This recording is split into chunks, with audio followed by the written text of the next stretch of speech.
Autumn Leaf territory is a long, narrow pass. Every defensive point there has begun to fight fiercely. Many orcs are being slaughtered, and many knights have been lost. The power of the fallen gods continues to spread. Some knights are inevitably affected by this influence. Once affected, these knights become mere killing machines. Boom. Rumble. Terrible sounds keep spreading everywhere. Life energy is blooming everywhere. But tonight, it seems impossible to calm down. On the vast orc plains, many orc tribes are still rushing toward Autumn Leaf territory in a wild frenzy. If we look from a higher perspective now and focus on the orc land, we will see that on the Mother River, Alivigar, which runs through the orc territory, there is a faint red color and an ominous aura spreading. Following the river to its front end, there is a huge glacier.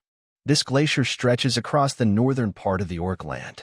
The snow that melts from the tall glacier flows into the Alivigar River, then through many tributaries, covering most of the orc tribes.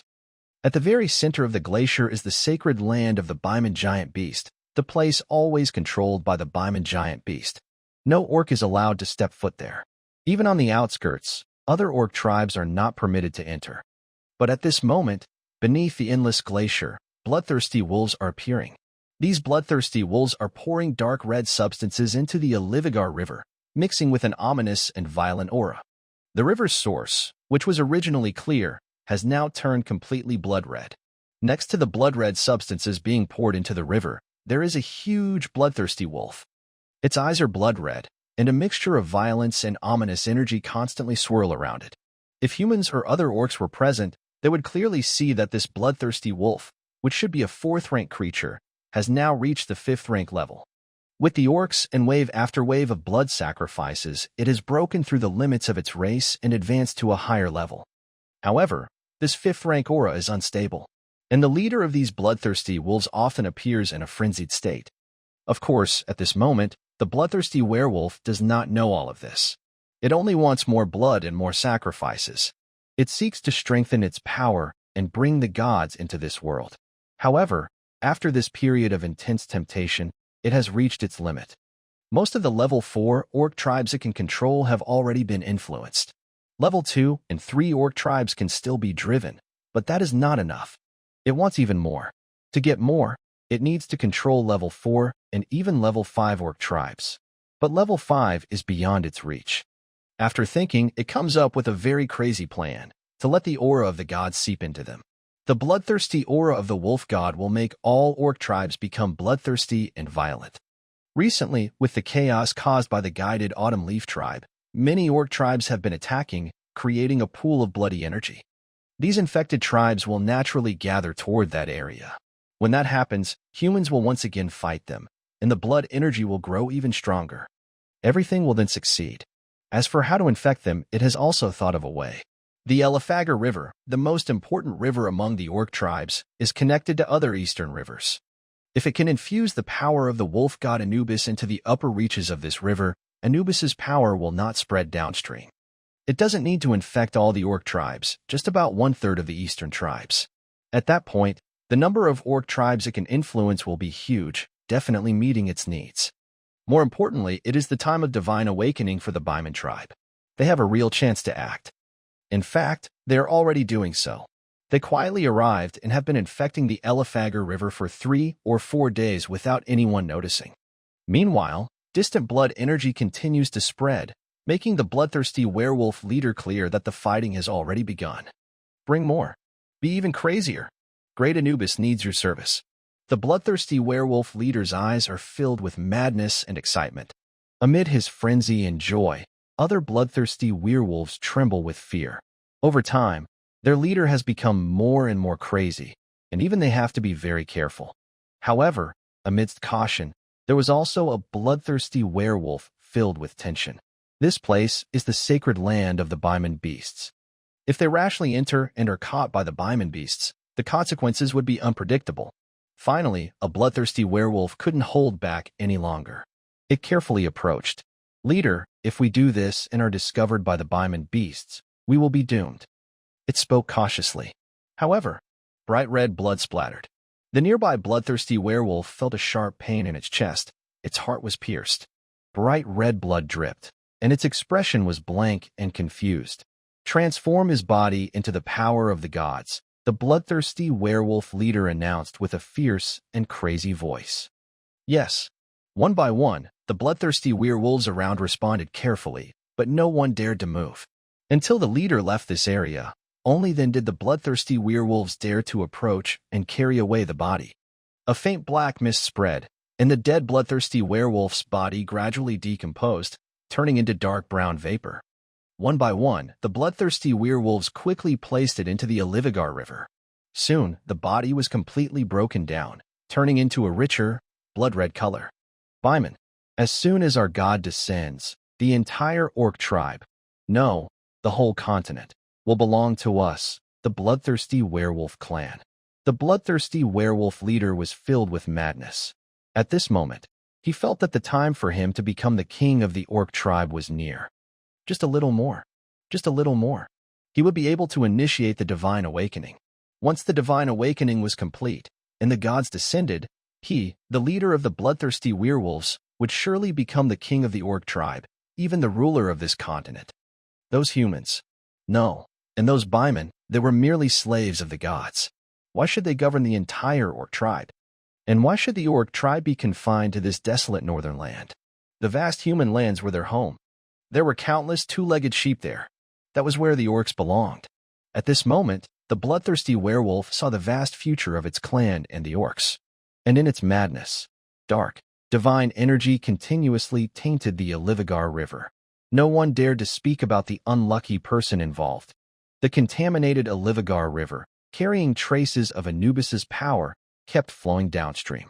Orc tribes began to be infected after drinking the river water, their pupils turning blood red, and distant battles continued. The bloodlust acted like a deadly poison, driving them mad as they moved closer to Chiyoe territory. Meanwhile, the defenses at the other two borders gradually weakened. The attacking orcs also started to calm down. In contrast, the Chiyoe territory saw many orc tribes gathering toward their location. The entire defense line of Chiyoe territory was raised to its highest level. At the center of Chiyoe territory, figures appeared quietly. The three Grand Dukes and several Sky Knights from the kingdom arrived as well. Additionally, Sky Knights from the Fiery Kingdom and the Purple Golden Flower Kingdom were present. More than 20 people gathered in the room, each radiating a terrifying aura. At this moment, their brows furrowed slightly, as the situation was quite grim. Everyone, if this continues, the entire defense line may not hold much longer, Lupuer said in a deep voice, looking anxious. I just checked, and there are probably over 100 orc tribes gathering in Chiyoe territory, including several fourth-tier tribes. He looked worried. Count Duke Karina, what do the lords say? After Lupuer spoke, a Sky Knight from the Purple Golden Flower Kingdom couldn't help but ask. His heir was still in the defense line, so he was also feeling tense. As he spoke, everyone's eyes turned to Count Duke Karina, waiting for his answer. Wait, Karina hesitated for a moment, then softly spoke. Wait? Lupuer asked in surprise. The others looked confused as well. Yes, we just need to wait, said Lord Kael'nina, explaining to the others. My grandfather has told us that our main task now is to wait. If there are orcs tribes of level 4 or higher, we just need to block them. We don't need to worry about the rest. The group looked at each other, unsure of what to say. After a moment, someone spoke up. Blocking them won't be easy this time. Right now, there are quite a few level 4 orcs tribes gathered, and some might even be level 5. 1 or 2 might be manageable, but if there are more, even with the combined strength of the 3 great kingdoms, it will be very difficult to hold. And, Lord Kael'nina, our heirs are still on the defensive line. If anything goes wrong, the losses could be too much for us to bear, said a Sky Knight with a hoarse voice. Don't worry. The Master has already strengthened the Autumn Leaf Territory's magic array, enough to ensure safety, Kael'nina replied calmly. As for some losses, everyone should be prepared for that. Hearing this, everyone fell silent. Sending out personnel was a big opportunity, but they also knew some losses were inevitable. After all, flowers that haven't faced storms can't bloom beautifully. Understood, said the Sky Knight with a sigh, then nodded. As he nodded, others stopped speaking. Kael'nina relaxed slightly but also sighed quietly. He wasn't sure how many of his heirs sent to the front line would survive, but it was his grandfather's decision, he couldn't oppose it. Suddenly, A terrifying aura descended sharply. "What is this?"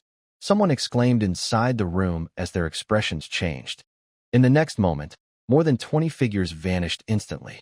They reappeared mid-air, their gazes fixed on the distance. There, a tiger-headed humanoid slowly appeared, its crimson eyes filled with bloodthirst and madness. "It's definitely a level 5, someone murmured, their face serious with concern. Although everyone had already expected that a 5th-tier orc tribe would be involved this time, no one thought they would arrive so quickly. Just on the first day, a 5th-tier orc tribe appeared. This is a 5th tier. In theory, this is equivalent to the existence of a human Saint Domain Knight. Although it is only a theory, in reality, most 5th-tier orcs can be handled by peak human Sky Knights. The orc in front of us is just an ordinary 5th tier. But as mentioned before, this is only the beginning. It's only the first day, and we have already encountered 5th-tier orcs. What level of orcs will we face next? Lepure together. Duke Kalnina spoke, signaling to Duke Lepure beside him. Okay. Duke Lepure also looked serious but quickly nodded in agreement. In the next moment, the two of them didn't hesitate at all. They soared into the air and charged toward the orc with the tiger head. At the same time, just as they moved from a nearby place, the aura of a 4th-tier orc also burst out. The remaining Sky Knights exchanged glances, and in the next moment, they disappeared from their spots. Since the few lords had already made arrangements, they just needed to follow the plan. The defense point was under attack. The battle broke out. A 3rd-tier orc tribe was quickly defeated with Thor's help. Many orcs were slaughtered, and even the knights contaminated with blood aura were soon controlled. Brian exhaled a breath of relief. Although he was injured, the situation was still manageable. The others felt the same way. Unexpectedly, Lord Thor, you are still a different species with a powerful life force. Truly impressive. Isabel said with admiration, curiously observing Thor. During the recent battle, she witnessed Thor's strength firsthand. Despite only being a great knight, he managed to defeat a 3rd-tier orc that was transformed in a way she couldn't handle herself. Miss Isabel, you flatter me. Thor smiled and shook his head. He didn't care too much about showing his strength. When he arrived here, he had already considered the possibility of exposure. In daily intelligence reports, he clearly understood what he would face and had prepared thoroughly. Thor, Miss Isabel, we should rest now, Brian said as he prepared to lead everyone back to the city walls. Brother Brian, today is not over yet, Thor replied. Let those trainee knights leave for now. This place isn't suitable for them. If they stay, even those not yet infected will soon be at risk. Thor shook his head and spoke cautiously, looking into the distance. Not over yet? Hearing Thor's words, Brian was surprised. Isabel also looked at Thor with a hint of surprise.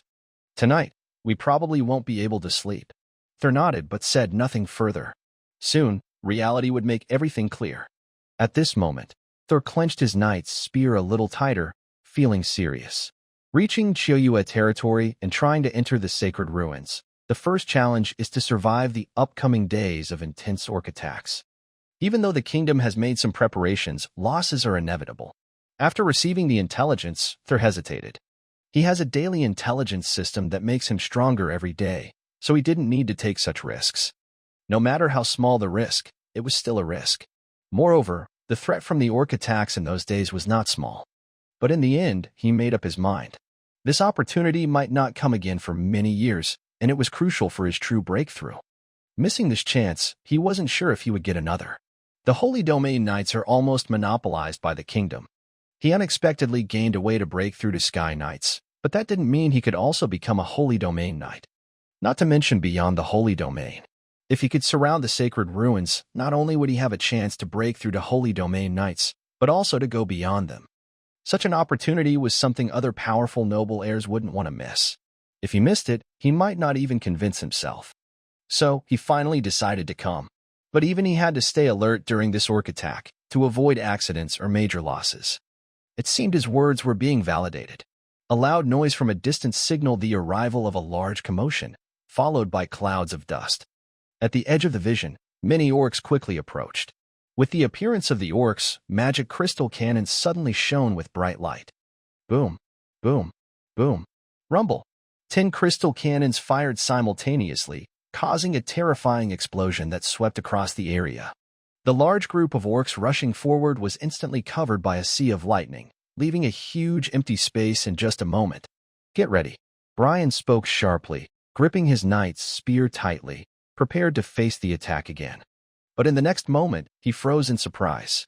This time, the rushing orcs did not scatter as they had before. Instead, they stayed together and moved toward the defensive point as a single mass. What is this? Brian looked confused. Brother Brian, let's fall back and defend outside the city walls, Thor whispered, pulling Brian back from his shock. They have already been transformed, Thor added quietly. Hearing this, Brian's eyes lit up, and a hint of joy appeared on his face. Transformation in battle is different from being transformed right at the start. Since the orcs didn't scatter, the magic crystal cannons could unleash their full power. This would naturally reduce the losses. Brian quickly signaled everyone to retreat with a happy look. As they moved back on the city walls, the crystal cannons continued to release terrifying energy. Thunder roared. This time, a second-tier orc tribe and a third-tier orc tribe had not yet fully reached the walls when the magic crystal cannons took out almost 99% of them. Less than 10% managed to reach the walls. Brian, Thor, Elizabeth, and the others quickly dealt with the remaining orcs. But before they could celebrate, more figures approached from afar, gathering in a large crowd. Clearly, the third wave of orcs was coming again. However, at this moment, everyone was no longer as nervous as before. Since the orcs did not scatter, the magic crystal cannons could unleash their strongest power. Even the powerful third-tier orc tribes found it hard to sustain the continuous barrage of the crystal cannons. The pressure on everyone actually eased a lot. Time slowly passed, and waves of orc tribes were defeated one after another. A large number of magic cores were quickly used up. However, everyone present wore a look of happiness. Although the points earned from killing through the fortress were fewer, they were still points. After this, everyone's points would definitely increase a lot. But the joy was not yet widespread.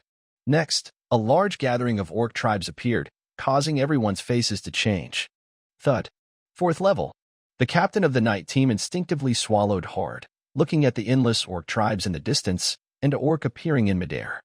His body trembled involuntarily. Even Brian, Thor, and Isabel couldn't help but look serious. Fourth level. Thor, Miss Isabel, let's retreat into the fortress. Brian spoke with a rare seriousness on his face. Thor didn't speak but quietly looked ahead, tightening his knight's spear in his right hand. Thor, this is not the time to show off. The fourth-level orc tribe is more than we can handle. They not only have fourth-level orcs but probably quite a few third-level orcs as well. We can't stop them.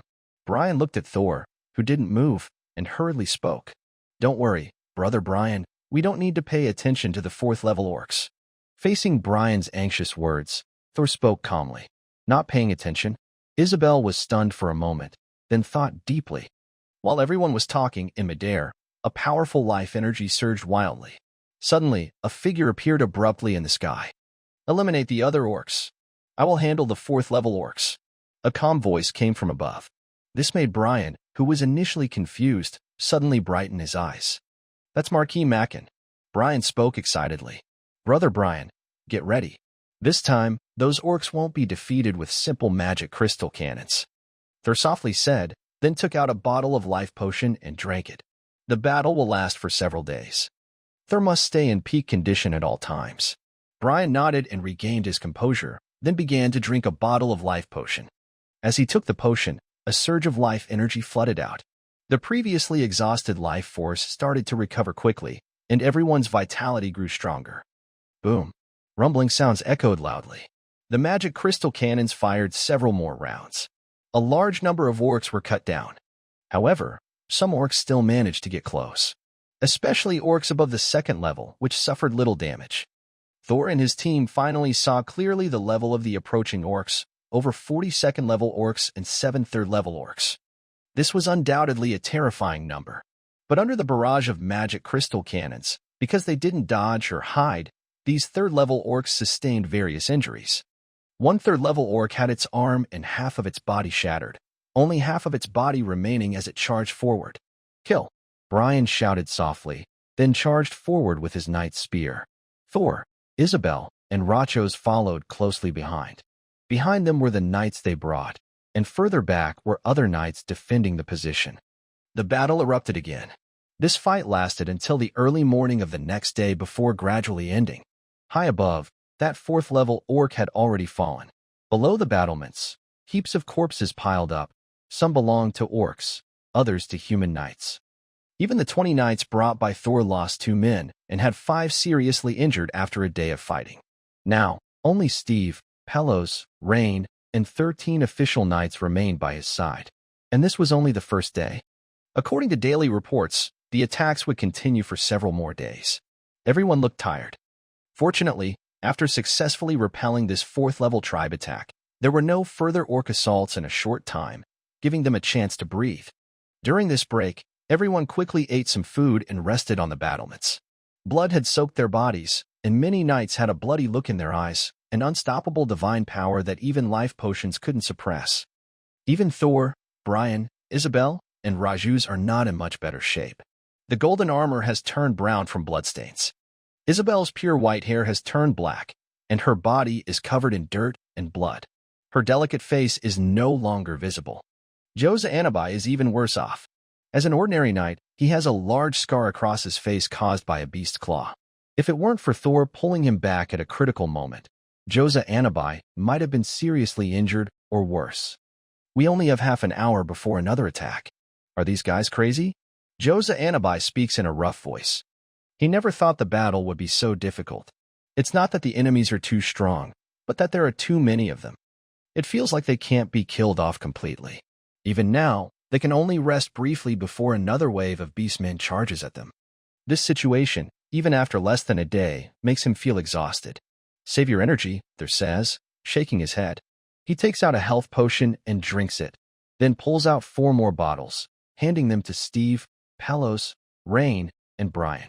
Fortunately, he prepared many health potions for this crisis. Now is the perfect time to use them.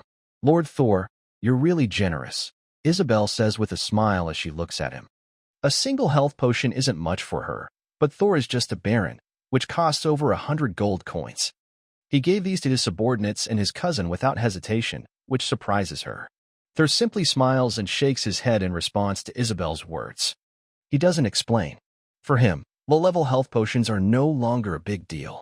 Recently, the success rate of the 3 alchemists has improved further, producing about 2 potions a day.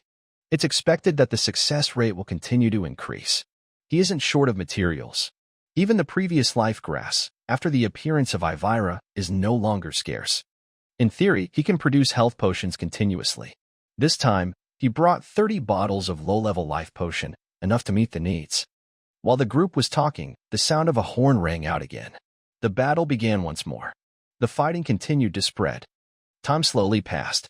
The first day quickly ended, followed by the second and third days. Constant waves of orcs kept attacking. The magic crystal cannon's cores were rapidly used up. Meanwhile, the entire autumn leaf territory below was almost turned into a hellish place. Many orc corpses were scattered around. Despite the ongoing battles, even human knights couldn't clear all the bodies. They piled up into small hills. Streams of blood gathered and spread across the ground. If looked at carefully, one would see that these streams contained dark red liquid. It was blood. A large number of orcs and human knights had died, and their blood formed flowing streams. The smell of blood kept spreading, infecting the air and land. A sense of ominous danger grew stronger. Even the experienced knights began to struggle. Fortunately, on the third day, at the city wall, buzz. A ripple spread out, and in the next moment, a beam of light shot straight up, covering the surroundings instantly. The dark, ominous aura on the figures soaked in the light gradually faded away. The blood-red glow in their eyes returned to normal. Support troops arrived one after another, quickly restoring the damage at each defensive point. Everyone finally breathed a little easier. These guys are really crazy. How many waves have there been now? Brian exhaled heavily, cursing under his breath. After 2 days and nights of fighting, even as a land knight, he felt exhausted. Other knights were in even worse shape. Many knights on the wall had already fallen to the ground. Even the great knights could only barely hold their bodies with the help of their spears. As for the land knights, including him and 2 others, they weren't doing much better. Isabel, who used to look so lively, was unrecognizable now. Another land knight had lost an arm, and his face, covered in dirt, still looked pale. Thor and the others were also catching their breath. Behind Thor, Steve stood leaning on a knight's lance, with blood covering Ryan's body. Pelos had already fallen to the ground. During a recent orc attack, Pelos was almost killed, but luckily Thor arrived just in time to save him. Although Pelos was saved, his injuries were serious. Even after taking a mid-level health potion, he remained unconscious. Of the 20 official knights who came with them, only 7 were still standing behind. 5 had died, and 8 were badly wounded. Even these 7 had many injuries and were lying on the ground. They were able to stop and rest only because the central support arrived briefly to help them. But that was only temporary. They could rest for at most an hour before they had to prepare for another fight. Thor could feel his hand trembling as he held the knight's lance. This wasn't fear, nor was it excitement. It was simply because he had killed too many enemies. His hand was cramping from the effort. As a great knight, even Thor's hand was cramping. Imagine how many he had slain. In fact, he couldn't even remember exactly how many orcs he had killed, even just the second-tier ones. "There are 7 hours left," Thor softly muttered to himself, thinking about the information in his mind. His gaze drifted forward. A slight sense of relief washed over him. If this continued, even he wouldn't be able to hold on much longer. They had only about 5 bottles of low-level health potion left, out of the 30 they started with. Without the support from the central area, they might not last even a day. "Let's rest quickly. We still have some time." Brian spoke in a hoarse voice, then sat down heavily against the city wall, closing his eyes to rest. The others didn't dare to delay and also began to rest. Thor, Steve, and Ryan prepared to do the same. But at that moment, something was thrown over. Thor instinctively reached out and caught it, discovering it was a strange magic potion. In his memory, it seemed that Isabel and the others had been using this potion frequently over the past few days. "What is this?" Thor instinctively looked at Isabel. "I gave you this. It helps restore your life energy faster than a health potion." Isabel spoke and explained to Thor. "Thank you." Thor was slightly stunned, then expressed his gratitude. He did not refuse her kindness. Over the past few days, he had saved her, and she had saved him. They had developed some feelings for each other. "Don't thank me. In the future, Joes, you'll need to let you take care of me more." Isabel smiled and shook her head. Thor chuckled silently and said nothing. Then he opened a bottle of magic potion and drank it. The strange potion entered his mouth, and in the next moment, a powerful surge of life energy burst out from his body. It quickly spread through his limbs and bones, filling the nearly exhausted life seed inside him. Although he had been supplemented with health potions before, most of them were low-level and did not fully restore him. As a result, over the past few days, even his life seed had been drained almost to the point of exhaustion. It wasn't until he started resting just now that signs of recovery appeared. But even with these signs, full recovery would take at least 1 or 2 months. Now, with this strange magic potion in his mouth, the overwhelming life energy rapidly filled Thor's depleted life seed. On the seed, a faint cold aura continued to spread. Meanwhile, the life energy grew stronger and stronger. Outside, cold air began to emanate from Thor's body, and white frost started to form around him. The temperature dropped quickly. "What is this?" Joe's Anabai was stunned and looked at Thor. "Huh?" Isabel also let out a soft sound of surprise. When she sensed the change in Thor's aura, a smile appeared on her face. "Did he break through?" She whispered softly, then chuckled lightly and stopped paying attention. She moved to sit cross-legged on the other side to recover. "Breakthrough?" Hearing her sister's words, Joe's Anabai's eyes widened. Isha beside him looked the same. "Joe's, is he about to break through to become a great Earth Knight?" Aisha muttered to herself, speaking with a hint of doubt. "It probably isn't." Hearing her sister's words, Joe's was initially surprised, but soon sensed the change in Thor. He shook his head lightly and spoke softly. "Whoa, that was close. You almost scared me to death." Hearing Joe's words, Aisha patted her chest and let out a relieved sigh. Even if not, Lord Thor's strength is much greater than that of an ordinary Earth Knight. Joe's looked at his sister with a bit of annoyance and said, "Really?" Aisha's face stiffened instantly at Joe's words. Joe shook his head, looked at Thor once more, and then stepped aside to recover. Watching the two leave, Aisha clenched her teeth and also turned to go. In the open space, only Thor, Steve, Ryan, and a few remaining knights were left. At this moment, everyone couldn't help but step back. The cold aura was too strong. Even the great knights found it hard to withstand. Among them, only Ryan could resist. But to avoid disturbing Thor, Ryan also retreated. Time slowly passed. Frost gradually spread, expanding around Thor. The icy cold aura around him grew even stronger. not only frost, but the frost began to turn into ice. It's so cold. How is this possible? That person. Such a terrifying aura. Could this be the power of a different kind of life source? The sounds of surprise mixed together, disturbing the people nearby. Soon, they noticed Thor's condition, and their eyes sparkled with shock. Even though they had seen Thor's strength before, this time, they still felt a strong impact. Of course, after feeling the shock, they had to continue retreating. As more people noticed, Thor's icy aura suddenly receded. His eyes slowly opened. He exhaled a breath, and the mist in the air turned into frost, falling down. Late stage great night. A soft voice whispered, and a hint of joy appeared on his face. He didn't expect that with the help of these days of pressure and exhaustion, along with a magical potion, he would suddenly surpass the mid-stage of the great night and step into the late stage. At his current speed, he would likely have a chance to become a land knight within a year. Although he now has strength comparable to a land knight, strength is one thing, and level is another. Reaching the level of a land knight would mean a much greater significance for him. In the kingdom, land knights are already considered very important. Thank you. Tur stood up and looked toward Isabel in the distance, softly speaking. No need to thank me. You've helped us a lot too. Isabel shook her head and softly replied. Tur nodded slightly but didn't say anything further. Just as he was about to sit down again and carefully sense his surroundings, he suddenly seemed to notice something. His gaze instantly shifted to the distance. At the same moment, Isabel also looked toward the distant horizon. Has it started? Isabel exhaled a long breath, a look of anticipation appearing on her face. As Tur and Isabel reacted, Brian and a land knight from the Anabai family also sensed something. What's going on? It seems like something is pulling at the surroundings over there, Brian said with a puzzled voice, a serious expression forming on his face. Of course, they weren't the only ones to notice. Every defensive point in the Autumn Leaf Territory's land knights felt it.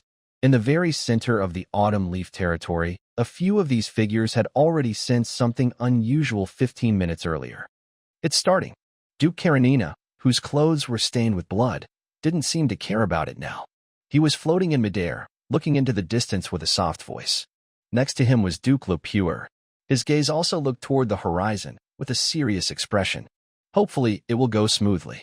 A hoarse voice sounded as another figure appeared, showing a hint of worry on his face. I cannot provide assistance with this request.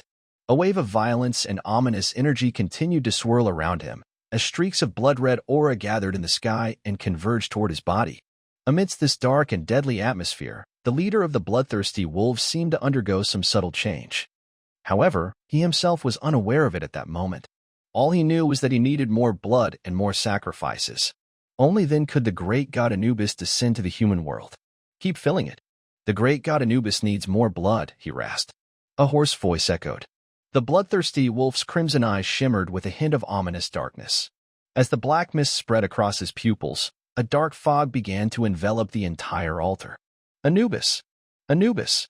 With the black fog thickening, the bloodthirsty wolves around him also had their eyes turned black, blood-red mist swirling within them. His eyes gradually became vacant, and his body knelt to the ground. He kept muttering softly. Meanwhile, the flesh on their bodies started to dissolve quickly, turning into blood energy that flowed toward the altar.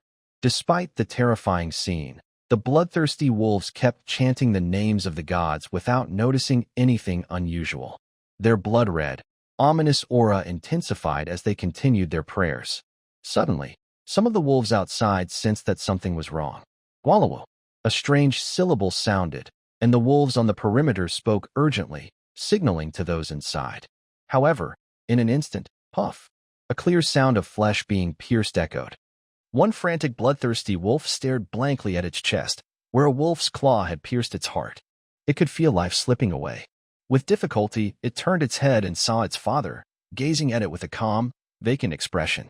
The outstretched hand was the one that had pierced its heart. Gwalawu. The strange syllable sounded again, but consciousness was already fading. The wolf remained bewildered until the very end. Of course, he was not alone. At this moment, several originally alert bloodthirsty werewolves were also pierced by the people they trusted most, their bodies turning into blood-colored mist that gathered toward the altar. Those who attacked, with their lifeless bloodthirsty expressions, knelt on the ground, whispering softly. Initially, their language was unique to bloodthirsty wolves, but gradually it turned into Titan language, then into the common language of the continent. Their voices merged continuously, and the surrounding blood energy seemed to gain a sense of life. This spreading ominous aura felt as if it was shifting from illusion to reality. Black fog kept spreading, gradually covering the entire altar. Even the bodies of the bloodthirsty wolves were covered by it. The wolves kneeling on the ground slowly dissolved completely, transforming into strange energy and blood power, constantly intertwining with the gathering killing intent. Boom. Rumble. A loud explosion sounded, and the entire Leaf Autumn territory began to shake violently. Strands of rule power started to outline themselves in the sky above. This represented the power of the gods being re-etched into the world. Once fully engraved, the gods would descend completely. It was not just a reflection of divine power. But this process was destined to be long, not something that could be finished quickly. Blood-red and ominous energy spread out, constantly intertwining. The power of rules was being inscribed in the sky, causing the entire world to shake intensely. Right now, apart from the goddess of life, almost no divine rule power remained in the world. To carve new rules, they could only forcibly inscribe them onto the world, and the resulting disturbance was beyond imagination. Even Thor and others at the defensive point clearly felt this. What's going on? Why does it feel like the world is trembling? Oh my, what is happening? Could it be that a stronger beastman has arrived? On the battlefield, human knights exclaimed in shock, some appearing panicked. Even Brian couldn't help but show a look of surprise. Only Isabel and Thor seemed to have some idea, their eyes all looking intently into the distance. Has it started? Thor whispered softly, looking thoughtful. As someone who received daily intelligence reports, he naturally knew that today was the day the bloodthirsty werewolf would activate the divine power. The huge commotion was clear. Thor's first instinct was to think of that place. Likewise, Isabel also realized this. Unlike Thor, Isabel didn't know exactly when the divine activation would begin, but judging the time, only divine power could cause such a disturbance. Aisha, Joes, get ready. It's coming. Isabel spoke, her gaze fixed on her younger brother and sister. Understood. Aisha nodded softly. Big sister, should I tell Lord Thor? Joes looked hesitantly at his sister, asking. Let's wait a bit longer. Wait until we're sure it's really the divine power. If confirmed, we can bring him along. Isabel paused briefly, then nodded. After spending these days together, Thor had gained Isabel's respect, and she didn't mind giving him a little favor. Big sister. Aisha hesitated, her gaze turning to her sister. It's nothing much. The great knights on the northern front will have opportunities later. We're just informing him a bit earlier. Isabel explained softly. Aisha nodded, saying nothing more. Meanwhile, Thor let out a breath of relief. If the divine power didn't come soon, he would start to doubt whether the daily intelligence reports were wrong. Fortunately, everything was progressing according to the reports. Rain, this should be the last wave of orcs. Finish them off quickly. Thor ordered. Yes. Rain nodded and responded immediately. Then the two of them launched into battle again, leading the remaining knights to attack the orcs in front of them. During the fight, Thor thought for a moment and then approached Brian. Bang! His spear pierced through easily, killing a second-tier orc. Thor moved closer. Thor? Seeing Thor arrive, Brian was momentarily surprised. Big brother, quickly deal with these orcs. This should be the last group. Next, there are important matters, so we can't delay any longer. Faced with Brian's puzzled look, Thor spoke softly. The last group? All right. I understand. Brian was initially more confused but quickly nodded in agreement. He chose not to ask questions. Having spent time together, Thor had earned his trust. He only needed to follow Thor's orders. With a wave of his hand, in the next moment, the knight's signals for battle were raised. As soon as the signals appeared, the magic crystal cannons behind them reignited, shining brightly once more. Simultaneously, from the battlements, a new wave of knights charged out. These were the members of the Knight Order who had been resting after injuries. At this moment, following Thor's words, Brian mobilized all of them. As these rested knights rushed out, the magic crystal cannons fired again, targeting the orcs' rear. The orc tribes that had not yet approached were the focus. To avoid waste and accidental harm, normally, the crystal cannons wouldn't be used again once the tribes had come into contact. But now, to finish the fight quickly, they were fired once more. Boom. Rumble. A loud roar echoed through the air. The defense line quickly began to fight fiercely. The three members of the Anabai family, Thor, and Brian showed no mercy. The dense orcs started to decrease rapidly, almost visibly. At this speed, it might take only 3 or 4 hours to completely wipe them out. Meanwhile, other defensive points were almost doing the same. However, compared to Brian's position, some of those places might have had stronger or equally strong forces, but their coordination was not as perfect. Plus, there were simply too many orcs. The fighting slowed down accordingly. This naturally made many noble heirs feel anxious. But clearly, the vast orc tribes couldn't be dealt with by impatience alone. Adding to this, the bloodthirsty werewolves had used divine power to infect the orc territory and the mother river, Ilivigar. Almost all of the southeastern orc tribes have been infected, and now they have gathered here. Forget about eradication. Many defense points nearly fell. If it weren't for the top-tier defensive magic array, the defenses would have already broken. Even with reinforcements arriving later, most areas are still struggling to hold on. Not to mention complete eradication. Battles are breaking out everywhere. Fights are spreading continuously. Powerful life energy and blood aura clash repeatedly.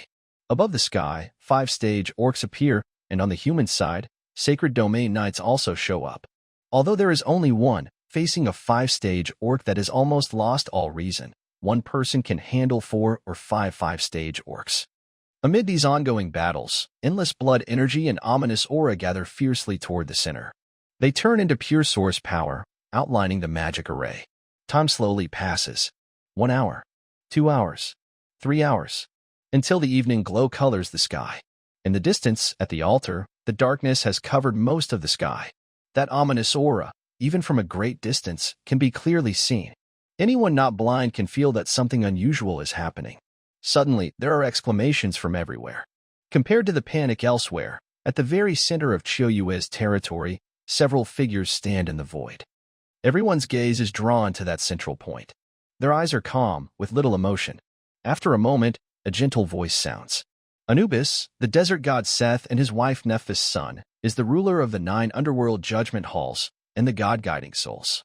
As one of the important lower gods, this is not an ordinary lower god. Please don't overstep. A true divine descent, our family might be doomed. One of the old women speaks in a hoarse voice. Don't worry, it's just a lower god. No matter how unusual, it's only a lower god. Its projection power is at most at the sacred domain level. Our 10 sacred domain experts are not afraid of any surprises.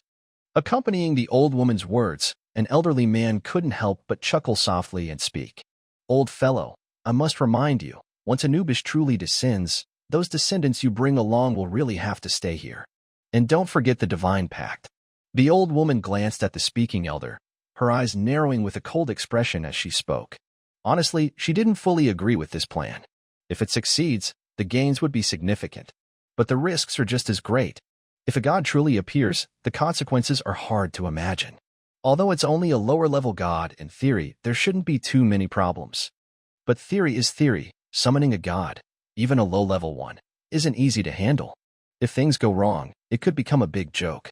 However, the other two, including the 2 royal family members, all agreed, so she could only accept it. Darkness spreads across the sky, and an ominous feeling continues to grow throughout the world. Gathering eyes focus on the scene. After a moment, someone spoke. Don't worry. This time, there won't be any accidents. And Lepure, do you think the royal family's one isn't watching?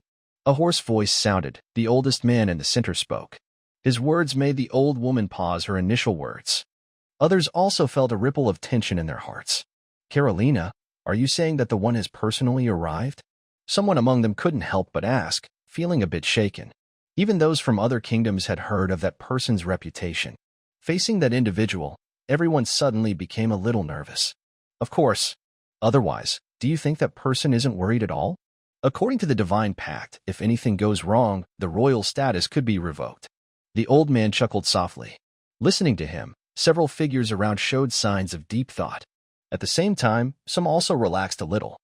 After all, they are divine beings. If it were just ordinary people, not to mention the old woman, many would be feeling quite tense inside.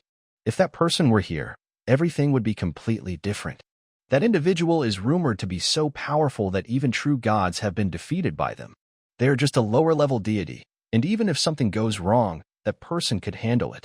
Seeing everyone's reactions, the old man finally relaxed. He wasn't sure if that person had arrived, but one thing was clear. He needed to follow the plan carefully. He had to keep everyone calm and prevent any major mistakes before an unexpected event occurred. Prepare well. In one day we will act, the old man said again. Faced with his words, several figures exchanged glances and then nodded. Since that person was coming, all worries naturally disappeared. Of course, at this moment, Tor and the others didn't know what was happening. Time slowly passed. From the afternoon into the night, the fighting intensified.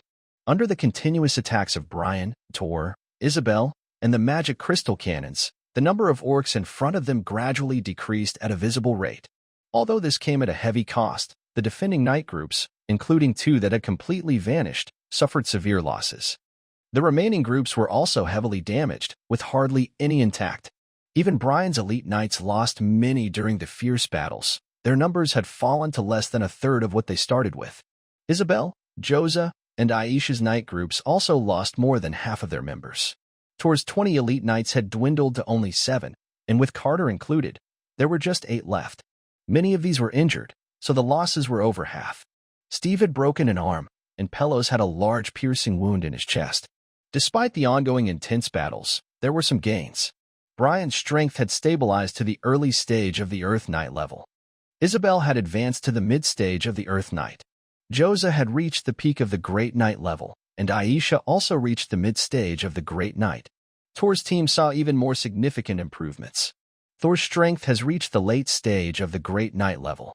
Rain has also reached the late stage of the Great Knight level. Steve and Pelos have achieved mid-level Great Knight status. Even Carter's knight training has reached the peak of apprentice knights. At their current pace, it may not be long before they can become official knights. If this is considered training, reaching this level usually takes several months or even longer. Compared to normal breakthroughs, pushing through limits like this results in a stronger foundation and a significant boost in combat power. Don't forget, even facing ordinary official knights, Carter is not at a disadvantage. The other strengths are even more obvious. With a swift spear, Thor pierced through a second-tier peak orc. Its powerful life force froze its body instantly, and a layer of cold ice quickly spread over it. Thor lightly flicked his knight's spear, then let out a long breath. Right now, his mind was completely clear. Meanwhile, battles elsewhere were gradually ending. Figures began to approach Thor from different directions. Sir, Rain was the first to come over. Next came Steve, Pelos, and several other official knights, along with Carter. Take a rest, Thor softly said. We'll clean up soon, and then head back to the camp. The others nodded and immediately began to rest and recover. On the battlefield, other knight teams were doing the same. Thor looked around and quickly began restoring the life force he had used up, until after a while, his life force gradually recovered and even slightly increased. Thor opened his eyes. His gaze turned to the distant sky. It's starting soon. His voice was low and serious. According to Daily Intelligence, the demon ruins will likely descend tomorrow. If everything goes as expected, the Divine Awakening will probably begin today. This was the main reason for his seriousness. When the demon ruins arrive, the first group to enter will undoubtedly gain the greatest rewards. If you want to be among the first to enter the Divine Ruins, you must arrive nearby at the moment they open. However, this will be very dangerous. Thor knows that a terrible battle is about to break out at the location of the Divine Initiation. This is a fight among the Sacred Domain Knights above the Sky Knights. If he, with his small arms and legs, tries to get closer, no one can guarantee that nothing unexpected will happen. But if he waits for everything to end, he will definitely miss the first group. Even if he is not among the first, with his current talent, the gains from the Divine Ruins will still be significant. And who would mind gaining too much? He looks serious, and many thoughts keep crossing his mind. He is weighing the pros and cons. While he is thinking, Isabel, Joz, and Aisha come over. Miss Isabel? Thor hesitates slightly and speaks, looking at the three of them. Lord Thor, you probably noticed the situation ahead? Isabel smiles and gestures toward the distant sky, filled with dark clouds and an ominous aura. Noticed it? Do you know what this is? Thor's mind moves, and he nods with some doubt. If everything goes as expected, that should be where the Divine Initiation is. It should be happening right now. Hearing Thor, Isabel pauses slightly before speaking slowly. The Divine Initiation? Thor pretends to be surprised. Lord Thor, you should know about the Divine Ruins. Isabel doesn't care whether Thor is truly surprised or pretending, and she speaks with a smile. I know a little. It's said that if the divine coming cannot descend, the divine ruins will appear on the continent, containing some divine laws that are very useful for night cultivation. Thor nods slowly, speaking calmly. This is not just humility. The Dressrosa family is just a count family, and they don't know much about the divine ruins either. Indeed, the divine ruins are created when the divine coming cannot descend, and divine power remains on the continent. They also contain some divine laws, enough to help knights speed up their training. However, there is one very important point. After reaching the Saint Realm Knight level, if you want to advance further, you need to understand the power of the laws and gather your own divine essence. Breaking the laws of the gods can help you understand one or two aspects. While this may not immediately lead to a higher level than Saint Realm Knight, it is not a big problem for a Saint Realm Knight to do so. Moreover, a Saint Realm Knight who understands the laws of the power is stronger than an ordinary one. Isabel slowly spoke, explaining information about the divine ruins to Thor. Thor listened carefully to Isabel's explanation. I see. Thank you, Miss Isabel, for clarifying. He took a deep breath and expressed his gratitude. Knowledge is very important in any world. Even relying on daily intelligence and family information, Thor had some understanding of the divine ruins, but it was not very clear. At this moment, with Isabel's explanation, he gained a much clearer understanding. You're welcome. Usually, only top nobles in the kingdom know about this. This time, I didn't come to discuss that, but to ask if Lord Thor is interested in the divine ruins. Isabel shook her head and then spoke seriously. Of course. Miss Isabel, what should I do? Thor hesitated slightly, then nodded with a serious look, his eyes fixed on Isabel. Lord Thor, you misunderstood. Thanks to your help these days, my sister wants to ask if you are willing to join us in exploring the divine ruins. Joza Anabai smiled as he spoke. Oh? Thor raised his eyebrows, feeling a bit surprised. He thought these people might have some other plans, but he didn't expect them to just inform him. Indeed, please take care of my younger brother in the future. Isabel nodded with a smile. Thank you very much. However, Miss Isabel, could I invite my brother as well? Thor nodded with a smile, then hesitated for a moment before speaking carefully. Of course. Thank you very much. Thor agreed. He was not worried about any problems. Since the daily intelligence did not give any warning, it meant there was no danger. History had proven many times before, and he believed nothing would happen this time either. And the questions he had considered before now seemed to have been answered. Since everyone knew that the first batch would gain the most benefits, those powerful nobles probably prepared early. Following these people would surely help avoid accidents and the after-effects of battles. A hint of happiness appeared in his heart. He then instructed Steve, who was nearby. Steve quickly stood up and headed toward Brian. Meanwhile, Thor and the others continued their conversation. Isabel was undoubtedly very curious about Thor. Even Aisha, who was originally proud, showed some interest. It was understandable, despite only a few days of fighting, they could still feel Thor's strength. Although he was just a great knight, his power was already comparable to that of a typical Earth knight. Lord Thor, are you not surprised that the divine ruins have appeared? Aisha asked curiously, glancing at Thor. Aisha, you're joking. I'm actually quite surprised. I've only read about divine ruins in ancient texts, Thor replied with a smile. Really? Aisha looked doubtful and asked instinctively. Aisha. Isabel couldn't help but speak, causing Aisha to quickly shut her mouth. Lord Thor, my sister was too abrupt. I apologize, Isabel said sincerely. Miss Isabel, you're too polite, Thor said with a smile, indicating he didn't mind. In fact, he didn't really mind. His behavior made it clear that some of his unusual actions weren't too strange. But they were just some anomalies and didn't mean much. Moreover, knowledge about divine ruins and divine revelations was widespread. It was surprising but not shocking. The noble relationships in the kingdom were complex and intertwined. No one knew exactly how the nobles were connected. Otherwise, how could the divine revelation, known only to the 3 great dukes in the royal family, be known by many marquis families? Some even acted together. Although he was a count, who could be sure that the Dressrosa family didn't have such connections? Clearly, Isabel also understood this, so she never asked about it.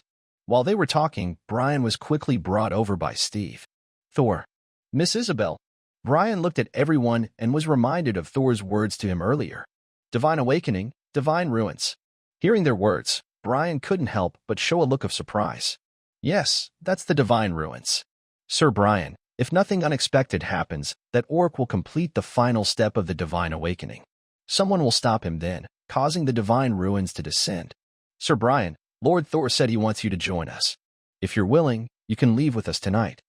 Isabel nodded seriously and spoke. Understood. Thank you, Miss Isabel. Brian suppressed his strong emotions, looked gratefully at Thor, and then expressed his thanks to Isabel. Isabel smiled and nodded. Thor chuckled softly but said nothing. He naturally understood Isabel's meaning. During this time together, he had truly seen the abilities of this noble family's heir. Whether in strength or social skills, she was almost perfect. No wonder she is the heir of the Anabai family. Lord Thor, Sir Brian, if there's nothing else, we should start preparing. How about leaving in an hour?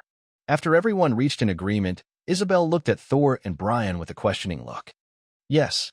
Thor and Brian exchanged a glance and nodded. After they agreed, Isabel nodded and began to call the knights to start their actions. First, they needed to clean up the battlefield, then tend to the wounded before they could move. 1 hour was quite urgent. Fortunately, after days of intense fighting, everyone was gradually getting used to it. Time slowly passed. An hour quickly went by. The battlefield was cleaned, and the wounded were all taken care of. Even the defensive points were rearranged by Brian. At this moment, near the battlements, groups of knights, taking a rare rest, began to fall asleep, with only a few patrol knights on duty. Isabel, Thor, and the others, exhausted, gathered together in the west. Everyone, it will probably take about 4 hours to reach the land of divine revelation. We will first arrive at a defensive point. Once there, we should stay put and not rush into the area ahead. Isabel spoke softly, explaining to everyone. Understood. Brian and Thor responded in unison, indicating they understood. Then, everyone set out, heading toward the place of divine revelation. This time, there were noticeably fewer people and horses. Thor was only accompanied by Thor himself, Steve, Pelos, Rain, and Carter. Brian was alone, and Isabel was only with Jose and Aisha. Originally, Thor planned to bring all the knights with him. But since Isabel only brought Jose and Aisha, Thor decided to give up on bringing the others. Now that he knew more about the ruins of the gods, he understood that the ruins weren't without danger. Most of the other knights had already been injured quite badly. Entering the ruins could easily lead to trouble. Carter and Thor hesitated at first because Carter was Thor's younger brother, and Thor didn't want anything to happen to him. After thinking for a long time, Thor finally let Carter decide for himself. Carter chose to follow. Thor didn't say anything more. Everyone had to take responsibility for their own choices and face the consequences. Since Carter made his choice, even if something went wrong, he had to accept it. In the dark night, everyone gradually moved forward. They didn't use magic crystals for light. Right now, the orcs' attacks were still happening everywhere, and shining lights could easily cause misunderstandings with the guards at the defensive point. After several days of intense fighting, everyone's nerves were already very tense. Any mistake could lead to unpredictable consequences, so it was better to be cautious. A faint rustling sound was heard. Perhaps because the fighting was so fierce, they didn't encounter any problems during their journey. Not even a single monster appeared. As the sky gradually turned pale with the first light of dawn, they finally reached their destination. At this moment, thick dark clouds and an ominous aura almost covered the entire sky, and the light seemed to have completely disappeared. Even from a distance, everyone felt a sinking feeling in their hearts. Beneath the darkness, a distant city wall slowly came into view. At this moment, there are no longer any orcs or battles around the city wall. On top of the wall, many figures are gathered. Let's go. It seems we're not late. Isabel smiles as she speaks, then leads everyone toward the city wall ahead. As they approach, figures on the wall quickly notice Thor and his group. Those are people from the Anabai family. I didn't expect them to arrive. I thought they wouldn't make it this time. Someone notices Isabel and chuckles softly. Ha ha ha, you're underestimating Isabel. She's actually the heir of the Anabai family from the Purple Gold Kingdom. With a light laugh, someone nearby also speaks with a smile. Anabai family heir, huh? If I could marry him, I'd become the head of the Anabai family. Amidst the teasing, someone else playfully remarks. Hee, Jessica, you'd better not let Isabel hear that, or your legs might disappear by tomorrow. Amid the teasing, another person chimes in, adding a bit of mischief. Suddenly, the area becomes lively with chatter. No wonder, Isabel is quite famous throughout the Purple Gold Kingdom and even in several neighboring kingdoms. At less than 28 years old, she is already a land knight. Even among the Duke's family, her talent is considered terrifying. Not to mention, Isabel is not only beautiful but also the future heir of the Anabai family. However, among the crowd, some are not paying attention to Isabel but to Thor. Is that him? How could it be? Seychelles Spencer speaks with some surprise, his gaze fixed intently on Thor. Baron Sekis, what's wrong? A noble nearby asks with curiosity. What do you think that person is? Thor Dries Rosa. Sekis Spencer points with his right hand toward Thor. Thor Dries Rosa? His companion pauses, instinctively following his gaze, and raises an eyebrow slightly. Is it really him? This guy actually came to the northern front line. When did the Dries Rosa family become so well-informed? The figures are surprised and also filled with curiosity. Could it be that this guy already knew that the divine message wouldn't come? Sages Spencer looked at Isabel and Thor, who were laughing and talking below. A sudden idea flashed through his mind, and he spoke with a grim expression. At this moment, some questions seemed to be answered. Since Thor and Isabel were so familiar with each other, it wasn't strange that they knew about the divine message in advance. In fact, they might have known even earlier than others. Remember, the Onawa family is a duke of the Purple Golden Flower Kingdom, stronger than the three main dukes of the Tulip Kingdom. It wouldn't be surprising if they learned the news a month or two early. This could also explain why, after hearing about the divine message, others fled, but the Dressrosa family instead bought their supplies in the opposite direction. Although the Dressrosa family probably couldn't take over those territories and mines, they could at least gain some of the resources. Given that their own lands and resources were almost given to them, the Dressrosa family wouldn't lose much. Thinking of this, Spencer's face grew even more grim. Hearing his words, a noble knight beside him also frowned. Impossible. He hesitated, but even he found it hard to believe. It was just too much of a coincidence. The actions of the Dressrosa family seemed too strange. If they didn't have enough information, why would they act this way? Of course, at this moment, they didn't know that the Duke of the Purple Golden Flower Kingdom was indeed more powerful than the family of the Dukes of the Tulip Kingdom. But the main decision-makers this time were the three Dukes of the Tulip Kingdom. The Purple Golden Flower Kingdom might not have known the news any earlier than them. Because of this ignorance, they couldn't help but think about this possibility now. Nothing is impossible. The Dressrosa family are just opportunists. They are really clever. Spencer sneered coldly, his gaze toward Thor below also darkening with a hint of menace. That was tens of thousands of gold coins. When had Spencer ever suffered such a big loss? Could they be crazy? For the Dressrosa family, a mere family of nobles, what gave them the courage to dare to swallow such a large amount of wealth? If the divine message didn't come, were they prepared to face the powerful noble heirs who might target them? The figure still looked a bit unbelievable, with a doubtful sound in his voice.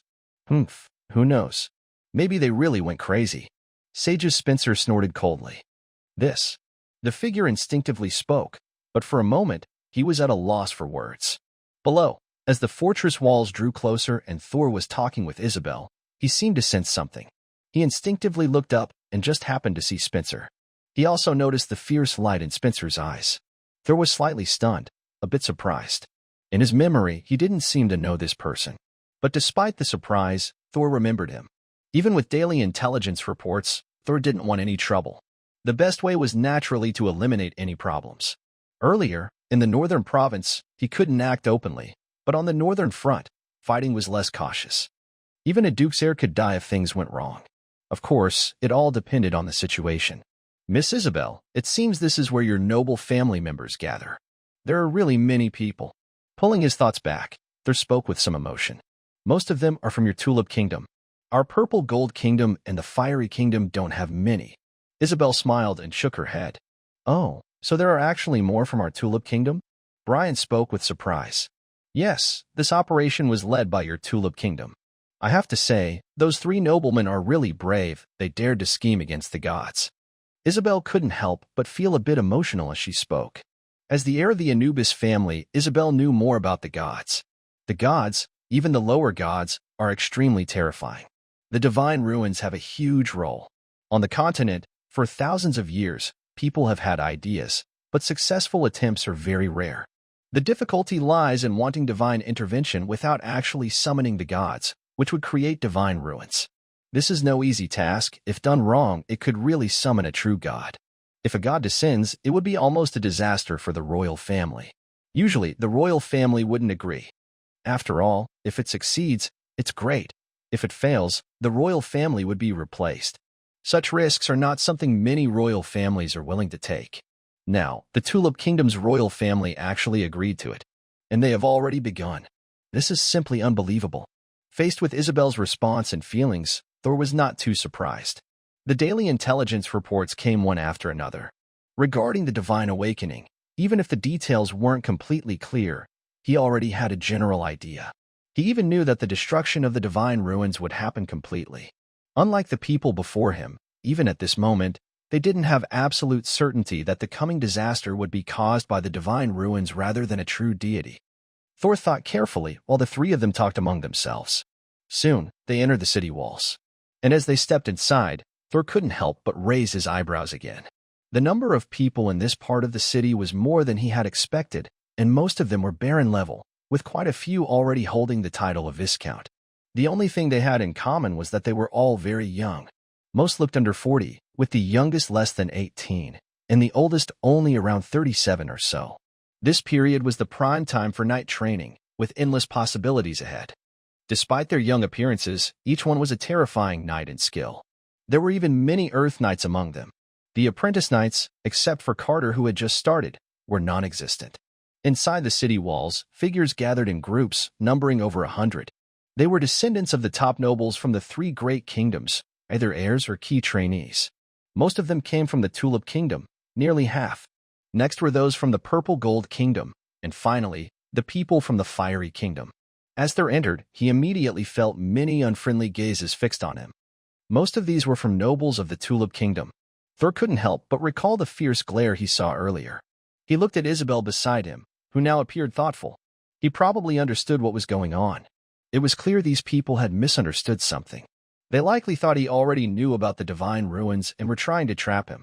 But a misunderstanding is just a misunderstanding. Thor had no intention of explaining. Conflicts between them would inevitably happen, whether due to misunderstanding or not. That was just how things were. Lord Thor, it seems you will face quite a bit of trouble next. Isabel spoke with a light smile, her face full of joy as she looked at Thor. From her brother's words, Isabel naturally understood why this scene was happening. At this moment, she was simply watching the show with a playful look on her face. Trouble? I don't think a bunch of useless people can cause me any trouble. Seeing Isabel's cheerful expression, Thor chuckled softly, speaking more casually. Oh, Lord Thor, do you mean that we are all useless? As Thor finished speaking, a deep voice rang out. A tall, broad man strode forward with fierce eyes. It was Sedge Spencer. Lord Thor, you've gone too far this time. Next to Sedge Spencer, a nobleman also spoke with a hint of anger. Too far? I don't think so. At that time, you wanted to leave, not that I forced you. I even kindly tidied up your mess. So, now you have objections? Thor turned his head, looking at the two with a slight smile. His gaze was steady, with no change in his expression or tone. He had sensed their arrival when he spoke. His words were meant both for Isabel and for the two men. Very well, very good. Thor Dries Rosa. I remember you. The Dries Rosa family isn't as ambitious as you think. Sedge Spencer's eyes nearly shot out flames, but at the moment, he glanced at the dark fog in the distance and clenched his teeth to hold back. Now was not the time to cause trouble. If it affected their next moves, those top nobles would definitely tear him apart. Really? I think our family has always had a good appetite, Thor said with a light smile, still casual. Lord Thor, you've really offended him this time. Even in the Purple Golden King Kingdom, I've heard of the Spencer family. They say the Sky Knight from their family is highly valued. Isabel said with a meaningful look. Is that so? I don't think so. If this person truly valued him that much, he wouldn't be a frontier lord but an heir, just like Miss Isabel, right? Thor smiled faintly again, but his words were very casual. Don't say that a Sky Knight has taken a liking to him, even if he is a direct descendant of a Sky Knight. His father is already a Sky Knight, and there is also a Sky Knight within his territory. This is also the main reason why he has never been panicked. Even if Neil Morton's favor is used up once, there is still one more chance. In the Northern Province, as long as he is not at the northern front line, one Sky Knight can handle all problems. That's true. Isabel was stunned for a moment, then nodded with a smile. The two of them no longer discussed this matter. It seemed like just a minor incident. Meanwhile, the two who left had flames almost burning in their eyes. This guy is doomed. Seth Spencer spoke with a displeased tone. Baron Seth, returning to the territory is not safe. What, also angry at this moment, spoke calmly, his eyes coldly looking at Thor. Indeed, recently, the North has not been safe. Seth Spencer was first surprised, then his eyes brightened, and he responded loudly. When had Seth Spencer ever been mocked like this? He was just a minor count's heir. What did it matter? Of course, Thor didn't know their reactions. But he knew that most noble children of the Tulip Kingdom hated him, a member of the Dressrosa family. Their gazes said it all. However, he didn't mind. Right now, he was still asking Isabel about the recent matters. Through daily intelligence, he had learned a lot, but compared to the heir of a top noble family, he didn't know much. Isabel could undoubtedly answer many of his questions. During their conversation, Isabel was also surprised. Although Thor didn't understand some things very clearly, he knew more than she did about certain matters. This made her more interested in Thor and the Dressrosa family. No wonder, Thor's initial performance was like he knew divine guidance, and later, facing the powerful nobles of the Tulip Kingdom, his confidence was so strong that it made Isabel curious. After all, Thor's perspective is not that of an arrogant being. With such behavior, the only possible explanation is that the other person has absolute confidence. But even Isabel doesn't understand where Thor's confidence comes from. Even if it were her, Isabel wouldn't think she could handle everything completely, especially considering his noble status. Nobility is important, but strength matters more. Thor is very strong and has an unlimited future potential, but that is for the future, not now. She simply can't understand where Thor's confidence comes from. Of course, Isabel didn't ask about these curiosities. She kept them in her heart. The two of them were talking. Others watched nervously and eagerly. Time slowly passed. In the blink of an eye, several hours went by. Dark clouds and ominous energy in the sky began to spread further, gradually covering even the distant horizon. Look quickly, a noble descendant exclaimed in surprise. With a shout, many figures looked up and saw the huge changes happening in the sky above. Dark chains stretched across the ominous sky. They gradually turned from illusions into real chains. At the very center of the dark chains, a large, illusory altar appeared in the sky. On the altar, a faint voice could be heard. Strange syllables started to resonate throughout the world. At first, everyone couldn't understand the words. But gradually, the voice began to echo with the world, and people started to understand its meaning. Great Anubis God, I am your most loyal servant.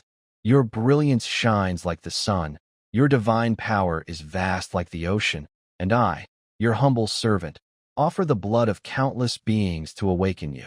The words echoed above the sky. Along with these voices, the souls of many noble descendants seemed to be drawn, instinctively wanting to kneel on the ground. Even Thor suddenly felt his heart pounding rapidly. His consciousness began to blur. A ripple spread out, and a cold aura radiated around him. Around Thor, a faint ice spirit appeared, and that silent consciousness quickly awakened. Once awake, Thor's face changed suddenly. He instinctively looked around and saw a few people with dazed eyes. Just as he was about to act, a bigger ripple spread out. Then a large protective shield extended downward, completely covering everyone inside. Their previously quiet minds quickly became clear. However, the moment they regained awareness, their faces turned pale. Even Isabel, Jaws, and Aisha looked no different. Such a frightening power. Is this a god? Aisha muttered softly, her eyes looking toward the distant sky, filled with excitement. At this moment, others felt the same. Gods. Everyone was both afraid and eager for their power. That brief moment, even just the influence, made them feel the terror of a god. Such power seemed capable of doing anything. It's starting. Thor paid no attention to everyone's excitement and longing. His gaze was fixed on the distant altar, which was gradually becoming real from the illusion. He clearly understood that the divine awakening had begun. The power of the laws was even being re-engraved into the world. Soon, it would be the time for the gods to descend upon the continent. As long as the altar fully solidified, the gods would return to the land. Thor wasn't sure whether this return meant an arrival or a revival. But one thing he was certain of, once the gods truly arrived, they might all die, including the entire northern province, which could completely collapse. Even with the daily intelligence system predicting this moment, Thor couldn't help but feel nervous. The others felt the same. Although their lord had surely prepared well enough, what if something went wrong? No one could guarantee the outcome if things went awry. Everyone held their breath, staring at the sky, watching the altar slowly take shape, too afraid to make a sound. Even Isabel, Jaws, and Aisha beside Thor were the same. Brian pressed his hand against his chest, trying to calm himself. He never expected to witness such a scene. Even a seasoned warrior like him started to feel nervous. Time seemed extremely long at this moment. Everyone stared fixedly at the sky, watching the strange and ominous gathering of energy. I don't know how much time has passed. I don't know how long it lasted. Maybe it was very short, or maybe very long. Perhaps time felt endless only because of the tension. Until suddenly, clatter. The clear sound of flowing water rang out, and in the next moment, a phantom river stretched across the strange and ominous sky, beginning to shift from illusion to reality. Splash. The river of the underworld. Could this be the full manifestation of the true body? Jozanabu couldn't help but swallow hard, feeling dry and nervous as he spoke. The underworld river. Thor's mind moved, and related information appeared automatically. Legend says the underworld is ruled by gods, and within it, 5 rivers run through heaven and earth, called the underworld rivers. Each river gathers endless laws and powers. Thor didn't expect that the Anubis deity appearing now would have a projection of the underworld river. As Jozanabu said, this means Anubis is almost fully manifesting on the continent. Only a lower-level god like Anubis could show a projection of the underworld river. The river appears, and the city walls are visible, shocking many people. Meanwhile, the bloodthirsty wolf leader on the illusionary altar shows a hint of excitement and fanaticism. That's right, great Anubis god. Bring forth more of your power, let the continent tremble, kneel, and fear under your divine might. You will be the greatest and most revered being on the continent. The bloodthirsty wolf's voice echoes through the sky, and the ominous, strange aura around him continues to spread and deepen. It even begins to fully soak into everything. But at this moment, the wolf leader doesn't seem to care at all. His expression remains fervent as he watches the projection of the underworld river and the spreading laws of power, excited beyond control. As he chants, dark and ominous energies start to spread further into the distance. At the very center, everyone gathers. It's time to act. If this continues, Anubis will truly descend. At that point, even with that one, we won't be able to escape unscathed. Suddenly, someone speaks up. Indeed. But it's surprising that the underworld river projection has appeared. Maybe this time, the divine ruins can hold the land knight. Another person chuckled softly. But amidst the laughter, their gaze grew serious. Even though they are in the sacred realm, they had to be cautious facing a nearly fully descended god. Whoosh. As the words fell, figures suddenly vanished from their spots. Under the dark sky, an ominous aura spread. The power of the laws intertwined, and the strength of the gods began to taint the entire world. Clatter. The illusionary waters of the river of the underworld flowed, seeming to shift from illusion to reality. Boom. A powerful aura spread from the altar. The bloodthirsty wolf's body grew taller. A mighty figure seemed to emerge from illusion into reality, moving from the past into the present. Around the altar, the atmosphere grew even more ominous. It was the sin of the underworld. Even a touch of life force was enough to drain completely. That's it. My lord, great Anubis, I welcome your arrival. The bloodthirsty wolf's hoarse voice spoke. Though his form was almost a cloud of dark mist, he still showed excitement and fervor. But as he was filled with enthusiasm, the power of the laws continued to weave. Vaguely, a dark, deathly realm appeared in the sky. The realm was illusory. Yet, even so, a sense of death and ominousness could be felt. When their gazes gathered, even their souls trembled. The river of the underworld suddenly solidified, as if it was about to descend into the mortal world. This is the divine kingdom, the realm of gods. When it descends, the gods will fully awaken. Only the final step remained for the divine kingdom to fully materialize. And at that moment, a pure, holy light descended from the heavens. The light surged, tearing apart the darkness instantly. The light was so bright that it stood out sharply against the ominous and dark sky. As it fell, the darkness was torn apart, and the evil aura quickly dissipated. In the distance, the city walls stood tall. Look! A surprised cry rang out as someone seemed to notice something and exclaimed. Soon, figures looked up at the sky, witnessing an incredible scene. What is this? Isabel whispered softly, and her eyes brightened unexpectedly. At this moment, many others also realized what was happening. The sacred realm, she whispered again, and Thor felt a surge of excitement in his heart. The sacred realm knight, up until now, he had only heard about them in stories. Now, he finally had a chance to see one, even if from a distance. At least he could feel the strength of a sacred realm expert. It's starting. It should succeed, Joes muttered nervously, a hint of tension in his voice. Others around him were just as nervous. No one knew what the final outcome would be until the very last moment. But no matter how anxious they were, they couldn't change what was happening far away. A pure light shone across the sky, gradually dispelling darkness and ominous feelings. The illusion, which was slowly stabilizing, flickered again in this moment. Human, how dare you stop the great Anubis from descending? A furious voice echoed, and from within a cloud of black mist, the savage howls of bloodthirsty wolves sounded wildly. The black fog surged as bloodthirsty wolves emerged from it one after another. Roar! The bloodthirsty wolves howled, their crimson eyes fixed on the place where the sacred light shone. Anubis, the god, is not so great. Just a low-level god, after all. An elderly man chuckled softly. His figure became clearer amid the sacred light, holding a long night spear that shimmered with holy light, causing darkness and ominous energy to spread outward. The knight's sword in his hand was a weapon he found in the ruins, said to carry some of the power of lower angels. It was the best tool to fight against this ominous and strange death god. Even now, in the presence of divine power, the old man felt no suppression. Instead, the surrounding darkness and strangeness seemed to fear him, perhaps fearing the spear in his hand. Human, how dare you insult the great Anubis? You will die, and your soul will sink forever into the underworld. Kill him. Let his flesh be a sacrifice to the great Anubis. The sacred flesh of the realm will surely bring great joy to the mighty Anubis. The words were spoken by the leader of the bloodthirsty wolves. Accompanied by his words, the surrounding black mist began to swirl rapidly. Amidst the dark, ominous swirling mist, bloodthirsty werewolves emerged from the shadows. Their crimson eyes all focused on the old man. They exuded bloodlust and brutality. Is this divine power infection? Can it reach such a level now? The old man whispered softly, his expression becoming serious. His right hand clenched the knight's spear tighter.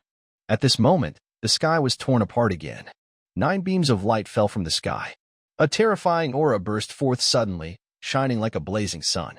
In the next moment, boom, rumble. A loud roar spread instantly, causing the entire altar to shake violently.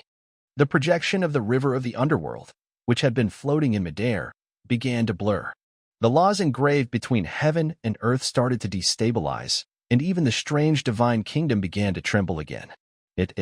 All you foolish humans deserve to die. The altar shook violently, and the chaos between heaven and earth made the bloodthirsty werewolf leader panic and feel even deeper anger. In his fury, the black mist surged again fiercely. More bloodthirsty werewolves rushed out, their targets directly aiming at the figures descending from the sky. It seems this is quite troublesome. The power of the gods is almost halfway here. A light, amused voice sounded. Among the 9 beams of light, figures stepped out and spoke slowly. Let's finish this quickly. Otherwise, that Anubis god won't sit still. As one person spoke and stepped forward, more figures emerged from the light. Then came the third, the fourth. Within the huge glow, 10 sacred domain knights stood in the sky. The aura of the sacred domain kept spreading. Even their pure power, combined with the ominous energy gathering around, was already beginning to break apart. But this breaking apart was still not enough to seriously affect the entire altar. After all, endless ominous energy continued to spread, and its spreading speed was far faster than the collapse of these sacred domain experts. At this moment, the appearance of 10 people made the divine ritual even more shocking. In the center of the altar, amidst the black mist, the bloodthirsty wolf leader's face showed madness, cruelty, and boundless anger. His crazy thoughts made him want to tear apart all the humans in front of him completely. In his madness, the black mist surged wildly, and more bloodthirsty wolves rushed out. 1, 2, 20, 30. A dense pack of huge, bloodthirsty wolves covered the sky. Even those standing on the city walls, powerful noble heirs, felt a shiver run down their spines when they saw this scene. Thor could even sense that Isabel's breathing had become slightly heavier without realizing it. In her eyes, there was a flicker of tension. How terrifying. Aisha muttered softly, his pupils showing a hint of fear. Of course, it wasn't only Aisha reacting this way. Even the Earth Knight felt a tremor upon seeing this scene. because even from a distance, they could feel the terrifying aura emanating from those bloodthirsty wolves. Level 4. No, that was no longer something a level 4 bloodthirsty wolf could possess. Level 5. Only a level 5 bloodthirsty wolf could have such an intimidating aura from several thousand meters away. Level 5, just thinking about it makes one scalp crawl. Moreover, in the sky ahead, there weren't just Thor. Brian instinctively spoke, his gaze fixed on Thor. Even as a land knight, he felt a sense of nervousness and sweat at this moment. "Don't worry, the kingdom will handle it," Thor said softly. Then he remained silent. Upon hearing Thor's words, Brian, along with Isabel, Joes, and others around him, inexplicably felt a sense of calm settle in their hearts. Isabel looked at Thor once more, then took a deep, steadying breath. As their eyes focused on him, far above in the sky, the battle had already begun. Indeed, let's see who kills more. The power of a lower god, it's a good chance to feel it. Their words were spoken with confidence, and in the next moment, powerful life force sources erupted from many figures. 10 sacred domain knights unleashed their full strength, targeting the bloodthirsty wolves that had emerged from the black mist. Compared to ordinary bloodthirsty wolves, these transformed by divine aura were much stronger. Each one radiated a terrifying aura of evil.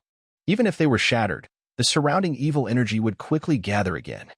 More importantly, as the evil spread, the number of bloodthirsty wolves kept increasing. Soon, the entire sky was covered. They discovered that while normal bloodthirsty wolves were only at the 4th stage, under the influence of divine aura, these wolves had already reached the 5th stage. Even sacred domain experts had to be cautious. However, once a knight enters the sacred domain, everything changes. The cultivation of land knights is a huge threshold, and the same applies to sacred domain. Once in the sacred domain, knights form their own territory. Not to mention ordinary 5th stage orcs, even peak 5th stage orcs are within reach for human sacred domain knights. The bloodthirsty wolves gathered in the black mist, although reaching the 5th stage and infused with divine aura, apart from their undead trait, their strength was only at the early 5th stage. 10 of them could easily handle this. The territory continued to expand, quickly suppressing many bloodthirsty wolves, which were then slaughtered and turned back into black mist. The ominous atmosphere around gradually faded as many bloodthirsty wolves were strangled. Even if they gathered again, their presence was becoming weaker. The chaotic power of the law appeared more and more illusory. Humans, you all deserve to die. Angry shouts echoed again, but this time they sounded more like helpless roars. In just a short time, 10 sacred domain knights had already killed most of the bloodthirsty wolves. The spreading darkness and ominous feelings seemed to have stopped at some point. Even at the very center, the dark mist appeared to thin out more. Divine power is truly strange, an old man sighed, glancing at the bloodthirsty wolf turning back into dark mist. He didn't stop his actions. With a wave of his right hand, he cut down a wolf that was rushing toward him, which also turned into dark mist. "This is divine power, naturally wondrous," a voice nearby said with a shake of the head and a smile. "Exactly. Quickly, we must act. In 20 breaths, we need to eliminate these creatures, or we won't be able to stop the divine arrival." Their words were urgent. The 10 knights no longer held back. Their powerful aura suddenly spread across the sky. In the next moment, the entire darkness was torn apart. The ominous presence dissipated completely, and the light of the sacred domain shone brightly over the entire sky. At this moment, the power of the sacred domain fully enveloped the surroundings. A figure at the very center wielded a holy spear that radiated intense divine energy, which caused the already torn and ominous atmosphere to quickly melt away. A strong aura of the sacred domain spread across the entire world. The darkness was torn apart, and dazzling holy light filled the sky. The previously appearing Nether River began to collapse rapidly. The strange and ominous feelings quickly disappeared. In the high sky, a huge and illusory divine realm was frozen in place at the moment of its formation. Invisible forces intertwined above the sky. It paused briefly. Then, it started falling from the sky. Impossible! How is this possible? How could you possibly stop the great Anubis from descending? Anger roared out with a loud scream, gathering into a wave of ominous energy. The bloodthirsty wolf leader slowly appeared, its aura flickering and flickering with a sense of impending doom that was beginning to fade. But at this moment, it paid no attention to these things. Its fierce face was filled with disbelief. A divine presence. It had been stopped, and it was stopped by those humble humans. This moment dealt to the bloodthirsty wolf like never before. Its faith was almost completely shattered. In its mind, God should be high above, and once the divine awakening was triggered, the mighty Anubis would descend upon this land, bringing endless fear. But things had changed completely. Only 10 humans had managed to stop the divine from fully descending. It couldn't accept this. It couldn't face it. Its fierce face was full of rage and violence. Roar. It let out a deep, beast-like roar. In the next moment, its body turned into a thick, ominous aura and charged directly at the 10 sacred domain knights. Not bad. Under the influence of divine power, it's almost approaching the 6th level. Unfortunately, you are not Anubis, and your power cannot hold the strength of a god. A light, teasing voice sounded. Next, among the 10, one figure holding a long spear raised his weapon. A dazzling holy light shone again. In an instant, the boundless ominous energy collided with the holy light. Boom. The holy light and the dark, ominous energy intertwined. The sense of evil quickly dissipated, and the bloodthirsty wolf's figure emerged from the darkness. Its pupils widened, and it instinctively lowered its head. At this moment, the spear pierced straight through its chest. The power of the holy light continued to erode the darkness and evil aura on its body. At this moment, the bloodthirsty wolf even felt its soul was collapsing. No. A hoarse voice cried out, but it was too late for any reaction. Its body began to disintegrate rapidly, and the dark aura was quickly purified by the holy light. The power of a lower-tier divine authority is really useful against netherworld gods. Someone couldn't help but envy and speak. At this moment, many people looked at the old man with slightly changed eyes. Even damaged divine artifacts are very tempting to these sacred realm beings. Everyone, now is not the time to discuss this. Don't block the surroundings yet. If the Orcs one comes over, we will be in big trouble. The old man glanced around, clearly understanding what these people were thinking. He snorted coldly and spoke. Carolina, your words are a bit too serious. The Baiman giant beasts don't care about these things right now. Hearing the old man's cold snort, someone chuckled softly and replied, Yes, Carolina, there's no need to be so anxious. After one person spoke, others soon started laughing and joking. Of course, they were joking, but everyone quickly began their actions. This place was near Orc territory. Although the Baiman giant beasts probably wouldn't arrive soon, what if they did? They didn't want to face such terrifying creatures. 10 figures descended rapidly around the area. Soon, buzz. Ripples spread out, and a huge magic circle began to rise, enveloping this entire area. Their domain power also started to spread quickly, trying to completely isolate the land. Just as the giant magic circle rose, in the sky, the illusory divine kingdom, which had been swaying violently, finally reached its limit and suddenly crashed down toward the ground below. Illusion and reality intertwined over the divine kingdom. At this moment, as the divine kingdom fell, it also began to rapidly evolve toward the divine ruins. If it fully falls into the mortal world, the divine kingdom will completely turn into divine ruins. Many people watched this scene in silence. The 10 sacred realm knights did the same. On the city wall, powerful noble heirs reacted similarly. Success. Whispering to herself, Isabel spoke. She exhaled a long, heavy breath. Not only she had this reaction, all the people on the city wall, whether dukes' heirs or powerful marquis heirs, had nearly identical reactions. Until this moment, everyone finally relaxed. This meant the divine awakening had completely failed, and divine presence would not occur again. Their danger was now gone. Is this what divine ruins look like? Brian muttered to himself, his eyes shining as he looked up at the sky. Above, the divine realm was falling rapidly, and he was filled with shock. This was the first time he had seen the birth of a divine ruin with his own eyes. He also witnessed the failure of the divine awakening. Most importantly, he saw a powerful saintly figure make a move. His heart was filled with intense emotions. Yes, this is the divine ruin. Once it falls completely, it will automatically draw in all living beings within a certain range. Get ready. We can leave now. Isabel seemed to hear Brian's words and nodded without hesitation. Miss Isabel, wait a moment. It's not completely safe yet. Before Isabel could act, Thirst stopped her softly and spoke. Wait a little longer? Isabel looked confused and asked instinctively. Thirst nodded without explaining. After a brief hesitation, Isabel finally held back her urge to act. Of course, while they held back, many others inside the city walls couldn't sit still. Figures quickly prepared themselves. Soon, some groups couldn't resist and headed toward the divine ruin. More groups followed. Second, third, and forth. In less than half an hour, many noble descendants inside the city walls had already left, and more people continued to depart. Lord Thor? Isabel looked at Thor with some confusion. Wait another half hour. Facing Isabel's puzzled gaze, Thor simply spoke softly. Isabel opened her mouth but didn't say anything. Time kept passing. Most of the groups had already left the city walls, leaving only a few behind. And at that moment, boom, a loud explosion sounded, causing the entire world to tremble.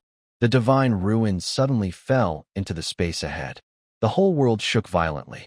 That area was instantly covered in thick black fog. Ripples spread out, and in the next moment, a terrifying suction force was about to fully unleash. But just then, a loud roar from a distant place suddenly echoed across the entire sky, followed immediately by a powerful surge of energy sweeping over everything.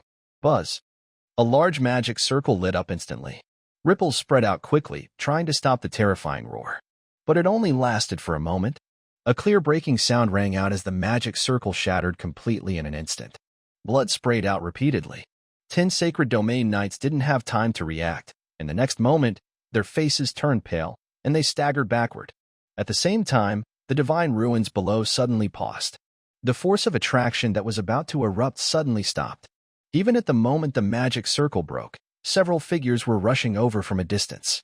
The frontmost knights' bodies suddenly exploded into pieces, turning into a shower of flesh and blood. Even the knights behind, who were still moving, felt a tightness in their chests. Their bodies fell heavily to the ground. Their heads spun, and they felt as if the world was spinning. What just happened?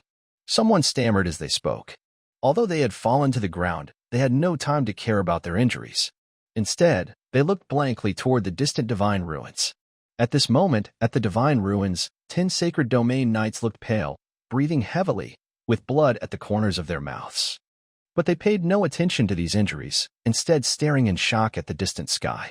An endless golden glow spread out, and a huge shadow appeared far away. Behemoth. How could this be? A sacred knight murmured in disbelief, his face showing shock and incredulity. This is really trouble now. Someone sighed bitterly and shook their head. They were from the sacred domain, among the top beings in the kingdom. But compared to whom? Compared to ordinary orcs, even 5th or 6th tier orc tribes, they weren't too worried. But Behemoth was different. It was a 7th tier orc tribe, truly one of the most powerful beings on this continent. With their strength, they couldn't compare at all. Carolina. Someone seemed to have an idea and couldn't help but look toward Kael'nina. As this person spoke, everyone's gaze naturally focused on Kael'nina. Kael'nina understood what these looks meant. But at this moment, he didn't know what to say. After all, he wasn't sure if the one from his kingdom had truly arrived. His silence caused some people to twitch their mouths in frustration. Some even couldn't help but want to curse. But they held back for now. In this situation, they preferred to think about how to face what was coming next. Baimon's arrival. This situation probably wouldn't be easy to resolve. If things got worse, a battle with the orcs might break out today. Even just thinking about a fight with the orcs made everyone feel heavy-hearted. What should we do? The old woman's hoarse voice broke the silence, and she looked at the others present. But all she got was silence. This isn't our doing. It's the bloodthirsty werewolves, and it has nothing to do with us humans. In the silence, someone spoke softly. Do you think that person will listen to you? Or do you think he will believe you? Hearing this voice, someone spoke with a sense of helplessness. In this situation, there's no proof that the bloodthirsty werewolves are guilty. Many orcs were slaughtered at the human defenses, and then the divine ruins appeared, and the divine awakening ended. Our 10 sacred domain members are in the orc territory now. If we go and tell Baimon that this mess was caused by your own orcs and has nothing to do with us humans, it's unlikely they'll believe it. If Baimon's giant beasts believe that, they'd be fools. Even if it were them, they wouldn't believe it. But the fact is, this is the truth. With this voice, everyone fell silent again, clearly realizing this point. While they were silent, in the distance, a rumbling sound continued to grow louder, and dust swirled up, almost covering the entire sky far away. A terrifying aura, almost suffocating, kept coming closer. From afar, it looked as if the entire world was being swept up. The ground trembled violently. Even among 10 powerful saints, their hearts seemed to start pounding faster. The top warriors of the kingdom felt their lips becoming dry and trembling. They wanted to move, but dared not. A terrifying aura had already enveloped them completely. If they dared to move, they might face death in the next moment. Cold sweat seeped out, and they looked at each other, unsure of what to do. At the city wall, the remaining people only felt their scalps go numb, staring in shock at the distant scene. Far away, even those unaffected in the middle of their journey hurriedly ran back toward the city wall. Gulp. Isabel instinctively swallowed her saliva, looked at the terrifying scene in the distance, then glanced at Thor beside her. She wanted to speak, but didn't know what to say at this moment. Lord Thor. Isabel spoke, her eyes turning toward Thor. Her heart was pounding fiercely, her expression full of disbelief. She never expected to see such a scene. The figure who had rushed out first did not enter the divine ruins but was torn apart instantly. Even the next person behind him was heavily injured now. If they hadn't obeyed Thor's orders and rushed out just now, the consequences would have been disastrous. Not only Isabel's heart was shaken, but also Joe's, Aisha, and even Brian. Faced with everyone's shocked gazes, Thor did not answer. His gaze was fixed on the sky. He had daily intelligence reports, and he had seen this scene in the previous reports. He knew it naturally. But knowing was one thing, facing it was another. Behemoth. He whispered softly, his expression serious. The Behemoth was the king among orcs, the only 7th-rank orc tribe in the entire orc territory. Its terrifying presence was described in countless stories. For the Behemoth, Thor was both nervous and full of anticipation. In his focused gaze, dust flew up ahead, and a loud roar echoed. A series of extremely large and terrifying creatures began to appear in sight. They were enormous beings over 10 meters tall, running with the entire world trembling violently. According to the legend of the Baimen, their tails are straight like cedar trees, their muscles are as solid as stone, and their bones are as hard as bronze and iron. As the only 7th-tier orc tribe, the Baimen giant beasts are nearly terrifyingly powerful. If other orc tribes are generally fought off by great knights against 2nd-tier orcs, Earth Knights can handle 3rd-tier orcs, and Sky Knights can deal with 4th or even 5th-tier orcs. Even 6th-tier orcs can be managed by Sacred Domain Knights. But this does not include the Baimen. Baimen giant beasts are even stronger than humans of the same level. A 2nd-tier Baimen giant beast can easily crush a human Great Knight. A 5th-tier Baimen giant beast is not easy for even Sacred Domain Knights to handle. 6th and 7th tiers surpass the limits of Sacred Domain Knights, reaching incredible levels. Roar. Humans. A loud voice echoed through the sky and earth. Even just hearing it, the 10 Sacred Domain Knights felt their domains almost shatter completely. But just as the overwhelming pressure was about to crush the 10 Sacred Domain Knights into pieces, a ray of light appeared. King Baimen, don't be so aggressive. A light, amused voice sounded. As the light shone, a figure slowly stepped out from the void. His gaze was fixed on the distant enormous figures, or rather, on the central one sitting on a huge throne, wearing a crown, the Baimen giant beast. A powerful aura spread out, and the oppressive, suffocating energy was immediately blocked. Below, the originally pale faces of the figures brightened with relief. They exhaled a breath of relief, looking up at the figure in the sky. For a moment, they thought they were going to die. But unexpectedly, this one had finally arrived. King Tulip, you entered my orc territory without permission. Are you trying to start a war? On the enormous throne, the fierce Baimen giant beast looked up at the figure in the sky, and a rumbling voice rang out. Not in any other language, but in the common language of the continent. King Behemoth, this is not me stepping into your territory, but the orcs under my command initiating divine awakening. May I assume this was your Behemoth clan's instruction? High above, King Tulip, wearing a crown, faced the words of the Behemoth King. His voice was calm, but his words made the Behemoth King instantly furious. King Tulip, what did you say? Our orcs have started the divine awakening. This is the divine awakening initiated by our orcs. Do you think I am a fool? The Behemoth King roared loudly, a fierce aura quickly gathering around him. His eyes also took on a wild, aggressive look. Behemoth King, I have no obligation to prove anything to you. I only say this once. The bloodthirsty werewolves tried to activate the divine awakening, summon Anubis, but we stopped them, and it caused a divine ruin. Believe it or not, that is the truth. If you want to fight, then do so. But it depends on whether you can leave here alive today. King Tulip's words remained calm, but a terrifying aura rose up as he looked at the Behemoth beast. You're seeking death. The Behemoth King's eyes instantly turned bright red. In the next moment, a powerful aura surged, and he suddenly stood up from his throne. A mighty wave of energy swept out, expanding his divine domain directly toward King Tulip. However, before his divine domain could fully unfold, he seemed to sense something. His movement paused, and his gaze shifted to two other locations. In his line of sight, two figures, both wearing crowns, stepped forward. King Tulip, no wonder you dare speak to me like this. It seems you have long planned this. All right, today I will see if the three of you can keep me here. The Behemoth King's pupils showed anger and agitation as a rumbling sound filled the air.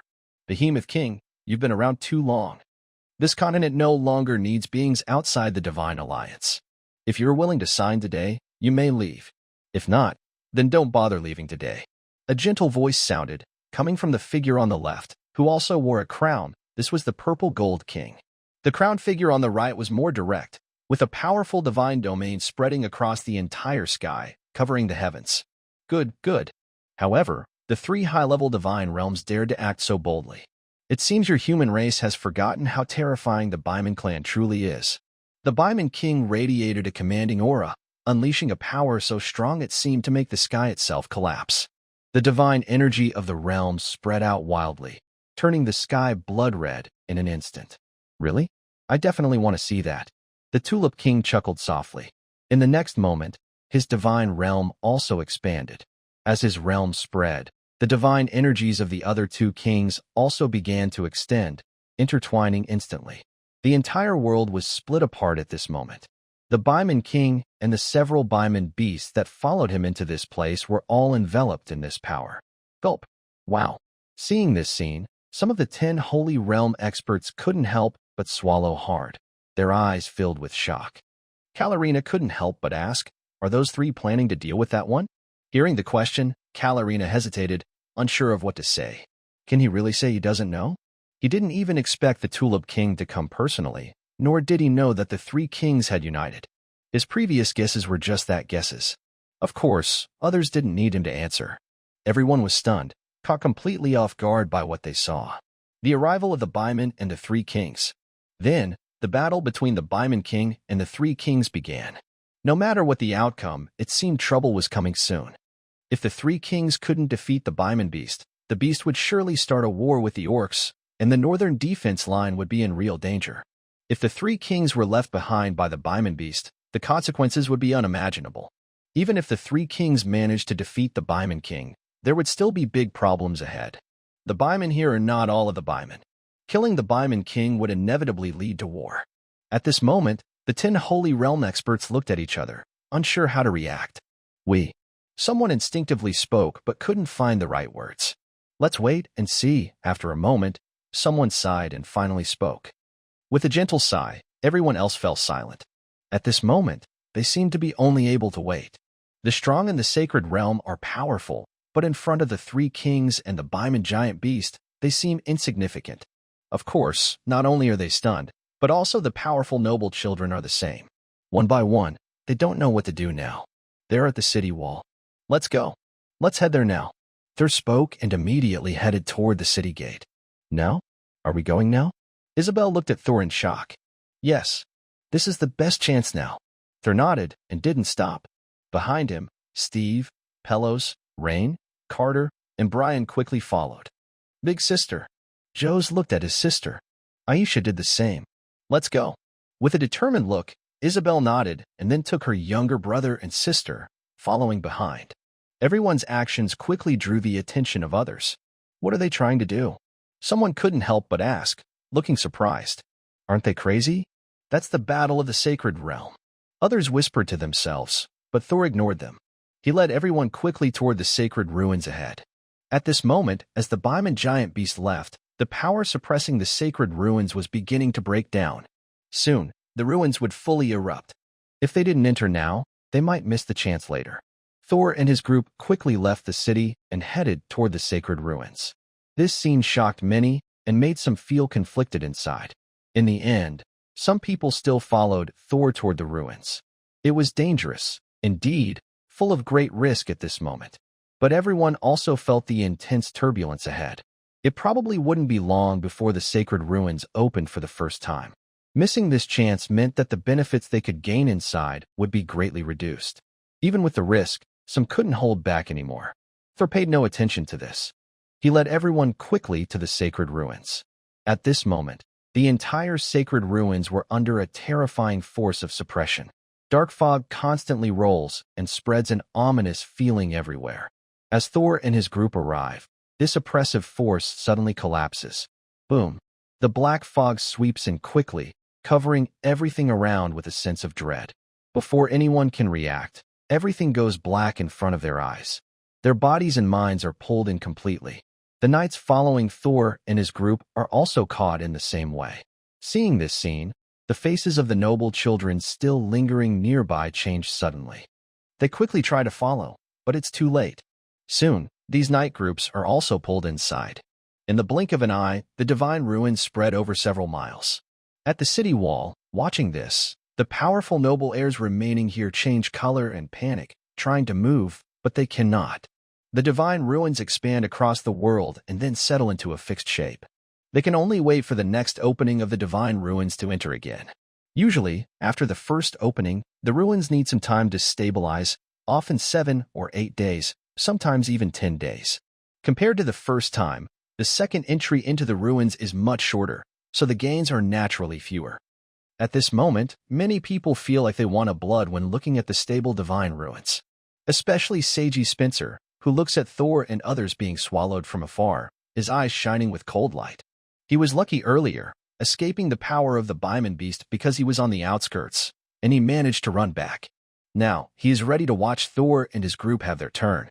But he never expected that Thor and his group would enter the divine ruins so smoothly, which makes him feel uncomfortable. Why is that Dries Rosa family member able to go in first? They are just an Earl's family, yet they got the first chance. This was supposed to be Seiji Spencer's opportunity. The sky is dark, and the setting sun looks blood-red. A reddish aura spreads across the entire world. Ominous and dark energies keep intertwining. On this land filled with these intertwined energies, there are heaps of bones, mountains of white bones that make one's scalp tingle.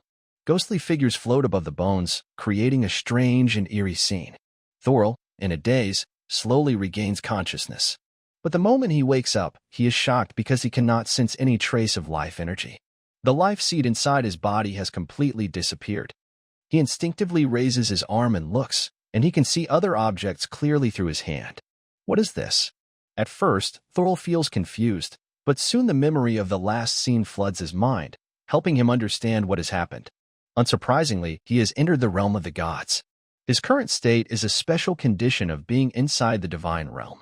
Anubis, the god of death, rules over the realm of the dead, so only those who have passed away can step into it. At least, beings like them, who haven't even reached the sacred domain, cannot break this rule. In this situation, their souls are directly pulled into the divine realm, while their bodies remain in the part of the realm that is already manifested. Thoughts race through his mind, and memories quickly return. Thor's eyes gradually clear, and his form becomes more solid. The divine realm is engraved with the laws of the gods. To understand it, I need to comprehend the laws of Anubis or directly absorb the law energy within. He mutters to himself, recalling daily information and the details he learned from Isabel. Over time, as he became more familiar with Isabel, she shared more about the divine realm. Thanks to her, Thor gained a clearer understanding. As he had previously known, the divine realm is a special existence created when the gods' realms do not fully descend. It exists partly as a real divine realm and partly as an illusory divine realm. The divine realm usually contains the law energy of the gods. Those who enter can sense and absorb this law energy. However, entering this realm often causes intense reactions because the illusion and reality intertwine. Continuous surges of divine law energy may attack those who step inside. Killing beings that gather the power of the laws can grant you corresponding law energy. The more you kill, the greater the amount of law energy you can gain. This law energy is almost the biggest barrier for reaching the divine realm from the sacred domain. If you can gain enough insight within the ruins of the gods, then in the future, not only knights of the sacred domain but even those aiming for the divine realm will have a good chance. Of course, entering the ruins of the gods is not without risks. The ruins are a mix of reality and illusion. Dying inside the ruins means the same as dying outside. And beings that gather law energy are not easy to deal with. They carry law energy, and even if they are only second level, their strength far exceeds that of ordinary great knights. Third-level beings are even stronger than Earth Knights. Moreover, inside the ruins, they are endless. If they cannot hold on and do not withdraw in time, the consequences are obvious. On the entire continent, the ruins appear quite often, and many people gain something inside, but even more die there. Especially the ruins, which blend illusion and reality. No matter how many people enter, each space is completely independent. They cannot cooperate easily. This means that to gain benefits, they must rely on themselves. Fortunately, the tests in the ruins are almost the same for everyone. Apprentice knights face only apprentice-level strength, and full knights face only full knight-level strength. Otherwise, weak individuals might be completely overwhelmed the moment they enter. Splash! The sound of flowing water echoes, and Thor instinctively looks up. He sees a dark, illusory river crossing the entire sky above the black heavens. This is undoubtedly a projection of the river Styx. Although it is just a projection in this ruins, the river in the sky is real. Even with focused attention, Thor can feel an ominous, deathly aura. Above the river Styx, flowers bloom on the other side, carrying a soul-consuming power. Thor has no doubt that once a soul falls into it, there may be no way out forever. Splash! The endless river of illusions flows again. At this moment, Thor feels a faint change in his soul, but before he can examine it carefully, beneath the dark sky, a mountain of bones begins to stir. Black mist gathers among the bones, and ghostly wolves appear. Their pupils glow with a faint green, and their sharp eyes fix firmly on Thor. 1 wolf, 2 wolves, 5 wolves, 10 wolves, each emerging from the bones, forming their ghostly figures. An invisible pressure spreads out. Even just witnessing these green-eyed wolves makes one feel a shiver deep inside. These are not ordinary beasts. They are beings woven from souls and loss. Thor almost cannot sense his life energy now, and even if he could, it would be meaningless against such beings, because they are all souls, powers corrupted by the divine force of Anubis. It really feels like a game, Thor whispers softly, a light smile on his face. Learning about everything in the divine ruins gives him a gaming sensation. Now that he sees it with his own eyes, this feeling becomes even stronger, stirring ripples in his heart. But he quickly suppresses these ripples. What he needs now is not to dwell on feelings, but to find ways to gain more benefits in the divine ruins. To do that, he must last longer here, because only then can he maximize his gains. In the next moment, a knight's spear suddenly appears in his hand out of nowhere, identical to the one he carried before. As a soul body, he has lost his life energy and the power to manipulate life seeds. But there is an advantage. As long as he has enough soul power, he can materialize anything he wishes, including weapons. Fighting with souls. This is my first time, Thor says, and I want to try it. With that, he raises his knight's spear and charges forward. At the same time, ghostly wolves rush toward him. The battle begins quickly. When they make contact, Thor immediately feels that this fight is very different from fighting with a physical body. There is no life energy, only pure soul power in this fight. Fortunately, Thor's soul power is extremely strong. Having lived twice, he also signed a sharing contract with the elves. His soul strength is even more powerful than that of ordinary earth knights. His spear like a rainbow, instantly piercing through a werewolf's body. The pierced werewolf's body gradually turned into black mist and dissipated, while a trace of its original energy began to merge into Thor's body. Thor only felt a cool sensation spreading through him. His consciousness seemed to become clearer. Again, he lightly shouted, wielding his knight's spear and charging forward once more. The battle quickly erupted. One werewolf after another was defeated by him, and the energy from their origins flowed into his body, making his spiritual form gradually become clearer from a state of fuzziness. 1, 2, 3, 5, 10. Thor gradually forgot himself and everything else. All he knew was that he was swinging his knight's spear. The number of werewolves he had slain around him kept increasing. Under this dark sky, there was no concept of time. No one knew how long it had passed or how long it lasted. Unlike the previous fierce battles, this time Thor seemed to be immersed in some kind of insight. Waves of deathly aura spread and intertwined. Meanwhile, a faint cold aura around Thor began to condense. It was ice element power starting to weave into the law of power. Once formed, the ice power would no longer come from natural spirits but would belong to Thor's own law of power. However, this process was very slow. No one knew how long it would take for this faint ice power to reveal a trace of the law of ice. Clatter! The illusory river of the underworld flowed. In various spaces, the same scene was happening. But compared to Thor's ease, these people were not so relaxed. The children of powerful nobles, with various incredible methods, yet this did not mean their souls were strong. Each bloodthirsty werewolf was on the same level as them. Dealing with them was extremely difficult. Boom. A powerful noble's child trembled, and a werewolf directly knocked him flying, causing him to crash into a pile of bones. How could this be? A strange sound echoed as falling figures carried an unbelievable presence. Even a werewolf couldn't stop him. In the outside world, his life force was strong enough to match mid-level Earth Knights. However, the situation didn't allow him to think further. The werewolf lunged again, biting directly at him. Suddenly, with a loud tearing sound, one of his arms was ripped off. Intense pain spread through his soul, waking him instantly. He shouted urgently, "I want to withdraw." At that moment, a beam of light shone directly onto him. In the dark fog outside, a figure staggered into view. His face was pale, and his right arm hung limply, powerless. Am I the first to go? He wondered, looking around. The area was empty except for himself. He glanced at the sky, which hadn't been long since he entered. His face looked very grim. Clearly, he was the first eliminated. More importantly, he felt that his right arm was now completely numb. Although it was still there, he had no sensation. It was obvious that when his soul was devoured, his right arm was also lost. Even high-grade life potions couldn't restore it. Only higher-level magic potions, soul mages, or advanced priests might have a chance. But these weren't available in the kingdom. His face turned pale as he looked at the dark, enveloping area. His expression kept changing before he finally lowered his head and walked away into the distance. He didn't return to the city walls but left in another direction. Being the first eliminated made him feel ashamed and unwilling to face others' mockery. An hour later, more figures appeared from the black fog, all with extremely pale faces. When they realized not much time had passed, their expressions grew even more grim. Clearly, from the time elapsed, they had all failed. Facing these people, distant figures who hadn't entered the fog showed either mockery, seriousness, or disdain. This made those eliminated feel even worse. Of course, Thor didn't know about any of this.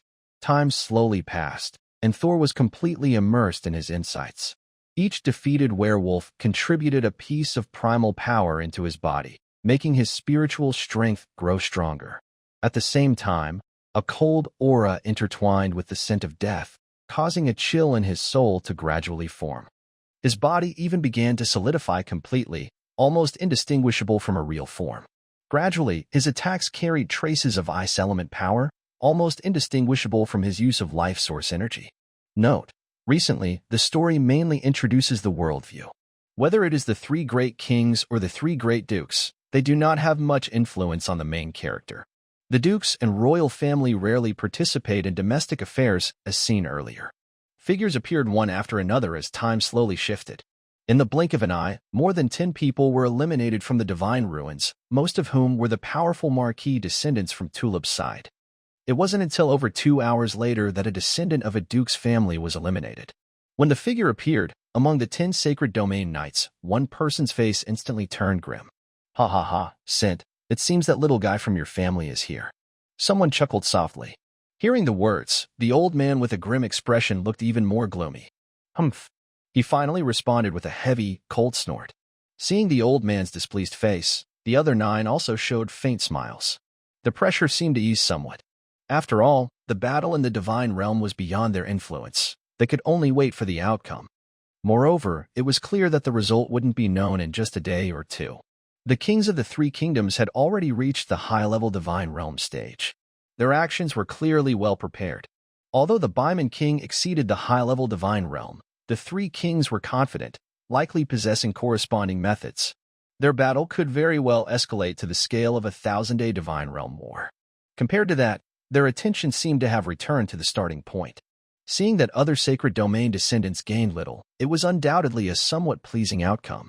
However, this joyful expression did not last long for many people. Soon, the descendants of their families also began to be eliminated. Time slowly passed. In the blink of an eye, a day had gone by. The entire area became completely quiet. About 50 knights initially entered the Divine Ruins, but in just one day, more than half had been eliminated. Most of those eliminated were descendants of the powerful Tulip Marquis family, but there were also many from Sacred Domain families. More importantly, just because someone hadn't been eliminated yet, it didn't mean they were still alive inside. They could have already died. This made everyone's smiles gradually fade. Is this divine ruin too dangerous? After a moment of silence, someone couldn't help but speak. Even those who hadn't been eliminated felt uneasy inside. The elimination rate seemed higher than they expected, and they had to worry. They could accept some losses, but only within their limits. If everyone inside faced serious problems this time, many families would face big issues this generation. Indeed, it might be a bit too much. Almost half of the divine kingdom has descended, and the power of the divine ruin is nearly like the divine kingdom truly arriving. And with Anubis, the god of death, this divine ruin is probably quite difficult. Hearing this, another person also spoke. His voice was deep, and his gaze was fixed on the distant divine ruin. Many people looked at Carlinina when they heard him. Everyone, this isn't my decision. It has nothing to do with me. And the difficulty is greater, but so are the rewards. It all depends on who has this chance. Carlinina naturally noticed the looks from others and spoke with a helpless tone. Wow, when discussing plans, everyone was talking nicely, but when problems arose, they looked to him. He almost wanted to curse. But after thinking for a moment, he held back. There have been too many changes lately, and everyone's mood was unstable. Everyone, let's wait another day. If the situation isn't good, can we forcibly suppress the divine ruin? Suddenly, a voice spoke. The gaze turned to the remaining few people. Suppress the divine ruin? It's impossible. Although Anubis is only a lower-ranked god, he is still a divine being. We cannot simply suppress him with our limited power. The old woman shook her head and spoke with a frown. What kind of joke is this? When have the sacred domains ever been able to suppress the ruins of gods? Do they really think they're divine realms? Our strength is indeed not enough. With this, it should be manageable. The figure who spoke nodded slightly, then gently raised his right hand. In the next moment, a pure white feather appeared in his palm, glowing with a sacred light that spread a calming power. What is this? Everyone present was startled when the feather appeared. A feather from a mid-level angel, Anubi. You? One person couldn't help but gape in surprise. I obtained this unexpectedly on the foreign battlefield. It should still have a strike left, enough to temporarily suppress the ruins of a god like Anubis. Seeing everyone's reactions, the beautiful woman called Anubi slowly spoke. Yes, with a feather from a mid-level angel, we should be able to temporarily suppress the ruins of a god. Anubi, what should we do? Everyone took a deep breath, then nodded in agreement. One person couldn't help but speak again. At this moment, even they couldn't help but worry about their own descendants. Then it settled. If no one is eliminated in the next 2 days, we will all take action to suppress the ruins of the gods. Anubi nodded and made a decision. The remaining people agreed with a nod. Unaware of the decisions made by the Sacred Domain Knights, those inside the Divine Realm did not know what was happening. Clatter. The illusionary waters of the Nether River flowed continuously, with ominous and deathly auras intertwining. Inside a Divine Realm space, Thor's body had fully solidified, not just his body, but also the knight's spear in his hand. If anyone saw Thor now, they would find him completely different from before. Cold, icy energy spread across his body. A diamond-shaped crystal adorned his forehead. The power of ice elements constantly intertwined around the crystal. Meanwhile, cold air was also spreading over his soul. Previously, due to signing a shared contract with Anna and influenced by the natural spirits, his life source began to transform, gradually gaining the power of ice elements. This was only the transformation of life energy. His body itself did not change. However, at this moment, as he continued to kill wolves that had transformed through the law, strands of primal power gathered. The ice element on his body was beginning to undergo a law-based transformation. Not only the ice element, but also a sense of death was spreading around him. This was the power of the death law. A large amount of primal energy flooded in, quickly boosting his spiritual strength, and he gained a faint understanding of the death law. Although this insight couldn't be directly used, the power of the death law was already starting to spread over him. With this death law power, if he managed to break through to become a saintly knight in the future, he would likely rely on this strand of death law to step into the divine realm, a threshold most saints could never cross in their lifetime. The power of the law was a huge obstacle for any saintly strong person. Understanding the law was something every saintly expert sought after. But outside the divine ruins, it was extremely difficult to comprehend the law between heaven and earth. And the divine ruins generally couldn't hold saintly experts. Even the strongest divine ruins could usually only contain sky knights. The reason was simple. The domain space of the saintly realm conflicted heavily with the divine ruins. Entering the saintly realm could cause the ruins to collapse or be overwhelmed by the realm's power. In the past 1,000 years, only those with extraordinary talent or those who entered the divine ruins or came from external battlefields could break into the divine realm.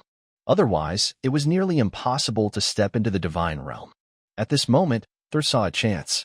And it was not just the death law, but also the ice element law. Of course, Thor was still far from that level. He wasn't thinking too much about it now.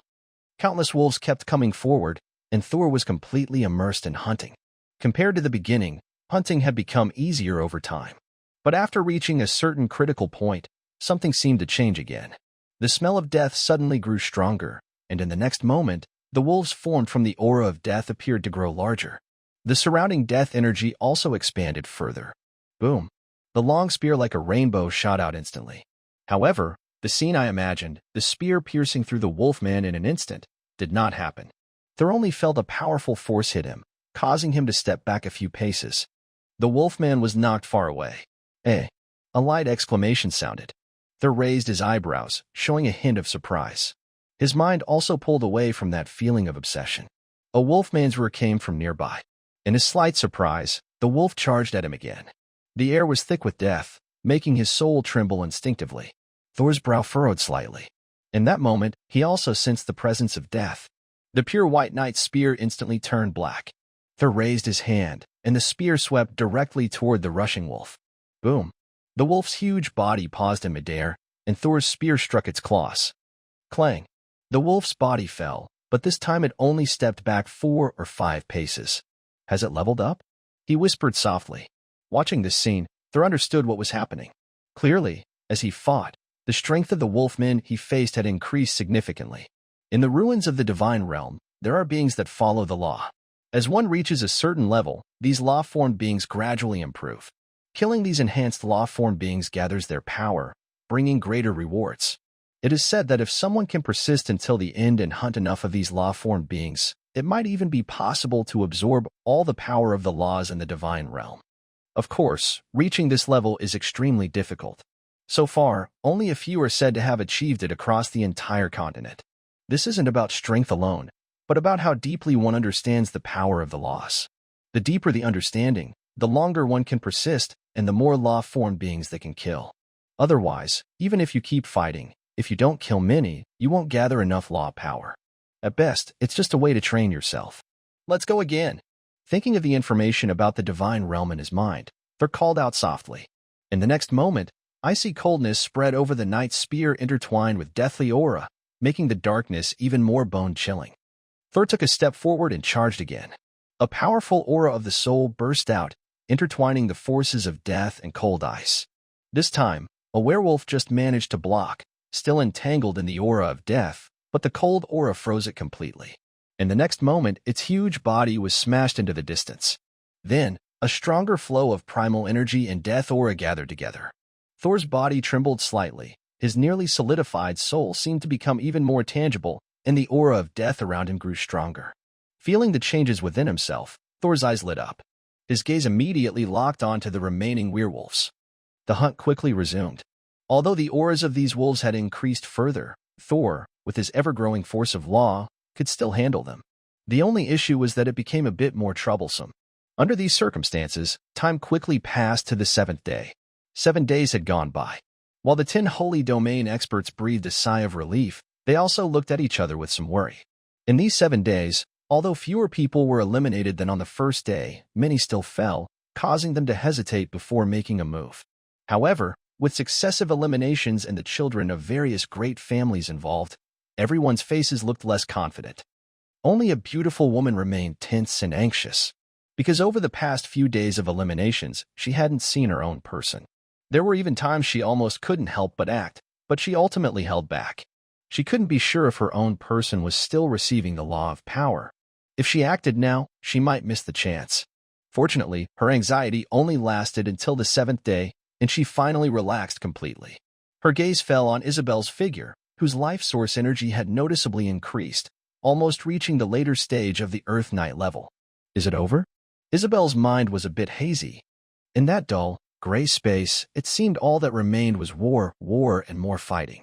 Time and time again, battles and fierce clashes. Even she couldn't remember how long she had been fighting or how many werewolves she had killed. She only felt that her condition was getting better and better.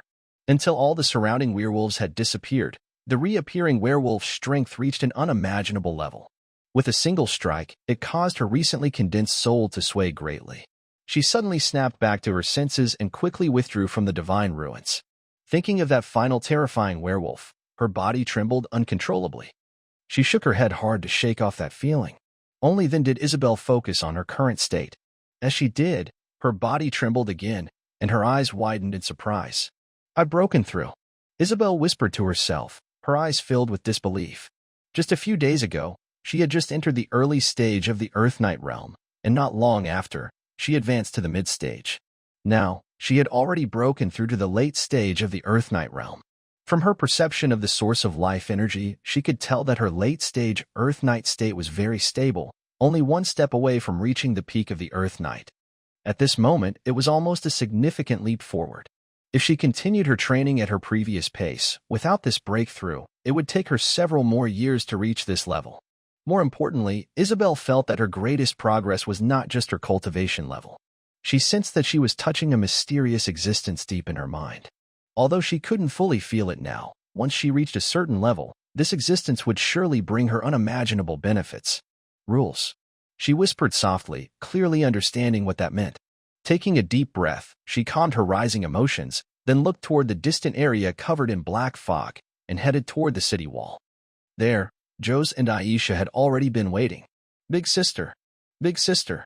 Seeing the figure coming out, Jose and Aisha hurried to greet her, along with Steve, Pelos, Carter, and Brian. At this moment, everyone's aura had noticeably changed. Jose had advanced to the mid-stage of the Great Knight realm, and Aisha had also stepped into the Great Knight level. Regarding Steve, Pelos has also reached the late stage of the Great Knight level. Brian's strength has already entered the mid-level of the Earth Knight. Even Carter's strength has reached the formal Knight level, and not just at the beginning of that stage. He seems to have reached the peak of the formal Knight level, only one step away from becoming a Great Knight. Although their strengths have all improved slightly, there are still some differences among them. Steve and Jose carry a mysterious aura that Isabel can sense. Aisha and Brian, however, do not have this aura. At this stage, the difference may not be obvious, but later, it will become very clear. Two cultivators surrounded by a mysterious aura will progress more smoothly. Without this aura, even with some improvement, their future gains will be greatly reduced. Of course, this has little to do with Isabel herself. She hasn't told her sister anything about it. The opening of the divine ruins depends entirely on one's own effort. If she cannot gain anything, it is her own problem. Compared to this, she is more concerned about something else. "Have you, Lord Leader, not come out yet?" Isabel raised an eyebrow, looking a bit surprised as she spoke, her gaze turning toward the three of them. "Yes, Miss Isabel, our Lord Leader and Ryan have not come out yet," Steve replied with some worry, also glancing into the distance. "Really so long?" Isabel was a bit surprised, and her gaze looked again toward the distance. As for Tuar's situation, she didn't believe he was in trouble. If he still hadn't come out, the only possibility was that he was still inside. Such persistence even surprised her a little. "Miss Isabel, do you think Tuar brother is okay?" Carter couldn't help but ask upon hearing her words. 7 days had passed, and most of the first group had already come out. The remaining few, only about 5 or 6, including their Lord and Ryan, were still inside. Carter couldn't help but feel worried. "Don't worry, there shouldn't be any problem." Isabel shook her head softly and spoke quietly, her gaze also drifting into the distance. As they looked into the distance, 10 sacred domain knights in the faraway place also showed a serious expression. At this moment, there are still people holding on. Someone spoke with surprise, showing an unexpected expression. "I remember, the 7th prince of the Tulip Kingdom also entered, along with a descendant from the Karenina family." One person pondered slightly, then looked at Karenina. "Ha ha ha, my son has quite some talent, right?" Seeing everyone's gaze, Karenina wore a faint smile, looking very proud. The power of the divine ruins this time is quite strong. Not coming out doesn't mean they've given up. Someone couldn't help but snort coldly at Karenina's pride, showing displeasure. "That's true, but it's still better than some people being eliminated right at the start," Karenina said with a gentle smile. However, her words made the person who just spoke turn pale instantly. "Humph. He couldn't help but let out a cold snort. Hearing his reaction, Karenina's smile grew even more. She wasn't worried about her own descendant. With a secret treasure in hand, even if something unexpected happened, they could quickly escape from the divine ruins. Since he hadn't come out yet, he must still be holding on. Right now, most of the remaining people are those who are still persevering. Such a result pleased her greatly. All right, everyone, the first round should be ending soon. Let those little ones go back. Although the Divine Realm is almost a 1,000-day battle, if something unexpected happens and it ends early, this place isn't a safe zone. While a few people were talking or discussing, a figure spoke up. Faced with this person's words, the 9 exchanged glances and nodded in agreement. As the figure said, the battle in the Divine Realm isn't something these little ones can participate in. Once the battle ends, regardless of the outcome, they shouldn't stay any longer to avoid accidents. As for the second batch of candidates for the Divine Ruins, not many people cared. The first batch gained the most and was most likely to comprehend the power of the loss. The second batch's law power was almost negligible. There was no need to pay much attention anymore. Of course, they still had to wait for the last group to come out before they could leave. Unbeknownst to them, big changes had already taken place inside the Divine Ruins. The few who could persist did not do so because their souls were stronger than Isabel's, nor because they had greater skills. It was simply because time passed. 2 separate spaces had drawn all the power of the death law towards them. Whoosh! The illusory river of the underworld almost became real. In these 2 independent spaces, huge bloodthirsty wolves appeared. Their aura was strong, far beyond that of ordinary Earth Knights. But even so, the 2 figures standing in these spaces looked like war gods. Any rushing bloodthirsty wolf couldn't react in time. Their bodies would be pierced by lightning and death, or by cold ice and death. A large amount of the original power of death was drained away, gradually merging into the 2 figures, making the law power on their bodies almost solidify. Even the originally semi-real and semi-illusory scene of the Divine Ruins started to fade into illusion. The most direct result was that the death aura near the spaces where Thor and Rain were located was almost completely drained. What's going on? Why is the death aura of these wolves getting weaker? A young man shot through a wolf with his gun, feeling the almost negligible source power gathering around him. His brow furrowed. Everything was fine before. But suddenly, for some unknown reason, the number of wolves around was decreasing, and they were getting weaker. His gains were almost insignificant. This was clearly not what the records of the Divine Ruins described. Of course, he wasn't the only one confused. In another space, a blond young man also frowned tightly, with a look of confusion on his face. Neither of them knew what to do now. Continuing seemed pointless. Their gains were almost nothing. If they withdrew, they felt a bit disappointed. This was the Divine Ruins, and they wanted to lay the foundation for the Divine Realm. But now, the law power hadn't even fully gathered. Relying on this tiny bit of law power to have a chance to reach the sacred or divine realm was basically impossible. The situation had become quite awkward. Of course, whether they felt awkward or not, Thor and Rain didn't know anything about this. As the law power gradually gathered, their spiritual strength was also continuously increasing. This type of soul power enhancement may not be very obvious in the outside world, but in this deathly divine realm, the strengthening of the soul is clearly noticeable. Even though the strength of the werewolves they face is growing stronger, they still cannot stop their advancing figures. A faint lightning scar appears on Ryan's forehead, formed by the law of thunder. Once the lightning scar is fully imprinted, Ryan will grasp part of the thunder law. Of course, with his current strength, this lightning scar is still in a state between real and illusion, similar to Thor's icy blue mark on his forehead. The same applies here. However, even so, forming a law mark means Ryan and Thor are already on the path to the divine realm. As long as they can break through the Saint Realm, the road to the divine realm will face fewer obstacles. The gathering of law power makes it easier for them to form a divine realm than others. Time slowly passes. The battle continues fiercely. Many werewolves are slaughtered. Even the power of the Divine Ruins, under the endless extraction of law energy, seems to have reached a certain limit. After all, this is not the divine realm itself, but a projection of the Divine Ruins. Even though more than half has descended, it is still a projection, and law energy is not endless. It is becoming somewhat illusory now. Boom. A werewolf's body explodes, releasing a strong aura of death, with primal energy merging in. Thor exhales a breath of stale air, gradually regaining consciousness. He looks up at the sky, where the already faint illusion of the underworld river flows. Then he glances at the nearby werewolves, almost all slaughtered, and at the gathering death aura. He shakes his head slightly. At this moment, the law energy on these werewolves has become difficult to further improve his own law. Continuing the fight is no longer meaningful. It's better to leave early. He doesn't want to attract too much attention. It's time to go. He whispers softly, not planning to continue, but with a movement in his heart, a beam of light shines on him. His figure gradually becomes blurry. Meanwhile, Ryan has the same idea. Two beams of light shine, and in an instant, the two disappear into the divine ruins. The disappearance of the two caused the deathly aura in the surrounding two spaces, which had been drained, to suddenly gather again. People are coming. The blond young man, who had been doubting his life, suddenly seemed to sense something. He quickly looked at the gathering wolves, and his eyes lit up with a hint of joy. On the other side, another young man was almost the same.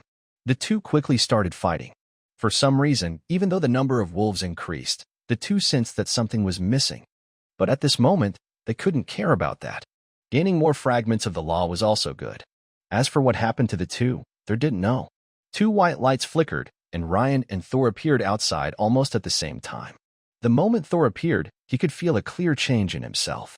His aura suddenly grew stronger, and within his life seed, a very cold energy intertwined with a terrifying deathly aura, causing a transformation in his life seed. Peak of the Great Night. He muttered to himself, and Thor's heart couldn't help but feel excited. He didn't expect that just a few days after entering the divine ruins, he would have reached the peak of the Great Night, just one step away from the Earth Night. He even had a feeling that if the divine ruins didn't block the entire world and there was enough elemental energy, he might have already broken through to the Earth Night inside the ruins. It was like this moment, he felt that as long as he wanted, he could step into the Earth Night at any time. Taking a deep breath, Thor forcibly suppressed this excitement. Breaking through right after leaving the divine ruins would be too conspicuous. It was fine in the northern province. But on this northern frontier, it was better to be cautious. After all, before this, powerful beings like saints, Baiman kings, and the three kingdom kings had appeared one after another. Each of these beings was vastly different from him now, and attracting their attention recklessly was not a good choice. He gradually calmed his emotions, looked around, and prepared to return to the distant city wall. But at this moment, a flash of white light appeared around him. Ryan appeared. Ryan? Thor frowned. Then a smile appeared on his face. Sir. Seeing Thor nearby, Rain was momentarily stunned and instinctively called out. Let's go back first. Thor nodded and headed toward the distance. Rain didn't care about his own situation and quickly followed. Their appearance naturally drew the attention of many people, especially a powerful Saint Domain expert. Whose family is this? How have they persisted so long? An old woman asked in surprise, glancing at others around her. That badge looks like it belongs to one of our kingdom's noble families, Kalina said with a surprised look. Noble family? Many people were surprised to hear this. This was the first time they had seen a descendant of a noble family during this event. Yes, it seems to be a descendant of the Dressrosa family. Looks like luck is on their side. They're probably already inside the defensive line, Kalina said with a smile. He didn't pay much attention, since their own family members were still inside, nearly at the same time as that seventh prince. Thor and the others surprised him a little, but only slightly. That's a lucky kid. Who knows how much he's gained? Kalina's words caused many others to sigh in admiration. Some Saint Domain experts also had bright eyes, thinking about something. Hey, Anabai, that kid seems to be quite familiar with your family. Why not have him marry into your family? Amidst these thoughts, some figures looked at Isabel and Thor, teasing the old woman from earlier. Pull, if you're interested, you can go, but I don't know if His Majesty will sink you into the Abyss Gorge. The old woman's mind moved, but she quickly understood what was happening and snorted coldly. Just joking, someone with the potential to break into the divine realm in the future, as a noble of the Purple Gold Kingdom, daring to cross the Tulip King to steal someone away? That's living recklessly. Even the Purple Gold King might not be able to protect her then. Ha ha ha, our family doesn't have any suitable young girls, unlike your Anabai family, a figure said, stiffening for a moment but quickly breaking into light laughter. Humph. Faced with the gentle smile of the figure, Anubi only snorted coldly. However, his gaze involuntarily shifted toward the distant city walls, and a figure appeared in his mind. This caused ripples in his thoughts. Toru and Rain had been in the sacred realm for over 7 days. While others might not know, they understood that usually reaching 5 days meant a high chance of breaking into the sacred realm, and exceeding 7 days even suggested the possibility of reaching the divine realm. Although this possibility was almost negligible, it was still a safety net for a sacred realm expert. Even for their powerful family, a sacred realm expert was extremely important. Of course, he was not the only one with such thoughts. Many others shared similar ideas, especially the sacred realm knights of the 3 great noble families of the Tulip Kingdom, whose eyes looked at Tor with some excitement. Of course, Tor was unaware of all this. His figure returned to the city wall. Isabel and others quickly approached him. "Lord Tor, you are truly impressive." Aisha couldn't help but praise. From the initial indifference, through the cautiousness during the recent Orc War, to now, Aisha only had admiration left. Having entered the sacred realm herself, as a Grand Knight, she knew how difficult it was to persevere inside. She was eliminated in less than 3 days, but Tor had persisted for 8 days, longer than her older sister. "Lord Tor." Jose also couldn't help but speak. But at this moment, he didn't know what to say. "Tor, you must have gained a lot this time. It seems that in a few decades, the Tulip Kingdom will have its 4th duke." Isabel said more directly. For others, the 3 dukes of the Tulip Kingdom were mostly because they produced Sky Knights, but only the top experts understood that the reason the kingdom had dukes was because of the Sacred Realm. Only the Sacred Realm was the fundamental reason for a duke's existence. Duke replacements often happened because Sacred Realm Knights disappeared. Tor's nearly 8-day perseverance meant that he was almost guaranteed to become a Sacred Realm Knight in the future. "Miss Isabel, you're too kind." Tor chuckled lightly and shook his head. "It seems you all didn't come back empty-handed either." After speaking, Thor couldn't help but observe everyone present. As he sensed their breaths, he also spoke with a hint of emotion. "Not quite as impressive as Lord Thor." Joe shook his head. "That's right. You're far from Lord Thor." Aisha also spoke. As they talked, they gradually moved into the city wall. Looking at everyone, especially Thor, even if many didn't understand what nearly 8 days of persistence meant, just seeing Thor come out alive made some people grit their teeth with frustration. This guy really didn't die? Sykes Spencer couldn't help but hit the wall in front of him, speaking irritably. "This guy is quite a talent. The chances of him dying in the divine ruins are already low." Next to him, a knight named What shook his head and sighed. "This guy must have gained a lot. Maybe he will have the chance to break through to the Sky Knight in the future." Why hasn't the second batch of divine ruins opened yet? Sykes Spencer grew more annoyed and couldn't help but speak. What beside him also sighed lightly. They truly missed a big opportunity this time.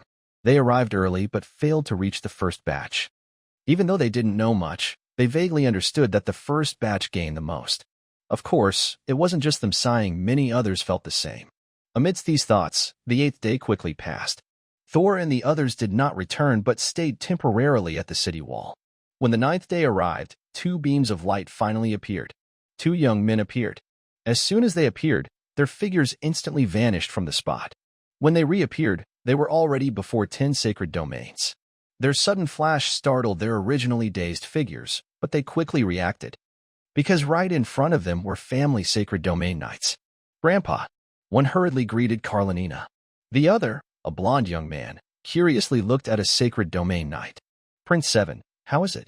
Did you find any traces of the law?" The sacred knight, facing the gaze of the young blond man, spoke with a hint of nervousness and urgency. "Nothing." The blond young man paused briefly, then hesitated and frowned as he spoke. The traces of the law were so faint that even the power of the law he gathered was barely noticeable. "Felon, what about you?" Hearing the words of the 7th prince nearby, everyone relaxed a little. However, Carlinina's eyes brightened as she quickly looked at her own descendant. The amount of law traces that can be gathered is usually very small. If the 7th prince has gathered enough, his descendant probably can't gather more. Right now, the 7th prince hadn't gathered any law traces, yet he had persisted for so long, there was only one possible explanation. His descendant had successfully gathered the law traces. This made Carlinina breathe heavily and look at the young man with surprise. Not only her, but others as well. "I haven't either." The young man looked a bit embarrassed, but still forced himself to speak. Good, indeed. A true member of the Carlinina family." "Wait, what did you say?" Carolina instinctively looked around and nodded with satisfaction. But halfway through her words, she suddenly realized something. Her eyes widened, and her gaze instantly shifted to the young man. Great-grandpa, I don't know why, but 3 or 4 days ago, the power of the law in the divine ruins was noticeably weaker, and the transformed werewolves suddenly decreased. The young man sighed with a helpless expression. Indeed, I wonder if something went wrong with the divine ruins. The power of the law doesn't seem as strong as recorded. The blond young man looked at the Carolina family with surprise and nodded in agreement. What's going on? Carolina muttered to herself, looking at the others. At this moment, the other 9 people also looked at each other in confusion. 3 or 4 days ago. Impossible. How could the power of the divine ruins be emptied out just 3 or 4 days ago? Someone murmured, appearing confused. Everyone else looked surprised as well. They hadn't expected such a result. By the way, don't you think this divine ruins appearance was too smooth? We haven't even encountered the Anubis god, not even a projection. Although Anubis is a lower-ranked god, he is still one of the most important gods of death. Suddenly, someone couldn't help but speak up. Fight, what do you mean? Karina couldn't hold back and looked at the speaker. Return is not the same as revival. Facing Karina's gaze, the speaker simply said softly, Are you suggesting that the Anubis god might have already fallen? Someone couldn't help but speak up again. No one answered him, but everyone's expressions began to change. After a moment, someone spoke again. But the previous eliminations didn't seem to be caused by a lack of law energy. When the words were spoken, it was clear they were recalling earlier events. No, you should know that disorderly law energy is much more damaging than orderly law energy. It could also explain why so many were eliminated early on. It's not necessarily that the divine ruins brought more power, but perhaps because of the disorderly law energy. The speaker shook his head as he spoke. Hearing this explanation, the remaining people looked at each other in surprise. It seemed they had overestimated their gains this time. If it was just the disorderly law energy, then not only in the divine realm, but even reaching the saint realm would be difficult for most. At most, it was just that Anubis, as the god of death, had his soul power slightly strengthened when entering. In that case, their gains seemed a bit too small, and it seemed to confirm their thoughts. In the distance, the entire divine ruins began to shake violently, with ripples spreading across the sky and earth. What's happening? The 10 saints were initially stunned, but soon everyone's face changed. Clatter. The illusory river of the underworld swayed and suddenly began to break apart. Then the entire divine ruins started to collapse. Seal the heavens and the earth. A voice called out softly, and in the next moment, his saint realm spread out directly, covering the city walls. Along with his call, other saint realm experts also reacted quickly. The power of the divine ruins collapse was not small. The previous formation was hard to withstand. The saint realms of 10 people descended, instantly isolating the entire area around the city walls from the rest of the world. The domain was spreading rapidly. 10 sacred realm experts made their move, instantly sealing off this fortress from the outside world. It was the moment the space was cut off that everything changed. In the distance, the divine ruins suddenly collapsed completely. Illusion and reality intertwined. A strange, ominous energy filled the air, and everything within the divine ruins began to vanish. The divine ruins, as a transformed part of the divine kingdom, collapsing meant a collapse on a higher level. Nothing could stop it, not even space itself. Rocks, trees, and shattered bodies all started to disappear. Inside the fortress, several figures stared with wide eyes. Many people seemed to have their throats tightened as they stared blankly at everything ahead. Even Thor's heart skipped a beat. Others were even more frightened. Fortunately, the 10 sacred realm experts expanded their domains, blocking the collapsing energy from spreading further. Otherwise, even those at some distance would have been affected by the ruins' collapse. Just watching the destruction, everyone understood what would happen if they got caught in it. Even their strongest, the Earth Knights, might not survive such terrifying destruction. If there were Sky Knights, they probably wouldn't survive either. Boom. Rumbles echoed loudly as waves of destruction collided with the domain. The domain even swayed slightly. Luckily, it didn't break through the defenses. After most of the destruction, the collapse energy gradually subsided. It's over. Looks like we really took a big loss this time. One of the 10 figures sighed with a bitter smile. The others looked at each other and finally sighed. Losing the expected gains was definitely not a happy thing. Everyone, this matter is settled. I need to quickly send the information back to the kingdom. I won't stay any longer."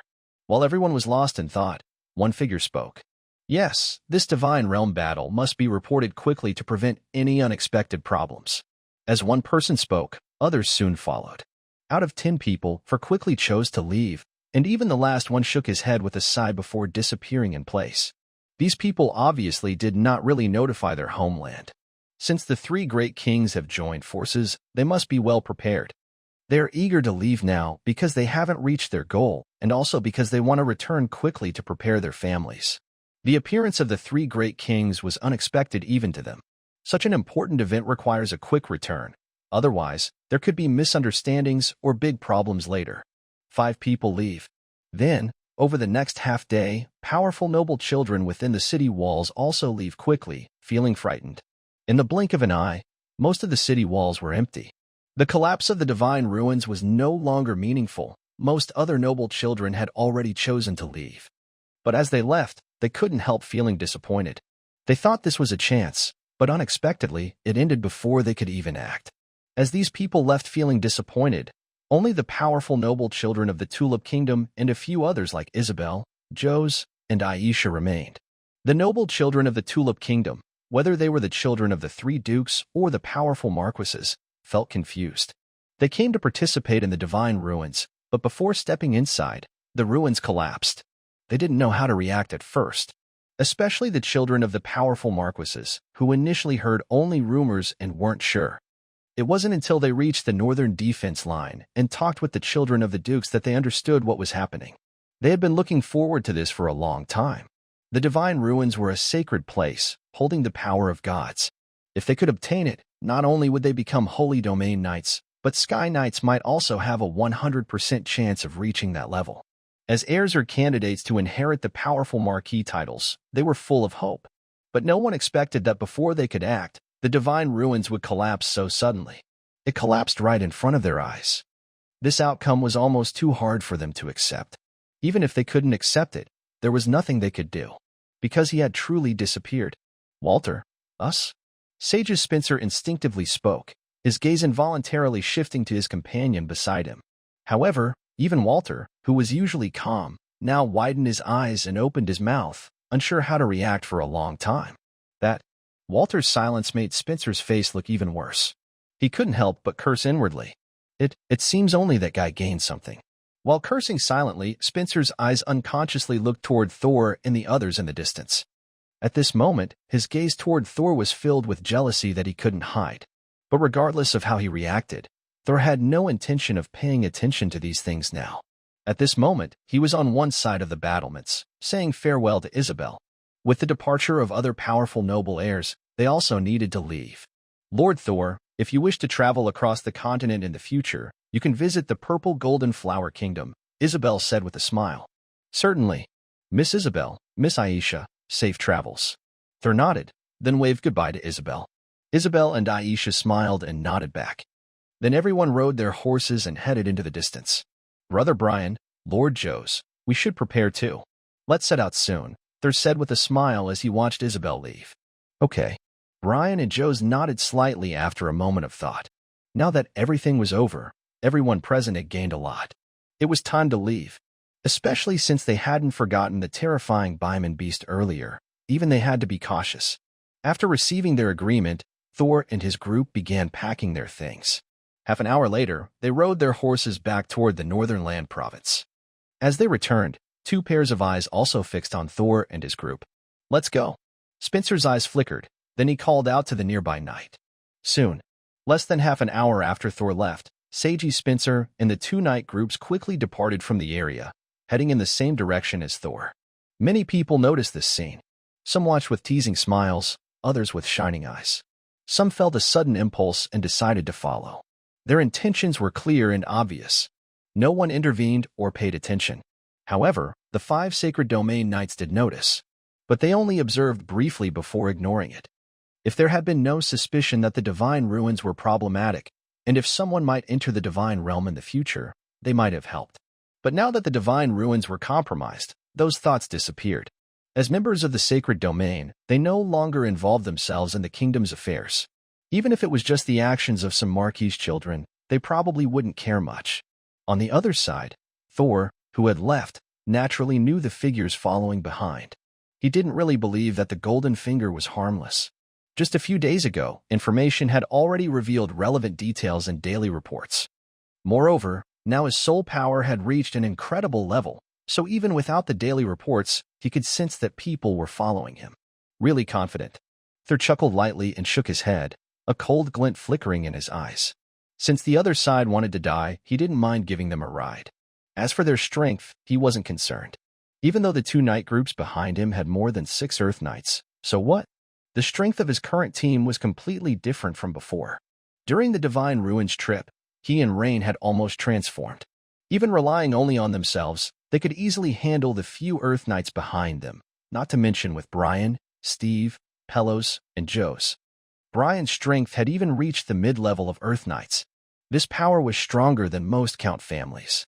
Relying on these forces, Thor was confident he could wipe out the others completely. Time slowly passed. The sound of rustling wind filled the air. Night deepened gradually. Thor and his group stopped and set up camp to rest. On the other side, Seiji Spencer, who had been following Thor and the others, also stopped along with What.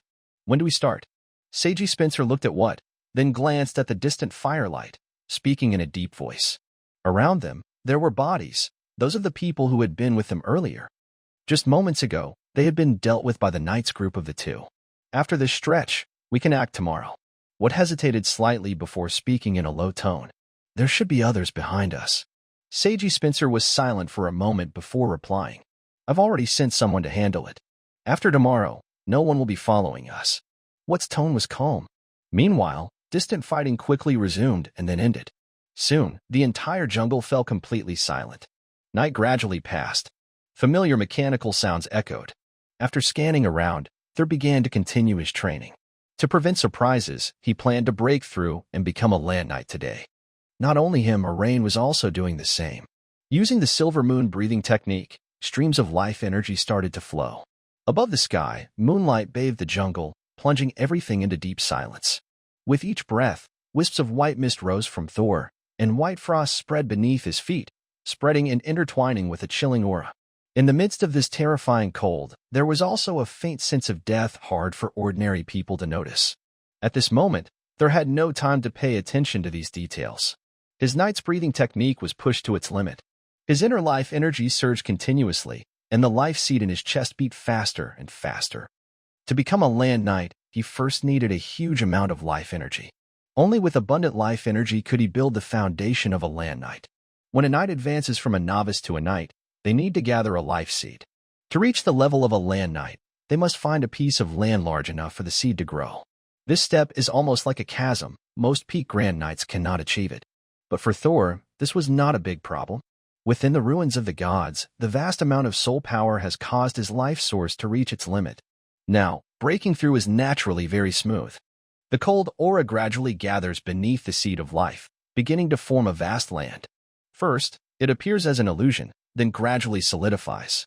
The icy cold intertwines, and in an instant, a land of snow and ice takes shape. The seed of life gently lands on this icy land. At the moment the icy land forms and the seed of life falls, a powerful aura suddenly bursts forth from Thor. Boom! The strong energy spreads out, and in the next moment, a layer of terrifying frost sweeps over the surroundings. Layers of ice extend outward, following Thor's loyal influence. In an instant, a radius of several dozen meters turns into ice sculptures. Even blazing fires are frozen in an instant. Amid this terrifying cold, nearly imperceptible black mist begins to spread. As the black mist spreads, the insects that were simply frozen suddenly lose all vitality. No, it's not that they disappear, but that their life force is taken away. Because this is the breath of death. Along with the understanding of the law of perception, Thor's power of ice element seems to start mixing with the breath of death. On this continent, the cultivation of knights mainly involves 3 stages. The first stage is to condense the seed of life to become an apprentice knight. The second stage is to gather the continent of life to become a land knight. The third stage is to achieve a Saint Domain knight. Each stage is a kind of transformation. Condensing the seed of life signifies truly stepping onto the path of transcendence, no longer an ordinary person, but becoming a land knight with initial abilities to influence the outside world. Previously, Thor could also release cold air, but that was only because of his contract with the natural spirits, allowing the cold to spread, not true external intervention. Only now, as Thor becomes a land knight, can he truly do so. The cold spreads, freezing everything around him. Many people in the camp are alarmed. Brian is even more startled, but he quickly realizes what's happening. His pupils dilate. Is this it? He's broken through. Brian muttered to himself, and in the next moment, his figure disappeared inside the tent. When he reappeared, he was already outside. Even as a land knight, he felt a sharp, biting cold at this moment, but he paid no attention to it. Young Master Brian, Steve, Pelos, and Carter approached quickly. Seeing Brian come out, they hurried to bow. Give the order for others to step back. You should have broken through, Lord. Brian spoke, giving instructions to the others, but his eyes showed undeniable shock. He was about 50 years old now, and only by chance had he finally broken through to become a land knight. Thor was still very young, not even 20 years old. A 20-year-old land knight was rare, even in the entire Tulip Kingdom or the three great northern kingdoms. In the history of the Dressrosa family, it was unprecedented. Even Brian couldn't stay calm inside. Meanwhile, amidst his inner turmoil, suddenly boom. A powerful burst of life energy erupted again. Not far away, within a tent, the same aura spread out, and flashes of thunderous power began to ripple outward. What is this? Brian's eyes widened instantly, and he found himself breathing harder. He hadn't expected that while Thor had just broken through, Ryan had also succeeded. And it wasn't just him. Steve and Pelos' brows twitched fiercely as well. It's Ryan, Pelos muttered to himself. Steve didn't speak, but his gaze involuntarily shifted toward the source. In their intertwined gazes, both faces twitched with shock. Thor and Ryan didn't know what these people were thinking. At this moment, Thor had fully broken through to become a land knight. In his heart, a land covered entirely in ice and snow appeared, both real and illusory, with the seed of life falling into this icy land. Compared to before, he could clearly feel that his life energy had increased at least tenfold. Moreover, the power of cold seemed to be more easily manipulated. He also faintly sensed the traces of a law within this aura. Of course, at the moment, I can only sense it. If I want to take action, it's not something he can do now. He needs to reach the Sky Knight stage, fully form the snow and ice realm, and nurture the seed of life. Thor exhales a deep breath, then stretches lazily. Cold air gradually recedes under his control, and only then does he step out of the tent.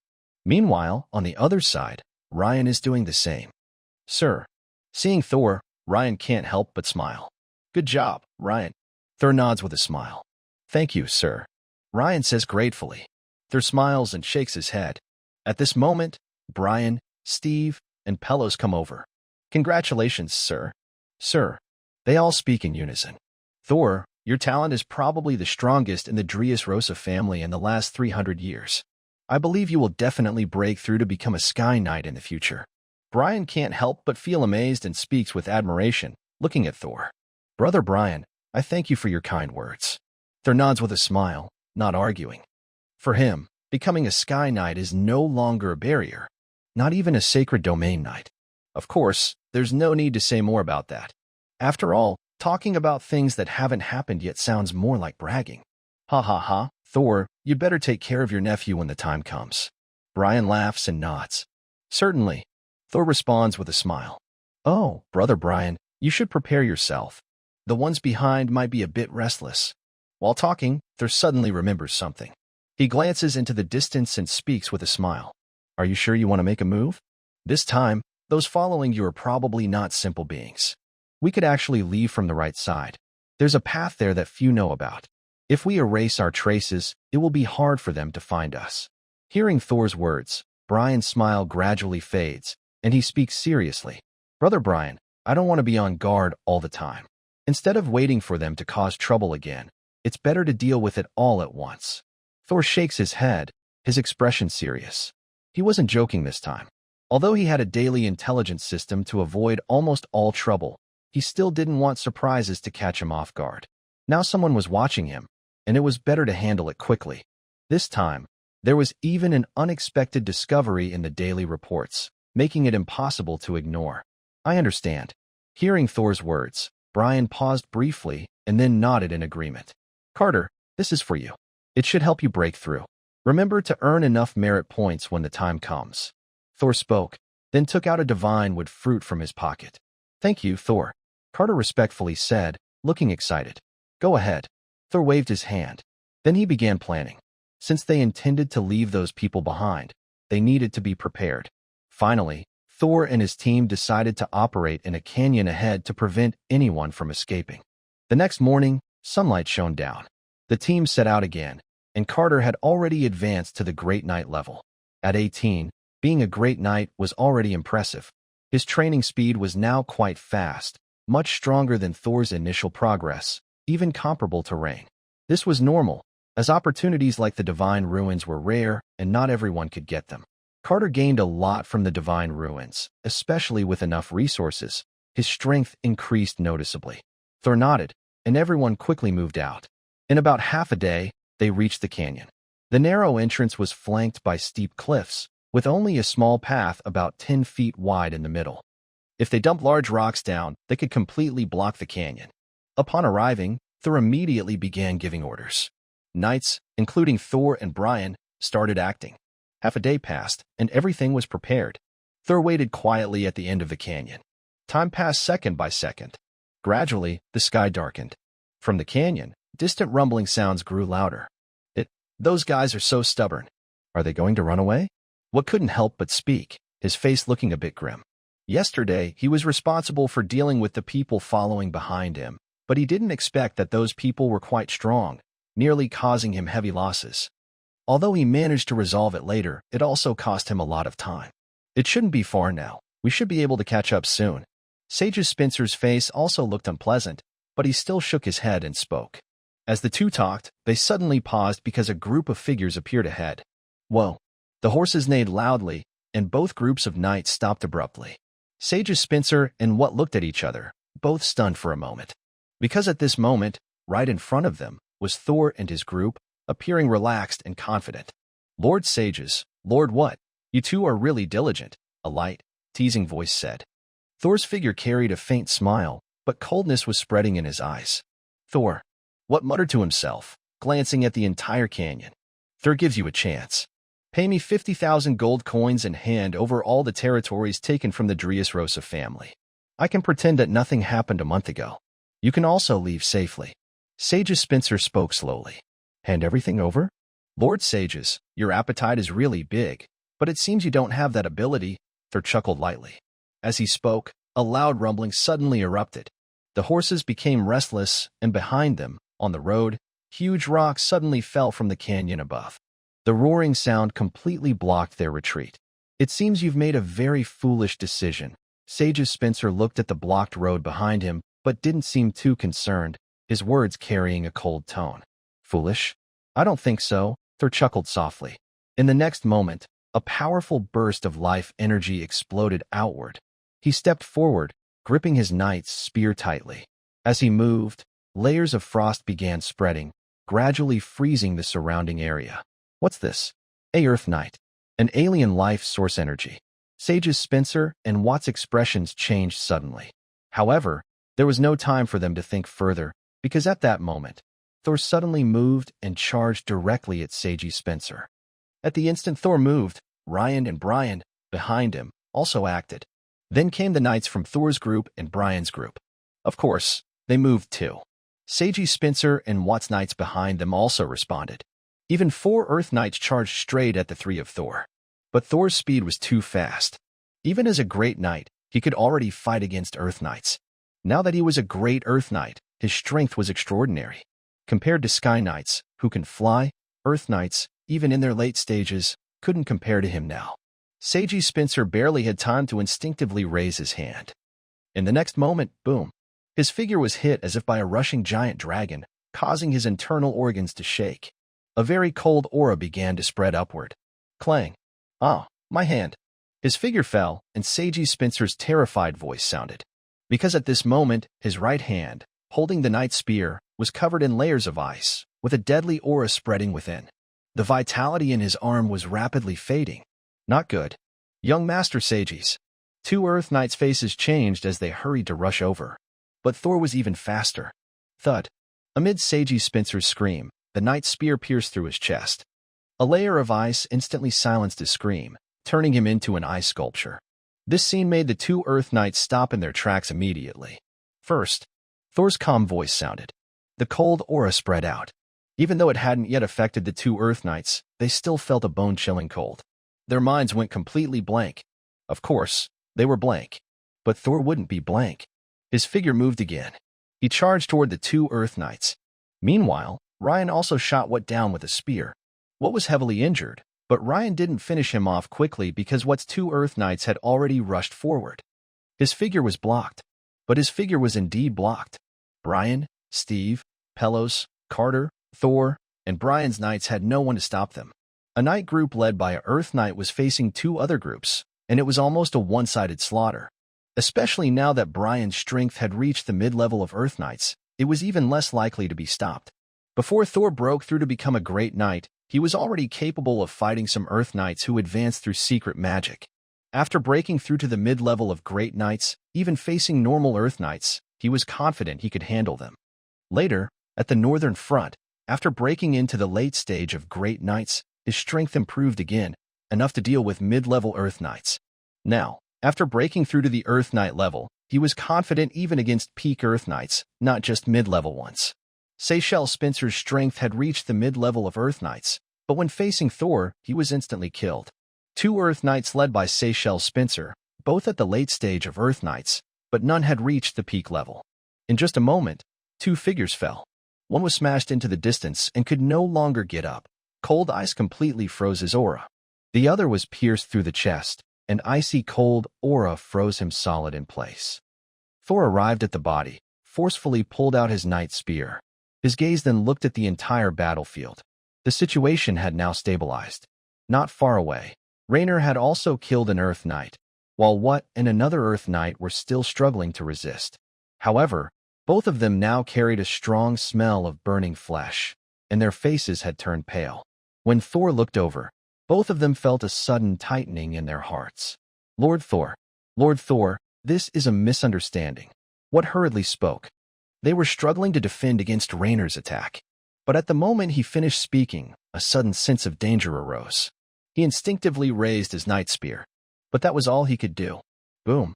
A loud explosion sounded. His chest suddenly ached, and he felt a powerful force hit him fiercely. In the next moment, his body was flung out. Bang.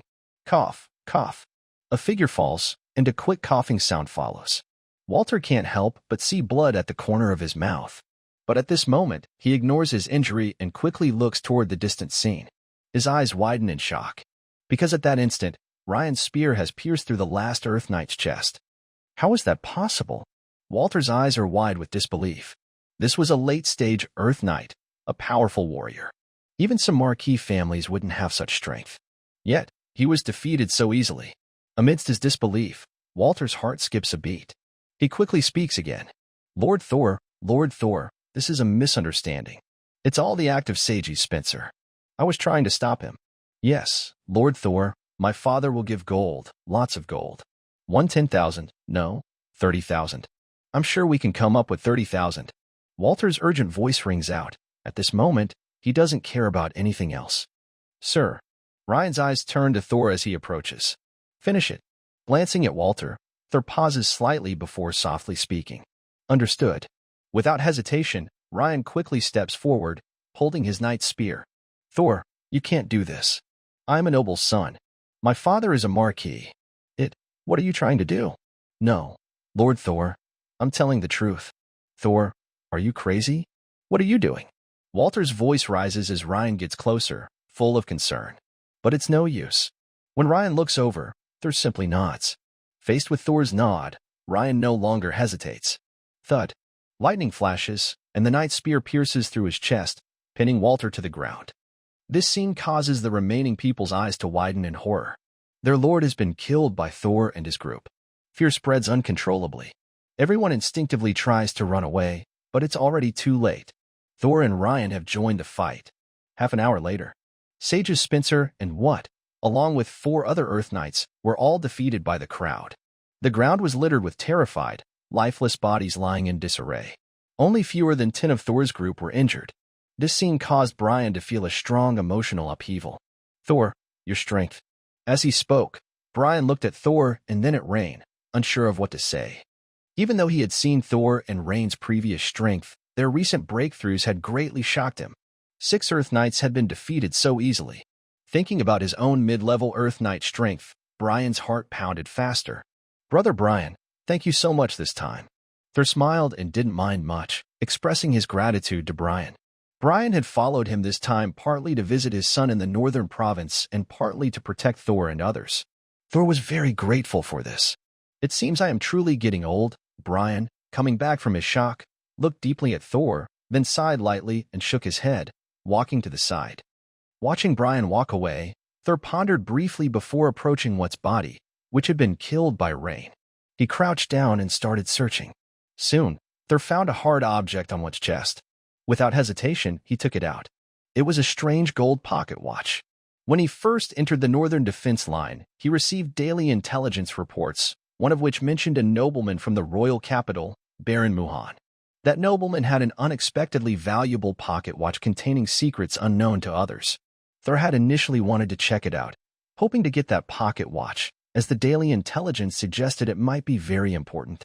However, subsequent battles, the ruins of gods, sacred domains, and a series of upheavals left him no time to consider these things. Unexpectedly, that pocket watch appeared again in the recent daily intelligence reports from a few days ago. This time, things are different from before. It is no longer the Marquis Muhan in the royal capital, but WATE who is involved. WATE is carrying a pocket watch that is used to trap him. When faced with someone trying to attack and carrying a treasure, the obvious choice is clear. Tol briefly examined the situation, but Thor didn't notice anything unusual about the pocket watch.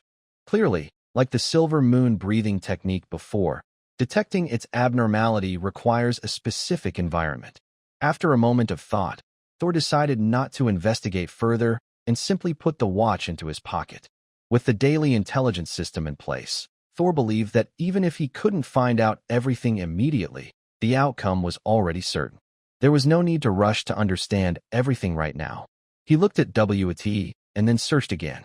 Unfortunately, this time was different from last time. Last time, killing Stein Campbell yielded a big reward because Stein Campbell had just left his territory, carrying a lot of gold coins. This time, WATE and Seiji were only here to participate in the Divine Ruins, so they wouldn't have brought much gold. Thor searched for a while and only found about 10 silver cards, worth around 1,000 gold coins. Meanwhile, Steve and Pelos finished cleaning up after the battle, but their gains were also small. In total, they only collected less than 3,000 gold coins. 3,000 gold coins are not much for Thor at this moment. Fortunately, this time he didn't act for gold alone. 3,000 coins are still a decent amount. Originally, Thor planned to split half of the gold with Brian, but Brian refused stubbornly, so Thor had to give up. Then everyone quickly started clearing the battlefield. Bodies were poured with thorn juice. As they set out, Crimson Eyes appeared in the jungle and many monsters gathered. Today, they undoubtedly had a good feast. No one knew that 2 powerful Noble Heirs Knight groups had quietly disappeared into the Northern Defense Line. However, this time, many Noble Heirs had fallen in the Northern Line. Even 2 more wouldn't seem so strange. Of course, if someone wanted to investigate, they could find some clues. But Thor didn't care about that. Whether it's WATE's backer or the Spencer family behind Sigismund, he currently has little concern. There are only 2 Marquis families. At this moment, his father has already advanced to the Sky Knight level, and Neil Morton is also a Sky Knight. With him and Ryan, although they are not as strong as Sky Knights, it is almost impossible for a Sky Knight to eliminate them. In this situation, he has little to worry about. It is especially predictable that, as he returns to the Northern Land Province, news of the destruction of the Divine Ruins has not spread, and all the powerful noble heirs will likely come back. Due to previous events, conflicts between them are almost unavoidable. So there is even less need to worry. The cold moonlight gradually falls. Time slowly passes. After dealing with What and Sedge Spencer, the road ahead became much smoother. Although they encountered some magical beasts along the way, they were easy to handle. Even without Tor's help, Ryan finished them all alone. In this situation, 10 days passed quickly. Everyone finally returned to the Eagle territory. It has been nearly a month since they left. The entire Eagle territory has changed greatly. Golden wheat fields dot the land. The development of Eagle River has turned the surrounding area into farmland, and with the improved seeds from Ivira, each wheat stalk is full and ripe. It's expected that this year will be a big harvest. In the fields, busy figures with smiles work happily. Tor, is this your territory? Seeing this scene, Brian couldn't help but be surprised. Brother Brian, this is naturally my territory, Tor nodded with a smile. This. Hearing Tor's confident words, Brian couldn't help but gape, speechless for a moment. Tor naturally understood this shock. Anyone entering the Eagle territory would be amazed. Because the entire Eagle territory has been built for less than 2 years, such a scale is almost unimaginable. Tor chuckled lightly and led Brian into Eagle Town. No, perhaps it can no longer be called a small town. Compared to before, the size of Eagle Town has nearly tripled or more, and it is still expanding rapidly. Everywhere, busy slaves and goblins with heavy shackles can be seen in action. The population of Eagle Town has grown several times larger than when he left. During the previous operations, many slaves were captured from the major lords, and Thor gained quite a few. Although only some remained in Eagle Town, the population there increased greatly. This was a shock to Brian, who was visiting for the first time. Everyone returned to the castle. It was still early, so Thor arranged for Brian's accommodation first. Then he called Joseph. He needed to understand the current situation of Eagle territory after nearly a month away. He also wanted to know if support from his father had arrived. Soon, Joseph hurried back. In the study, Thor was quietly reviewing the affairs of Eagle territory during this time. Joseph stood nervously beside him, afraid to make any sound. This was his first time as the chief officer of affairs, and it was also a period when Thor was completely absent. Many things he could decide on himself. Now, as the inspection began, he felt a bit nervous. Rustle. It was the sound of papers being flipped through. Joseph's heart seemed to beat along with the turning pages. He held his breath involuntarily. He didn't know how long had passed or how long it lasted. Finally, Thor's flipping slowed down. He paused for a moment, then tapped the desk skillfully with his right hand. Knock, knock. The sound of Thor tapping the desk echoed, and Joseph's heart seemed to race even more. Just as his heart was about to jump out of his chest, Thor's voice finally sounded. Good. The current situation is okay, but we can speed things up a bit. We need more manpower. I can send 5,000 goblin slaves to you. Also, regarding the merit system, I will give more rewards. The territory's development will accelerate further. Thor's calm voice came through, and his gaze looked at Joseph. Yes, Lord. Hearing Thor's words, Joseph's heart, which was almost in his throat, finally settled down. He quickly responded, This time, you did well. Keep working hard. Also, the Eagle Knight Group will have a new selection opportunity next month. Thor nodded and began to explain again. Thank you, sir. Hearing Thor's words, Joseph's expression showed a hint of joy. Thor understood what this meant. For him, this was undoubtedly an exciting event. By the way, has there been any new news from the family?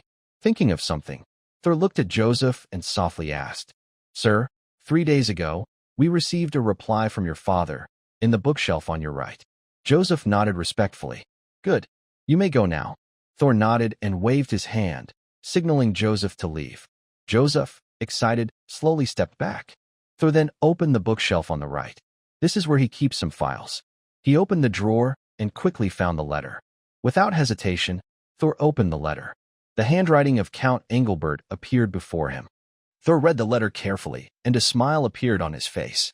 His father was very reliable. This time, he not only sent 2 Earth Knights, but also Michael, the Knight Commander of Count Engelbert, was coming. With these 2, Thor's Eagle Land Knights already exceeded 4 members. If Marshall breaks through again, there will be 5. Such strength is second only to Marquis Lehman in the entire northern province. If Neil Morton is included, even Marquis Lehman cannot compare. Moreover, there are other members of the Eagle Business Guild. Plus, his father plans to visit those marquises. With his father's powerful influence, even if some forces try to interfere, it probably won't be much of a problem. Thor was very pleased with this. He even couldn't help but feel the benefits of being part of a big family. Compared to working alone, having a big family's protection saves a lot of trouble. If it weren't for the Dressrosa family, reaching this point would have brought him many more problems. With the Dressrosa family's support, everything has gone smoothly, expanding, developing, and reaching where he is now. Next, I just need to wait for them to arrive. I hope they won't disappoint me. He chuckled softly and then put the letter back into the drawer. Afterward, he called a few more people to learn more about the Eagle territory, to avoid any bias or mistakes. He then summoned Christine to discuss the most important industry in the Eagle territory, the potion making. Sir, currently, low-level life potions can be produced steadily at 2 bottles a day. In a month, that should be enough to make about 60 bottles. But we've reached our limit for now. Unless those 2 potion masters can also open their mental seas and become apprentice mages. Christine respectfully reported on the current production of low-level life potions. 60 bottles? That's quite good. Thor nodded slightly, not too surprised. After all, potion makers are just imperfect mages. Their success rate and output for life potions can't compare to real mages. Reaching 60 bottles a month was already a big surprise for Thor. Even if each bottle is worth 200 gold coins, 60 bottles amount to 12,000 gold coins. That's just for 1 month's production. Over a year, the number becomes terrifying. Since the life grass isn't available all the time, even if only a third of the year produces potions, that still totals over 36,000 gold coins. In reality, it's probably more. With Forest Elf Ivira around, Thor can't produce life grass all year, but half the year isn't a problem, meaning over 70,000 gold coins annually. Although these are just numbers, such a huge amount of life potions can't all be sold, and even half of it is unlikely to be sold. Because, compared to selling, using the potions to improve one's own strength is the most important. Among the powerful nobles, few possess intermediate life potion crafting skills, but many have low-level life potions. However, not many are willing to sell them. Thor also has a plan for the ownership of life potions.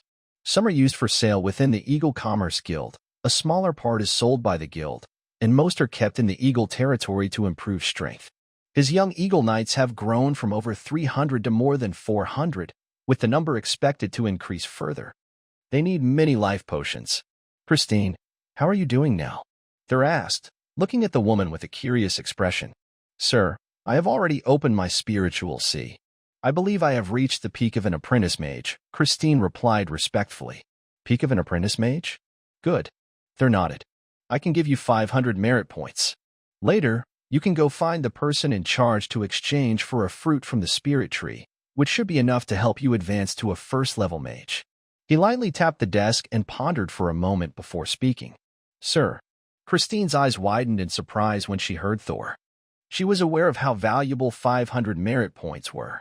With her current level, it might take her over 10 years of work to earn that much. Don't be too excited yet, Thor said calmly. Listen to what I have to say next. I will give you 3 months. You can go back once, as a holiday. Also, can you ask some potion masters to come over? If you manage to bring one back, I will reward you with 50 merit points. If you can get your teacher to come, I can give you 1,000 merit points. Seeing Christine's excitement, Thor slowly explained his plan. The development of the Eagle territory is expected to enter a rapid growth phase soon. They are in urgent need of various talented people. Although the person Christine requested earlier did not arrive, Thor knew her background was not simple. She was a student of the famous alchemist Sinpu from the royal capital. This great alchemist is famous not only in the Tulip Kingdom, but also among the 3 major kingdoms in the northern province. Because among low-level life potions, 2 formulas were developed by this Sinpu alchemist. He is even the first known person in the 3 kingdoms who can create intermediate life potions without relying on his mage identity. With such a background, Thor naturally plans to make good use of it. The previous alchemist probably didn't believe in him, but if Christine personally returns and shows her strength, the situation will change completely. It's even possible that the Sinpa alchemist himself might be attracted. At that point, Thor will truly be powerful. This is not just about a top-level alchemist. It could mean a whole group of skilled alchemists. Yes, sir. I will not let you down. Christine's eyes lit up, and her breathing grew heavier. She quickly responded. She didn't oppose Thor's idea. After all, if her teacher could come, it wouldn't just benefit her but also her teacher. Her teacher has always wanted to become a mage, but never had the chance. This is undoubtedly a big opportunity. You're welcome. The Eagle territory is still developing and needs more talent. If you can do this, it's what you deserve. Thor waved his hand and spoke seriously. Understood. Christine nodded. Go prepare. Thor waved his hand, and Christine left the study excitedly. Watching her leave, Thor pondered slightly. Then he continued to focus on the matter at hand. With the chief administrative officer, his workload decreased somewhat, but there were still things to handle. Time slowly passed. That evening, Thor held a grand banquet for Brian. It wasn't until the next day that Brian left with his knights, heading to see his son's territory. He was preparing to return to the northern front. As a force of the kingdom, he couldn't be away for too long. Meanwhile, Thor stayed in the territory, handling affairs and waiting for family support. Fortunately, this wait didn't last long. On the 5th day after he returned to his territory, the family support finally arrived. This time, the family brought a strong force, including 2 Earth Knights, Michael and Cecil, as well as 10 Great Knights. More importantly, Michael, the father figure and knight commander, had already reached the peak of Earth Knights. His strength was comparable to top-tier forces in some powerful noble families. Even Cecil had reached the late stage of Great Knights. Of course, Thor was shocked. Michael and Cecil were even more surprised. Their shock was deeper than when Brian arrived earlier. They never expected that in just 2 years, Thor could develop the entire territory to such a large scale. The two looked at each other, feeling like they had made a mistake similar to when they first met Pelos. Only after seeing Thor come out to greet them did they feel certain they hadn't gone the wrong way. "My goddess, Lord Thor, this is truly unbelievable," Michael said, unable to hide his amazement. "Is this really your eagle territory?" Seeing Thor come forward, Michael couldn't help but speak. Compared to others, Michael was the most familiar with Thor. He hadn't paid much attention to this unremarkable Dressrosa eagle during training. Even when the young eagle unexpectedly gathered a seed of life and became a pioneer in the final days, he was still indifferent. But everything that followed made him more and more unsettled. First, the news from the North Province, then Thor's continuous displays of strength. Recently, Thor even faced a Earth Knight directly in Pate City. These events made Michael feel increasingly unfamiliar with Thor. At this moment, that sense of unfamiliarity grew even stronger. Looking at the large and thriving territory, Michael didn't know how to describe his feelings. All he could do was feel emotional. "Of course, we welcome your arrival, Uncle Michael, Uncle Cecil." Thor smiled and nodded. Seeing Thor's calm smile, Michael and Cecil exchanged a glance, their hearts still unsettled. "Sorry, this is just too surprising." Cecil finally couldn't hold back and spoke. "Haha. Uncle Michael, Uncle Cesar, I have prepared a delicious dinner. Please follow me." Thor nodded with a smile and then signaled for the two to enter. When they were led into the town, they saw a scene that deeply shocked them again. Without anyone telling them, they even suspected they had entered a lord's territory. Entering the territory, the scenes before them made Michael and Cesar even more surprised. The territory was large and well-organized. Compared to Dressrosa town, it didn't seem much worse. Slaves, free citizens, knights, all with bright smiles, passed by them. They had also visited many territories in the northern province, but had never seen such a scene. They looked at each other, feeling excited inside. Of course, Thor didn't care about these things now. He led everyone into the castle. Then, a grand feast began. When Michael saw Carter, he was once again shocked. Carter had already reached the level of a Grand Knight. An 18-year-old Grand Knight, Michael found it hard to sit still. "My goddess, this is a miracle. Thor, how did you do it?" Michael looked at Carter and then at Thor, speaking with disbelief. As the main person responsible for the young Eagle Knights, Michael knew Carter's talent well. Without Thor's support and enough hard work, it would be impossible for an 18-year-old to gather the seed of life and become an apprentice knight. But now, he saw that Carter, at just 18, had already become a Grand Knight. Such talent deeply shocked even him. He couldn't imagine how Thor had achieved this.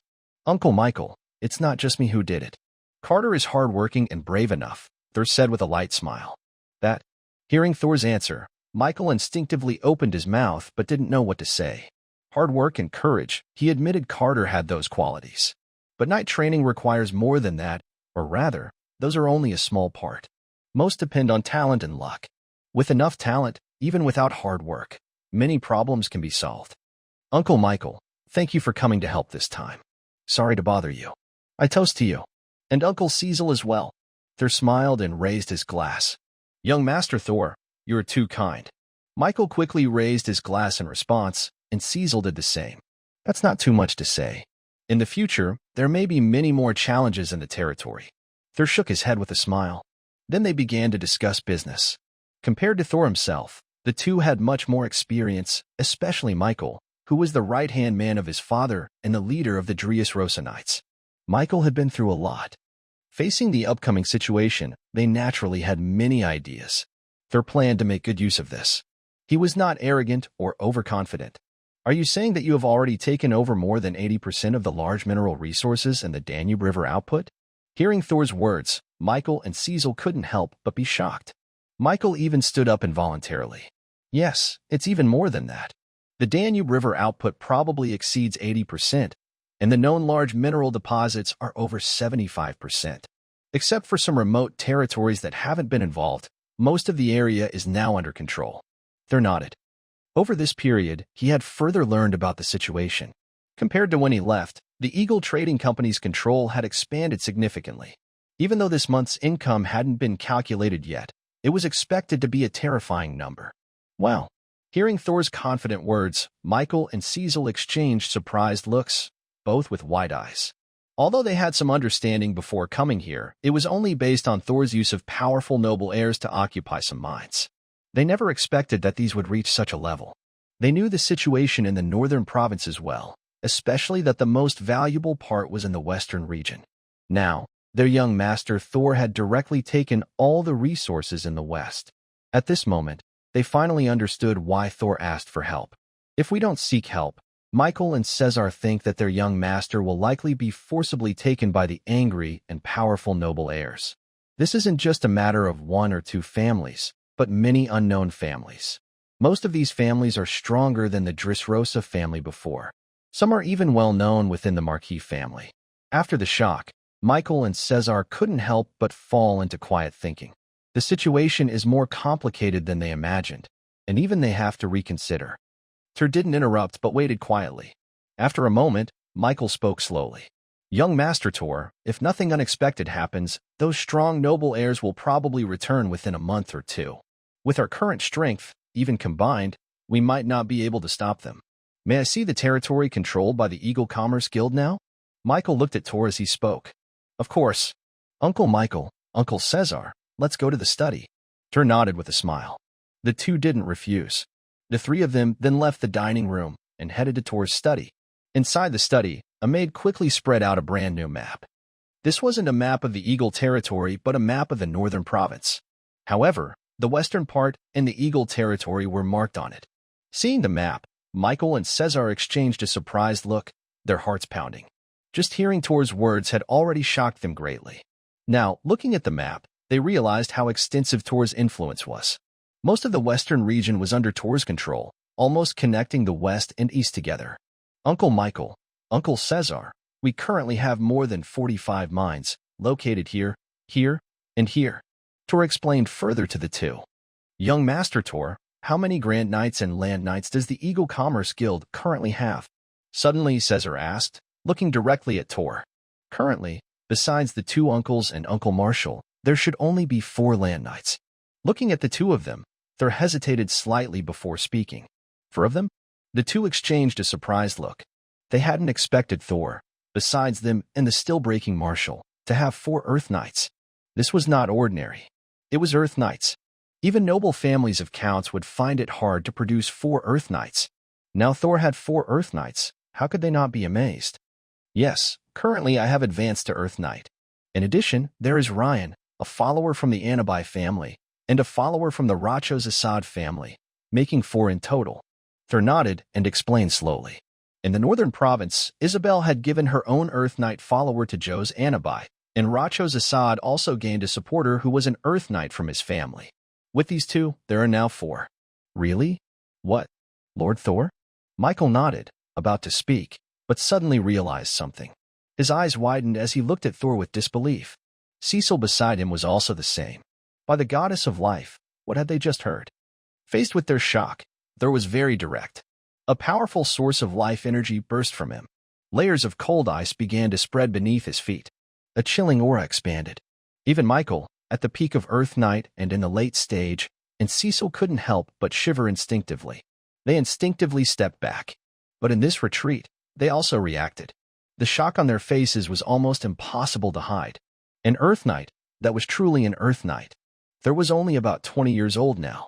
A 20-year-old Earth Knight, even in the history of the Tulip Kingdom, was rare. In the current Tulip Kingdom, he was probably only second to that prince. Even the heirs of the 3 great dukes, at the same age, couldn't compare to Thor. And even within the Empire, such talent was dazzling. Thinking further, when did they themselves break through to become Earth Knights? And then, it seemed he remembered Thor's recent words. The two looked at each other, feeling even more shocked inside. Young Master Thor, are you saying that Rain has also broken through? Cecil bit his lip, speaking with a dry voice. Yes, Rain broke through with me. Thor nodded. Faced with this answer, the two fell silent again. For a moment, neither knew what to say or how to react. Two young Earth Knights, under 20 years old, experiencing such things, even witnessing it firsthand, made them feel like they were dreaming. Young Master Thor. After a while, Michael forced a smile and shook his head. Cecil fell silent once more. Seeing their shock, Thor naturally understood what was happening, but he couldn't really say anything about it. Thor and Rain had broken through so quickly because of talent and the help of the Divine Ruins. Otherwise, it would take at least 3 or 5 more years to break through to become a Knight of the Earth. A 25-year-old Earth Knight and a less than 20-year-old Earth Knight are very different. Wow. I'm really sorry, young Master Thor. I'm too shocked. Tell me more about the Great Knights. In the silence, Michael finally calmed his inner excitement, took a deep breath, and looked back at Thor. Currently, there are about 54 Great Knights. Among them, 32 are from the Eagle Leader faction, and the remaining 22 are from the Habs Merchant Guild's territory.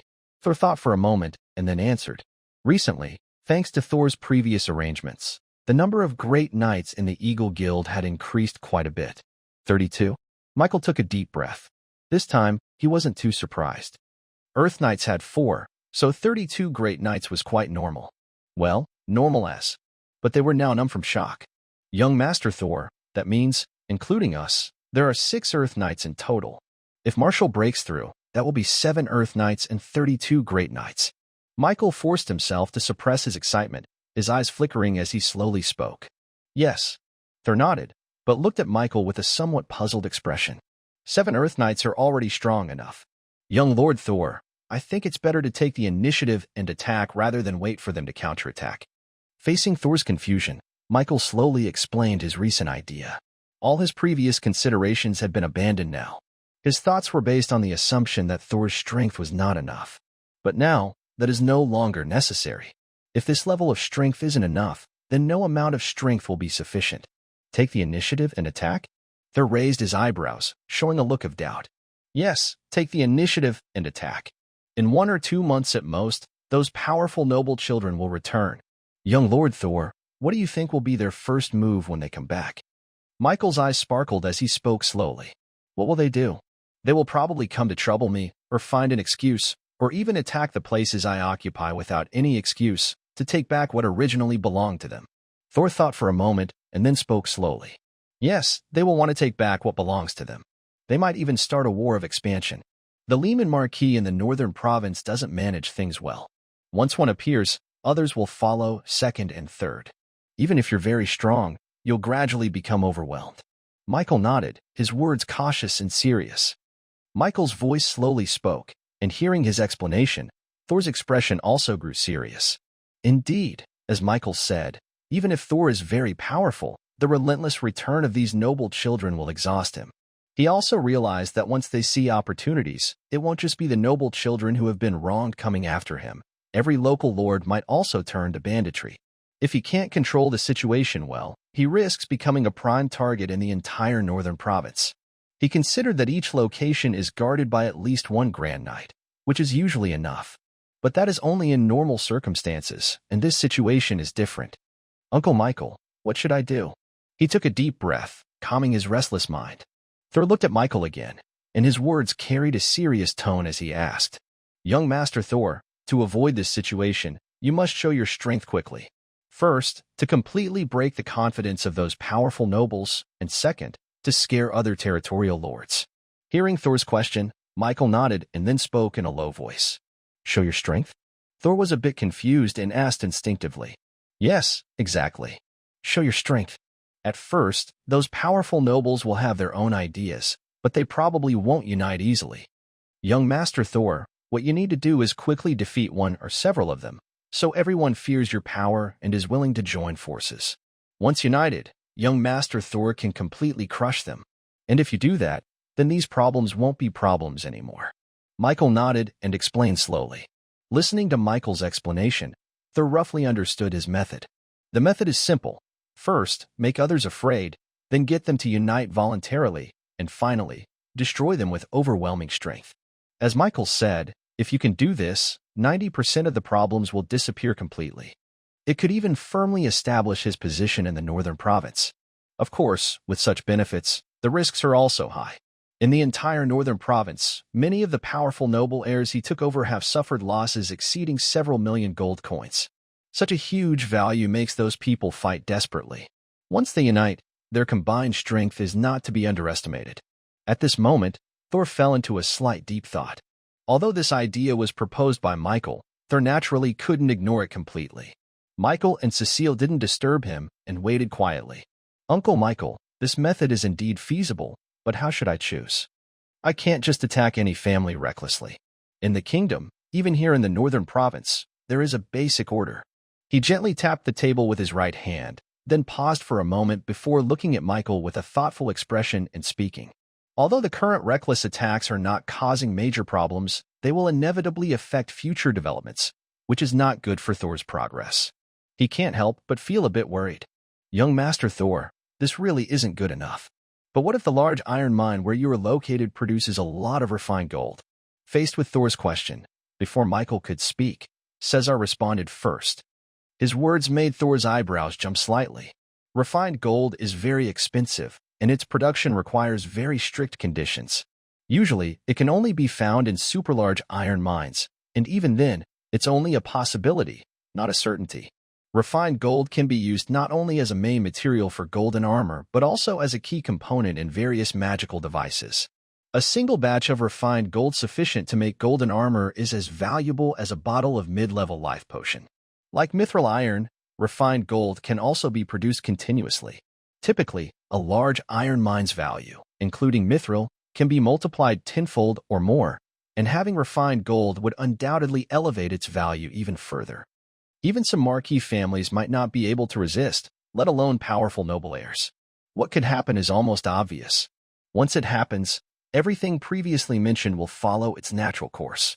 The only question is whether his strength is truly enough. Huff. I understand. Thank you, Uncle Michael and Uncle Caesar. Thor nodded, expressing his gratitude. Young Master Thor, you're being too modest. That's what we should do. Michael and Caesar quickly shook their heads and spoke. Thor smiled and nodded, then the three of them resumed discussing some detailed matters. Until nightfall, Thor had the staff take Michael and Caesar away to rest, while he remained in the study, lost in thought. Throughout the day, Michael's words had been refined and improved. At this moment, he had a relatively clear plan, and as he looked at the map, which had undergone many changes, a look of anticipation appeared on his face. Because at this moment, it seemed there was really a chance. As long as he can stabilize completely, he will undoubtedly be at his peak before the Kingdom War. Night gradually passes. Stars begin to fill the sky. Familiar mechanical sounds ring out. After carefully checking everything, Thor also goes to sleep. Night slowly passes, and a new day begins. The Eagle territory seems to come alive. Figures start to work quickly. Thor, returning to his land, also begins to get busy. Although most of the affairs in the Eagle territory are handled by Joseph, and the Eagle Chamber of Commerce is led by Rajuz Assad, this doesn't mean Thor has nothing to do. He still needs to manage various tasks, like the merit point system, the night order, and future plans. All these things add up to quite a lot. Meanwhile, Michael and Cecil actively integrate into the Eagle territory. Cecil, with the Eagle Knights, is clearing out goblins, orcs, and monsters nearby. Michael takes the lead in teaching the young Eagle Knights. It's clear that with one at the peak of Earth Knight and the other in late-stage Earth Knight, their involvement greatly improves both the training of the young knights and the monster patrols. Especially the patrols. Before, without strong fighters involved, the clearing was slow. Now, it's sped up many times over. Goblin nests that have been breeding are swept away again, and even some monsters don't escape. During their actions, another good news reaches Thor. Marshall has begun preparing for a breakthrough. After several months of preparation, everything is ready. Now, it depends on whether he can successfully advance to become an Earth Knight. As one of the three major transformations in knight cultivation, breaking through as an Earth Knight is not easy. People with average talent might never get the chance in their lifetime. But clearly, Marshall is not one of those. At just over 40 years old, if he can truly break through, it would be a terrifying achievement even among the descendants of Dressrosa. Almost no one in Dressrosa, besides Thor, can compare to him. Tyr was not stingy either. He prepared more than just 3 divine wood fruits and 3 bottles of mid-level life potions for Marshall. Thank you, young Master Tyr. Marshall was grateful for Tyr's generosity. After arranging everything for Marshall, Tyr quickly received some news from Rachos Assad about the Eagle Business Guild. He was busy all day, and only after a week did things start to settle down. During that week, the Eagle territory remained quite stable, with no major incidents. There was also no new news from the northern defense line. It seemed as if the War of the Divine Realm had not really happened. As for the powerful noble heirs, none of them had returned to the northern provinces. This was normal. The War of the Divine Realm was not so easy to end. Even though many noble heirs had encountered difficulties at the northern defense line, some had lost a lot during the intense battles over those days. Others were dealt with by Watt and Sedge Spencer. Most of the rest had already returned to their family territories. It would take some time before they could step into the northern provinces again. This was a rare opportunity for territory development. In the study, Tyr finished some tasks. He took out that pocket watch again, seemingly ordinary and unremarkable. What exactly is this? He looked at the watch and muttered to himself. Almost half a month had passed, but he still couldn't find anything unusual about this watch. Even daily intelligence reports gave no hints. This made him curious about the item. Over the past few days, he tried many methods to investigate. He used moonlight to shine on it, like with the relic items he found that day. He tried using blood, life energy, and even asked Anna to perform magic. But there was no significant reaction. It seemed just an ordinary, slightly old pocket watch. But Tyr knew very well, since it appeared in the daily reports and was specifically marked, it couldn't be ordinary. For now, neither he nor the reports had any relevant information. He played with it again, until the door of the study was knocked. Tyr carefully stored this item away. "Come in," he called out. Soon, the door was opened, and Steve entered. "Sir," Steve greeted respectfully. "How are things going? Any new updates from the Northern Front?" Tyr asked, looking at Steve. Recently, he sent Steve to check on the situation at the Northern Defense Line and to see if the achievements had been tallied. Steve had been fighting hard at the Northern Front for several days. He was close to earning the noble title of Viscount, and once the achievements were counted, he would have a better chance of getting a higher noble rank. Tyr cared a lot about this. Although the war in the Divine Realm was short and quick to resolve, everyone knew that big events were about to happen. Even though daily reports could be sent in advance, Tyr still kept a close watch to avoid missing any important news. His choice was definitely correct. "Sir, at the Northern Front, it's said that the Baiman monsters have all been mobilized. Also, several orc tribes at the 6th level have appeared. Among the 3 great kingdoms, the Purple Gold Kingdom and the Tulip Kingdom have also sent many forces to the Northern Defense Line," Steve said with a serious tone. Such news made Steve nervous, even though he had just received it, so he hurried back to report. "What?" Tyr asked, surprised. "Is it true?" "Yes, sir." Steve nodded. "I got this information from the western side. Yesterday, many explorers returned. It's about 7 days ago. They say the kingdom is preparing for a 3rd wave of support." Steve nodded, then looked worried. This kind of news was not good for the entire Northern Defense Line or the whole Northland province, let alone for them. If a full-scale war with the orcs started, the Northland province would be the first to suffer. Their current strength was quite strong, but against whom? Even compared to Marquis Ryman, they might not be much weaker. If this were part of an orc war, such a small force wouldn't even cause a ripple. And if the orc war escalated into a full-scale conflict, the northern provinces could be completely engulfed in war, and all current efforts would be for nothing. Of course, both Steve and Tyr thought of this. At this moment, his brow furrowed slightly with concern. A few days ago, Northern Defense Line. It has been nearly a week since the Divine Realm battle. During this time, most of the powerful noble heirs who came to the Northern Defense Line have already left. Even 10 Sacred Realm experts have all departed. In the end, only 1 Sacred Realm expert remains to watch and wait for the final result of the Divine Realm battle. Everyone is somewhat worried, but battles in the Divine Realm usually last for many days, and it's almost impossible to see a quick result. Plus, with the 3 great kingdoms working together, they believe they have enough confidence. Everyone quickly calmed their nerves. But just as the northern defense line was starting to return to normal, shocking news spread rapidly to this area. What? The Baiman monsters in the north have all descended from the mountains? Hearing the report, Duke Kalnina was startled, and even the other two dukes looked surprised. Yes, currently, more than 20 Baiman giant beasts have been confirmed. Besides, 3 other 6th-tier orc tribes are also heading toward the northern defense line. The knight spoke respectfully, his pupils showing a hint of shock. This. Hearing the knight's report, the 3 of them became tense. Although the strength of the northern defense line is strong enough, with even a Sacred Realm expert present, the problem is that the entire Baiman giant beast army and 3 6th-tier orc tribes are coming. That's more than they can handle. Even the entire Tulip Kingdom might not be confident they could deal with it. Don't the 3 kings have preparations? This shouldn't be happening. Duke Kalnina muttered to himself, feeling a bit panicked inside. The other 2 people's faces also showed flickering emotions. They had not worried about the orc rebellion before because they believed that the 3 kings of the kingdom were prepared since they were planning to act. But now, the orc movements made them doubt a little. Are the 3 kings truly ready? It seems that even if the northern border breaks and the orc army enters the 3 kingdoms, as long as they can deal with the Baiman king, the losses would be acceptable. Fortunately, they were overthinking it. Just as the orc tribes quickly moved toward the northern border, reinforcements from the 3 kingdoms arrived one after another. Yes, the strength of the 3 kingdoms. The 3 kings were indeed prepared, but their preparation was not to fight the orc tribes directly, but to move most of their forces to the northern border. This included dukes who had just left and sacred domain knights. In fact, this time, there were even more than before. Previously, the Tulip Kingdom had 5 sacred domain knights. The other 2 kingdoms also had 5 sacred domain knights each. This time, the Tulip Kingdom alone had over 10 sacred domain knights, and the other 2 kingdoms also had many. The Violet Gold Kingdom had 15 sacred domain knights, and even the Burning Flame Kingdom had 7. Altogether, the number of sacred domain knights exceeded 30.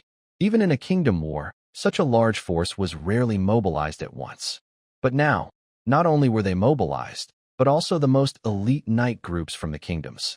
The Tulip Kingdom's Earth Dragon Knights, the Violet Gold Kingdom's Ontal Knights, and the Burning Flame Kingdom's Flame Knights. Each knight group had over 1,000 members. This force nearly accounted for half of the 3 kingdoms' armies. With these forces arriving one after another, the 3 dukes left behind also relaxed. It seemed the situation was much better than they had imagined. With these forces, they could not only defeat the orc tribes, but also hold them back. And that was enough. As long as they could resist, they only needed to wait for the outcome of the Divine Realm battle. The northern defense line is here. A loud rumbling sound echoes. Amidst the dust and dirt, groups of orc tribes quickly gather towards the human territory. Meanwhile, the elite knight squads from the 3 great kingdoms replace the original defenses. Of course, the replaced knight squads cannot leave. They serve as reserves. At the same time, higher-level magic crystal cannons have been installed along the defense line, and a large number of magic cores are being transported in. It seems war is about to start. As time passes, everyone begins to feel tense. Even the reinforcements from the 3 great kingdoms share this feeling. They are facing a massive orc main force. If things go wrong, a full-scale war could break out. A total war with the orcs would be too much for the Tulip Kingdom, the Violet Flower Kingdom, or the Fiery Kingdom to handle easily. Along the long northern defense line, whether they are ordinary knights, earth knights, sky knights, or sacred domain knights, everyone feels nervous. As tension grows, time slowly passes. Suddenly, 3 days have gone by. On the 4th day, the ground begins to shake violently. Distant smoke and dust roll in, and a heavy, oppressive atmosphere spreads across the sky and earth. Roar. A huge beast roar sounds out, and a mighty aura sweeps over, almost tearing the sky apart. Humans, hand over our king. A thunderous voice echoes through the land and sky. Over 10 enormous beasts appear in the sky, their crimson eyes fixed on the northern defense line. Their immense power causes space itself to collapse. Whoosh, whoosh, whoosh. Figures appear in the air. A dozen or so look towards the distant horizon, their faces serious. This is trouble. The number of 3rd-rank 3-headed beasts and 6th-rank creatures is even greater than expected, and there are more than a dozen 6th-rank Baiman monsters. One person speaks in a deep voice, with a serious look. Most ordinary orcs, likely 4 rank, can be handled by human Earth Knights. 5 rank human Sky Knights can barely manage, and 6 rank might only require Sacred Domain Knights. However, this does not include the Baiman Behemoth. The 6th tier Baiman Behemoth is no weaker than the Divine Realm. This time, the 3 great kings indeed prepared thoroughly. They even mobilized all the power of their 3 royal families just in case. Among them, there are even 12 experts at the Divine Realm level. This is already the strongest force the 3 royal families can muster. According to the predictions of the 3 kings, such strength should be enough to at least resist the Beast Men, if not defeat them. But now, it seems that even resisting might be impossible. There are 3 7th tier Beast Men, all of which are Baiman Behemoths. Their strength may not match that of the Baiman King, but clearly, they are not the weakest. Mid-level Divine Realm experts could probably hold them off. And there are more than 10 6th tier Baiman Behemoths. That is an even more terrifying situation. Hand over the king. Hand over the king. However, despite their tension, the distant roar of the beastmen continued, and the space began to collapse amid the sounds. A powerful aura spread across the entire world. At the same time, a mighty energy pressed directly toward the human defensive line. Your Majesty, you are truly crazy. We can't hold out against this. Listening to these sounds, among the more than 10 people, an old man spoke in a deep voice. He was the envoy from the empire stationed in the Purple Gold Kingdom. His strength had long reached the mid-level Divine Realm. But faced with this situation, even he felt cold sweat forming at the back of his neck. Lord Houston, can you hold off that 7th tier Baiman Behemoth? The dozen or so looked at each other, but someone couldn't help but speak up. What does it matter if we can hold it? Don't forget, there are 3 7th tier Baiman Behemoths, not to mention more than 10 6th tier Baiman Behemoths, and peak 6th tier Beastmen. Are you suggesting we send Sacred Realm Knights to fill the gap? The goddess is watching. You must be crazy. The old man spoke in a trembling voice, his expression changing drastically. No need. Lord Houston, we only need to hold for 3 days. Just 3 days is enough. Amid the old man's words, someone from the royal family of the Purple Gold Kingdom spoke. Yes, just 3 days. Lord Houston, can you do it? A Divine Realm expert from the Purple Gold Kingdom also asked. As the 2 people spoke, the remaining individuals couldn't help but feel a stir in their hearts and turned their attention to the speakers. Your Majesty Tulip, we have discovered a strange foreign world beyond the void. The 3 kings are confident they can banish the Baiman King to that world within 15 days. Now, just 3 more days of persistence are needed. As everyone's gaze gathered, another voice spoke. When people looked toward the speaker, they understood who it was. It was clearly a member of the Fiery Kingdom's royal family. Banishing? Hearing the words, the old man's expression showed a hint of surprise. Yes, banishment. The Baiman King hasn't come out yet, so there should be no problem. The first to speak, the Tulip Royal, nodded in agreement. At this moment, among the 3, everyone exchanged glances and felt much less pressure. If they truly had to face such a huge orc tribe, it would be too much to ask. But 3 days might still be manageable. The entire northern defense line is a huge divine magic array, originally with strong defenses. Plus, they now have over a dozen Divine Realm experts and more than 30 Saint Realm fighters, along with the most elite knights from the 3 kingdoms. It's not impossible to hold out. 3 days should be enough to hold on. But are you sure 3 days is enough? Otherwise, if the orcs enter the kingdom, you all know what the consequences will be, the old man said slowly, his gaze serious. We understand. Thank you for your effort. The Tulip Royal nodded seriously. Although orcs entering the kingdom isn't as terrifying as divine intervention, it would still cause huge losses to their royal family. Those 2 7th-rank Baiman giant beasts will be handed over to me. The others, you handle yourselves. But I can only hold out for 5 days. After 5 days, I won't be able to stop those 2 giant beasts. You'll have to manage yourselves. Seeing everyone nod, the old man paused briefly before speaking. Thank you. When the others heard his words, they couldn't help but feel a bit relieved. Since the old man took away 2 of the 3 7th-rank Baiman beasts, they only need to face 1. This would greatly reduce their pressure and increase their chances of holding on. Regarding the actions and plans of the 3 great kings, some people know, while others only understand fully now. It is also unclear how much trust exists among them. For now, they can only act this way. Otherwise, if the orcs ravage the entire kingdom, Once the three kings return, they will face serious consequences. Unless absolutely necessary, they know what to do. However, before they are ready to confront the orcs, three terrifying auras suddenly descend from the sky. The three figures are battered, and their crowns are long gone. They are covered in deep, unhealable bloodstains. When they appear, blood is still dripping from them, each drop causing space and earth beneath to collapse. The power contained in their blood is so immense that even space and earth cannot withstand it. Your Majesty, Your Majesty. Seeing the originally tense figures can't help but feel joy. No one expected that, in this situation, their three monarchs would return. They didn't even need 3 days. Even the old man who just promised to hold back 2 7th-rank orcs breathes a sigh of relief.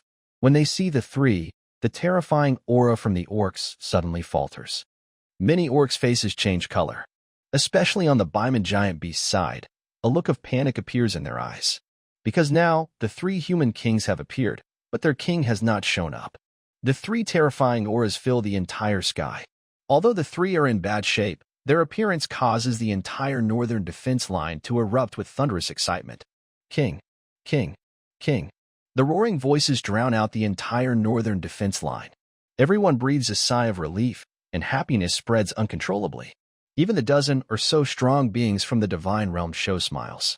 Compared to the human cheers, the orcs, especially the Baiman giant beast, look completely changed. Humans, where is our king? One of the Baiman giant beasts roars angrily.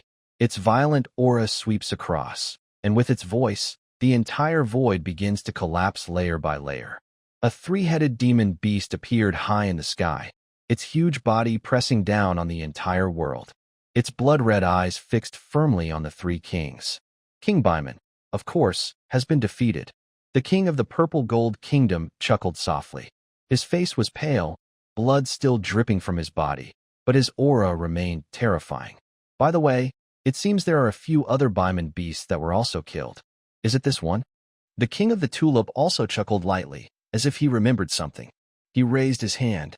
A huge shadow suddenly fell from the sky. Boom. The body crashed down. Turns out it was a massive Baiman beast. But at this moment, this 7th-tier Baiman beast had completely lost its aura, clearly dead beyond doubt. Roar. Humans, you will die. The 3-headed, 7th-tier Baiman roared in anger.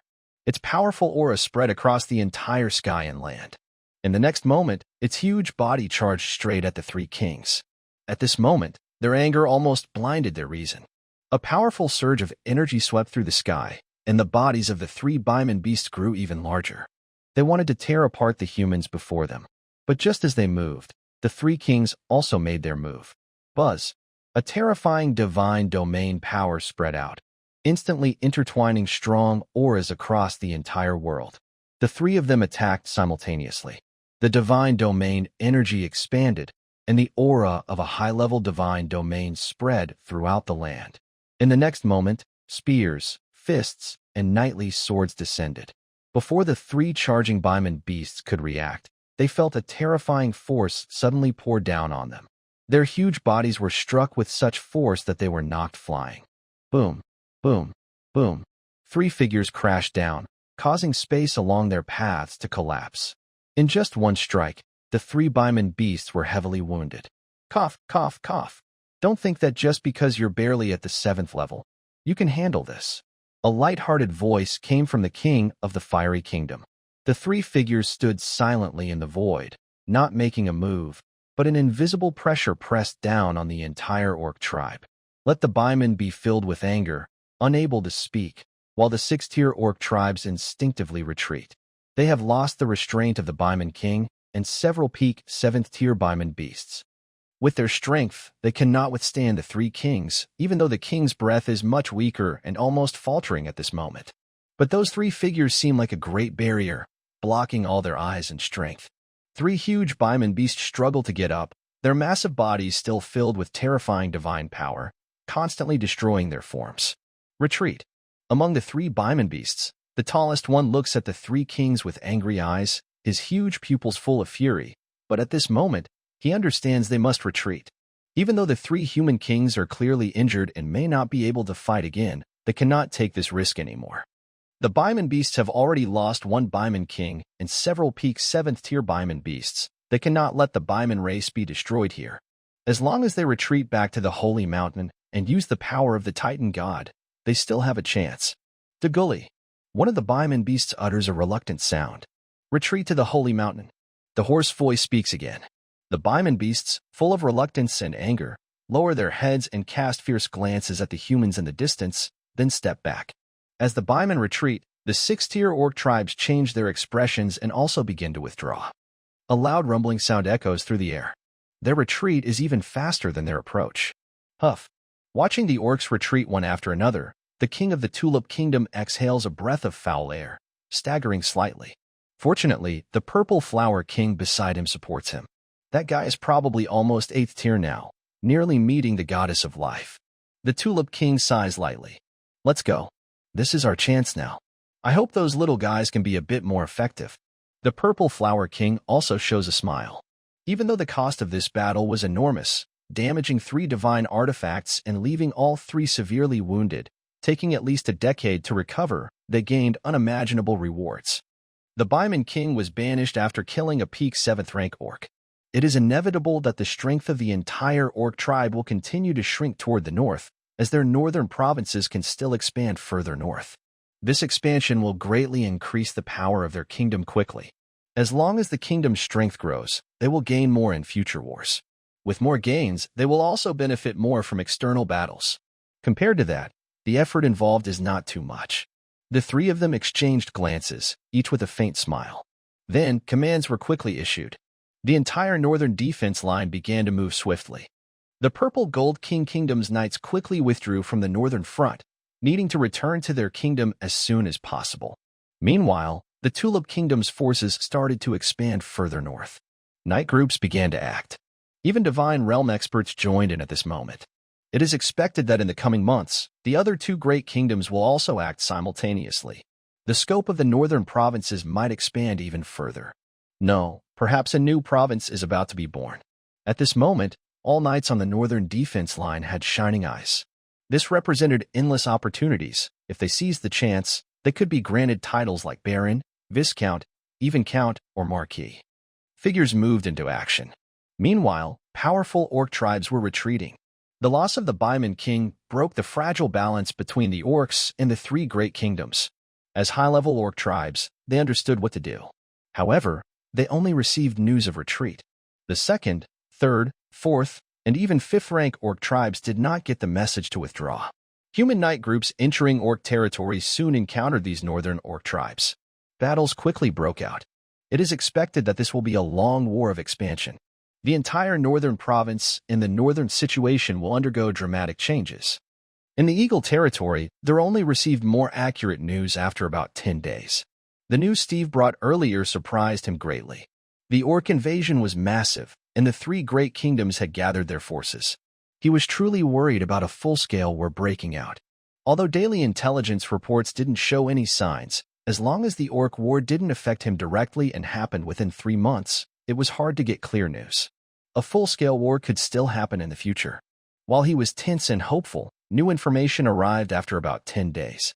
In his study, as he looked at the message Steve brought back, Thor suddenly stood up, his face changing constantly. Even he hadn't expected such a result. After all, the kings of the 3 great kingdoms certainly had some tricks, but compared to the orc tribes, their strength was somewhat weaker. Not only compared to the orcs, but even compared to the Baiman giants, they might not be much stronger. Plus, the Divine Domain War was said to have lasted at least 1,000 days. Thor never imagined that the outcome would come so quickly. In less than a month, the result was already clear. And the outcome was enough to shock him deeply. The Baiman King was dead. Even the corpse of the 7th-rank Baiman giant beast that was taken away was found. The 3 kings returned safely. This situation completely changed the political landscape in the north, even turning the tables for the 3 kings. In his study, Thor couldn't help but walk back and forth, thoughts flashing rapidly. This news was not just shocking, it also raised a more important issue. Such news would surely change the entire northern defense situation and even make the northern land province completely different. Steve, call Uncle Michael and Uncle Cesar. Also, ask Uncle Marshall to come as well. After a moment of thought, Thor took a deep breath and looked at Steve, speaking slowly. "Yes, sir," Steve respectfully responded, and then stepped back. After Steve left, Thor's mind was still filled with swirling thoughts. It wasn't until the door was pushed open that he snapped out of his contemplation. Michael, Cesar, and Marshall arrived one after another, and Thor finally regained his focus. He looked at the three of them. "Young Master Thor, you wanted to see us?" Looking at the gaze that Thor directed at him, Michael spoke with a look of doubt. He was originally training the young Eagle Knights, but was suddenly called away, which made him feel a bit confused. Cecile and Marshall were in the same situation. At this moment, Cecile was just about to continue his journey, while Marshall was still stabilizing his cultivation. 3 days ago, with Thor's support, he successfully became an Earth Knight, but his life source energy was not yet stable. He needed a few more days to strengthen it before truly becoming an Earth Knight. Uncle Michael, Uncle Cecile, Uncle Marshall, there might have been big changes in the northern region, Thor said slowly, with a serious expression. Big changes? Hearing Thor's words, the three looked at each other with some confusion. Faced with their doubts, Thor hesitated slightly but then explained what was happening along the entire northern defense line. Listening to Thor, the three initially looked confused, then their pupils shrank, and their breathing grew heavier. "Young Master Thor, is what you're saying true?" Michael asked, unable to hide his shock and heavy breathing. "The situation should be accurate. It's the news Steve brought back. Also, I believe news will soon reach the northern province." Thor nodded. He didn't doubt the truth of the message. After all, such news was unlikely to be fabricated. Hearing Thor's confident words, the three exchanged glances, and a ripple of emotion spread through their hearts. Even for them, this was undoubtedly a heavy bombshell. And as Thor said, the entire situation might really be about to change drastically. For a moment, the three didn't speak but fell into deep thought. Thor also didn't disturb them. His mind was weaving through various thoughts, contemplating how this change might affect him. Time slowly passed, and the study gradually fell into silence. Until after a while, Michael took a long, heavy breath, and his voice finally sounded again. "Lord Thor, this is actually good news for the northern province. A larger northern province means a bigger area, enough for more noble heirs to explore. It's expected that the entire kingdom will soon experience a big wave of expansion. However, for you, at least in the short term, it might not be so beneficial." Michael's words slowly rang out, catching Thor's and the others' attention. Indeed, more powerful noble heirs will come, and it's very likely that the heirs of those 10 marquises will also arrive. No, it's not just likely, it's certain. A larger land means it can support another Marquis family, or even give rise to new Sky Knights. No one will miss this opportunity. Michael spoke slowly, and Cecil also began to speak. His words gradually sounded, and hearing Cecil's words, Thor's expression also became slightly serious. As Cecil said, with the shrinking of the Orc tribes, the northern province will naturally extend further north. A larger area and more resources will attract more powerful noble heirs. The northern province has been developed for over 20 years, and most resource points have already been taken. If not for the threat of divine awakening forcing these noble heirs to give up large territories, even Thor would find it hard to develop further. Not to mention other noble heirs. Under these circumstances, the noble lords who explored the northern province in recent years are already decreasing step by step. But if the northern province expands again, the situation will change completely. A bigger area and richer resources will make the heirs of counts and marquises unable to resist. Even viscounts, barons, and those with only knight titles won't miss this chance. And inevitably, a problem will arise. Some noble heirs who previously paid little attention to the northern province will start to notice it. When Thor controls most of the western resources, many will envy him. Compared to exploration, plundering is undoubtedly easier. At that time, those who target his territory won't just be powerful noble heirs he has tricked, but many more strong noble heirs. As the two said, this isn't good news for him. After all, he was already facing many problems, and this moment undoubtedly increased the difficulty once again. Currently, in the Tulip Kingdom, besides the 3 great dukes, there are 10 powerful marquises. All these Marquis families show signs of Sky Knights, and this time, they will most likely intensify their expansion into the northern province. Seeing that Thor seemed to understand, Michael nodded and spoke in a serious tone. Listening to Michael's words, Thor nodded as well. He tapped his hand on the table. Then, a smile appeared on his face. His smile surprised the 3 people present. But luckily, Thor didn't keep them guessing for long. His voice quickly rang out. Uncle Michael, Uncle Caesar, Uncle Marshall, I understand now. But this is also an opportunity for us. More powerful noble heirs, more expansion lords coming. The northern province will surely be filled quickly. With our current size, we can gain a huge amount of wealth across the entire northern province. As long as we can solve this crisis, only rewards await us. The kingdom has many nobles, tens of thousands, or even more. How many will go to expand into the northern province this time? 8,000, 10,000, or even more. In such a large expansion knight group, how much gold will they bring? Thor's voice was calm, but what he said made the three in the room tremble involuntarily. Their expressions showed some fluctuation. As Thor said, this crisis was indeed very big, but the rewards could also be unimaginable. Right now, only the Eagle territory had a proper scale and system in the entire northern province. Given the Eagle territory's current capacity, even if they swallowed all the expansion knight group's gold from the northern province, even just 1/10 or 1/100th of it, that would be a terrifying number. Even the three of them couldn't help but feel their hearts pounding. Uncle Michael, Uncle Caesar, Uncle Marshall, we might need to trouble you next. While their hearts were racing, Thor stood up and slightly bowed to the three. The three quickly stepped back. Young Master Thor, you are overthinking it. Marshall quickly spoke. Yes, young Master Thor, we came here to follow your arrangements. Michael and Cecil also spoke at the same time. No, this is not a small matter. This crisis might be even worse. Even if Father becomes a Sky Knight, it may be hard for him to stabilize the situation now. Next, we will need to ask for help from the three uncles. Thor shook his head. He knew very well that if before, with his father stepping in and having already become a Sky Knight, they could almost resolve 50% of the problems. But now, whether they can resolve even 30% is uncertain. After all, the larger North Province is enough to attract all the nobles. At this moment, the crisis he faces will be even greater. Young Master Thor. The three of them felt complicated inside but finally nodded. Young Master Thor, do you need to ask the family for help? I believe the family will send some forces over. Thinking of something, Marshall couldn't help but speak, looking at Thor. Father, it might be difficult to send more forces from that side now. But I have already written to Big Brother Ruby, and Uncle should come over soon. Thor nodded slightly. After understanding the situation, he naturally tried to mobilize as much strength as possible. It's still very difficult for his father to send more help. But he thought of his cousin Ruby and his uncle. His cousin wants his children to become pioneering knights, so this is a good opportunity. Although his cousin can't come, his uncle can. He is also a land knight. Ruby? That's definitely possible.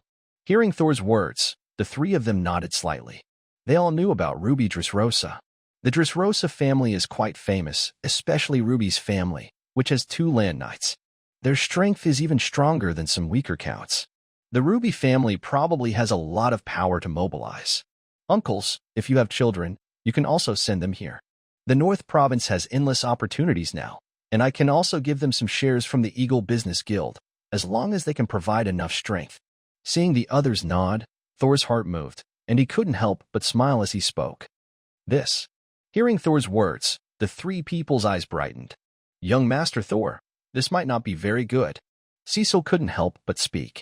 As he spoke, the other 2 also looked at Thor. There's nothing wrong with that.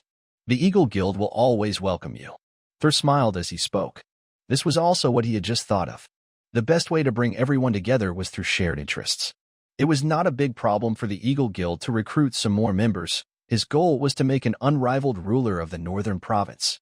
Michael, Cecil, and Marshall were all loyal retainers, but binding their interests to his cause would make the team run more smoothly.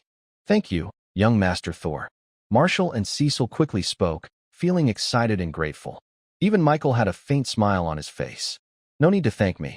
We all belong to the Dressrosa family, don't we? Thor said with a smile.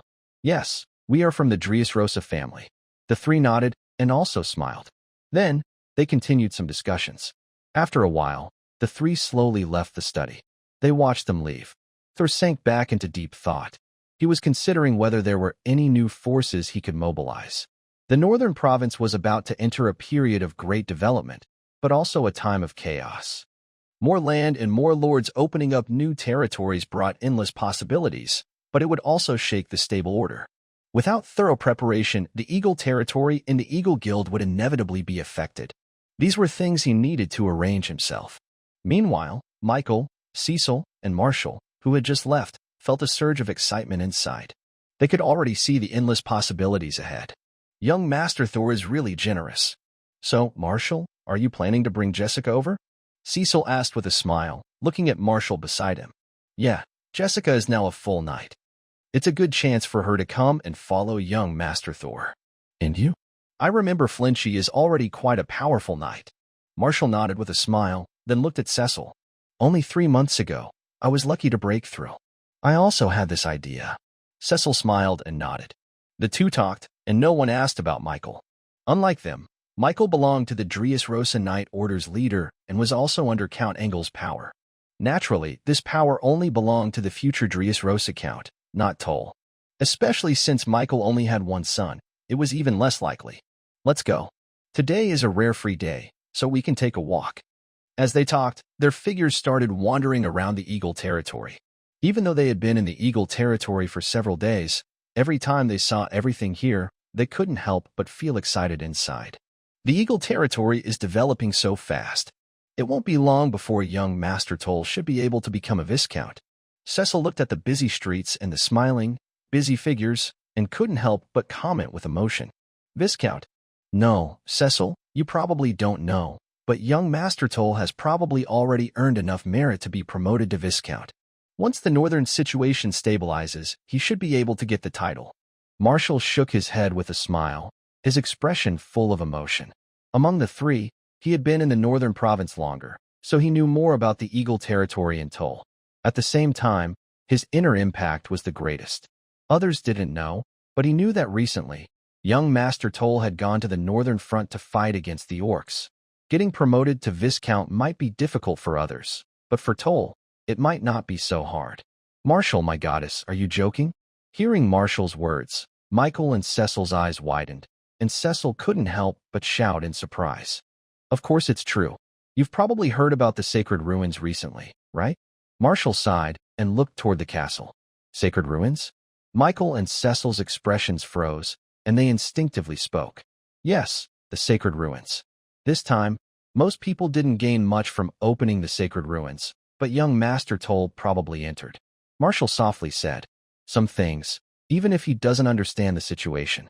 Thor and Rain have successively broken through to become Earth Knights, and Carter's cultivation has also reached the level of a great knight. Marshall hardly needs to think. He already knows the reason. Are you sure? Young Master Thor has entered the Divine Ruins? Listening to Marshall's words, Michael's heart couldn't help but skip a beat. His breathing became heavier, and his gaze fixed tightly on Marshall. I'm not sure, but don't you think young Master Thor, Rain, and young Master Carter are advancing their cultivation too quickly? When young Master Carter entered the Eagle territory, he was only an apprentice knight. Now, after just a month, he's already a great knight. Besides the Divine Ruins, I can't think of any other possibility. Marshall's voice was calm. Some things, even if not spoken, can be guessed from their actions. Thor and his group heading north to the frontier line, advancing rapidly, already shows the problem clearly. Well, Michael and Cecil exchanged another look. At this moment, both of their breaths became heavier. If Thor's future was already promising before, then now his potential might be several levels higher. The Divine Ruins, that's the Divine Ruins. Even if they don't fully understand what it means, they know very well that their young master's future probably won't stop at just becoming a Sky Knight. Sanctuary. An idea naturally arose in both of their minds. And the moment it appeared, both of them felt their hearts pounding wildly. This matter isn't certain yet. Marshall, you should understand what I mean. Taking a deep breath, Michael forcibly suppressed his excitement and looked at Marshall, his voice heavy. Understood. Marshall nodded. Then Michael looked again at Cecil. Cecil also nodded gently. More than a month had passed. Under Joseph's leadership, the entire Eagle Town began a large-scale construction effort. Compared to before, the size of Eagle Town had expanded at least 10 times. A large number of goblin slaves are busy working. With this cheap labor force, Eagle City, begins to take shape. Adding in the many new residents, the whole city is constantly changing. Walking through the streets, Michael, Cesar, and Marshall all experience something new and exciting. Young Lord Tua, you truly are a born leader. Even if the Count himself came here, he probably couldn't imagine what we've achieved in less than 2 years. Caesar speaks with admiration. Yes, who would have thought? Michael agrees with a smile. Ha ha ha. If you spend more time here, you'll see even more surprises. Lord Tuo's talents are not just limited to these. As they talk, Marshall laughs and joins in. Like before, the more he experiences here, the more he understands how extraordinary Tuo is almost in every way. Even during this short time since arriving at Eagle territory, most of his focus has been on preparing to break through as a land knight. But just a few interactions have deeply impressed him. Really? Since you say that, I really want to stay here for a while. Caesar laughs happily. Ha ha ha, if you're willing, young Lord Tuo definitely won't disappoint you, Marshall says with a big smile. The three walk and talk along the streets of Eagle City. Looking at the lively streets now filled with smiling civilians, slaves, and knights, they feel a sense of peace inside. By the way, Marshall, I heard that Ryan is practicing with a teacher. Is that true? As they walk, Michael suddenly remembers something and looks at Marshall with curiosity. He has seen Ryan before. He has already become a land knight. He also heard that Ryan is learning from a teacher. Michael is curious about who could be so powerful to teach Ryan. In the northern province, when did such a strong knight appear? Listening to Michael's question, Marshall hesitated for a moment, then shook his head and spoke softly. Coming from the Empire? Michael and Suisu were both surprised. They hadn't expected the other person to be from the Empire. Compared to the kingdom, the Empire was undoubtedly superior. Within the kingdom, the Empire was almost just a legend. Now, they heard someone had come from the Empire. Yes, but only hearsay. Michael, Suisu, do you want to meet them? At this time, Mr. Neil Morton should be at Arena 1, teaching Ryan. Marshall nodded, then looked at the sky and smiled. Teaching Ryan? Yes, let's go and take a look first. Honestly, I am really curious about a knight from the Empire. Michael and Suisu exchanged a glance, both surprised. Ultimately, Michael agreed. He was very curious about what kind of person could teach Ryan, especially since Ryan had already broken through to become a land knight. The other person must be at least a peak land knight, possibly qualified to teach. A peak land knight is a powerful representative of a noble family. Michael hadn't expected that, besides himself, there might also be a peak land knight in the Eagle territory. This completely piqued his curiosity. Faced with their curiosity, Marshall didn't hesitate and led the two toward Arena 1. Half an hour later, the three arrived at Arena 1. At this moment, Ryan was indeed practicing. An old man was also teaching him. Even from afar, impatient voices could be heard. Ryan, how many times have I told you? The most important part of the night breathing technique is to keep your mind calm. If you're so restless, how can the technique work well? Even in battle, you can't afford to interrupt. Yes, exactly. Come on, try sparring with me. I'll use the early stage land knight level. Various voices mixed together. In the arena, two figures quickly began to spar. Michael and the others couldn't help but stop and watch. They all looked at the scene with great interest. But as they watched, Michael's face gradually grew serious. It's not because of the front. At the beginning of the Earth Knight stage, Ryan was almost overwhelmed. More importantly, it was the old man's movements and techniques. These weren't complicated moves or powerful life source skills, just simple basic knight swordsmanship. Yet, this basic swordsmanship easily blocked all of Ryan's attacks. Even with lightning flashing on his body and a terrifying burst of life energy, he couldn't shake it. Such terrifying control of life energy. Such strong timing. Michael muttered to himself, feeling deeply amazed. Of course, he was amazed, and the other two were also surprised. Especially Seshir, who had just advanced to the late Earth Knight stage. He couldn't tell exactly how strong Michael was, but he could sense some of it. Compared to them, Marshall didn't notice anything special. That gentleman is really strong. He's probably already at the late Earth Knight stage. Marshall sighed softly, feeling admiration. No, I think he's beyond the late Earth Knight stage, probably at the peak of the Earth Knight. Seshir shook his head and looked at Michael with curiosity. No, he's not at the peak of the Earth Knight. Michael shook his head, looking serious. Not at the peak? Seshir looked puzzled and asked instinctively. Yes, even at the peak of the Earth Knight, it's impossible to do what he's doing. At least, that terrifying alien life energy Ryan has makes it not so easy to deal with. Faced with Seshir's confusion and uncertainty, Michael slowly explained. His words made the remaining two people's eyes widen in surprise. Do you mean?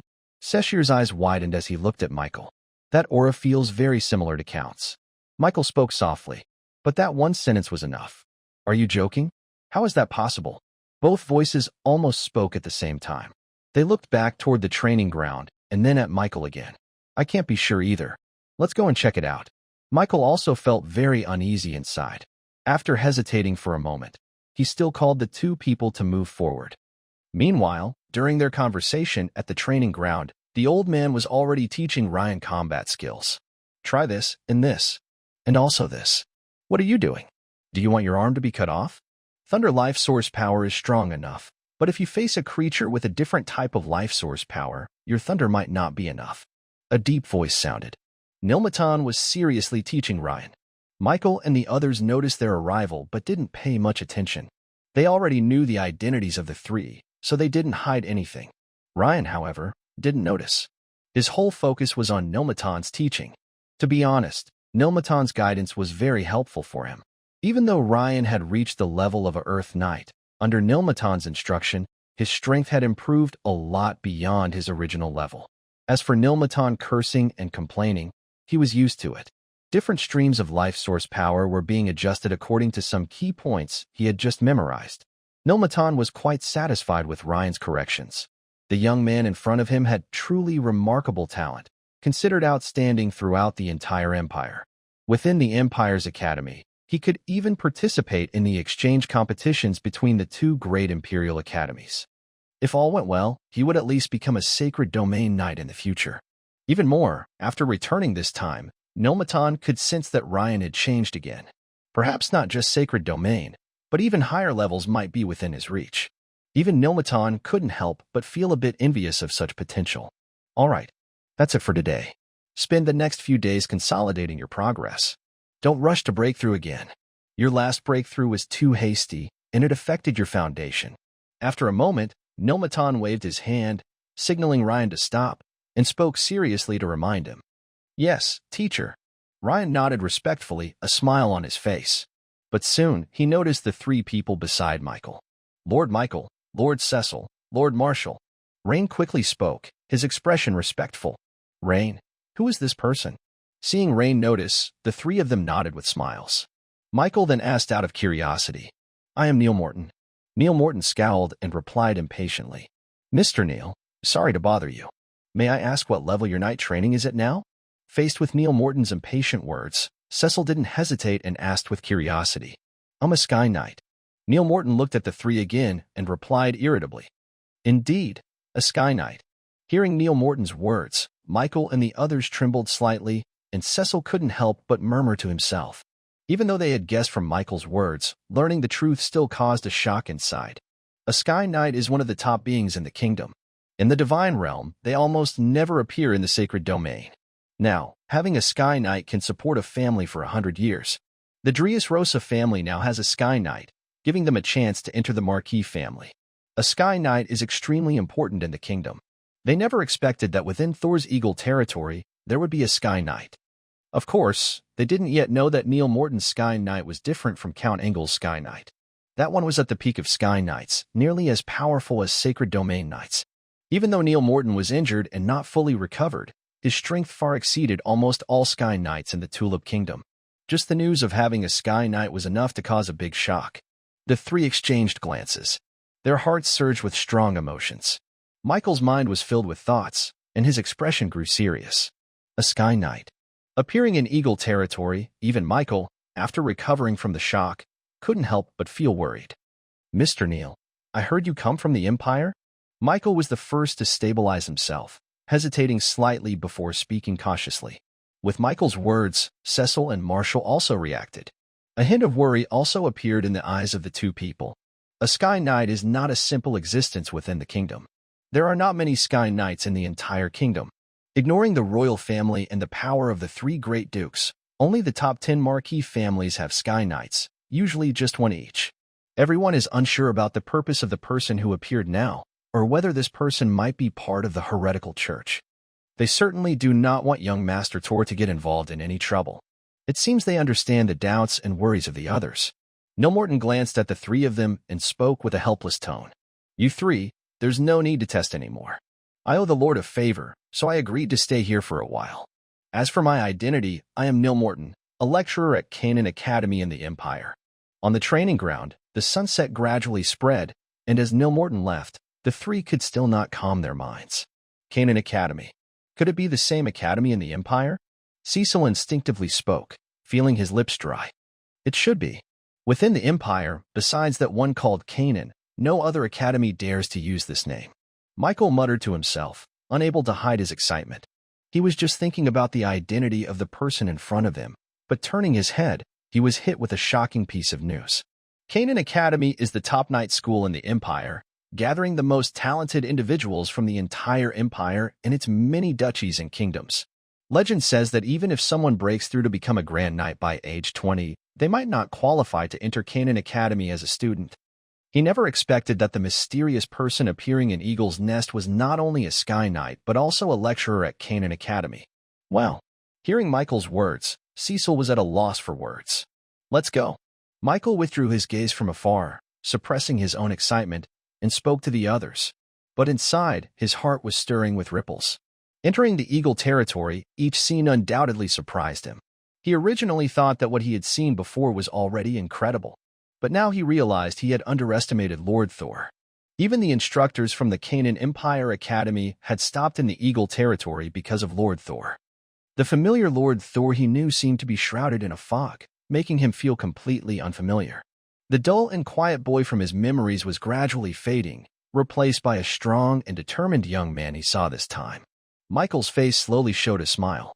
The other two were still in shock and didn't pay much attention to their surroundings. Time slowly passed. In the blink of an eye, a week went by. During this week, everything was quite stable, with no major events. The entire Eagle territory was still actively being built.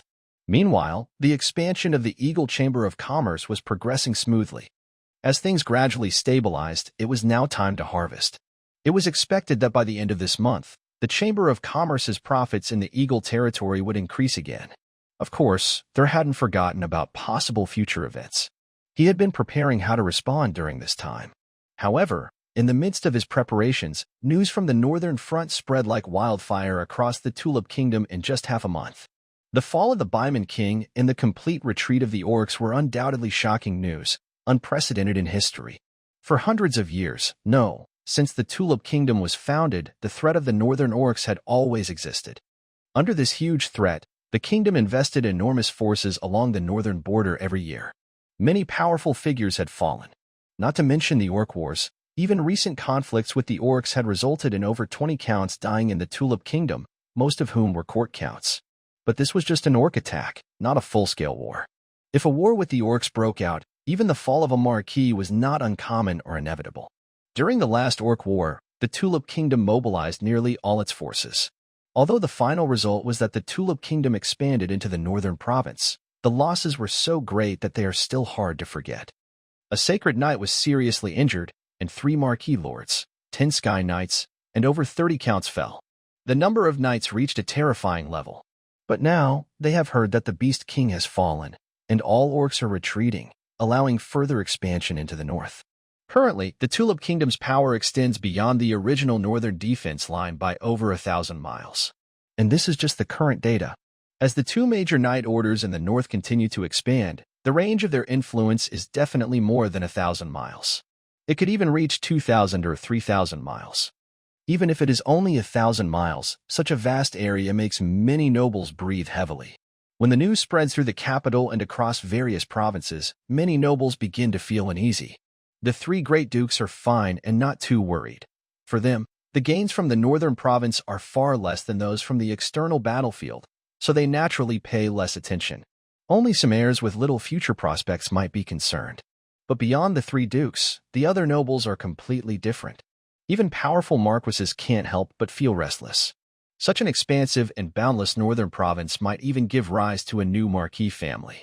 Even if not, supporting dozens of counts is not a big problem. For marquis families, this is extremely valuable. And since marquis families are so important, counts are even more so. In the capital, many court nobles have been attracted. Suddenly, a large number of nobles start taking action. not only in the capital, but the news is also spreading quickly to other provinces. At first, they find it hard to believe, but once confirmed, they become excited and flushed with emotion. In Pat City, the Frost Moon province is undoubtedly the first to receive the news. Since 3 days ago, a large amount of supplies have been mobilized, causing prices of various goods in Pat City to soar. With the expansion of the northern province, the previous restrictions imposed by Marquis Layman naturally vanished. Expanding undoubtedly requires a lot of resources, and local procurement is clearly the best choice. Recently, the Assad family has been earning a lot. Count Assad's smile has never disappeared. Of course, not only Pat City is taking action. Everywhere in the Frost Moon province where news has reached, nobles are involved. This includes the Dressrosa family. Over 300 years, the Dressrosa family has become very large. Even though many parts have been split off, there are still many members left in the family. Originally, most of these descendants were assigned to various family businesses to increase profits. But now, they have another possibility. Did you hear? The Count said he will give the Dressrosa fledglings a chance. If they meet certain conditions, they could become pioneering knights and go north to explore. Go north? Are you sure? Of course. Lord Moss told me himself. Higi, this is a chance to become a pioneering knight. You know Lord Tor, right? He became a pioneering knight less than 2 years ago, and now he's a baron. I know. Last time Lord Tor returned, I saw him myself. Has he really become a baron? Of course, it's true. Are you trying to lie to me? People talked and discussed, and the entire Dressrosa castle became lively. Even the fledglings of the Dressrosa Knight Order, who had already become knights, felt restless. But amid this unrest, Count Engel quickly brought more precise news. He indeed gave everyone a chance. However, it was only one chance. To become a pioneering knight and gain family support, one must be a knight before age 40 or possess stronger abilities than peers. Otherwise, if others want to become pioneering knights, the family would only support them with 50 gold coins. Everything else would depend on their own effort. In theory, it was not much different from wandering.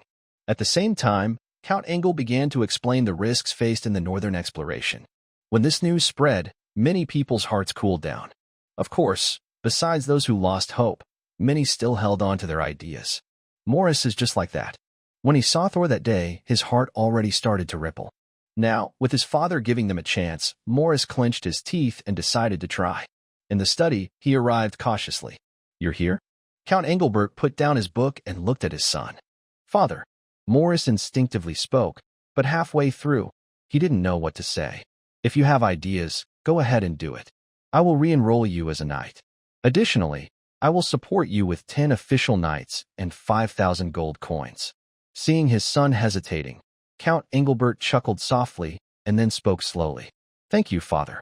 Morris bowed slightly, looking shaken. This support, though not as much as Thor's, was still significant, especially since he was originally the family's guardian knight and had no right to become an explorer knight. His father not only gave him a chance, but also supported him. Go ahead. If you have questions, ask your brother. The north is not like the Frost Moon province. It's much more dangerous. Count Engelbert nodded and then spoke gently. Understood, father. Morris nodded respectfully. All right, that's all. Later, go find Charlie and ask him to give you the second item in the third row of counter 4. I hope the next time I see you, you can bring good news like Thor. Count Engelbert waved his hand and softly said, Yes. Morris bowed and quickly left. After a moment, someone else entered. In the following days, many figures decided to become explorer knights. Dressrosa Castle suddenly gained a lot of strength. But Count Engelbert didn't feel any pain about this. After all, it was truly an opportunity. If they could seize it, the Dressrosa family could continue to improve and even reach a higher level. Even becoming a marquis would bring huge benefits. Count Engelbert naturally wouldn't stop them and would even try to help as much as possible. Of course, the support he provided was based on each individual's situation and their goal to become a pioneering lord. Since Maurice is his son and already a grand knight, he received more support. If it was just a regular knight, the support would be less. There are more than 10 official knights and dozens of apprentice knights supporting him, while some have only 1 or 2 official knights or none at all. This chaos lasted for about half a month before gradually settling down. In the end, 7 people in Dressrosa Castle chose to become pioneering knights. Among them were 3 grand knights and 4 official knights. The 7 of them set out one after another. Some headed towards the northern land province, while others went to the northern frontier for expansion. Count Engel did not interfere with any of this. Everyone had their own choice. When they left Dressrosa Castle, it meant the fledgling eagles had begun to spread their wings. The outcome was beyond his control. The cold moonlight gradually fell. At this moment, if you looked down from the high sky over the Tulip Kingdom, you would see groups of knights and horses heading toward the northern region.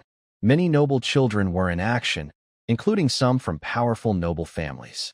Not only the Tulip Kingdom was expanding. From a bird's-eye view, the Purple Gold Kingdom and the Blazing Fire Kingdom were also expanding. The Tulip Kingdom had extended over 1,000 miles north, and the other 2 kingdoms' expansions were also significant. Especially the Purple Gold Kingdom, which, although slower in movement, had already reached a larger territory than the Tulip Kingdom. This widespread expansion attracted not only noble children from the Tulip Kingdom but also from the other 2 kingdoms. At this moment, the 3 northern kingdoms seemed to be migrating. Large populations gathered, and many knight orders moved northward, promising that the entire northern region would experience even greater upheaval soon.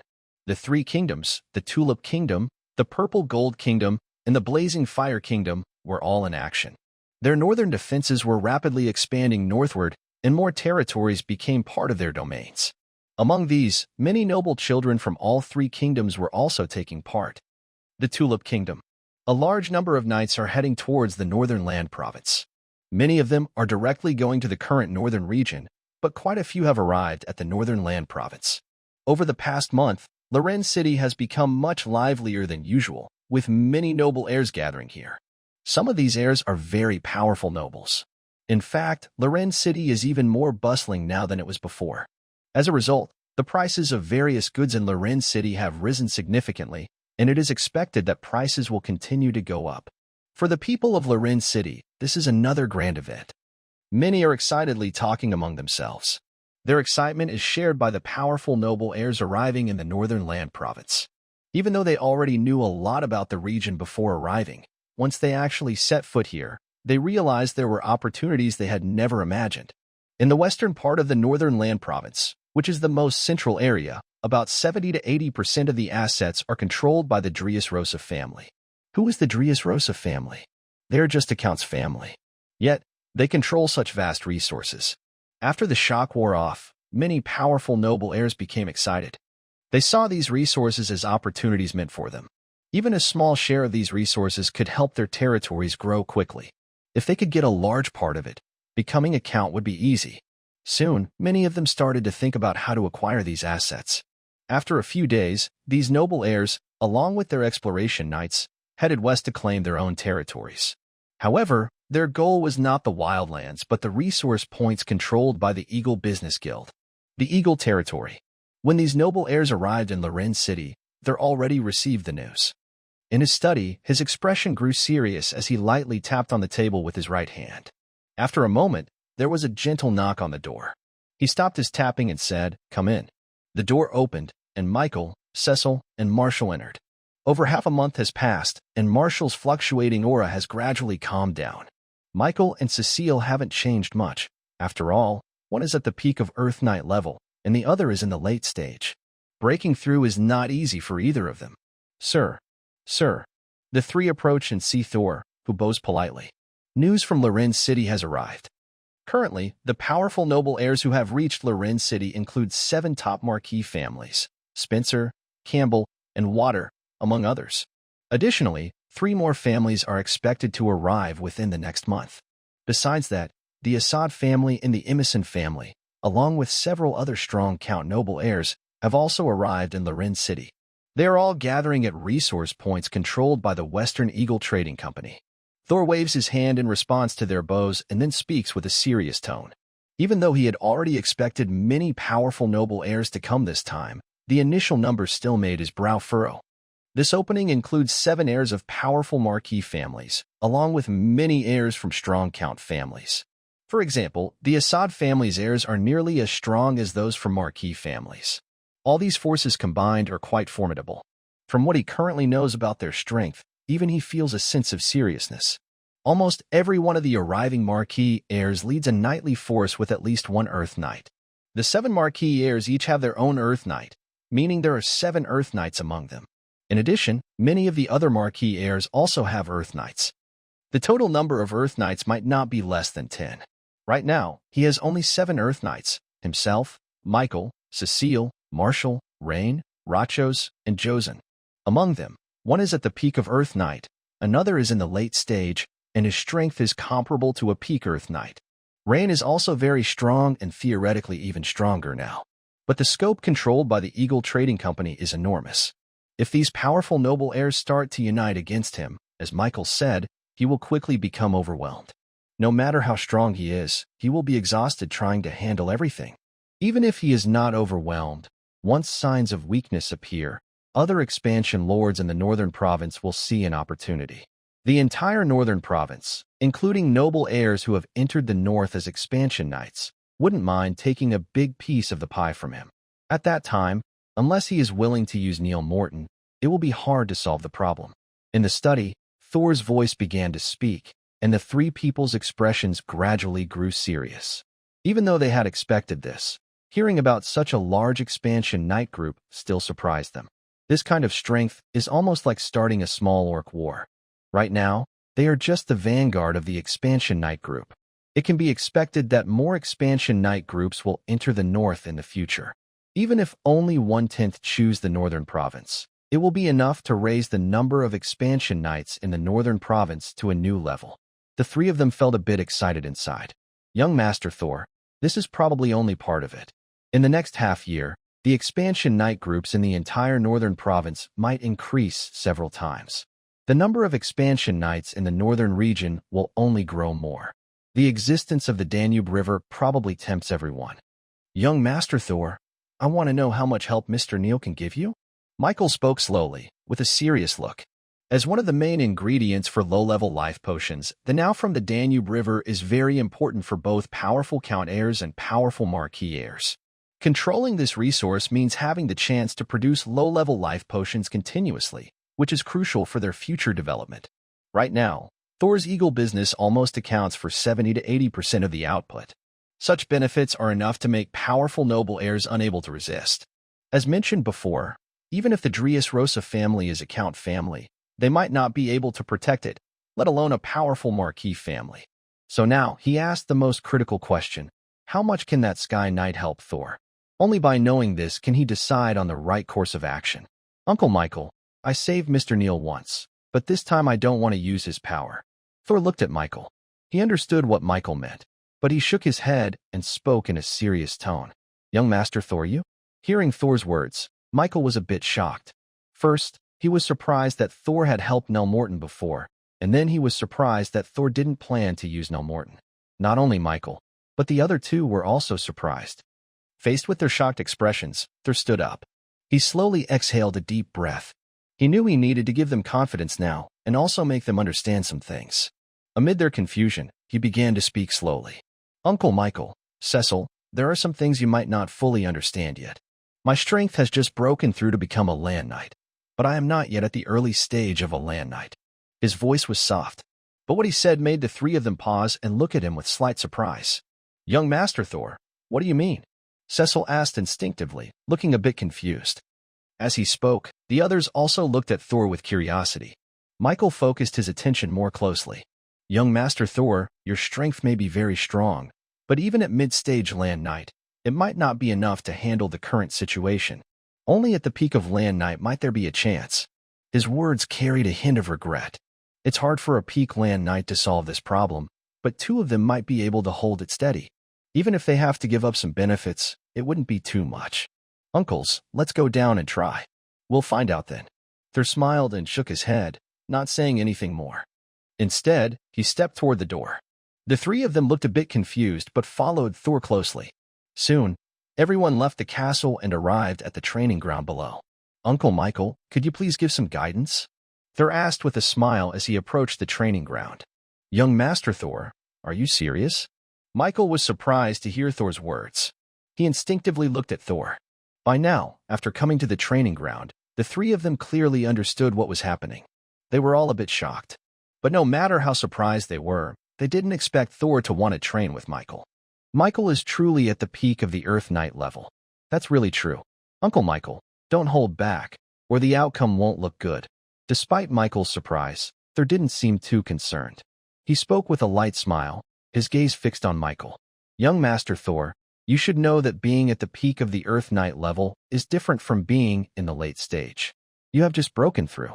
Faced with Thor's gaze, Michael couldn't help but speak again, but he didn't finish his sentence at that moment. Even so, his words probably conveyed the main idea. Uncle Michael, do you think I am not strong enough? Thor chuckled softly. Suddenly, a powerful life energy burst out from him. Layers of cold ice spread beneath his feet, and the cold air radiated across the training ground. The temperature around them dropped rapidly. Even Michael, who was initially hesitant, couldn't help but show a slight change in expression. What is this? His pupil shrank, and his face showed a look of shock.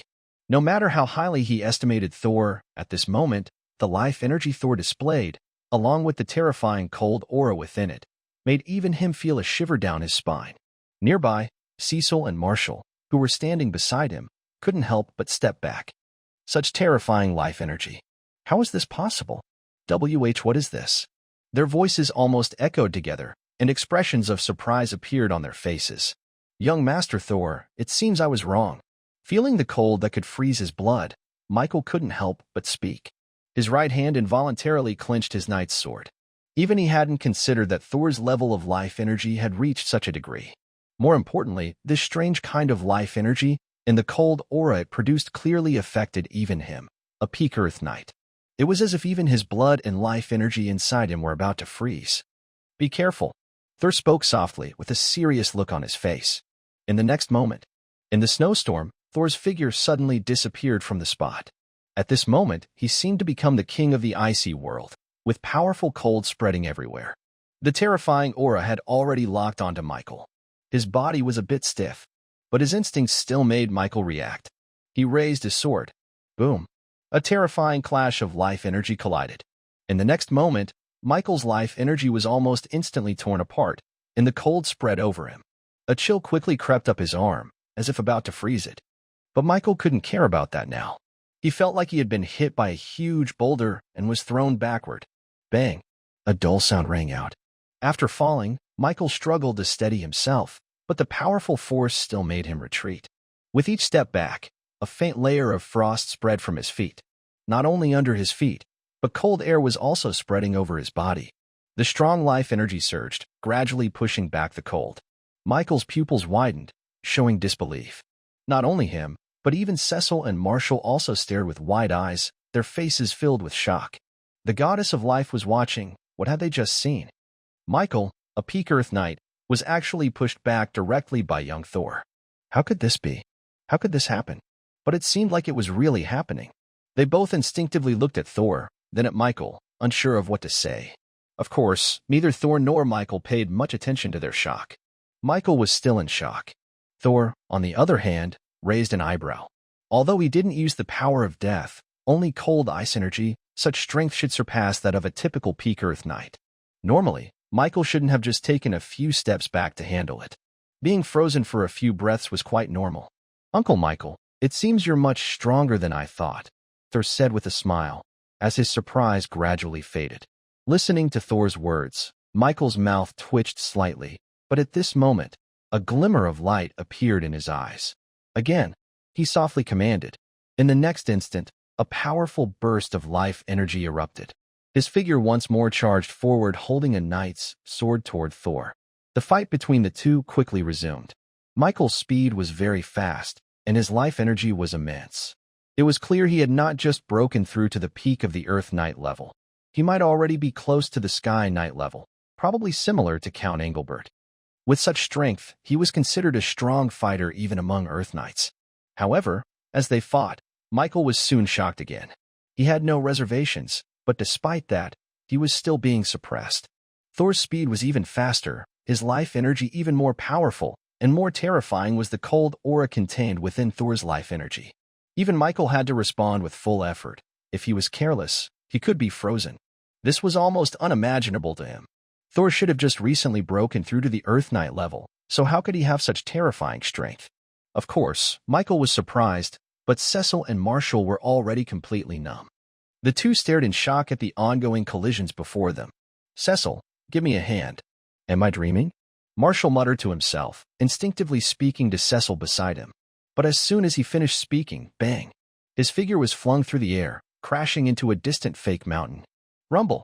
The fake mountain collapsed.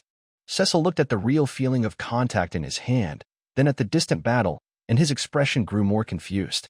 It's not a dream, he muttered to himself. Bah, bah. Cecil, I didn't tell you to really fight. Are you trying to kill me? Marshall said angrily. He clumsily climbed out from the fake mountain, cursing all the way. You should be in pain. Looking at Marshall, who was cursing as he approached, Cecil muttered to himself. Huh, of course it hurts. That. Marshall replied irritably, but halfway through his words, he suddenly reacted, his gaze involuntarily shifting toward the training ground in the distance. Really? Marshall muttered to himself. Yes, that's true. Cecil nodded. About Lord Thor. Seeing Cecil nod, Marshall instinctively spoke again, but halfway through his words, he didn't know what to say. They were all too shocked by what they saw. Lord Thor, who just broke through as a land knight, was actually able to fight evenly with Michael, who had already reached the peak of the land knight level. It seemed they all underestimated Lord Thor. I finally understand why that instructor from Canaan Academy stayed in the Eagle territory. Cecil sighed, then spoke with a hint of sadness. That's true. Hearing Cecil's sad words, Marshall was momentarily stunned, then also showed a complicated expression. Clearly, both of them had the same thought. Of course, neither of their emotions were as intense as Michael's right now. After fighting Thor, Michael understood his opponent's strength better than anyone else. He felt that Thor's life source energy was like a northern glacier, deep and extremely cold. Even in a brief fight, his blood and life source energy seemed frozen. No, it wasn't just like freezing. Signs of freezing had already begun. If this continued, it wouldn't be long before everything about him would be frozen solid. He wanted to burst out with power. At first, he was worried, but he soon realized his worries were unnecessary. No matter how much he exploded, Thor could handle it. Bang! Their figures collided again. Michael's life source energy suddenly surged, and hot air rose, trying to dispel the cold. But in the next moment, a layer of ice spread from Michael's feet, and in an instant, his body froze stiff. Then, his body was quickly encased in ice. But the ice only lasted for a moment. A clear cracking sound rang out as the ice around Michael shattered and fell away. A terrifying burst of heat evaporated the coldness. When the ice completely melted away, Michael gasped for breath. After a moment, he looked at Thor with shock and a bitter smile. You really are a monster, Lord Thor. Michael chose not to continue fighting and instead spoke with admiration. In that brief moment when he was frozen, he knew he had lost. Even if he managed to break free from the ice immediately, that brief moment of being frozen was enough to cause serious damage to his head. The outcome was already clear. Although he understood this, Michael still felt speechless at the moment. He had been at the peak of the Earth Knight level for a long time, at least 10 years. It had taken him decades to reach this level of mastery. He believed that, within the kingdom, only Count Engelbert could possibly defeat him at this level of Earth Knight. But now, facing Thor, he was easily defeated. Yes, easily. Thor's breath was steady, and his face showed no redness, clearly indicating that the fight had caused him almost no harm. This result left Michael even more speechless. Of course, Michael didn't know that Thor was not just this strong. More precisely, during their fight, Thor hadn't even used his full strength. Otherwise, the air of death and the cold aura would have intertwined. Michael was now not just slightly out of breath, he might even be at risk of being defeated. But he wouldn't say anything about it openly, as that would seem disrespectful. Uncle Michael, how do you think my strength is? Do you think I have a way to handle this? Thor still smiled gently as he spoke slowly. Of course, it's enough. This level of strength is probably even better than some weaker Sky Knights. Besides the inability to fly, I can't be sure about others at the Earth Knight level across the continent, but within the Tulip Kingdom, no one can compare to you. To handle this, it shouldn't be a big problem. Even without Lord Neo, with our combined strength, we should be able to secure at least 50% of the current assets. Michael took a deep breath, then spoke with a complex expression. Only 50% at minimum? Thor raised an eyebrow, surprised. He hadn't expected that his strength was only enough to secure half. Yes, 50%. For the nobles of the Tulip Kingdom, you probably don't know much. Among the top 10 powerful marquises, almost all of them have Sky Knights. The top 3 nobles are said to have several Sky Knights each. It was okay before because the northern province was the domain of Marquis Ryman. With the involvement of the heirs of these 3 strong marquises, other noble heirs didn't act much. But now, as the northern territory expands, other powerful nobles will also spread into the north. The forces they are deploying now are much greater than before. The heirs of those 3 marquises haven't acted yet, and when they do, it will be the most critical moment. If you want to protect more, you can only hope that those heirs haven't all focused on the northern province. If they have, you might only be able to protect about 30%, maybe less than 50%. Michael nodded seriously. Understood. But those few haven't acted yet. When they do, the opportunity might be gone. Toril nodded, but a smile appeared on his face. The heirs of those 3 great nobles haven't acted yet. He doesn't know why, but he doesn't need to know. For them, maybe they are thinking or waiting. But for Toril, the longer they wait, the fewer chances he will have. He went from a trainee knight to where he is now in less than 2 years. It won't take long, just a few months, before he can rise to a higher level again. Right now, he can't match a Sky Knight, but once he breaks through and reaches the mid-stage of the Earth Knight, who knows what will happen. As for flying, he can't do that now. But the mark of the law isn't engraved for nothing. As long as he can better control the power of the mark, with his strength at the mid-stage of the Earth Knight, he might even be able to fight a Sky Knight. No matter how powerful the 3 great nobles are, they can only send a few Earth Knights, 3, 5, or 10. It doesn't matter how many, they're not Sky Knights. Toril has ways to deal with them. As for Sky Knights, even the 3 top marquises probably won't send many. They won't send their strongest heirs. More importantly, there's a time gap when they arrive. By then, he will have already subdued the other noble heirs. So, even if 3 more Sky Knights come, what difference does it make? Lord Thor, your strength is impressive. However, with the 3 powerful marquis heirs heading out for expansion, there are likely at least 2 peak Earth Knights among them. Our current strength should be enough to defend against 1 family, but it's almost impossible to resist 3. Still, it's unlikely they all head to the northern province. Their goal isn't the Baron but the Viscount, even the Count or Marquis. They are more likely to go to the northern border, where there are enough merit points. Thor's smile made Michael a bit suspicious, but he hesitated and then spoke softly. Understood.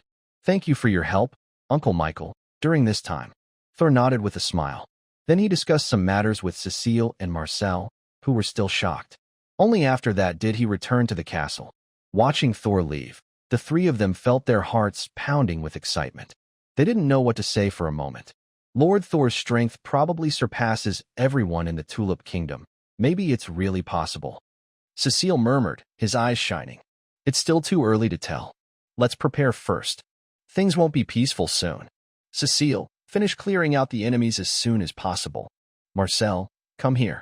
Let's train the young Eagle Knights together. I'll train the Falcon Knights. We must ensure they have enough fighting power. Michael took a deep breath, then shook his head and spoke seriously. He already expected the chaos that would come to the territory. He had to be prepared. It was his duty as Michael. Understood. Yes. The 2 nodded, and then the 3 of them started to act. Meanwhile, just as they began, Thor, who had just returned, received a message from Steve. It was that the first group of powerful noble heirs expansion knights had arrived in the western region. At the same time, various resource points in the west reported sightings of unknown knights nearby.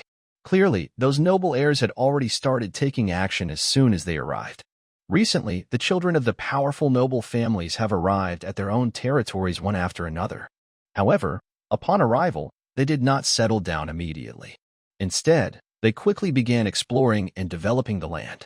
Their attention was mainly focused on the major resource points controlled by the Eagle Business Guild. Compared to the wild territories, the resource points controlled by Thor seemed like the most delicious cakes, tempting everyone. Especially since Thor was only a descendant of a Count family. This time, those who entered the northern province were at least descendants of Counts, and many were from powerful Count families or even Marquis families. These people naturally couldn't tolerate Thor occupying such large resource points. But they weren't fools, they wouldn't act rashly. Their first step was almost always the same: to investigate. Knights appeared at each resource point. As they patrolled, they learned about the situation at each location. The news they gathered was undoubtedly a pleasant surprise. Each resource point was guarded by strong fighters sent by the Eagle Business Guild, usually just one Grand Knight and a dozen or so regular knights. This strength was enough for ordinary frontier lords and orcs, but far from enough for them. As long as they wanted, capturing these resource points would be very easy. This made their eyes light up with excitement. Some frontier lords couldn't hold back their eagerness. For example, in the west, about 50 miles from the Babulus territory, there was a newly established frontier lord's land. 3 days ago, this lord led his knight squad into the area. The large knight squad easily swept away some monsters and orcs in the region, allowing them to settle in. However, the environment here was not satisfying for Ryan Water, the third son of the Water family. As a powerful Marquis descendant, he couldn't inherit the family title, but because of his mother's family, he still enjoyed good treatment. This time, he was assigned to explore the northern province, bringing a strong force with him. Not only are there 3 Earth Knights and hundreds of formal knights, but more importantly, among these 3 Earth Knights, there is one at the peak level. Even within the Marquis family, a peak Earth Knight is a very important fighter, but at this moment, he also possesses such strength. With such power, he is full of confidence and ambition. He originally planned to go directly to the northern border to develop and quickly promote himself to Baron and Viscount. When he heard about the huge wealth in the Northern Land Province, he couldn't resist coming here first. And he was not disappointed. Repeated intelligence gathering made him understand the current situation of the Northern Land Province. The departure of the 3 powerful noble heirs, Campbell, Spencer, left a huge vacuum in the entire Northern Land Province. This vacuum has not been fully filled even now. As long as he can seize this opportunity, relying on the entire Northern Land Province, he might not be weaker than the northern border. He might even be stronger. After all, resources are very important in any era. A large amount of gold coins can greatly boost his strength. With enough strength, he can solve 99% of problems. He might even have a good chance to be promoted to Earl. How could such a result not excite him? The Lord has confirmed that about 50 miles to our right, there is a development knight from the Eagle Business Guild, led by Lord Baburos, a Earth Knight, who also has one other Earth Knight, 50 formal knights, and over 200 apprentices. Currently, the Eagle Guild has a large iron mine, 3 ore deposits, and a small copper mine under his management. It seems that he also oversees farmland exceeding 5,000 acres, and the Spencer family territory appears to have been incorporated into his domain. In the camp, a knight respectfully reports to Lanwoad, but even in his report, his eyes seem to shine with excitement. Listening to the knight's report, Lanwoad also feels surprised. God above, this is truly good news. It seems the heavens are helping me. Lanwoad laughed loudly, even standing up with some excitement. He paced back and forth, his mind constantly weaving with thoughts. Until a moment later. Treyful, I need more precise information. Also, please find out about the other powerful noble heirs arriving nearby. Can it be done within 7 days? Laneward spoke, looking at the knight in front of him. Yes, my lord. I promise to complete it. The knight beside him quickly responded. Soon, further investigations began. Of course, it wasn't only Laneward taking action at this moment. The powerful noble heirs arriving in the northern province were undoubtedly doing the same. Figures moved in action. Each powerful noble heir looked eagerly at the Eagle Merchant Guild's resource points. But they didn't know that, during their exploration, a large knightly group had already arrived in the western region. Tor was not making a big show. Instead, he deliberately hid his plans.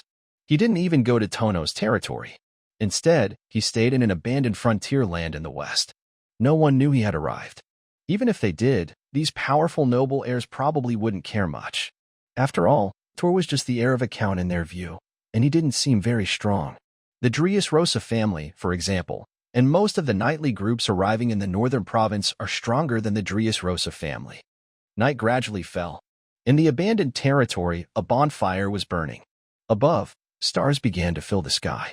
The daily intelligence update was ready. Should I open it? Yes. Daily intelligence updated 1. Laneward from the What family will attack the resource point west of Babruis, under the Eagle's jurisdiction, in 7 days. 2. 300 miles north, there is a small creek. In 3 hours, a group of fish with strong toxins will pass through. Even a great knight cannot resist their poison. 3. Cold air from the Northern Territory will sweep through the Abyss Canyon in 3 hours. The only chance to enter the canyon is in 4 hours. You must leave within an hour or risk being lost forever. 4.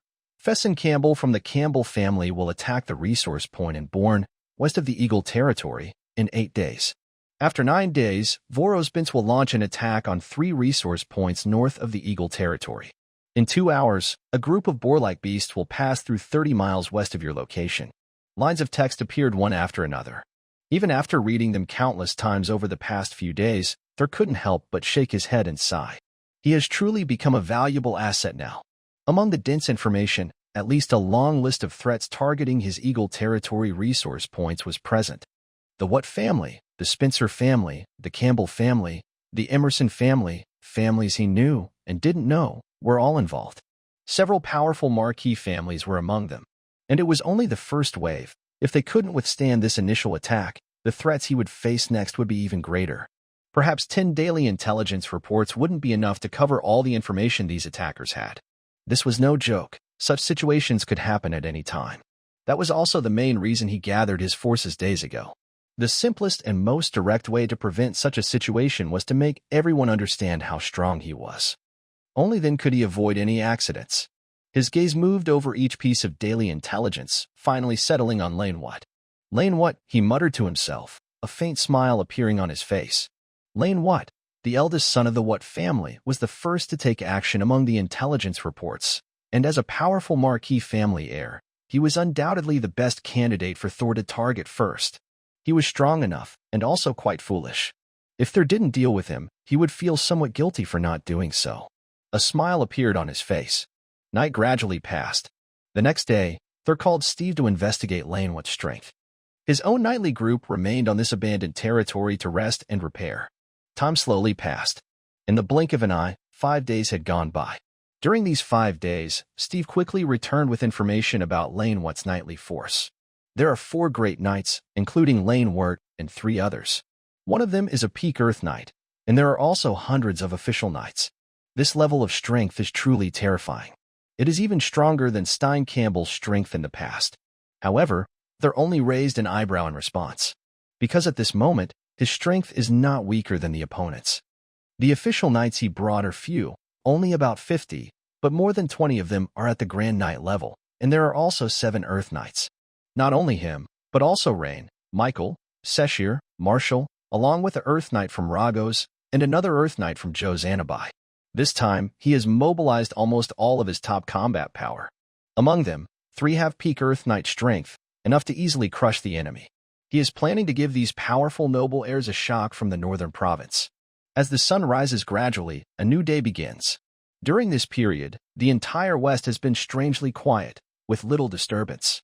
However, many eyes are focused on the new lords of the open territories and the lords of Eagle's Nest. Some are hopeful, some are nervous, some are watching the show, and others are envious. Their expressions vary. Everyone expects that the next period will be turbulent. They are all looking forward to the upcoming situation. In their view, as long as the Dressrosa family cannot hold their ground, they can step in and take a piece of the action, which will help their own territories develop quickly. Previously, the Dressrosa family seized a large amount of assets in a single opportunity, making many expansion lords very eager. But faced with the huge Dressrosa family, they couldn't do anything. Now, it seems someone is leading the charge, and their greed is naturally stirred. Compared to these people's thoughts, the lords of Eagle's Nest are feeling anxious and worried. A large number of unfamiliar knights gathering in their territory and resource points makes them feel an increasing sense of unease. Inside the promised castle, Thor is pacing back and forth. Has Thor still not responded? Tono spoke in a low voice, looking at his knight commander. Lord Thor has not sent any news yet. The knight commander respectfully replied, with a worried look on his face. Tono, I think Thor might also be held back. We have a big problem ahead. I've found out that the knight from the Watt family nearby is probably one of their members. The heir of the Watt family is much stronger than the previous one. Bobris spoke in a deep voice, also showing concern. Messages kept coming, making Bobris realize how strong the explorers are. Recently, they gained a lot of gold from the Eagle Trade Guild and low-level life potions from Tor, so their strength increased a lot. But it's still not enough to face so many powerful noble children. These guys. Bang. Tono's right fist slammed the desk, his face changing constantly until it became grim. Just as he struck the desk, the door was suddenly knocked loudly. "Come in," Tono called out. The door quickly opened, and a knight hurried inside. "What happened?" Seeing the rushing knight, Tono frowned with some confusion. "Sir, outside there's a knight from Bobris asking to see you. There's been a major incident in the territory," the knight respectfully explained. "What?" Hearing this, Tono and Bobris were both surprised. "Tell him to come quickly." Tono couldn't help but say, "Yes." The knight nodded respectfully and quickly stepped back. Soon, a dusty, tired knight was led in. "Sir, urgent news from outside the territory." A group of knights attacked the large iron mine on the west side of the territory. His voice was hoarse as he hurriedly explained the situation. "What?" "The large iron mine was attacked." Bobris's face changed when he heard this. They clearly can't hold back anymore." "Bobris, I'll go with you. Let's see who dares to be so bold." Promise's angry voice rang out. He stood up, ready to leave the room, but he was stopped by Baburos. "Baburos?" Promise looked at his friend with confusion. "Promise, you can't leave. This attack might involve more than just this night order. If you leave this area, several resource points nearby could also be at risk. I'll go take a look first and decide what to do next." Baburos spoke seriously. Although he was also anxious and angry, his mind was clear. He understood the current situation in the western region very well. Promise followed him, but it might not solve anything. It could even cause the resource points Promise manages to be attacked. Better for him to go and see for himself first. Once he has more accurate information, he can act. Wow. Hearing Baburos, Promise hesitated and his face kept changing. "All right, Promise, I'll go back first. Wait for my message," Baburos said and quickly left the study without hesitation. Soon, Baburos's figure disappeared into Promise's territory. As he hurried back, on the west side of Baburos's territory, at a large iron mine, a battle was already happening. Lane What, after understanding the situation, decided to strike today. His target was this large iron mine. If he could take this mine, he could use it as a base to conquer 3 nearby resource sites in Baburos's current territory. Then, he could expand outward from these bases. He believed that soon he would become a powerful lord in the northern province. Below the mine, Lane What seemed to already see a bright future. He didn't care much about the fight happening now. The entire mine only had 1 Grand Knight and about a dozen knights. They could hold on only because he wanted to train his knights. Otherwise, the battle would have ended long ago. "Liverpool. All right, the game is over. Go deal with them." Lane What spoke and looked at a land knight beside him. "It's young Master Ryan." The Earth Knight nearby responded respectfully. He was about to step forward, but at that moment, "Be careful." A familiar voice sounded from behind. In the next instant, Ryan Water suddenly saw a figure appear in front of him. Before he could react in surprise, a terrifying thunderbolt suddenly burst forth, roaring loudly and spreading quickly through his knight group. Boom. Rumble. It wasn't until this moment that the continuous thunderous sounds came from afar. The fierce lightning ravaged everything around, and the powerful energy spread out widely. With the support of a third-tier magic core, the magic crystal cannon's power had clearly improved again. A strong aura kept spreading, and the terrifying force intertwined endlessly. Even a great knight couldn't withstand this overwhelming power. Fortunately, a figure's life force protected Ryan Water firmly, preventing him from being seriously injured in his dazed state. Ryan Water was safe, but the other 2 Earth Knights were not so lucky. Lightning burst right beside them. Even as Earth Knights, they were caught off guard and were struck by the lightning all at once. Puff puff. 2 streams of blood shot out, and the 2 were thrown into the air. In midair, they tried hard to stop their fall, but soon, several streaks of lightning roared again nearby. Rumble. The terrifying thunder made the front turn into a sea of lightning. Many knights were instantly torn apart. Even a great knight might have been shredded, and the Earth Knights, in the smoke and roar, the 2 finally steadied themselves. But they looked very battered now, their clothes torn, and scars from the lightning streaks covered their bodies. Both of them were badly hurt. Perhaps the only relatively intact figures were the 2 at the very center. Magic Crystal Cannon? Who is it? Ryan Water slowly stepped out, his face grim as he looked into the distance. His eyes burned with boundless anger. Seeing his nearly destroyed knight group, his heart was bleeding. Such power, He had used up more than a third of his family's assets just to reach the northern province, and it was taken away like this. At this moment, he truly wanted to kill someone. Compared to Ryan Watt's anger, the large iron mine, the Great Knight, and a dozen official knights were caught off guard and couldn't help but breathe a sigh of relief. They had already lost hope, and some even felt they couldn't hold on any longer. Unexpectedly, in this situation, an unforeseen event occurred. Who is it? The Great Knight muttered to himself, looking confused. The others felt the same. Just now, they were about to give up. Especially that one Great Knight, who only earns 1,000 gold coins a year. He had no intention of risking his life for Tuar or the Eagle Business Guild. If things got worse, he would definitely run away. But unexpectedly, in this situation, an unexpected event happened. The other knights felt the same. Compared to their surprise, Ryan Watt and his knight group were mostly stunned and shocked. Sudden attack.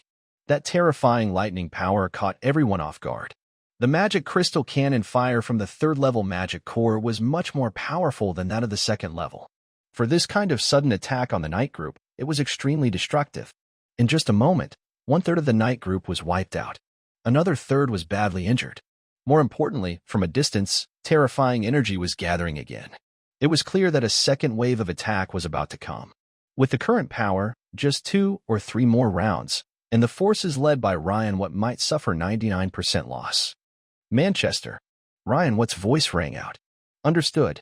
A hoarse voice responded, and in the next moment, a figure nearby moved instantly. His figure disappeared in an instant. The terrifying life force of a peak Earth Knight burst out immediately, and the powerful aura locked onto the distant targets. And in the distance, it was Tuar and his group. When Ryan Watt made his move, Tuar naturally acted too. He had just held back from attacking, waiting for Ryan Watt to make the first move. Although in the northern province, especially now, order was almost non-existent, as a noble, he still had to maintain his noble dignity. He couldn't kill all these people. That would surely provoke public outrage, and negotiations would inevitably follow. So, who makes the first move? There are many things that can be negotiated at the bargaining table. Have they arrived? In the forest, sensing the fast-approaching presence from afar, Thor muttered to himself, a faint smile appearing at the corner of his mouth. Uncle Michael. He looked toward Michael and spoke. Understood. Michael nodded, and in the next moment, his figure vanished instantly. Soon, a fierce battle erupted in the nearby jungle. 2 peak Earth Knights clashed, and almost immediately, large trees were knocked down in the forest ahead. At the same time, sounds of life energy colliding could be heard. Boom. Rumble. At the moment when a figure was blocked, the second wave of energy from the magic crystal cannon was fully charged. Thunder roared again, covering everything in a terrifying storm. Far away, Lane Wirt, who had been very gloomy, suddenly changed his expression. How is this possible? He spoke, and immediately his life energy surged out without hesitation. As his life energy burst out, the power of lightning spread around him again. This time, the attack's range was smaller than before, but it still covered most of Lane Wirt's knightly group. Everyone saw only a blinding white light. Within the white light, some felt their bodies being constantly struck, while others felt their bodies torn apart in an instant. Some even caught a faint smell of flesh. As the lightning gradually subsided, fewer people had fallen compared to the last time, especially the 2 Earth Knights, who did not continue to suffer injuries. However, many of the lower-ranked knights had lost a lot. Many lay on the ground, crying out in pain. Severed limbs, broken flesh, and charred bodies intertwined across the scene. It all seemed like a hellish nightmare. Seeing this, Lane Wirt's face grew darker and angrier. Liverpool, Farron. His hoarse voice rang out, his eyes bloodshot.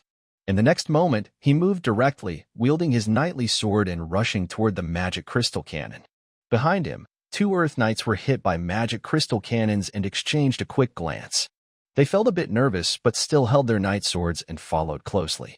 The Earth Knights moved very fast, crossing hundreds of meters in just a moment. Ryan Watt quickly saw Thor and his group. Thanks to the strong eyesight of the Earth Knights, he clearly saw the eagle badge on Thor. Dressrosa. A loud roar echoed, and in the next moment, his anger almost overwhelmed his reason. Ryan Watt's terrifying life energy surged again, seeming to rise to a new level. But before he could close the distance with Thor, 3 figures suddenly blocked their way. Cheshire, Ragos, and Joes, 2 Earth Knights from the territory, chose to attack now. As for Thor, Rain, and Marshall, they did not make a move. This time, Thor came with nearly 90% of his strength, but he didn't plan to use it all at once. He wanted Michael, a peak Earth Knight, Cheshire, a late-stage Earth Knight, and another mid- and early-stage Earth Knight to act, along with others. Their combined strength was enough to impress all the new lords without being too oppressive. Since they had ideas about his territory, Thor didn't want to scare everyone away completely. Otherwise, when the three powerful Marquis heirs arrived, the trouble would be even greater. If they united, he might not even be able to handle them all. The best plan was the one Michael suggested earlier: take this chance to clear them out first. Then, even if the three Marquis heirs came later, he would have a way to deal with it. Boom. Rumble. The battle erupted, with waves of life energy surging wildly. A powerful aura spread across the entire world. Large rocks in the distance collapsed, forests trembled, and ahead, Ryanvolt, the two Earth Knights with him, and the three from Cheshire kept fighting. Meanwhile, Thor's magic crystal cannon gathered even more energy. Thor stood quietly in front of the crystal cannon, watching this scene with a very calm expression. Boom. Rumble. A terrifying roar of thunder echoed as powerful energy poured out. The Night Order led by Ryanworth was completely engulfed by the Sea of Lightning. Thor had previously obtained many third-tier magic cores from the Minotaur tribe, and over time, he collected quite a few more. This time, he brought 10 magic crystal cannons. 3 rounds meant 30 powerful blasts. Even a single defensive point on the northern border could not withstand such force. Under this terrible power, without the Earth Knight to defend, Ryanworth's knights quickly collapsed. Compared to that, the Earth Knight's fight lasted a bit longer. Thor chose not to interfere, but waited quietly for the outcome. As the sky gradually darkened, the battle on Ryanworth's side ended first. With the late-stage Earth Knight Cheshire present, even though Rejuz's new Earth Knight had just broken through, the fight among the three was soon over. Puff! Blood splattered as the head of an Earth Knight was severed. A nearby Earth Knight stared wide-eyed as his comrade's body suddenly fell to the ground. Felon! A shout of alarm. The remaining Earth Knight's face changed. But in the next moment, he felt a sharp pain in his chest. Boom! A spear pierced through his chest instantly, and with great force, his body was flung far away. Clang! A dull sound echoed as his figure crashed down. Before he could get up, he felt another pain in his chest. A figure holding a knight's spear looked down at him from above. If you don't want to die, don't move. Otherwise, I can't guarantee I won't tear out your heart next, a calm voice said, causing the figure to stop in place. Once he stopped, the two of them quickly gained control of Ryanworth. His figure fell, and a knight's sword was pressed against his neck. Feeling the coldness from the knight's sword, Ryan's body stiffened, and he also stopped moving. Ryan stopped. At this moment, the distant battle also came to an end. Michael walked out carrying a figure that looked like a dead dog, with a large wound running almost across his entire body, bleeding heavily. His breath was faint and weak. Seeing this scene, Thor couldn't help but smile. The figure also moved closer. Dressrosa, I have failed. But do you think you can swallow such a huge gain? A peak Earth Knight and 3 Earth Knights with strong power. Yes, they are powerful, but that's not enough. Expect to be divided by other noble heirs. Even with the Bloody Knight here, you can't hold it. Looking at Thor approaching and Michael emerging from the distance, Rainwater's face darkened, and he spoke in a low voice. Lord Rain, there's no need for you to worry. During this time, you should go to my Eagle Fortress and rest for a while. Thor shook his head with a smile. He didn't care about Rainwater's words. His strength was more than that.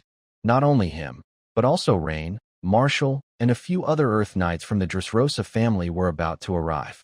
Of course, there was no need to tell Rainwater all this. Humph. I hope in a few days, you'll still be able to wear that smile.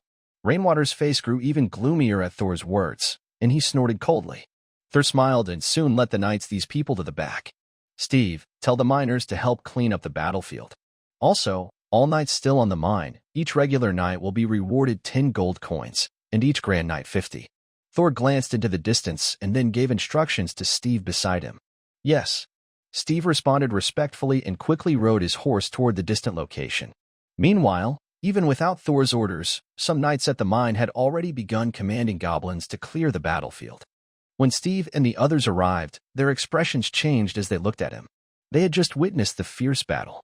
The terrifying energy pouring out still made their scalps tingle when they thought about it. Even the hired Grand Knight felt a trace of nervousness inside. "Sir." Seeing Steve arrive, the Grand Knight immediately saluted. "The adults have issued an order. Those who protect the mine will be rewarded. All official knights will receive 10 gold coins, and the great knights will receive 50 gold coins." Steve did not correct this but spoke calmly. "Thank you, sir. Thank you, sir." As the knights heard Steve's words, their initial nervousness turned into joy. Their cheers echoed loudly. "Thank you, sir." Even the great knight's eyes brightened at the reward of 50 gold coins, which was a significant amount, even for him.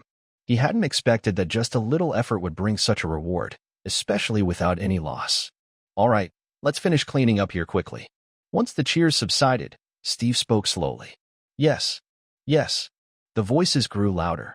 After giving instructions, Steve returned to where Thor was. Thor and his group prepared to leave. The members of the Leanwater Knights who had fled would spread the message he wanted to share. Now, he just needed to wait for the news to spread. There was no point staying in the West anymore. But just as he was about to stand up and leave, a loud rumbling came from the ground in the distance. A knight's group appeared quickly in view. The sudden appearance of the knight group startled everyone, but they soon recognized the eagle emblem of the Eagle Commerce Guild. Meanwhile, Babulus, rushing over, also quickly noticed Thor and his group. At first, he was startled, but then he recognized them. He had tried to contact Thor earlier but couldn't reach him. He thought Thor was caught up in something, but he didn't expect him to appear here now. Looking at the signs of a recent fight around them, Babulus immediately guessed that a battle had just taken place. He also guessed who the fighters were. His gaze fell on the bound figures, and Babulus couldn't help but feel shocked. Of course, he was surprised, but after arriving with his knights, he quickly dismounted and approached Thor to salute him. "Lord Thor." Speech was respectful, but Bobris kept glancing at the distant bound figure. "Lord Bobris, your reaction isn't quick enough.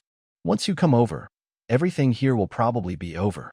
Looking at Bobris, Thor spoke in a deep voice. "Understood. It was my mistake. I will deduct my share from this month's trade guild profits." Bobris nodded softly and spoke quietly. "No need. This time no real damage was done. Be more careful next time. Also, the upcoming chaos won't be small. Stay within your territory as much as possible to avoid surprises." Thor looked deeply at Bobris, then paused for a moment before speaking in a low voice. "Yes." Bobris nodded without any objection. This time, it was indeed his fault. Without Thor, he couldn't imagine what the consequences might have been. "Lord Bobris, please take care of the aftermath. Also, tally up the gains and report them later." Thor turned around, mounted his horse, and spoke softly. "Okay." Bobris nodded. He didn't oppose at all, even though Thor's words were almost like orders. Still, he agreed without hesitation. Over time, everyone in the Eagle Trade Guild, whether it was the descendants of Dries Rosa or Bobris, Rachos, Jos Anabai, or others, saw that following Thor brought endless opportunities. As time passed, these people also began to adjust their roles. After Bobris responded, Thor looked around and then led his men back toward the Eagle territory. Compared to their secretive arrival, they now swaggered confidently on their way back. Soon, many local lords took notice. Most of the local lords were puzzled by Thor's sudden appearance. But this confusion didn't last long. As Thor moved forward, some people quickly sensed something was wrong. Because Thor and his group were carrying some captives, and sharp-eyed observers saw the Water family crest. This caused a stir among all the local lords. Suddenly, a lot of waves rose in the western region. And amidst the turbulence, the members of the Ryanwater Knights who fled quickly spread the news of the battle. As the news spread, it was no longer just a ripple but hit like a heavy bomb. "My goddess, what did I see? Oh my god, what is that Ryanwater? Can someone tell me what happened? The goddess is watching. This can't be true. Files, nothing is impossible. I just received news that Ryanwater led his knights to attack the Eagle Trade Guild's territory and encountered the well-prepared Tordras Rosa. They were defeated, and the knights were almost wiped out, with Tordras Rosa capturing them. No way. The Dries Rosa family, how could they capture Ryanwater? I told you, nothing is impossible. Count Engel sent the Bloody Knight and the Shadow Knight to help his son." "Wow, the Bloody Knight? My god, is the Dries Rosa family crazy? Sending such powerful beings to help his son? Shouldn't they be saving such strength for the heir? I find it hard to believe too, but it's true. Someone saw the Bloody Knight and the Shadow Knight.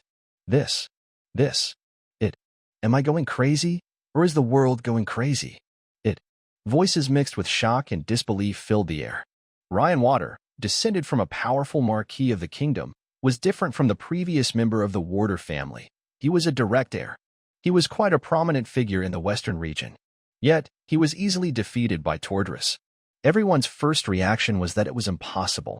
This simply couldn't be true. But as more members of the fleeing Ryan Water Knights spread the news, even they seemed to have to believe it. And after believing, even more shocking news reached them. Count Engel had sent Michael and Seshir. Michael, a peak Earth Knight, might not be very well known throughout the Tulip Kingdom, but within the level of Earth Knights, his reputation was enormous. The reputation of the Bloody Knight is enough to scare many families in the Frostmoon province. Even nobles from other provinces have heard of this legendary land knight. But now, he has appeared in the northern province. He is standing beside Thor, which makes a well-informed pioneer lord tremble slightly. Of course, Thor does not know what these people are thinking at this moment. 7 days later, he returns to Eagle's Nest with the captured troops. After settling Ryan Water, he begins to prepare further. His next actions are the most important. This is just the beginning. In the study, Thor calls La Joss, who has just returned. "Sir, you called me?" La Joss looks a bit tired and has more signs of hardship on his face. During this time, he has been working to connect with major pioneer knights. He has been busy for a whole month and has only just managed to rest a little. He hasn't had much time to manage his territory either. La Joss, have the Eagle Trade Association cooperate with those fleeing knight groups and spread the news further. Thor taps on the table. After La Joss responds, he pauses slightly before speaking. "Sorry for the delay." "Yes, sir." In the study, La Joss Assad responds respectfully. Even though he has been preparing to rest these days, Thor has arrangements, so he won't slack off. By the way, you can try to see if the Assad family is willing to give up. If they do, the Eagle Trade Association can be the first to connect with them for trade. If not, forget it. Thor nods and then pauses for a moment before speaking in a low voice. Because of La Joss's influence, Thor doesn't mind giving the Assad family and their pioneer knights a chance. But whether they can seize it depends on themselves. "Thank you, sir." La Joss is slightly stunned but quickly responds. Compared to the outside world, he has a deeper understanding of the strength of Eagle's Nest. As long as the 3 powerful marquee heirs do not come, it is unlikely that anyone will target Thor. Thor still remembers that the Assad family is quite decent in this situation. Go ahead. By the way, next month, you can come to the Eagle territory to exchange for a medium-level life potion. After that, you will have at least one chance to exchange each year. Thor nodded, but halfway through his words, he seemed to think of something and added another sentence. "Understood, sir." Lehos's expression showed a hint of surprise, but he quickly nodded. Then his figure slowly retreated.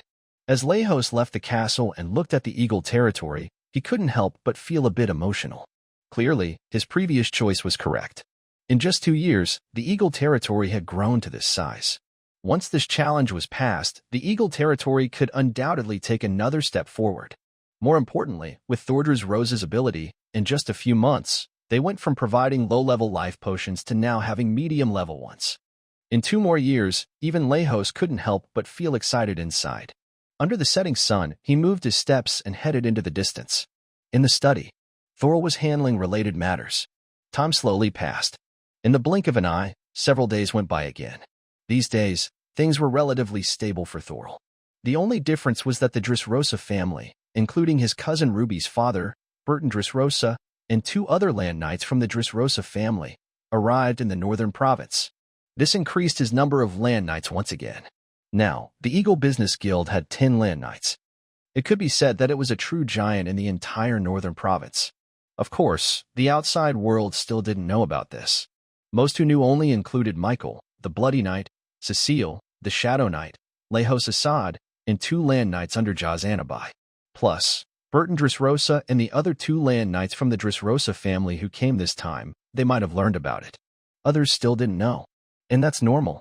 He and Rain had only broken through to become land knights twice. Once when returning to their territory, witnessing Siege of Spencer, and what, whose knight orders had long been buried in the canyon, their bodies likely eaten by monsters. Another encounter was with Michael. This time, no one knew about it. For the outside world, this was undoubtedly a deadly secret. After all, it was not just about having 2 more Earth Knights. Ryan's strength was comparable to Michael's. Even if there was a slight difference, it wouldn't be much. Ryan hadn't fully mastered the Lost Seal, or his strength could have improved even further. Thor's strength was undoubtedly stronger. He had 2 Lost Seals, and he was already showing signs of mastering the Ice and Snow Lost Seal. At this moment, his strength had reached an incredible level.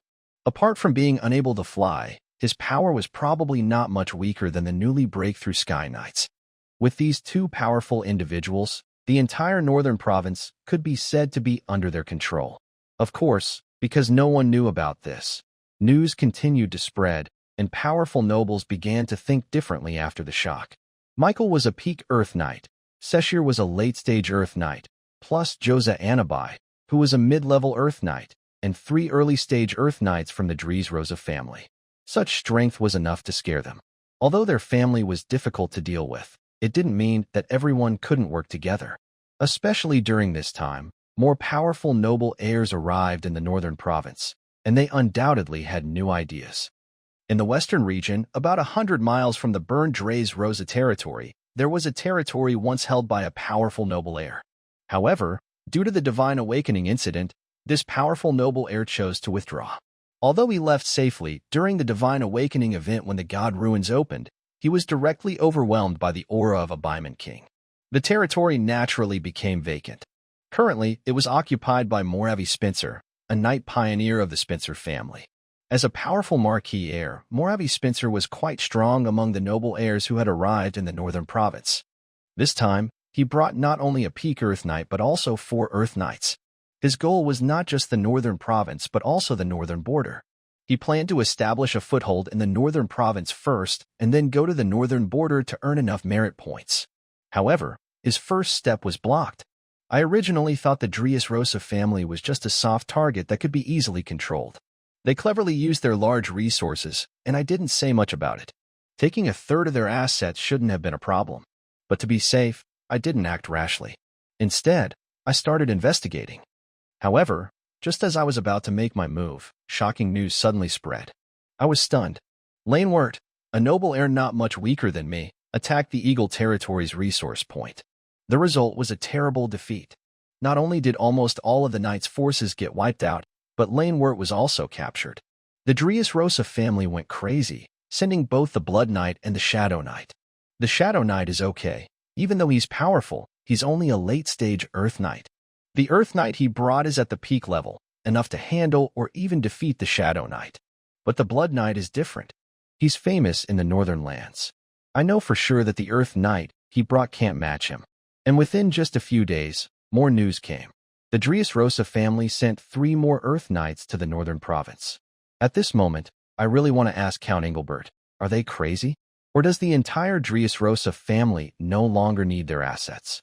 Maybe they want to move their assets to the northern province. How much force did they send?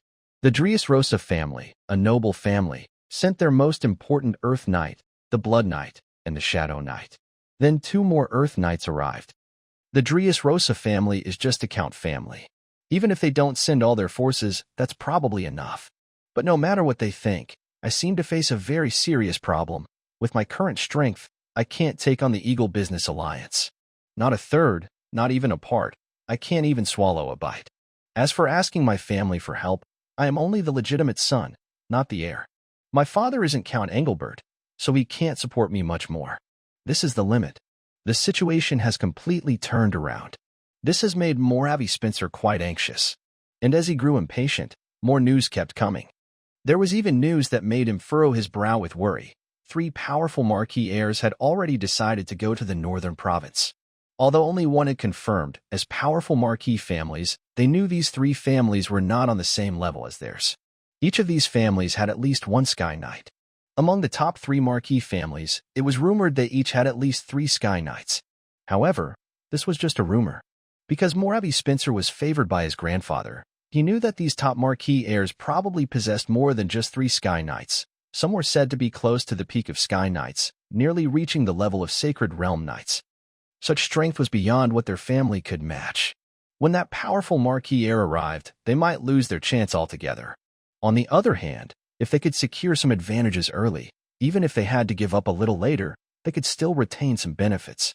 After all, the 10 great noble families still had marriages among themselves, so there was some connection and affection. In this tense atmosphere, Moravi Spencer finally couldn't hold back anymore. 5 days ago, he sent invitations to the powerful noble heirs he knew well, inviting them to his territory for talks. Most of these heirs agreed to come, because they knew certain things that Moravi Spencer also understood. They all felt anxious too. Moravi Spencer's invitation naturally wouldn't be refused. Over the following days, one noble heir after another arrived at the castle. It wasn't until 5 days later that no new arrivals came. Currently, more than 27 noble heirs had gathered at Moravi Spencer's castle, including 17 powerful marquis heirs, 8 marquis heirs, and 2 powerful count heirs. Has the Assad family responded yet? Moravi Spencer asked his servant, looking at the gradually darkening sky. Not yet, the servant replied respectfully, looking a little nervous. Then no need to wait.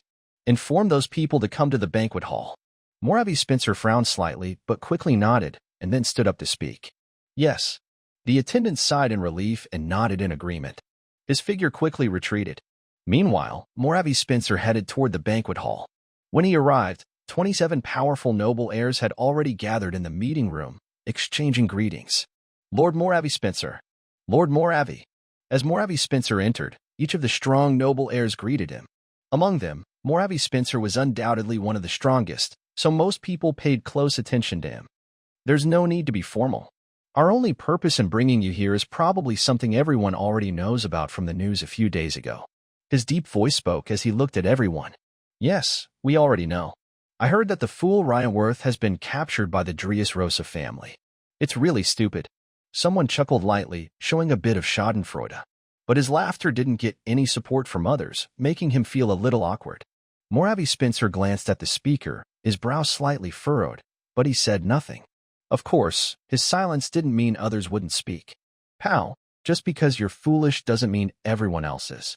Lord Moravi Spencer, the Dressrosa family must be crazy. I heard they even sent the Blood Knight. What are they trying to do? Are they planning to expand into the northern province? But how is that possible? A strong noble heir looked at him with disdain and then spoke in a low voice. Jessica, what are you saying? The first speaker's face changed when he heard her words, and he looked angry. Enough. This isn't the place for your arguing. I don't know exactly what the Dressrosa family is planning, but one thing is certain. Getting back the resources they took from Dressrosa won't be easy. Accelerate the plot. Everyone says water, which must be my fault. Brothers, for my 30th birthday, please take a fake photo. Please take a fake photo. I am 30 now, and I took my parents and wife out for a meal. We are still eating, and I really don't have time. I will update as usual late at night. Sorry about that. Moravi Spencer's words slowly rang out.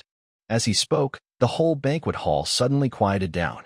The children of powerful nobles furrowed their brows. Everyone's expression grew serious. They naturally understood what Moravi Spencer meant.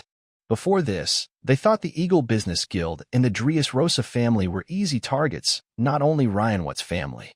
Everyone present considered the Eagle Business Guild and the Dressrosa family to be soft targets. After all, compared to the Dressrosa family, they were marquis families or even the children of powerful marquis families. The Dressrosa family was just an earl family, so it was hard for them to care much. But now, the situation was completely different. Blood Knight, Shadow Knight, plus 3 Earth Knights sent by the Dressrosa family. At this moment, the number of Earth Knights in the Eagle Business Guild far exceeded theirs. Their strength had also surpassed theirs because of the Blood Knight's arrival. One family, or even several, would find it very difficult to take down the Eagle Business Guild. Lord Moravi Spencer, you've gathered us here this time, but I assume it's not just to talk about these. Amid the seriousness, a figure suddenly spoke. With his words, everyone in the banquet turned their eyes toward Moravi Spencer. Some looked curious. Some looked thoughtful. Some looked focused. Faced with all these gazes, Moravi Spencer took a deep breath. He looked over the 20 or so people, then finally looked away and slowly spoke. Indeed, I called you all here not just to discuss these matters, but because I have an idea. I want to see if you think it's feasible. His voice was not loud, but as soon as he spoke, the entire banquet hall fell silent. And in the silence, Moravi Spencer's words became even clearer. Lord Moravi, please go ahead. In silence, everyone waited for Moravi Spencer's words to finish, and then one person spoke softly. The others slightly frowned but still nodded in agreement. Everyone, I think we should unite. Although we don't know exactly what the Dressrosa family plans to do, even if they really go north to develop, with our combined strength, we don't need to worry. We can easily take over the resources currently held by the Eagle Business Guild, and even more. After a few people spoke, Moravi Spencer finally continued. His words made everyone's eyebrows raise in surprise. Even some who had guessed felt shocked. Unite? Some instinctively spoke up, while others frowned. Yes, unite. With our strength, even one or two families might not be able to handle the Eagle Business Guild, let alone the entire Dressrosa family. Many of you are heading to the northern provinces for various reasons, but one thing is certain, none of you have inheritance rights from your families. Others may not know, but we should understand that the support from our families is probably gone. They are unlikely to continue helping us, so we have to walk our own path from now on. Also, many of you probably already know that some heirs of those three families have set their sights on the northern provinces. Once they arrive, our chances will be completely gone. Moravi Spencer's deep voice slowly spoke, and with his words, everyone's minds grew tense. Many even stood up at this moment.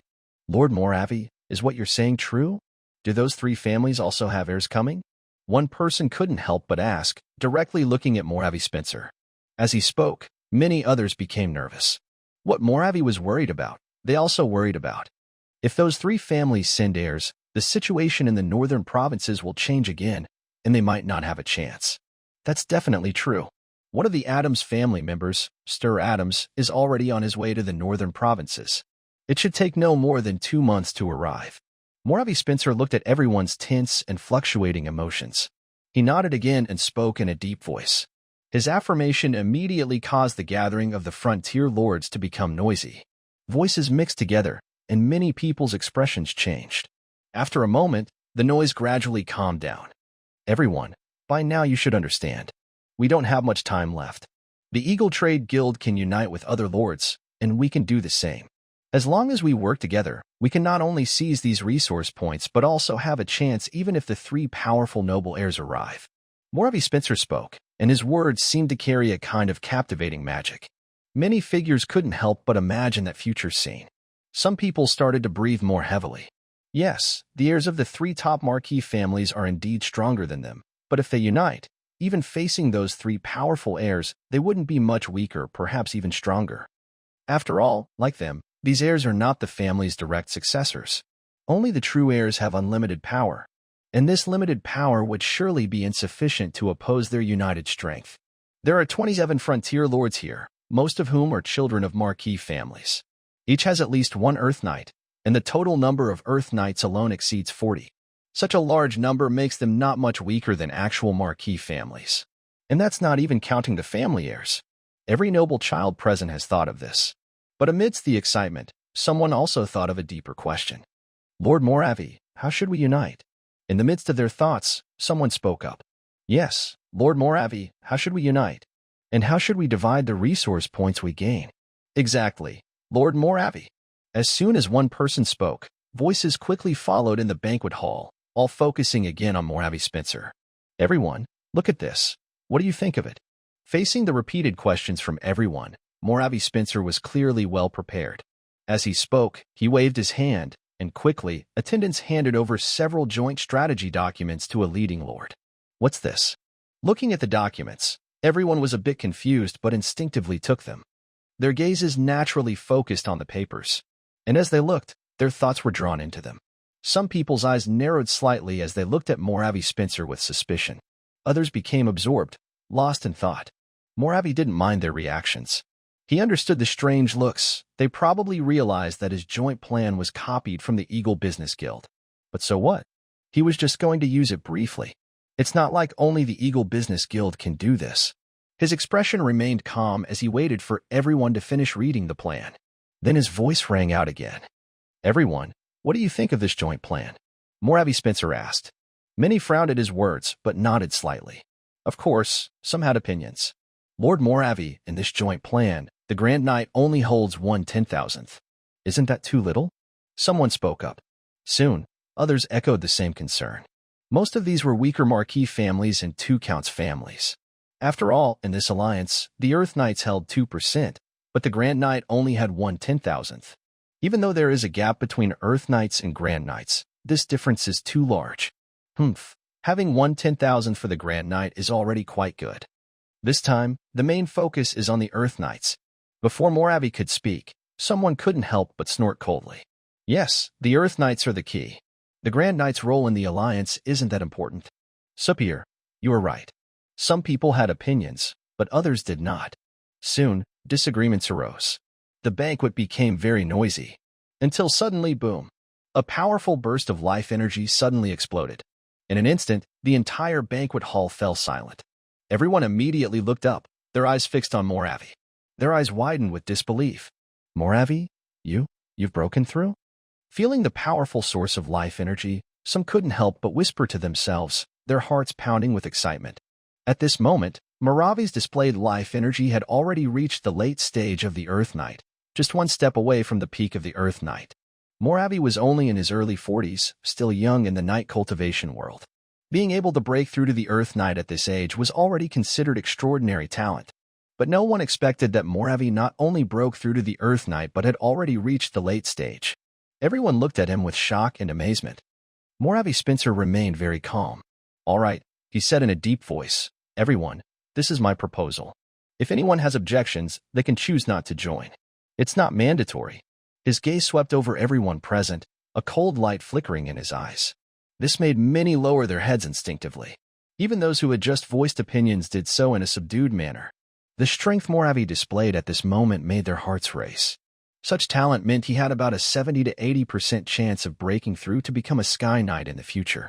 Even the heirs of their families or the successors of Marquises might not have such a high chance of reaching the Sky Knight level. But that wasn't the key point.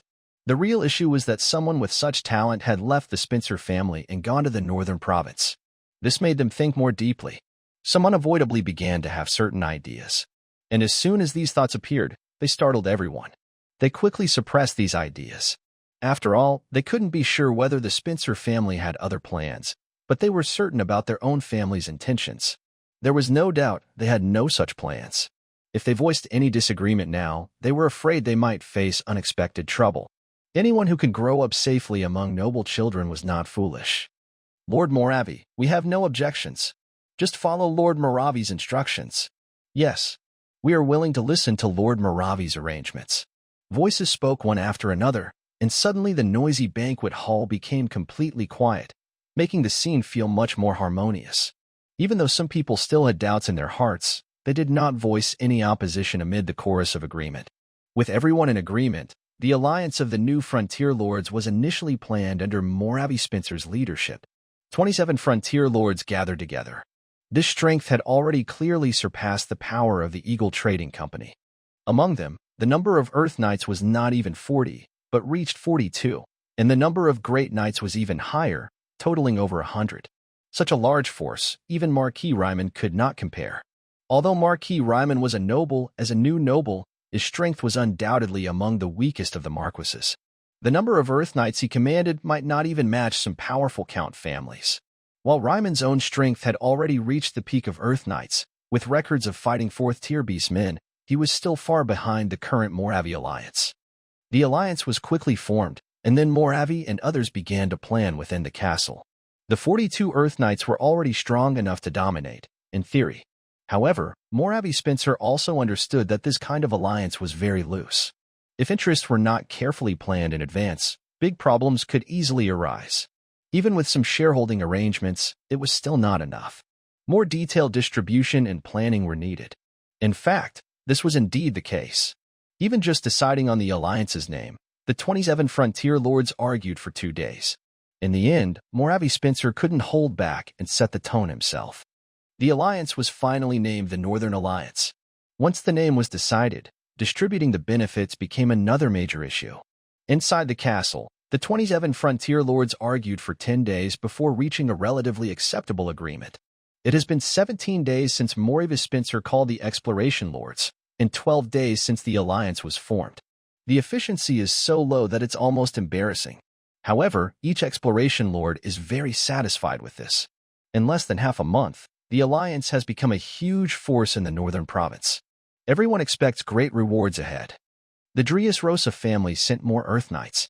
Even the entire Drius Rosa family has moved to the Northern Province, and they are no longer worried. 42 Earth Knights are enough to handle any Count family. Even some marquee families would be no match for them. These 42 Earth Knights are not all beginners. More than 6 are at the peak level, and 12 are in the late stage. They have surpassed many marquee families. They're only one Sky Knight away from being as powerful as a strong marquee family. With such strength, they are naturally confident. Inside the castle, 27 exploration lords gather, looking at the huge map of the northern province. Their eyes shine with excitement.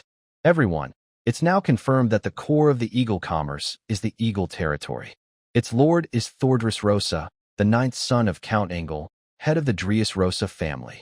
He currently has 5 Earth Knights, including the Bloody Knight Michael, the Shadow Knight Cecil, and 3 other Earth Knights sent by the Drius Rosa family. All 3 are in the early stage of Earth Knight development. Besides, Ragos Assad and Jaz Anabai, 2 Baron Lords, each have 1 Earth Knight. That makes a total of 7. Based on what I know, the Eagle Commerce controls 12 large iron mines, 7 large copper mines, 1 silver mine, and 17 other mineral sites. In total, there are 37 mines. If we can take control of these, their value could exceed hundreds of thousands of gold coins, maybe even 1 million. Gaining access to more resource points would bring even greater rewards. Moravi Spencer spoke slowly. As he did, the 27 exploration lords around him took deep breaths. There is no way around it. Even just listening to this data makes everyone feel very dry-mouthed. They cannot imagine how much they could gain from it. Lord Moravi, what should we do? A figure spoke, and his voice unexpectedly became a little hoarse. His eyes were filled with streaks of bloodshot lines, and he even licked his lips unconsciously while speaking. Of course, the others present were not in much better shape. With such huge value at stake, even those who hold only a small part would see incredible gains, not to mention the powerful heirs who hold larger shares. My plan is to start by disturbing nearby resource points, then gather strength to directly attack the Eagle territory. If we can destroy the Eagle territory, the entire Eagle Business Guild will collapse. At that point, we can rely on the Alliance to swallow all the resource points the Guild currently controls. The other members of the Eagle Guild cannot control such large resource points, and we might even wipe out all the lords of the Eagle Guild, gaining even more. Moravi Spencer slowly spoke, and his words made everyone more excited. In the midst of their excitement, Moravi looked at the people present and paused slightly before speaking again. Joseph Lapu, Giancarlo Blankard, Enelith, Stephen. Names were called out one after another.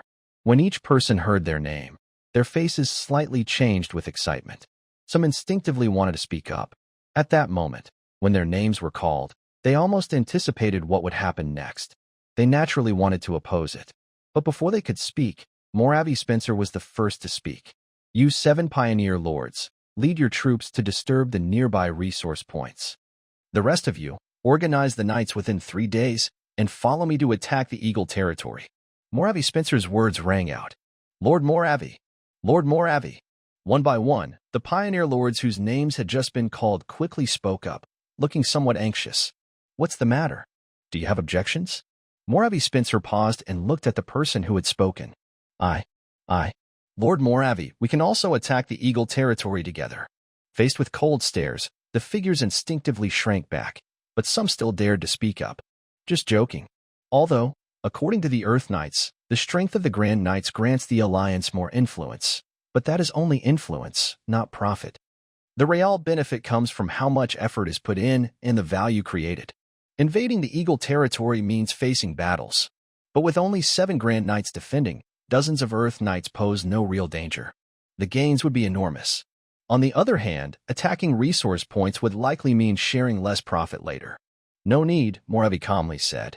Hearing Moravi's words, the speaker was momentarily speechless, about to respond but was interrupted again by Moravi. All right, let's proceed as planned. Of course, you can choose not to go. The Alliance doesn't mind having fewer members. Moravi spoke impatiently. Lord Moravi is right. Our strength is enough. If anyone has objections, fewer people won't matter. Yes. Many voices responded, and some powerful noble heirs looked coldly at the figure just called out. With such large benefits, 27 people seemed a bit many. They didn't mind sharing less. Faced with these words, the speaker and others' faces turned pale, but they could only hold back their feelings at this moment. Compared to these people, Their own strength was indeed too weak. And as they said, even without them, the Dries Rosa family's power seemed unaffected. All right, since no one objects, everyone, move out. Moravi Spencer made the final decision. Soon, these new noble heirs quickly began to act. Knight groups gathered one after another. Such a big movement couldn't be hidden, and news quickly spread. The Eagle Chamber of Commerce soon received the information. This made the lords of the entire Eagle Chamber of Commerce very nervous. Promised territory. Is it not yet certain? What exactly do they want to do? Tor's eyes were bloodshot as he spoke in a deep voice. We can't be sure yet. Their strength is still gathering, a knight respectfully replied. How could these guys do this? Thor cursed silently, feeling more anxious inside. Of course, Tono was anxious, and so were the other lords of the Eagle Business Guild. The alliance of 27 powerful noble heirs was a big deal for the entire northern province. In fact, they had started paying attention a few days ago after hearing the news. At first, everyone thought it was almost impossible for these people to truly unite. But unexpectedly, over 20 of the pioneering lords actually did unite. Each of these over 20 pioneering lords was the child of a powerful noble in the kingdom, with strength that was nearly terrifying. In the northern province, no one knew what force could stop them. Even Marquis Layman probably couldn't do it. While they were anxious, 3 days later, even more shocking news quickly spread. The alliance of 27 pioneering lords was heading east. Most lords were surprised by this result. But amidst the surprise, some pioneering lords suddenly reacted. Bang! No. Their target is Thor. Quick! Gather the knight squads immediately. In the territory, Tono's urgent voice rang out.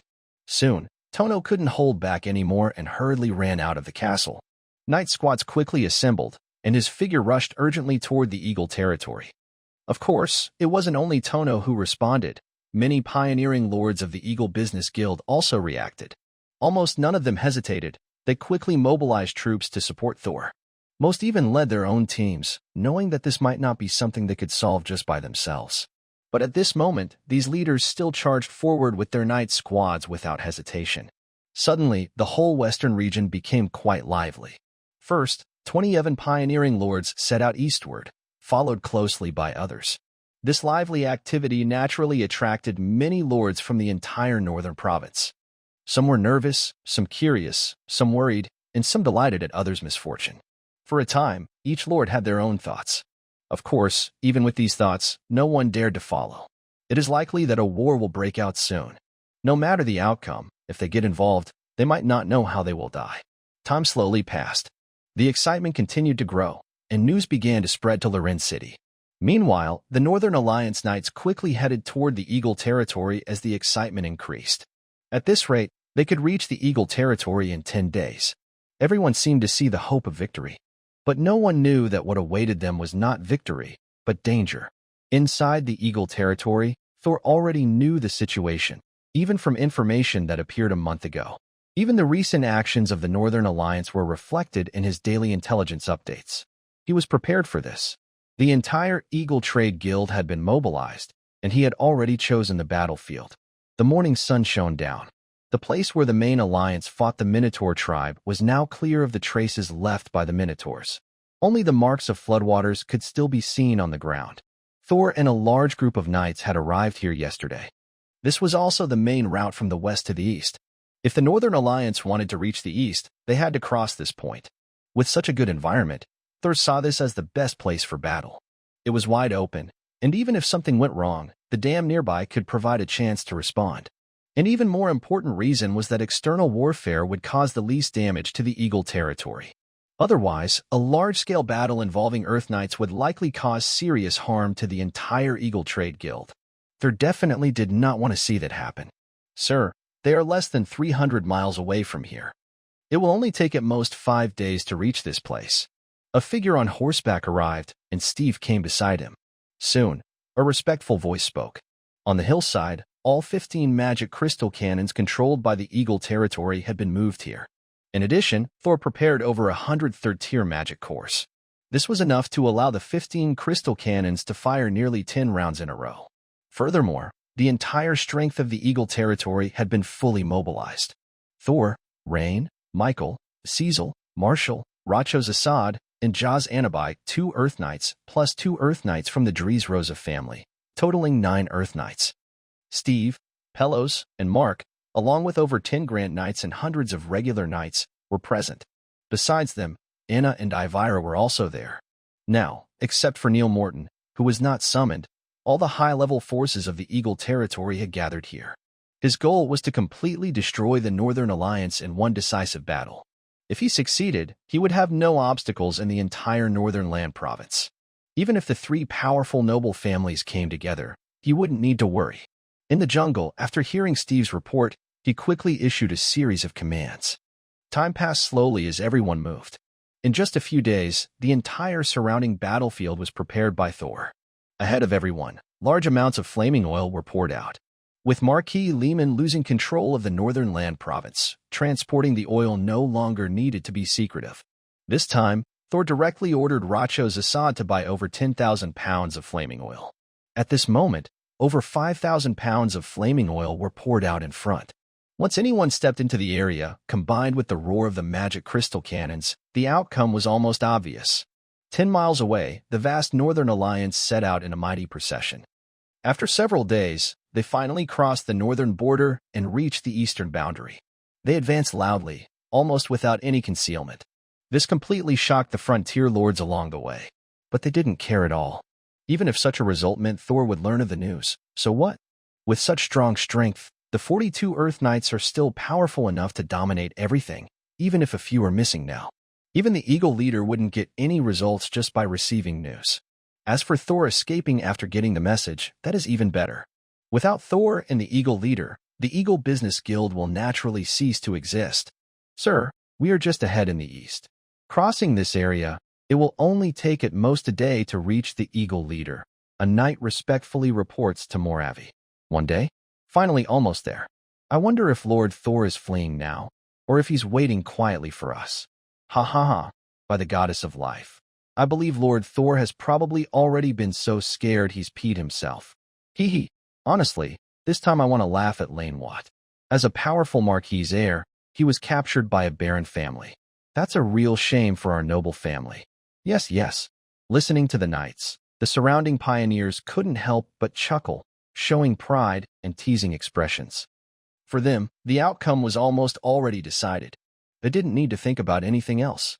By the way, those foolish Eagle Business Guild leaders didn't follow behind, right? A powerful noble's heir, thinking of something, spoke with a smile. They've already left quite a few homes. Looks like those guys are still somewhat useful. Oh, some haven't left yet? Yes, currently there are 3 knight groups. Should we destroy them first? Forget it. Let them see our strength. It's good for them to see that nobles like barons and marquises are not the same. As someone spoke, others quickly added their voices. The smiles on everyone's faces grew even brighter. Even Moravi Spencer was the same. No one there believed they would fail. But just as they all walked with smiles, dreaming of a bright future, their steps entered the place Thor had prepared in advance. At first, they didn't feel anything, but as they went deeper, strange smells began to fill their noses. What is that smell? Strange, isn't it? A noble heir muttered to himself, looking confused and glancing around. Something's wrong. Morawi Spencer also looked puzzled, but his confusion didn't last long. His face suddenly changed. Retreat. Leave this place. Morawi Spencer shouted, riding his horse to lead his troops away. The surrounding noble heirs looked confused and uncertain, causing the entire allied army to panic. This panic immediately prevented Morawi Spencer from retreating. He looked anxious. Suddenly, in the distance, the sky lit up brightly. At dusk, 15 bolts of lightning roared through the sky, covering the entire area instantly. It's a magic crystal cannon. Quick, block them. Someone shouted urgently. Soon, many Earth Knights charged forward, their powerful aura spreading out. Their strong life force burst forth as they attacked the lightning bolts. The power of a third-level magic crystal cannon could threaten Earth Knights, but only to a certain extent. It was less dangerous than a second-level cannon when prepared properly. The 15 bolts of lightning from the magic crystal cannons were torn apart by the strength of the Earth Knights. However, even Earth Knights could only tear, not destroy completely. A large amount of lightning turned into tiny sparks falling to the ground. Boom! The lightning struck, releasing intense heat. Flames immediately ignited, spreading rapidly around. A knight was caught off guard and quickly engulfed in the firestorm. His life force surged as he tried to dispel the flames, but even larger flames spread around him. Fire oil. How can there be so much fire oil here? Someone exclaimed in shock. But there was no time for them to think further, because at that moment, boom, boom, boom. During this short time, the magic crystal cannons completed their recharge once again. 15 lightning strikes targeted the Alliance with powerful force. The Earth Knights dispersed the flames. However, this time, instead of just a small fire, thousands of pounds of blazing oil were poured out, covering an area over a mile wide with a terrifying density. At the same time, far away, a few catapults loaded with flaming oil began launching their payloads toward the Alliance. Even in different worlds, catapults exist here too. Thor had previously found and bought several in Loren City. After being crafted by artisans from the Eagle League Merchant Guild, he now had more than 20 ready to use. The heavy fire oil kept falling, making the fire sea grow larger. The intense heat from the flames kept spreading. Such attacks are mostly dangerous to regular knights and hardly a threat to Grand Knights, let alone Earth Knights. Thor's goal was not to threaten Earth Knights but to hold back the Alliance army. If the huge Alliance Knight group was left unchecked, it could cause serious damage to the Eagle League. Thor didn't want that to happen. Meanwhile, the people of the Northern Alliance didn't know any of this. They were stunned by the blazing fire and lightning. When the fire almost covered the sky, they finally reacted. These guys. Within the fire, Moravi Spencer's life energy surged, forming a shield to protect him. His face looked very grim. He hadn't expected the Eagle League to dare attack them with such strength. Not only that, but their actions had caused real trouble for the Northern Alliance. Mapodi, pass on my orders. All Earth Knights, move out and deal with those guys. Moravi Spencer ordered. Yes, responded a tall Earth Knight nearby, respectfully. He immediately tore through the flames. Soon after, more figures followed, also breaking through the fire. Within a short time, over 20 figures emerged, each one an Earth Knight, including 6 at the peak of Earth Knight level. A powerful life force surged, causing the flames to automatically retreat, while a suffocating atmosphere began to spread around. Among the crowd, Moravi held a knight's longsword, his face grim and fierce. That was really fast. Just doing this isn't enough to show real strength. Watching the figures rushing toward him, Thor chuckled softly, his gaze fixed on Michael and others. Faced with Thor's gaze, the expressions of the approaching figures grew more serious. Amidst the seriousness, Thor's voice was heard clearly. Rain, will handle the 6 Earth Knights at the peak level. Uncle Michael will deal with Seshir, and Moravi Spencer, I leave you to handle the others. Just keep them occupied. Thor's voice was quiet, but his words surprised many. Young Master Thor, this Adrius Rosa Earth Knight couldn't help but speak up, but his companion stopped him. What is it? Thor looked curiously at the 2 Drius Rosa Earth Knights. It's nothing, young Master Thor. We promise we can complete the task. Good, then go. Thor nodded, and in the next moment, he raised his knight's spear beside him. As he lifted it, Neil immediately lowered himself. Thor flipped around and sat on Nia.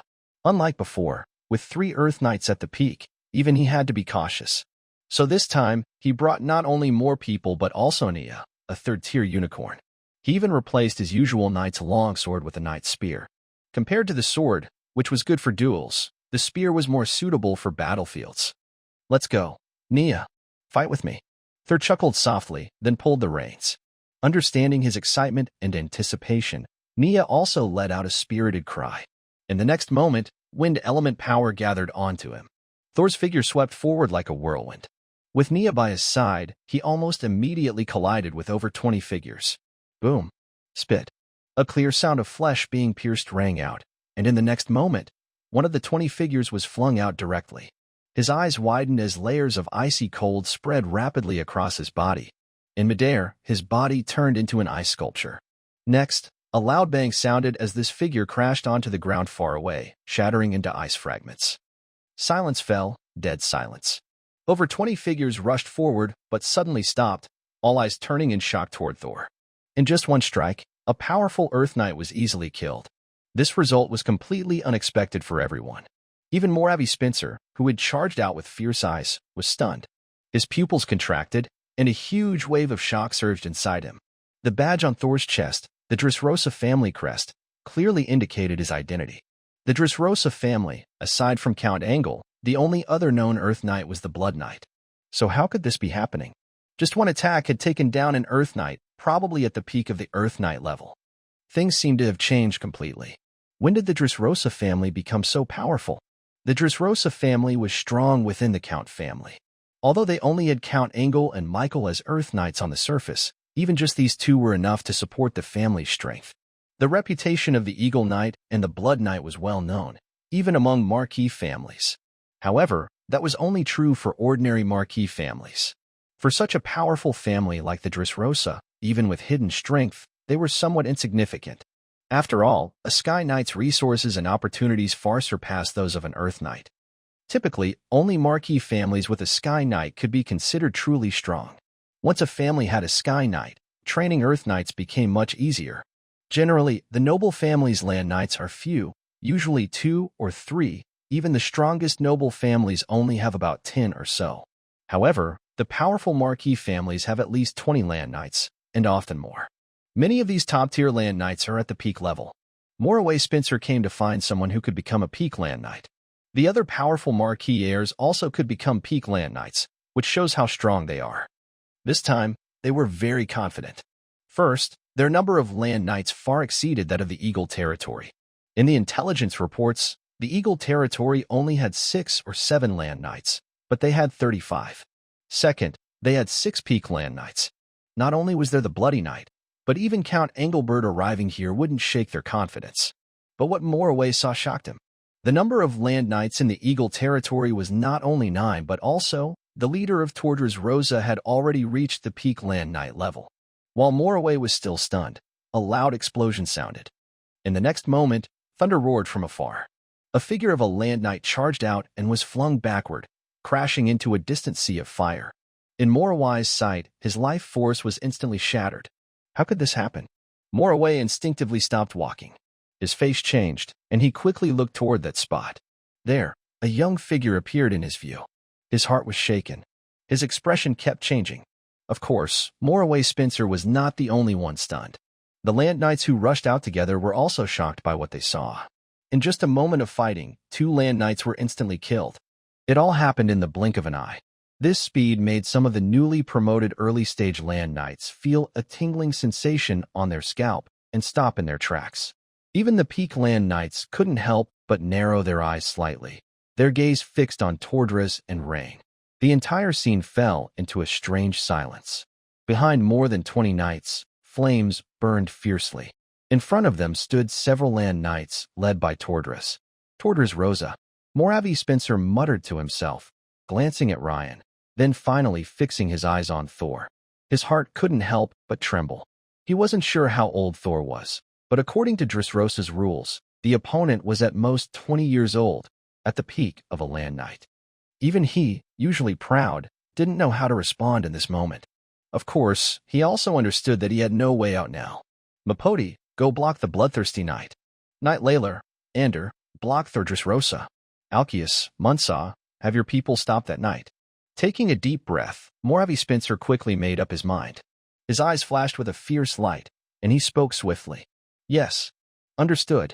Moraway Spencer's words finally prompted a series of figures to react. They quickly responded. Then 4 figures rushed toward Thor, Ryan, and Michael. One of the peak Land Knights surrounded Michael in an attack. Boom. The two clashed instantly. In midair, Michael's figure fell back, while the approaching figure slightly retreated. Frost Knight Mapoti. Seeing the figure appear, Michael raised his eyebrows slightly with a cautious tone. He was familiar with this figure. In the kingdom, not many Land Knights had their own titles, even at the peak level. The Frost Knight Mapoti was one of them. Compared to the previous peak Land Knight, this one was not so easy to deal with. Bloodthirsty Knight, you'd better stop for now. I may not be your match, but you won't be able to escape easily. Mapoti chuckled softly. It seems so, but coming here isn't the right choice. Michael looked at Mapoti, then at the distant battle, his expression strange as he spoke slowly. Really? I don't think so. Does the Bloodthirsty Knight believe that the young eagles of Dressrosa can still spread their wings? Mapoti shook his head with a light laugh, speaking casually. Just as Moraway thought, he didn't believe there was any other possibility for the eagle to fly higher. But that's not necessarily true. Michael shook his head with a smile, and his mind couldn't help but recall the terrifying images of Thor and Rain he had seen before. After experiencing Thor's formidable strength, he also wanted to see Rain's power. But Rain was indeed not as strong as his young master, but he was still stronger than him. In that moment, Michael almost doubted his life. He had fought in the northern border for so long. How much experience had he gained to reach this level? Thor and Rain arrived in the northern province only recently. Before that, what was their strength? In just 2 years, everything had changed completely. Listening to Michael's words, Meebwadi frowned slightly, showing some confusion. But he quickly suppressed it. His only task was to hold back the Blood Knight. He didn't need to interfere with anything else. He believed no accidents would happen. Those were 4 peak Earth Knights. Even facing 2 alone would be tough, but as long as he could defeat Thor Dressrosa, the battle would be over. However, Meebwadi clearly didn't realize that Thor and Rain couldn't be measured by level alone. Morway Spencer truly valued this matter. He even sent 5 peak Earth Knights to surround and attack. The group of over 20 Earth Knights was reduced by nearly half. But that still wasn't enough. Lord Morway, with only 2 of them, do you look down on me? A light, teasing voice sounded. Thor's body radiated a terrifying cold power, and a faint icy mark appeared on his forehead. A force of cold so strong it seemed to freeze the entire world intertwined. As he spoke, Thor took a step forward. With each step, icy power spread from beneath his feet, and the surrounding temperature dropped rapidly. It even seemed as if snow and wind were sweeping around. The 2 Earth Knights who had just rushed over were about to become angry when they felt the terrifying coldness spreading. Their faces changed instantly. Such a terrifying cold aura. What is this? One figure couldn't help but speak, eyes wide with shock.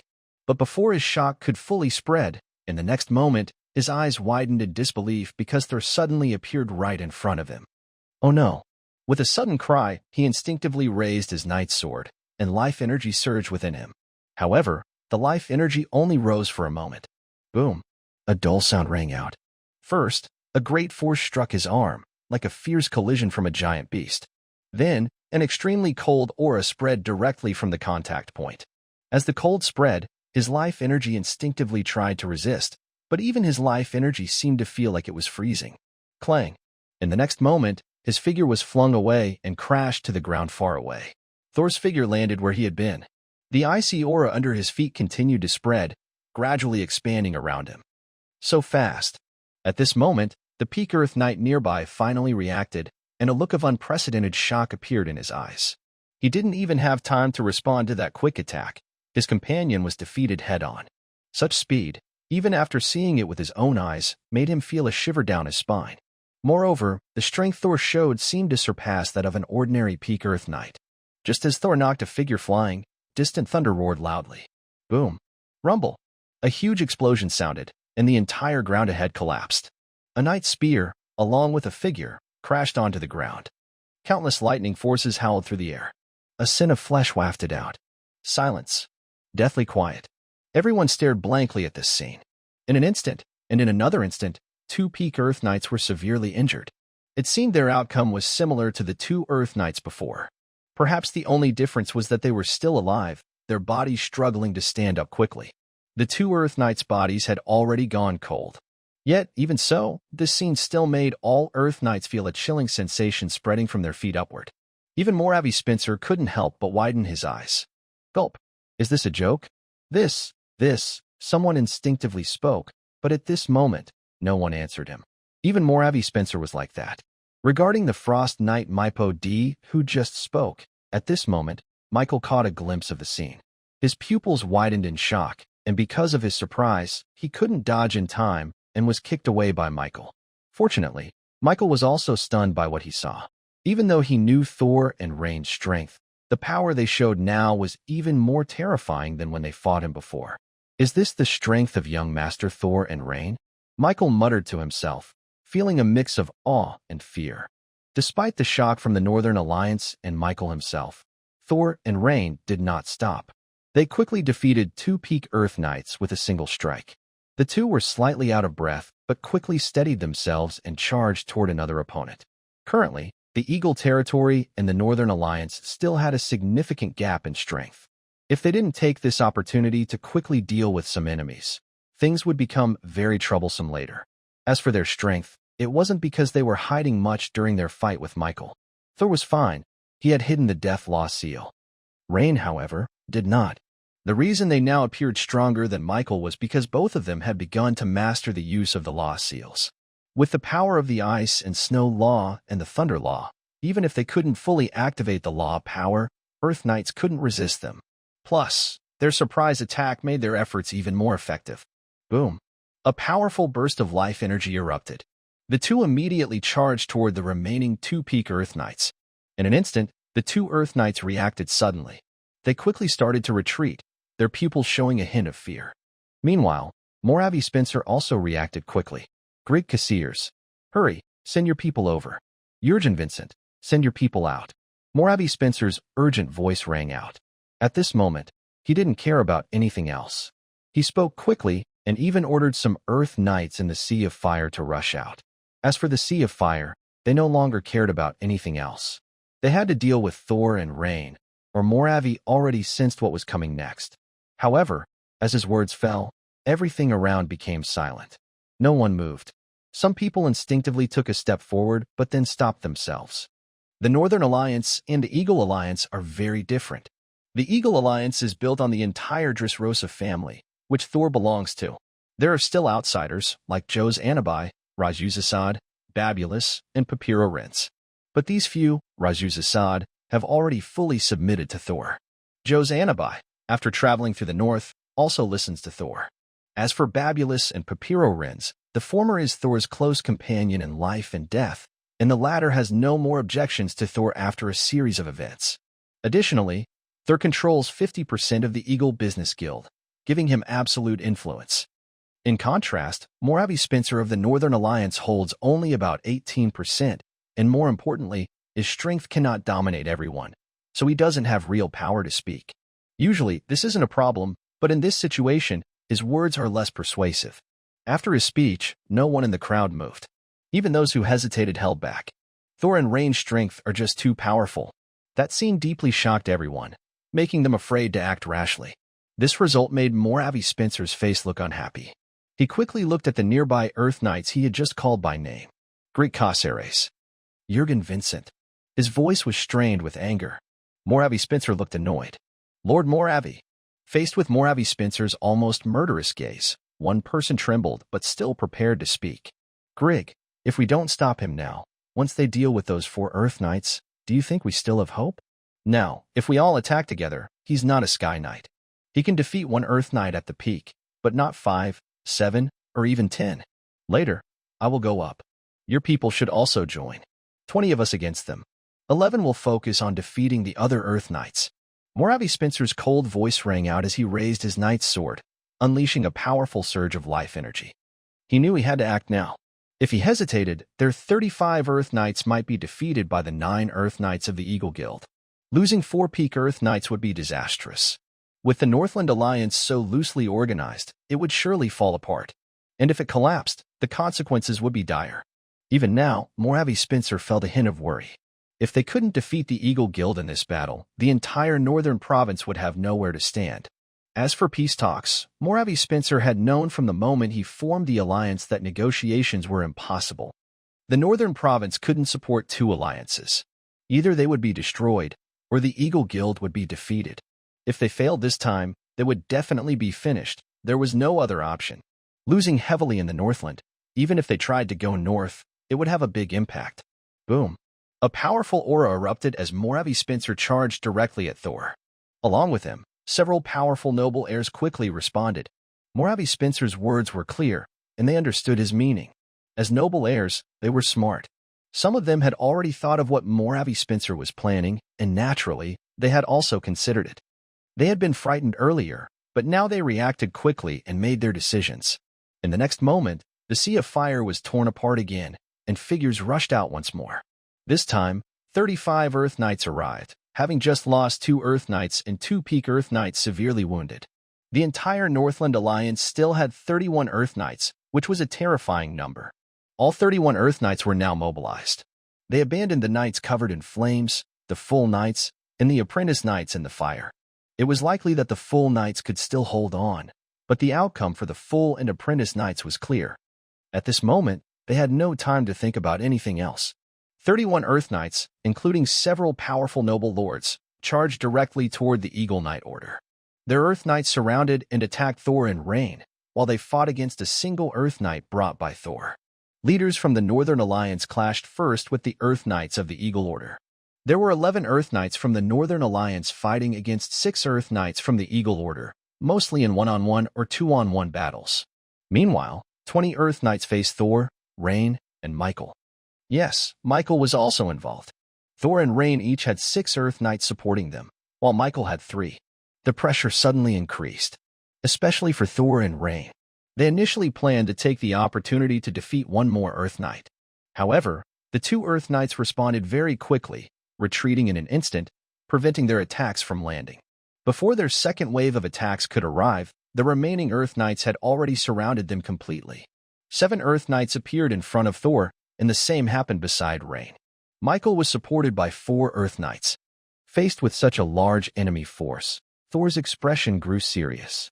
His strength was comparable to that of a newly promoted Sky Knight, but he was not a Sky Knight himself and could not fly.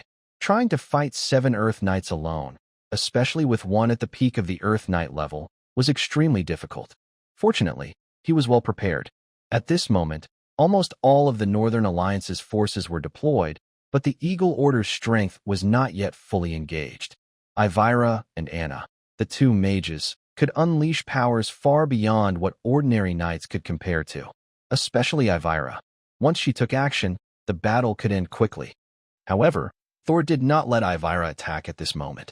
It was just a precaution. Unless absolutely necessary, he wouldn't let this elven girl reveal her power, as it could cause big trouble. More importantly, he had ways to handle 7 Earth Knights. So far, he had only used his Ice and Snow Law Seal. He had not yet used his Death Law Seal. With the blessing of 2 law marks, the situation is not as simple as 1+1. Boom. A powerful burst of life energy erupts. In the next moment, a faint black mist begins to spread over the faintly visible ice and snow mark on his forehead. The dark aura mixes with the cold air, giving the icy blue mark a duller appearance. The death mark is activated. The icy blue life energy on Thor's body also starts to change. The coldness seems to have decreased slightly. More importantly, a sense of death begins to spread from him. Attack together. His speed is fast. Be careful of his life energy. It's best to use your life energy to block weapons and protect yourself. The Peak Earth Knight, who was previously frightened, speaks with a serious tone. Even for a short time, he clearly notices that Thor's life energy is unusual. Understood. Got it. The remaining 6 Earth Knights quickly prepare. But just as they get ready, for some reason, they instinctively feel a faint chill around them. What's going on? One Earth Knight instinctively looks around, confused. As a Knight of the Earth, he feels the cold, which surprises him. Be careful. Retreat quickly. Amidst their surprise, the previous Earth Knight peaks shouts anxiously. Figures of people are startled, almost instinctively stepping back. As they retreat, layers of frost spread from afar, quickly covering the ground where they stood just moments ago. The cold air expands, freezing everything around rapidly. In the blink of an eye, an area of about 10 meters around is completely frozen. Faintly, snow and wind begin to form around them. Seeing this, everyone's faces change quickly. Life energy is being drawn. He's about to break through. Hurry, stop him.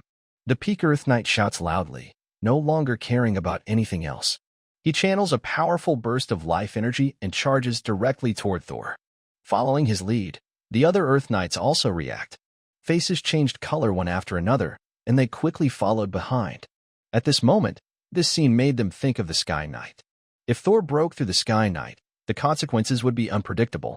Meanwhile, fighting had already broken out in the distance. Michael was battling 4 Earth Knights, including 1 Frost Knight, and was quickly caught in a dangerous situation. Rain fought 7 opponents, his lightning power spread out strongly, but facing 7 Earth Knights, he reached his limit and was soon overwhelmed. On the other side, 11 Earth Knights also pressed down on 6 Earth Knights from the Eagle territory. Not every Earth Knight could surpass their level. Only the strongest, Cheesier, was held back by Moravi Spencer and 2 other Earth Knights. The rest were even struggling against Earth Knights from the Northern Alliance. This outcome made the leaders of the Northern Alliance breathe a sigh of relief. Their faces showed more joy. Boom. A loud explosion sounded. Cheesier was forced back, blood dripping from his mouth, and he looked at everything with seriousness. Shadow Knight, it seems your path ends here. Maravi's gloomy face suddenly turned into a smile. But Cheesier didn't answer his words. Instead, he activated his life energy again, surging fiercely. Far away. Anna, aren't you going to fight yet? Avellini looked anxious, unable to stay calm. Don't worry, our master will remind us. Anna shook her head. She was confident in Thor and only needed to follow his orders. Since Thor hadn't signaled for them to attack, they just had to wait. Really, we don't have to? Thor looks like he can't hold on much longer. Avellini's face showed concern. Anna nodded again, but she also looked tense at this moment. While the two were nervous, the leaders of the Northern Alliance were also smiling, and the Eagle Territory's Earth Knights were being pressed down. Suddenly, a powerful aura swept out. Next, a terrifying cold spread instantly around. Along the way, layers of ice spread out, and in the blink of an eye, 100-meter radius turned into an icy, snowy world. At the same time, a cold wave swept across the entire battlefield. Moravi Spencer, who had been feeling proud, suddenly changed his expression. What's this? His pupils contracted as he quickly looked into the distance. And when he looked, his pupil shrank sharply. Because at that moment, the battlefield belonging to Thor in the distance had turned into a world of ice and snow. The chilling aura froze everything there, and 7 figures instantly turned into ice sculptures. Cold air was spreading everywhere. In the center of the icy world, Thor held his knight's spear, gasping heavily. On his forehead, the mark of ice and snow, along with the mark of death, was gradually fading. His life source energy was almost completely drained. Fortunately, the deathly aura intertwined with each ice sculpture, and as this aura spread, strands of life energy were drawn out and gathered into Thor, quickly restoring his exhausted life force. Of course, no one noticed this scene at the moment. Everyone was staring blankly. Even the distant battlefields seemed to pause instinctively. The power of laws is the path to the divine realm. To reach the sacred domain, one must master their own law power and build their divine kingdom with it. This step is undoubtedly the key to blocking many sacred domains. The law mark is a sign of having touched the laws. This is very helpful for future mastery of law power. Those who have mastered law power also have a slight ability to manipulate the laws. This ability is naturally useless in the divine realm, but even in the sacred domain, extending their territory, it can be easily dealt with. However, below the sacred domain, the law mark's ability to manipulate law power is extremely terrifying. Just like now, Thor activated the power of the Frost Law and the Death Law. The sudden clash of laws caused 7 people, including a peak Earth Knight, to be frozen instantly. Even within a radius of several hundred meters, everything turned into a world of ice and snow. These figures had no chance to resist. Of course, the cost was also very high. The life source energy inside his life seed was almost completely drained, and even the icy land had become somewhat illusory. Once the icy land shattered, his realm would inevitably fall back to that of a great knight. Fortunately, figures frozen in ice remained, and amidst the spreading aura of death, the life energy within these bodies was being continuously drained by him, slowly beginning to recover. Not only did the turbulent icy ground gradually stabilize, but the depleted seeds of life also started to fill again. The pale complexion gradually returned to normal. A truly terrifying sight. Thor exhaled a long, heavy breath and slowly stood up. A smile appeared on his face. His sudden burst had defeated 7 Earth Knights, and it also completely resolved the crisis faced by the Eagle Territory and its largest guild. He took a step forward. Frosty power intertwined around him. At this moment, Thor seemed to become the center of the world. Countless eyes focused on him. On the Eagle Territory side, each Earth Knight looked pale and flushed. On the Northern Alliance side, each Earth Knight felt a tingling sensation on their scalp. Especially the leading lords of the Northern Alliance. Faced with Thor's actions, they instinctively retreated.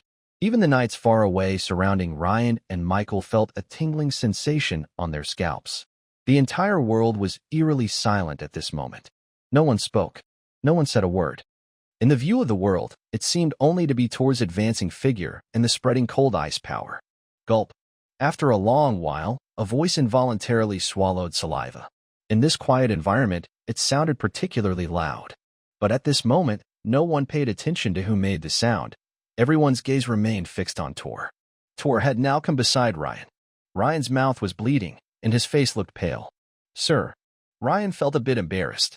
Thor had defeated 7 people, but he himself had almost been overwhelmed and was nearly killed just moments ago. Take a rest and recover well. Leave these people to me.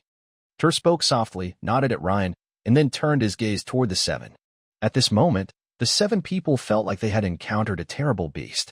Each person's heart was pounding hard, and when Thor looked over, he couldn't help but step back a little. Someone's throat moved as they instinctively wanted to speak. But facing Thor's calm gaze, they didn't know what to say. They looked at Thor, then at the frozen battlefield in the distance. Their hearts pounding wildly, some people started to sweat on their foreheads.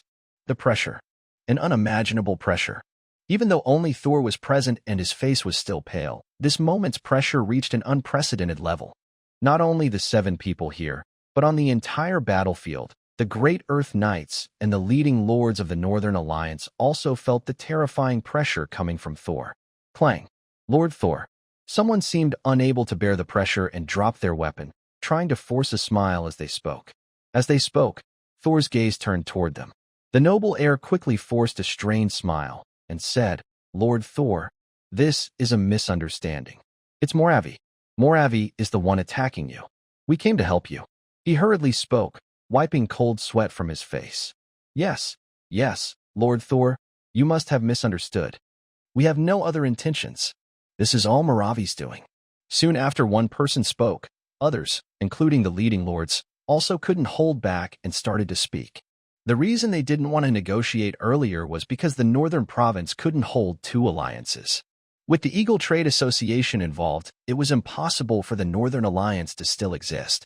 But now, if they could win, they would fight. If they couldn't win, why struggle? They should just admit defeat. This is the noble virtue. At worst, they could pay more money. Just joking, it's only one alliance. There's no need to risk the entire alliance's survival. All these voices suddenly made Moravi's face turn grim. Oh, Lord Moravi, do they mean what I think they mean? Listening to these sounds, Thor couldn't help but smile. He looked at Moravi, who had also stopped, and spoke with a half-smile. Moravi looked unhappy and said nothing. Lord Thor, that's how it is. All of this was caused by Moravi. It has nothing to do with us. Lord Thor. Seeing Moravi silent, more people spoke up. It seems that is indeed the case. Hearing more voices, Thor's smile grew wider, and his words sounded less serious. This made the other frontier lords breathe a small sigh of relief. However, just as they started to smile, thinking everything would end peacefully, a sudden flash of death and ice magic symbols appeared on Thor's forehead. Using the life energy he had just gathered to delay time, it was quickly drained again. The entire icy land began to shake violently. A powerful surge of life energy was drained away. Boom. A strong burst of cold ice energy spread out again. No, it wasn't just cold ice energy, but also a mix of death energy. At this moment, the power of the laws was triggered once more. Compared to the first time, this second release was weaker because the life energy hadn't fully recovered. But even so, the peak Earth Knight felt it. Not good. His face changed. In the next moment, he grabbed a nearby figure and quickly retreated backward. He was very fast, but others reacted more slowly. The cold ice energy spread even faster, covering everything around in an instant. Just as some people relaxed, the cold ice suddenly froze everything around them. Their expressions of relief froze on their faces, and their bodies were completely turned to ice. The ice kept spreading. In the blink of an eye, it caught up with the retreating peak Earth Knight. Ah! A piercing scream echoed out. The Earth Knight being dragged had ice spreading over his right leg and quickly extending across his body. In a scream, a look of terror appeared in his eyes. The fleeing peak Earth Knight's face changed again. With a clenched jaw, he finally struck the figure being dragged with a palm attack. The figure was slammed far into the distance, and he used this force to fly away again. The dragged figure was hit by the palm and was sent flying backward. In midair, his form instantly turned into an ice sculpture. Bang! The ice sculpture fell and shattered into pieces in an instant. Fear and pain still showed on his face, but at this moment, his life had already disappeared completely. The power of the Ice Law and the Death Law burst out at the same time. This strength was too much for the Earth Knights to resist. If they reacted too slowly, even the Sky Knights could be heavily injured or even defeated. Of course, the people present did not know this yet. Once again, a terrifying cold aura spread out. Once again, several Earth Knights were frozen. Although one managed to escape this time, the scene was still very frightening. At this moment, everyone felt a tingling sensation on their scalps and looked at Thor with extreme fear. Even though Thor's aura was flickering and his face was very pale, they had already seen this scene before. Thor suddenly erupted again and quickly defeated 6 Earth Knights. No one could be sure that Thor wouldn't erupt again. More importantly, even if he couldn't erupt again, he had already taken down 13 Earth Knights in one go. Plus, Thor and Rain had previously defeated 2 more Earth Knights. Now, only 20 of the 35 Earth Knights remained. Compared to the 9 Earth Knights of the Eagle Leader, this number was not much higher. Among them were the terrifying figures of Rain and the Bloody Knight. 20 Earth Knights were still not very safe. 7 Earth Knights failed to take down Rain, and 4 more also couldn't defeat the Bloody Knight. This meant that just 2 of them were holding back at least 10 people. The remaining 10 fought against 6 members of the Eagle Business Alliance, which was not a sure win. Lord Thor. Someone instinctively spoke, but halfway through, they didn't know what to say. Lay down your resistance. I can offer you a chance for ransom. Otherwise, I can't guarantee your safety in the upcoming battle. Seeing the tense or nervous looks on everyone's faces, Thor's words were calm, but what he said made everyone's faces change again. Many faces showed signs of struggle. Seeing everyone's changing expressions, Moravi Spencer's face darkened. At this moment, he knew that if he didn't speak now, there would be no point in fighting anymore. His gaze turned to Thor in the icy world, and his voice turned cold. Humph. Thor Dressrosa, do you really dare to kill us? Don't forget, your Dressrosa family is just an Earl family. You can't withstand our family's anger. And this kind of power should be the power of rules, which is the power of the divine realm. Your talent is indeed high, but you are only a beginner Earth Knight now, and you can only use that power a few times. It's probably difficult for you to maintain the Earth Knight state. We still have 20 Earth Knights. Moravi's words were simple and directly pointed to the core issue. That was, Thor might not dare to kill them, and he probably couldn't use that kind of power anymore. Hearing this, some of the originally hesitant pioneers' hearts stirred again. Really? His gaze swept over the figures, and Thor then let out a light laugh. In the next moment, his figure moved toward Moravi Spencer, slowly approaching. Every step he took, icy power continued to spread. His pale face remained unchanged, and his smile stayed the same. But at this moment, buzz. A ripple spread out, and in the next instant, a halo appeared directly on Thor. Thick snow and ice power quickly gathered. In an instant, the life force on Thor's body, which had almost disappeared, was rapidly recovering at a terrifying speed. Whoosh! His figure vanished.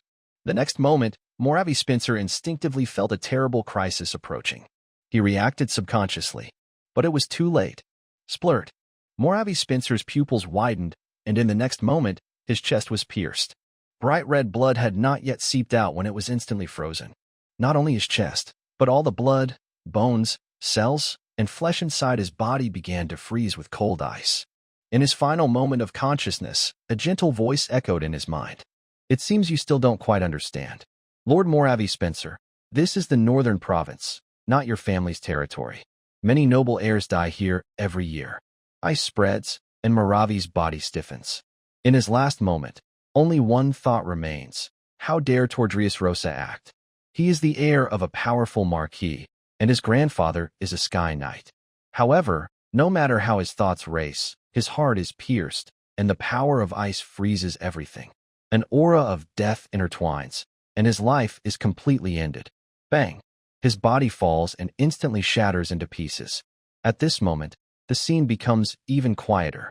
No one expected Thor to suddenly strike again, and with just one, he killed Moravi Spencer. Someone gulped, their heart pounding harder. The earlier hope they had quickly vanished. Honestly, Moravi Spencer's words just now had made them feel uneasy. Tord's condition was clearly bad, and since Tord might not dare to kill them, they thought they still had a chance. But at this moment, Tord showed them otherwise with his actions. He would not dare to kill them. That was impossible.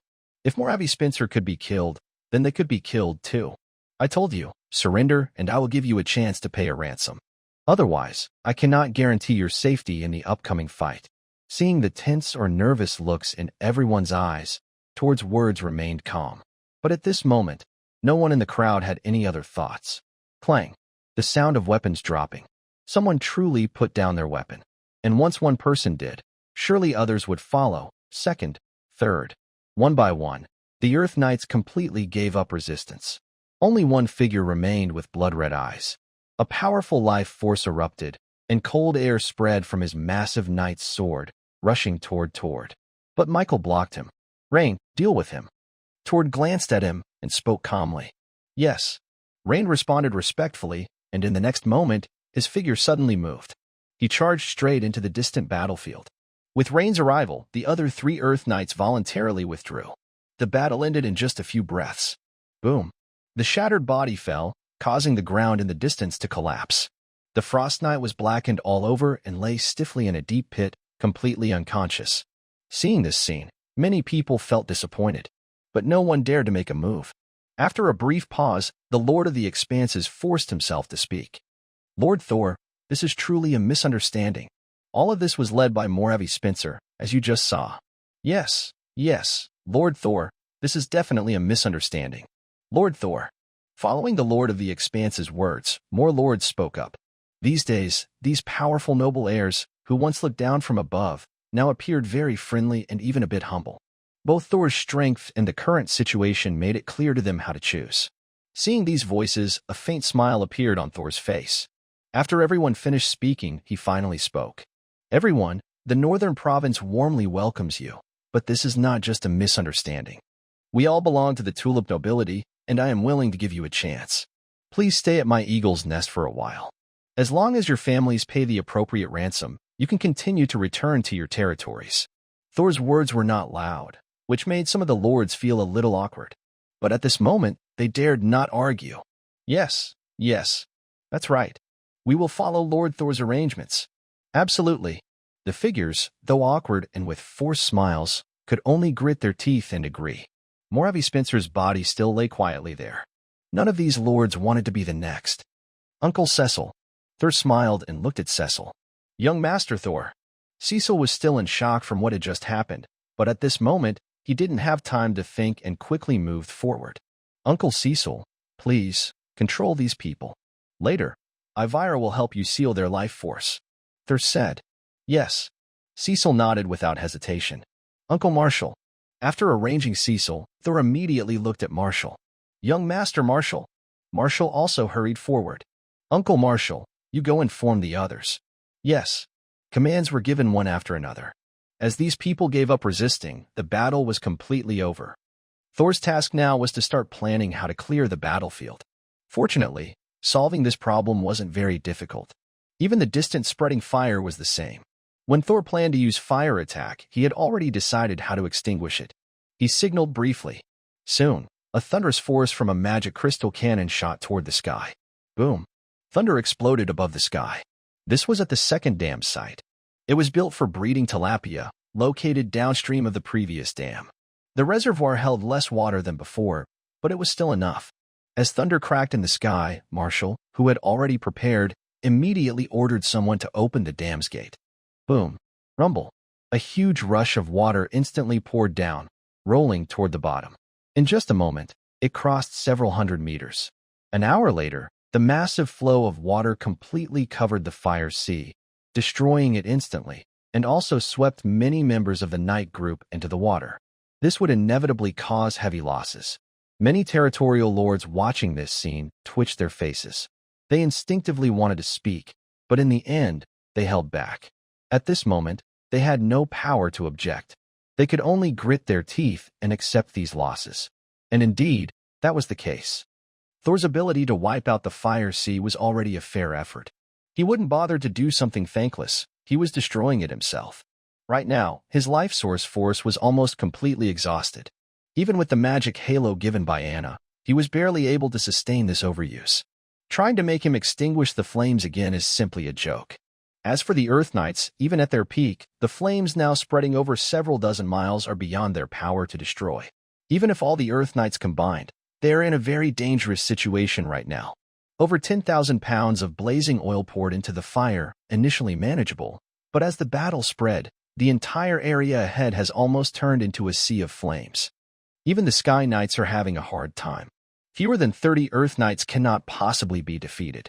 Compared to that, washing the area with the main river is actually the best option. The only problem is the heavy losses, But what does that matter to Thor? The river flows rapidly, quickly putting out the fire. Thor arranged for Steve and Pelos to start collecting the surviving members of the night groups along the way. Meanwhile, the Eagle Territory's forces gathered. Anna and Ivira worked with Cecil to seal the life source power of each Earth Knight. The magic sparkled as the life seeds inside their bodies were restrained. No one resisted. The strength Thor showed this time truly scared them.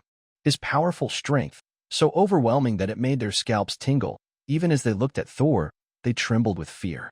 And with Moravi Spencer's death added to the mix, the situation became even more intense. Moravi was a direct descendant of the Spencer family, and his grandfather was the only Sky Knight in the Spencer family. It's said that they loved this heir very much, otherwise they wouldn't have made the Frost Knight their guardian. Compared to ordinary Earth Knights, the Frost Knight is on a completely different level in terms of status and strength. Thor Dreyrosa dared to attack him, and they couldn't guarantee that Thor wouldn't turn against them. Figures were restrained one after another. It wasn't until nightfall that everything was cleaned up. 20 expansion lords led the attack on the Eagle Territory, along with 35 Earth Knights and tens of thousands of soldiers. Now, only 19 expansion lords remain, and only 18 Earth Knights are left, almost half lost. Some expansion lords have lost all their Earth Knights and Knight groups, left completely bare. On the way to the Eagle Territory, many people felt defeated, while others could only smile bitterly. No one expected that their confident attack on the Eagle leader would end like this. The 27 noble heirs who joined forces were suddenly defeated by just one Eagle leader. If someone had told this story before, no one would believe it, but now it is real. Many people shivered when they remembered the terrifying presence of Thor earlier. "Grigg, this is really trouble for us now," said a young man with blonde hair, looking at a figure beside him. "I wonder how many gold coins our family will ask for this time. Even if the family is willing to pay, they might have to take on a heavy debt for a while." The crowd saw this young man with a bitter smile. Nobles are not always kind. As noble heirs, they become knights of exploration, and their families support them. If they lose in battle, the family usually gives gold coins. But this time, it's different. The family will see it as a debt they must repay, not a gift. "That's not necessarily true," said the figure beside him, his eyes flickering. "Not necessarily?" the young man asked, surprised. He asked cautiously, "Moravi Spencer is the direct grandson. Tordras Rosa killed him. He won't just forget about it. Plus, Tordras Rosa is very greedy. Asking for ransom from one family is fine, even from 3 or 5 families. Even if their family is just a count's family, he has taken 19 captives. Among them, 7 are from noble families just like ours. The small Dries Rosa family can't afford so much gold." Grigg Kassir sneered. He admitted Thor was very strong, so strong that even he was a bit scared. But the Dries Rosa family is only a count's family. Their strength isn't enough to match Thor's. As for Thor himself, he is powerful, but only among Earth Knights. If Sky Knights appear, everything would change. When the young man heard Grigg's words, he was stunned for a moment, then his eyes lit up. Indeed, as Grigg said, the Dries Rosa family is just an Earl family. Having a powerful noble heir might not be a big deal, but there are 19 such heirs present, including the slain Moravi Spencer. Nobles are symbols of status, and killing someone is very rare. At least publicly, it's uncommon. But right now, Thor directly killed in front of everyone, which makes things much more serious. Now, they just need to wait and watch the show. Perhaps the Eagle leader might even give up some of the large resource points they currently hold. Such a huge amount of resources could tempt even a powerful marquis family. His eyes flickered, and a smile appeared on this strong noble heir's face. Thor knew what these noble heirs were thinking, but he didn't care. The Dries Rosa family is no longer just a small Earl family. They are at the same Sky Knight level, but especially with his father, a top-tier Earth Knight who has broken through to the peak of Sky Knight. The difference is huge. Few Sky Knights owned by powerful marquis families could compare to his father. That father is showing off. The reason he killed Moravi was to serve as a warning, since Ivala wouldn't act. He couldn't control the situation anymore, especially with 20 Earth Knights present. Thor couldn't act again, and others couldn't stop them. Raynor hadn't yet mastered the power to invoke the law of attraction. In the Tulip Kingdom, the royal family and dukes stand high above, rarely involved in the kingdom's affairs. Even the frontier lords and the royal family's influence are limited. The power of the marquis is the most involved in the kingdom. Among them, the 10 strongest marquis families all have Sky Knights. Only those with Sky Knights can be considered truly powerful Marquis. Among these, 3 or more Sky Knights, including one at the peak of Sky Knight, can be called top-tier Marquis families. There are only 3 such top-tier Marquis families in the entire Tulip Kingdom. These 3 families are clearly stronger and more influential than the other Marquis families. Even the remaining 7 powerful Marquis families seem somewhat inferior in comparison. This is also the main reason why Moravi Spencer couldn't hold back when he learned that the heir of a top Marquis family was about to arrive. Once the top Marquis family steps in, they probably won't have many chances left. They must secure the relevant resource points in advance to have any hope of gaining something. For Thor, the top Marquis family is very different from those powerful Marquis families. Even now, he must be very careful around the top Marquis family. But with the powerful Marquis families, he doesn't need to worry too much. Usually, such families have only 1 or 2 Sky Knights, at most, and most are only at the early stage of Sky Knights. Their strength can't compare to his father, Count Engelbert. Count Engelbert has just recently broken through. As an Eagle Knight, he has already reached the peak among Earth Knights, and his strength is even greater than Michael's. Once he breaks through to Sky Knight, his power will only grow stronger. Plus, he has the Silver Moon breathing technique, which is one of the top breathing methods. It greatly enhances combat power and life force, making it almost terrifying. Even without confirmation, Thor is very sure that his father has reached a very high level of strength. Nightfall gradually arrives. His figure, carrying many prisoners, returns to the Eagle territory. He hands the prisoners over to Joseph for handling. Thor then returns to his study. In the study, Thor sits down and quietly ponders for a moment before picking up a quill to write. Dear Father, I, Thor Dries Rosa, your son, blessed by the goddess of life, am doing fairly well in expanding the territory. However, you should know that because the divine revelation has not descended, the chaos in the northern border has caused the kingdom's territory to expand dozens of times outward, attracting more attention to the north. Several months ago, many nobles came to the northern province. My goddess, they have even targeted the Eagle territory. I fought a war with them, blessed by the goddess of life. I defeated them and even captured some. Now, I plan to ask their family for a ransom. The words are written quickly and smoothly. After half an hour, Thor slowly puts down the quill and checks his writing. Until a moment later, Thor nodded slightly. Someone, come here. The words were spoken. Soon, a maid pushed the door open and entered. Master, the maid respectfully spoke. Take this letter to Lorenz City and have them send it to my father. Thor ordered the maid. Yes, sir. Master. The maid responded respectfully, then quickly stepped back. Watching the maid leave, Thor's eyes flickered a little. This was a letter he had written to his father. The goal was simple, to have Count Engelbert go and ask for ransom, and he would pay half of the gold coins as a reward for his father. As for why he was doing this, it was also simple. He was not equal in strength or status to those powerful nobles.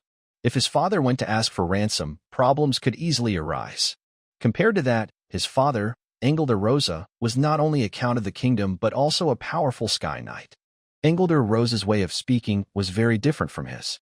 As for the reward, after he became a pioneer lord, they were somewhat independent, so Thor naturally needed to pay some reward.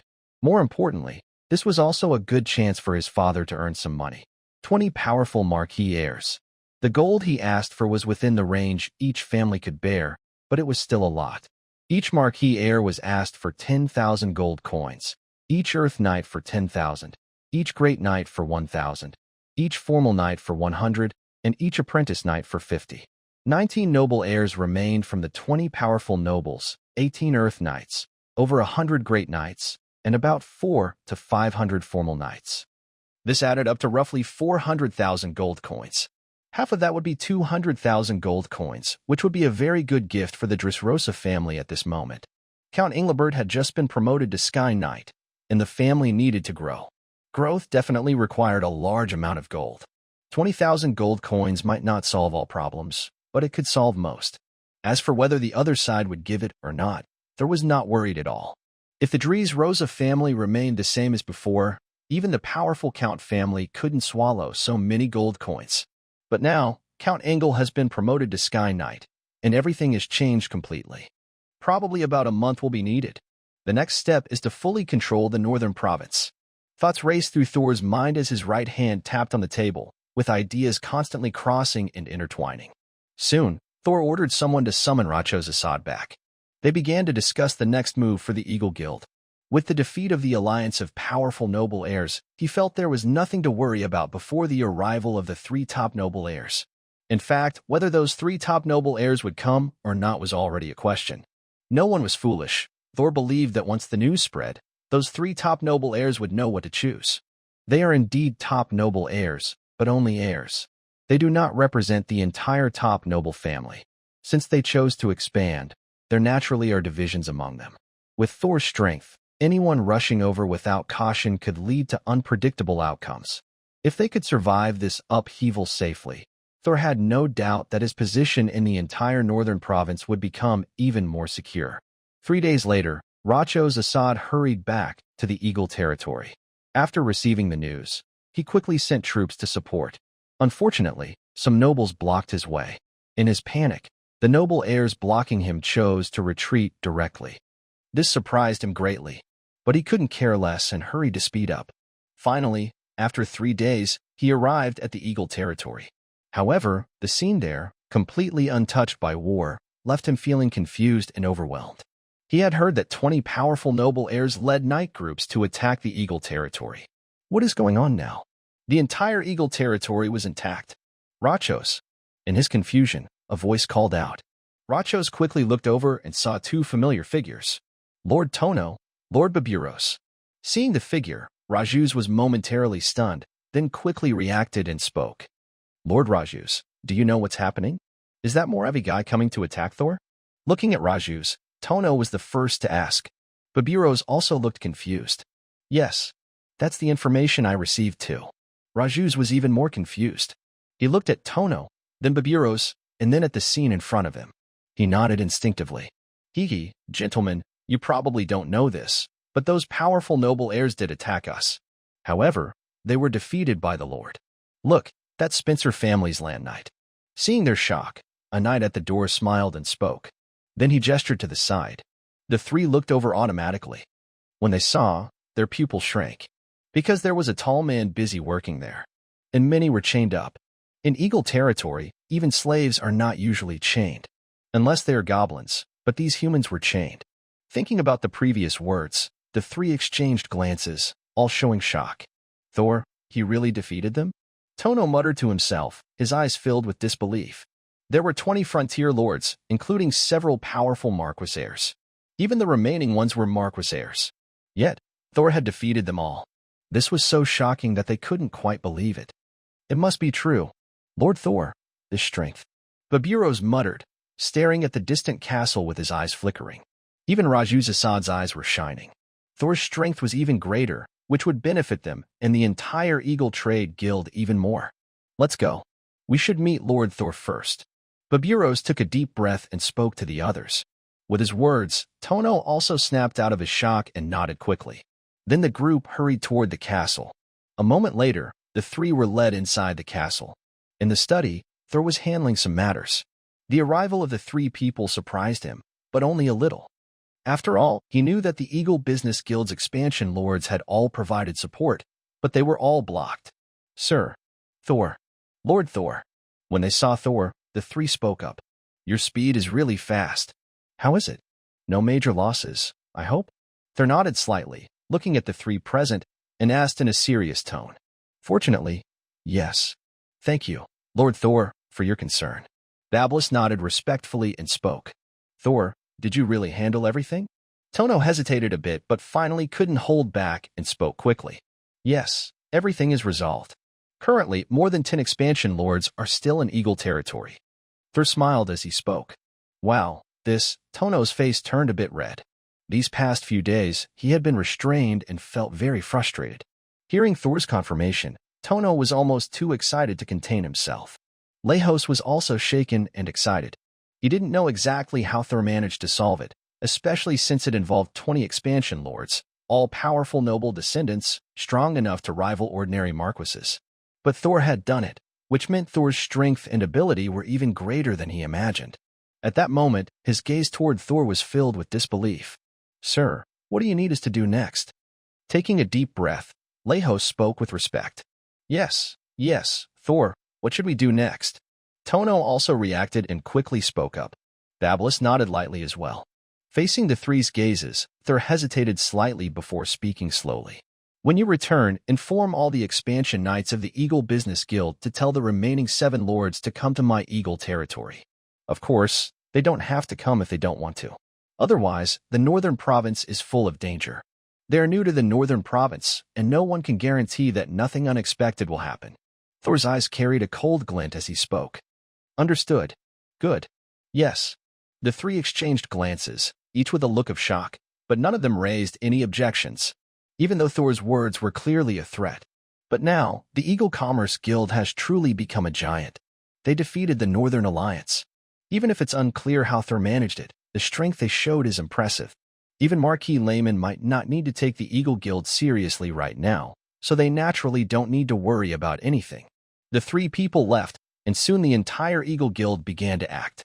First, they took Thor's words to the various pioneering lords. As they delivered the news, the outcome of the war spread quickly across the northern province like a whirlwind. Listening to the news, everyone's face showed disbelief. They had won. The Eagle Guild had actually won.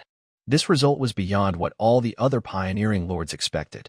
Whether it was the remaining 7 pioneering lords of the Northern Alliance, the newly arrived pioneering lords in the northern province, or the existing pioneering lords within the northern province, everyone was overwhelmed by this news. There were 20 new pioneering lords, and unlike the others, they were children of powerful marquises of the kingdom.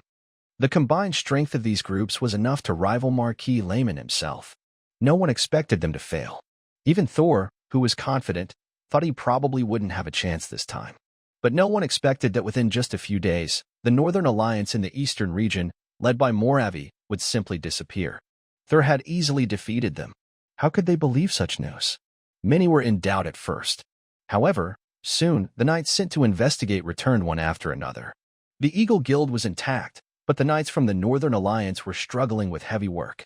Despite their disbelief, everyone seemed to have no choice but to accept it.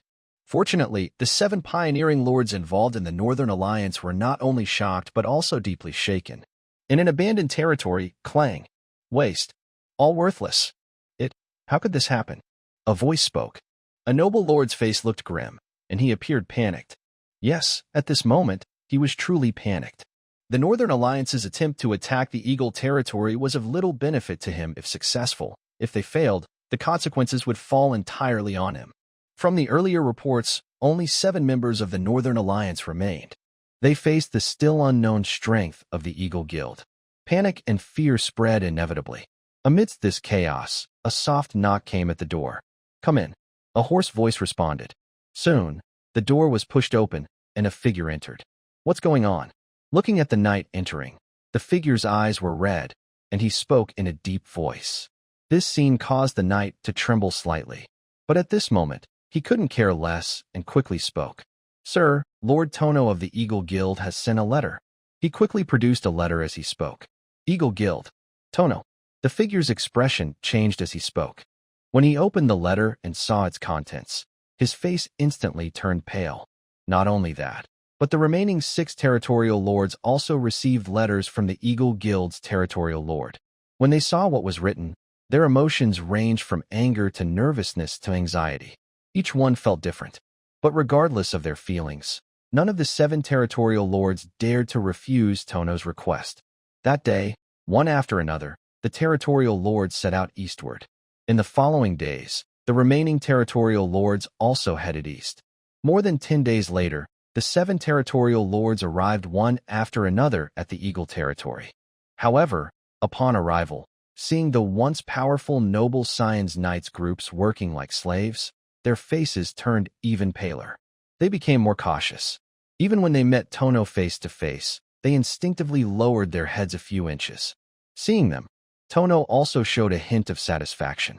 He had initially planned to deal with all of the Northern Alliance members at once, but after some thought, he decided to abandon that plan. The 7 pioneering lords did not join others in attacking the Eagle territory. Although they acted as a barrier, it was clear they were also being pushed aside.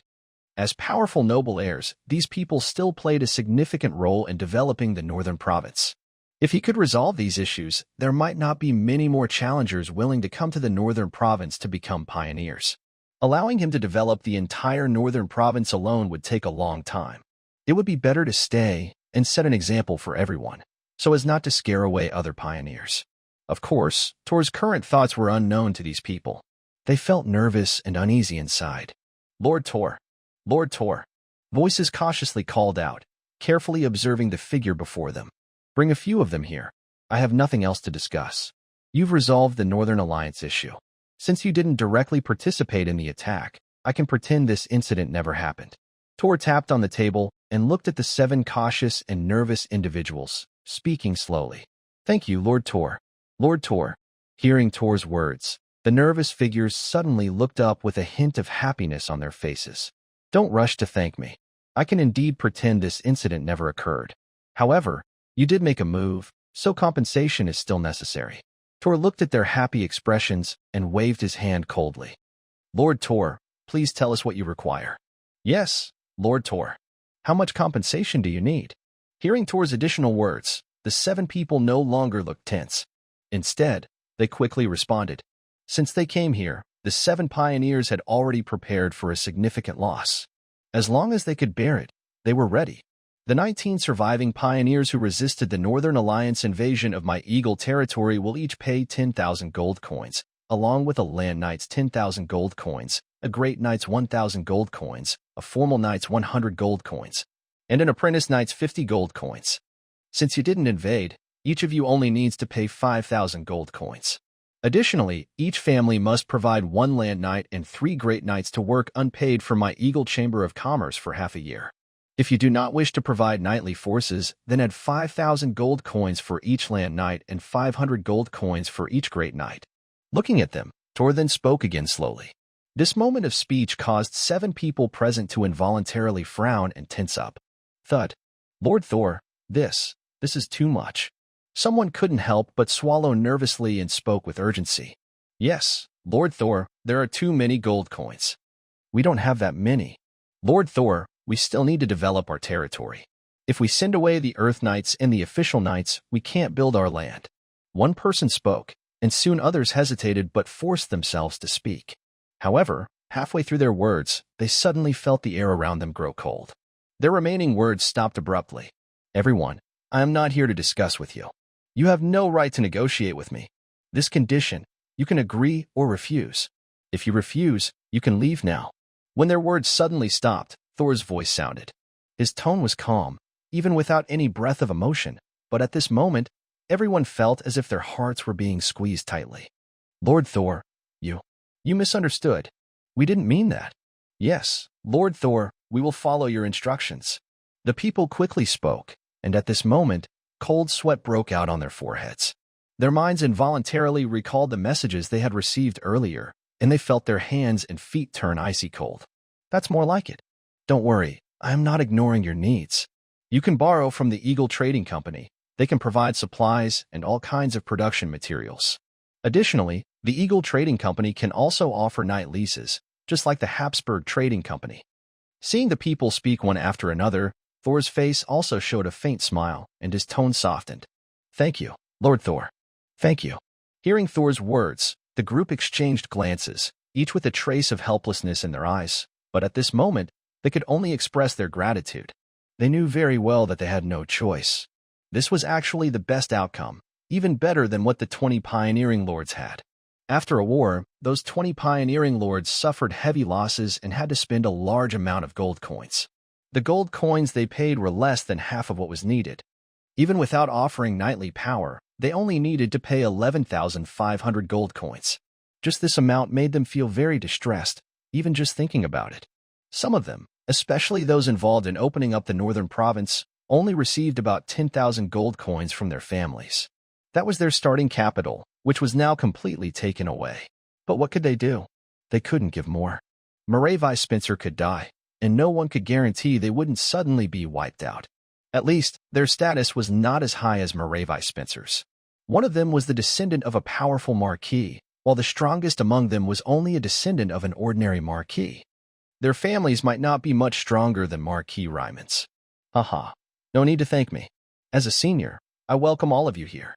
Anna, send the 7 lords off. Tor nodded with a smile and then spoke to Anna beside him. No need, no need. Lord Tor, we are truly grateful this time. The 7 were almost in tears, but they could only quickly speak. After being sent off by the maid, the 7 left Eagle Castle. As they left Eagle territory and looked back at the vast land behind them, they exchanged glances, all showing a hint of helplessness. Let's go. We've really made a mistake this time. Yeah, I didn't expect the Dressrosa family to be so powerful. Sighing softly, they left Eagle territory with a bitter smile and returned to their own lands. Soon, the gold coins were handed over to the Eagle Trade Guild. At the same time, Land Knights and Grand Knights were dispatched to join the guild. 6,500 gold coins. Most of the 7 expansion lords chose to let their knights join. After all, earning 6,500 gold coins was not easy. In just half a year, they knew how to choose. When Tor received this sum of gold, it had already been half a month later. With this money and the addition of 7 Land Knights and over 20 Grand Knights, the Eagle Trade Guild's expansion could accelerate again. Tor then spent several days negotiating with Rajuzasad. Finally, they fully finalized the plans for the future development of the Eagle Trade Guild. In the new plan, the Eagle Guild will expand completely across the Northern Land Province in the coming days. Meanwhile, Marquis Lehman has lost control of the Northern Land Province. The Eagle Guild will further expand its business, such as lending services and collaborating with the Assad family to open more trades. For example, the trade. He didn't dare to act before because his strength was not enough, and Marquis Lehman was still in control. Now, all those problems are gone. As the most profitable trade in the Northern Land Province, the trade is naturally something Tor wants to get involved in. If he completes the plan thoroughly, the entire Eagle territory will become a true giant in the Northern Land Province. Even if he is only a viscount or a baron, his influence will be no smaller than that of a marquis, and might even be greater. However, achieving this will require a lot of work and cannot be done overnight. It might take half a year, or even 2 or 3 years. Tor is not in a hurry, though. He can take his time. Right now, no force in the Northern Land Province can threaten him. Meanwhile, Tor is busy, and a month quickly passes. His letter finally reaches the Frost Moon Province. Compared to the turbulent Northern Land Province, the Frost Moon Province remains peaceful. Several months have passed without any major changes. Even the disturbances in the Northern Land Province seem to have only a slight impact here. After the turbulence subsides, everything here returns to calm once again. Dressrosa Castle. In the study, Count Angle is flipping through a book. After a moment, he puts the book down and frowns slightly. It's only been 2 years. I wonder if I can seize this opportunity. Count Angle mutters to himself. A serious look appears on his face. As a noble family, the Dressrosa family needs more than just his promotion to Sky Knight to advance further. They also need enough merit points. These merit points cannot even be earned through the current war against the orcs. After all, today's orcs are not the same as before. Losing the Baiman King and the Baiman Giant Beast retreating to the Holy Mountain has undoubtedly made things much easier, and the achievement points have significantly decreased. The only way to earn a lot of achievement points is through the Kingdom War. However, even as a Sky Knight, it is not easy to ensure enough achievement points during the Kingdom War. His strength is very high, especially after mastering the Silver Moon breathing technique. Count Angle feels confident that he can face mid-level Sky Knights. But the problem is, the Kingdom War will not only have mid-level Sky Knights, but also peak Sky Knights, and possibly Sky Knights who have formed domains. Such opponents are beyond his ability to handle. Thump, thump, thump. During his thoughts, the door was gently knocked. Come in. Count Angle stopped thinking and looked at the door, speaking in a deep voice. Butler Charlie entered respectfully. What is it? Count Angle looked at Charlie, feeling a bit curious. Master, young Lord Tor sent someone to mail a letter back. Butler Charlie respectfully handed over a sealed letter with wax. Tor's letter? Count Angle was a bit surprised, then a smile appeared on his face. He hadn't paid much attention to this son before, but recently, Count Angle was very pleased with him. Especially recently, his actions surprised him. Tor returned to the Northern Land Province. In just a few months, he not only unified the entire Dressrosa family in the Northern Land Province, but also used the Divine Revelation event to seize many resource points of powerful nobles in the region. Whether it was courage, means, or fighting spirit, Tor showed all of it vividly. Although he still lacked some consideration, it was already incredible. After all, Tor even used his own value as a Sky Knight to his advantage. He almost maximized his existing conditions to gain greater benefits. Even if powerful noble heirs arrive later, with him being a Sky Knight, he can still secure over 30% of the resource points, even if he has to give up some. For Tor, this is extremely valuable. Let Michael go help him. It seems Tor has received some news. I hope it's not bad news. This time, I didn't show the Sky Knight as he expected. He's in quite a bit of trouble. Engel thought about the smile in his mind and couldn't help but smile. Recently, Count Engel was very aware of the situation in the entire northern province. The Baiman king was banished, the Baiman behemoth retreated to the sacred mountain, and the borders of the three great kingdoms expanded over 3,000 miles. Such a huge territory caused the nobles of the three kingdoms to celebrate wildly. Many powerful noble heirs entered the northern province this time. From the information he knew, noble families stronger than the Count had already started to act. Even the heirs of the three top Marquis families had begun their moves. With such strength, even if only 1/10 was in the northern province, it would cause Tor a lot of trouble. Even though he sent Michael and Cecil to help Tor, this level of power was still manageable within the Count's family. Even some ordinary Marquis families might not be able to do much against the powerful Marquis families. And this time, it wasn't just one family but many unknown ones. As the holder of many resource points across the northern province, Tor was undoubtedly the brightest star. Count Engel could easily imagine what Tor might face. With Michael and Cecil there, he wasn't worried about Tor's safety, but he was curious about how Tor would handle it. Young Master Tor is very capable. With Michael Knight and Cecil Knight helping, that's definitely good news. Butler Charlie smiled as he spoke. Haha, I'm really looking forward to it. As he spoke, Count Engel opened the sealed letter in his hand. His gaze fixed on the paper. Soon, lines of text appeared before his eyes. Dear Father, I am Torders Rosa, your son, blessed by the goddess of life. My efforts in expanding the territory are going relatively well. However, you should know that because divine inspiration has not arrived, the chaos in the north has grown. The kingdom's lands have expanded outward by dozens of times, attracting more attention to the north. A few months ago, many nobles came to the northern province. My goddess, they have even set their sights on the Eagle territory. Looking at the content on Tord's letter, Count Engelber smiled. Haha, indeed, Tord has caught someone's eye. This time, he's going to suffer a big loss. Those guys are not easy to deal with. Engel's voice rang out with a smile. He wasn't happy about Tord's trouble. He saw this as a kind of test for him. Oh, our little eagle of Dries Rosa has gone to war with them. That's not a wise choice. They actually won. Not bad, not bad. That kid from the What family was captured, ha ha ha. Count Engelber's smile grew wider. But as he spoke, a serious look also appeared on his face. The Northern Alliance. They have actually united. Count Engelber muttered to himself, his smile fading. He believed Tord's safety wasn't in danger because Michael and Cecil were with him, and there were powerful noble heirs to face. But if those noble heirs united, the situation would be completely different. In that case, Tord's safety couldn't be guaranteed. Yet, just as he was feeling heavy-hearted, the next words suddenly made him freeze. We won. This. Count Engelber's eyes widened, and he suddenly stood up. Master? Seeing Engelber stand, the butler Charlie's face changed slightly as he instinctively spoke. But at this moment, Engelber paid no attention. Impossible. How is that possible? This, Engelber muttered to himself, completely unable to stay calm. He had been worried before, but no one expected that the words on the page would hit him like a heavy bomb. Faced with the combined attack of 27 powerful noble lords, Thor surprisingly won. Yes, he actually won. Not only did he win, but he also captured 19 of the noble heirs and killed one member of the Spencer family. Count Engelbert felt like his eyes were playing tricks on him at that moment. He instinctively looked again at the letter, and the words on it confirmed that he was not seeing things. This was truly the case. This completely stunned him. He couldn't imagine how Thor managed to win. 27 noble heirs, and he knew how strong the forces they brought were. Each had surpassed previous efforts to earn merit points. As heirs of powerful nobles, they would at least be accompanied by Earth Knights. The 27 noble lords would have at least 27 Earth Knights, possibly even 40, including many at the peak of Earth Knight strength. How many Earth Knights did the Eagle territory have?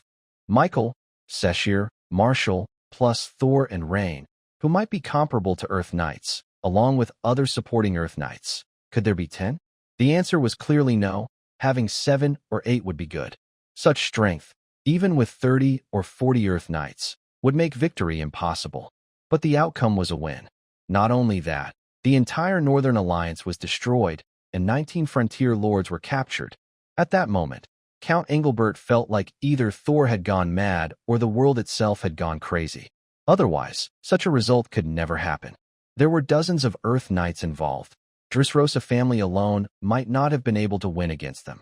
No, it's not just that they might not win. They definitely couldn't. Thor's strength was very powerful. Michael was also strong. But how many Earth Knights could they handle? 5? 10?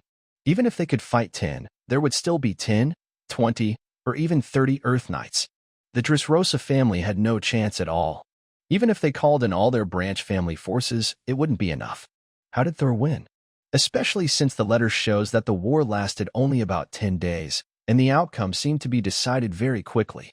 It's simply a miracle of the goddess of life's brilliance. Phew. After a long moment, Count Engelbert finally suppressed his restless feelings and slowly exhaled a deep breath. Charlie.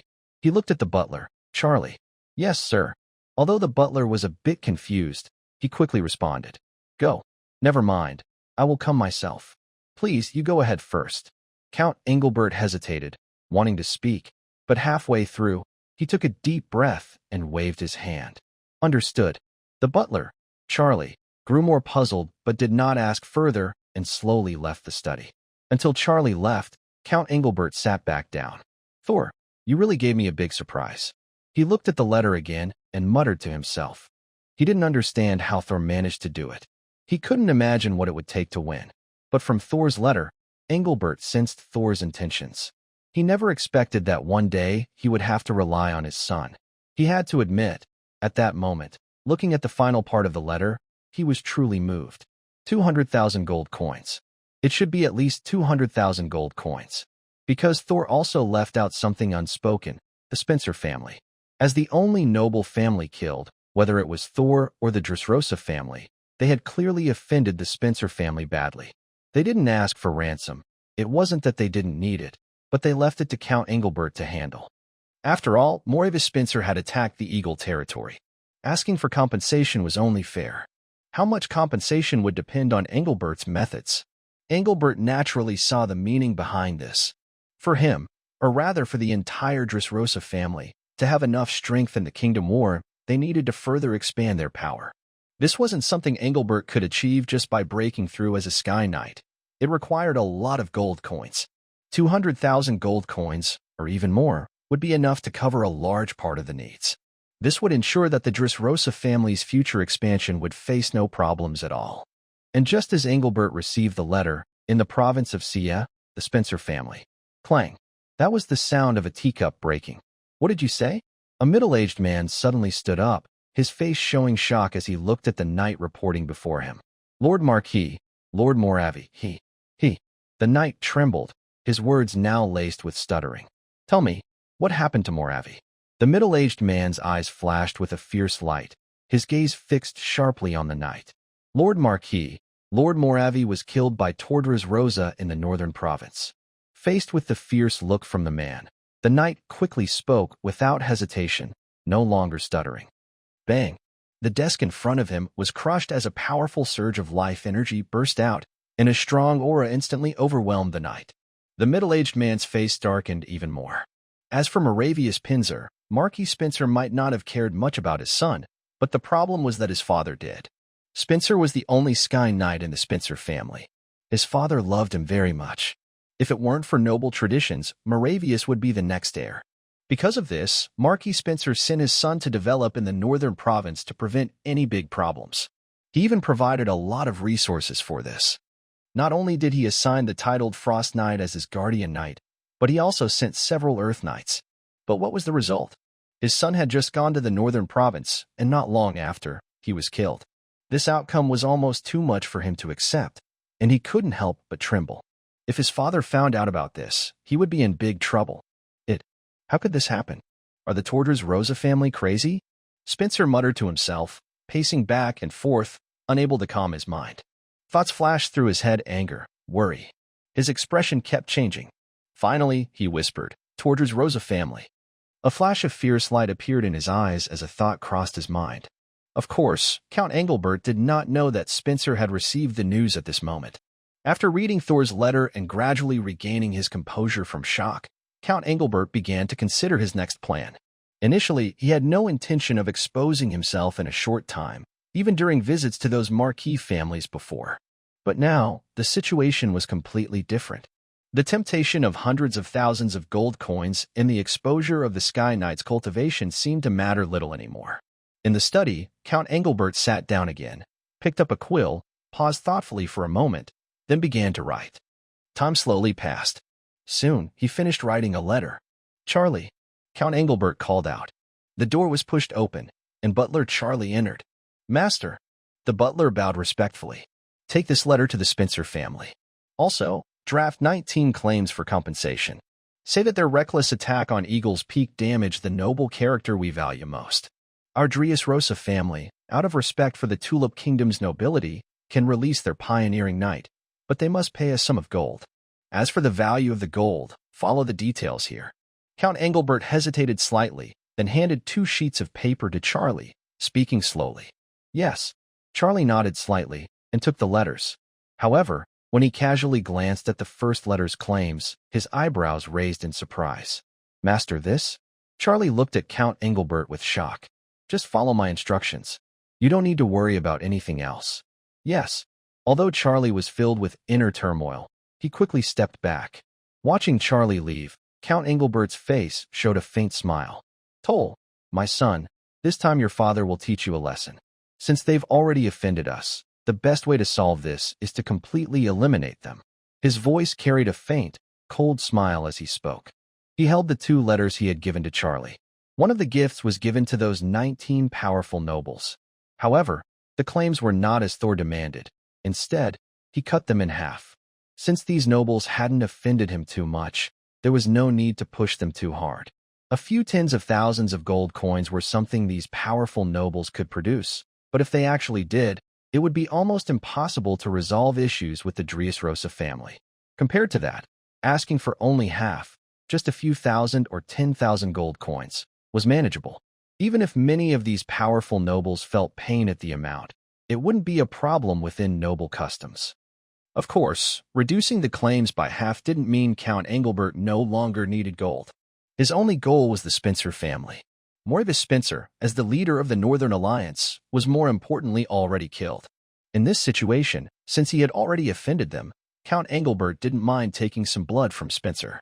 A child of a powerful marquis family, forget a few tens of thousands of gold coins, even hundreds of thousands could probably be obtained. As for whether this would completely anger the other side, Engelbert wasn't worried at all. Angering them might even be better. If he could make the Spencer family unable to hold back and attack him, he would take the opportunity to deal with them directly. The kingdom strictly forbade nobles from fighting each other, but it didn't forbid retaliation. At this moment, Count Engelbert already had this idea, though everything still depended on how the Spencer family responded. Soon, knights set out from the Dressrosa castle to visit the territories of those 20 powerful nobles. When the letters arrived, the nobles who had not yet received news were all stunned. In the Nanway province, that was the sound of a plate breaking. A figure suddenly stood up. "How can this be? This. The figure looked stunned and incredulous. "Marquis, this is a letter from our family lord. After you read it, if you have any questions, you can go to Dressrosa Castle." The knight spoke respectfully. "Understood. Go ahead." The figure waved his hand, his face looking grim. But at this moment, he could only nod and speak. Of course, the shock and disbelief were not only his. 20 pioneering lords, including 19 powerful noble families behind them, were all shocked by this sudden news. Their first reaction was disbelief. After all, this seemed almost impossible. The few heirs they sent out were very strong, especially in the northern regions, but in the northern province, such a scene should not have happened. However, they had to believe the letter from a count, because such a thing could easily be a lie. They could find out the truth through investigation. And indeed, when some of the noble heirs sent people to check, they quickly confirmed the news. Their heirs had indeed been captured. Surprisingly, the alliance of dozens of pioneering lords was defeated directly by the Tuoh family, which was incredible. At this moment, they felt the same as Count Engel, like the whole world was going crazy. 20 powerful noble heirs united, and among the 19 noble families, many were not weaker than that alliance. Only the Sky Knights could have a real chance against them. But even in such an impossible situation, there was a possibility. The Dressrosa family. Dressrosa. Someone muttered to themselves. At this moment, each Marquis family's deep inner thoughts were marked by these names. No matter how the Tuoh family achieved this, their methods and skills were so impressive that even marquises would be amazed. Many Marquis families, after a brief thought, sent people with gold to the Dressrosa family. But some eyes flickered with suspicion. They did not take action immediately. Because as they learned more, they knew a lot about the northern province, and they also knew that Dressrosa had killed Morivis Pants. This matter was not so simple to resolve. The Spencer family was quite powerful, even among strong Marquis families, though not as much as the top 3. They only had one Sky Knight in their family, but that knight was in the mid-stage of Sky Knight. Because of this, the Spencer family was always very strong. They could hardly tolerate such an event. They couldn't help but feel a little excited to see what the Spencer family would do next. At the same time, when these people received the letter and learned about the northern province, the Spencer family also received a claim letter from Count Engel. In the study room. Bang. The Dressrosa family, good, very good. I haven't even gone to find you, and you come to me instead. A dull voice sounded. Marquis Spencer looked unhappy, and a corner of his desk was instantly turned to dust. His expression was extremely grim. When he first received the news, he was already thinking about how to give the Dressrosa family a big lesson. The Spencer family was not easy to bully. But he didn't expect that before he could act, the Dressrosa family's claim had already arrived. This claim made his anger almost uncontrollable and ready to explode. The claim was simple. Morivis Spencer, on behalf of the Spencer family, and other nobles attacked Eagle's Nest. They must compensate for the damage. The Spencer family had to pay 300,000 gold coins free of charge. 300,000 gold coins. Marquis Spencer thought Count Engel was probably crazy. Even a powerful Marquis family's annual official income was hard to exceed 50,000 gold coins. Even with some hidden income, a strong Marquis family's yearly income was at most around 70,000 to 80,000 gold coins. That Count Engel asking for 300,000 gold coins was like asking for 3 years' worth of all income. Not to mention, even a Marquis family couldn't produce that much gold all at once. Even if they could, unless they were also crazy, it would be impossible. Good, very good. Dressrosa family, come in. Marquis Spencer spoke. The door was pushed open, and a young servant quickly entered. Master. The servant respectfully spoke. Give this letter to my father. He spoke in a deep voice. Yes. The servant respectfully responded, then carefully took the letter from the desk and quietly left. After a moment, as the servant left, Dressrosa. A cold voice echoed through the castle. Next moment, a figure shot straight into the sky. Engel, I never thought you would be so foolish. Knight of the Eagle, and what of it? Watching the figure soar into the sky, Marquis Spencer's expression carried a faint smile. Memories of past events flashed through his mind, and his smile grew even more intense. As a peer of Count Engel, even being a member of a powerful noble family or the heir to the family, Engel still remained a heavy weight on their shoulders. The reputation of the Eagle Knight was, even throughout the entire Tulip Kingdom, one of the loudest and most respected. Any land knight would pale in comparison to that title, and even now, that was still true. But this brilliance, I fear, will soon be completely extinguished. No matter how strong a land knight is, he is just a land knight, not a sky knight. With his father's support, although the Dressrosa family cannot be destroyed by kingdom law, Count Engel might be at risk. And the Sky Knight suddenly appeared, quickly drawing the attention of many nobles. Especially among the 19 powerful noble families, those who had been watching Spencer closely noticed almost immediately. Their eyes sparkled with anticipation and smiles. Some powerful nobles even sent people to follow the Sky Knight to Dressrosa. The entire kingdom suddenly became lively. Dressrosa territory. Count Engel received the news after several days. At this point, the Sky Knight was only a few days away from Dressrosa Castle. In the study, Zafarov Spencer, Sky Knight. Muttering to himself, Count Engel looked up at the distant sky, his eyes filled with anticipation. This time, he was ready to show his strength, and having a Sky Knight with him would be even better, especially since this Sky Knight was quite formidable, mid-level in the Sky Knight ranks, considered quite powerful even among the strongest noble family Sky Knights. Of course, compared to his calmness, many others were excited, curious, nervous, or anxious. Boom! A powerful aura swept across the sky, and at this moment, countless nobles noticed this figure. Pat City. An old figure suddenly opened his eyes. Have they come? His soft voice spoke, with a serious look in his eyes. Grandfather, do we really not need to stop them? Next to him, Marquis Pat looked nervously at the sky, then shifted his gaze to his grandfather and hesitated before asking. No need. That person won't do anything too extreme. Dressrosa has indeed crossed the line this time. The old man shook his head, showing no intention of intervening. Stopping them was impossible. Although he was now a Sky Knight, it was clear he was no match for that person. But, grandfather, is the Spencer family really here to cause trouble for the Dressrosa family? Many powerful noble families are watching the Frost Moon Province, especially the two strong noble families in the Western Moon Province, who have always had their own plans. Hearing his father's words, Marquis Pat still looked worried and couldn't help but speak. Compared to other provinces, the Frost Moon Province's interests were extremely large. As a province developed in just 200 years, its resources tempted even some powerful noble families. In this situation, even Marquis Pat couldn't be sure if that person was truly here to trouble the Dressrosa family. You're right. All right, send your second uncle to check on that person. If the Dressrosa family is willing to offer some compensation, we'll let this go.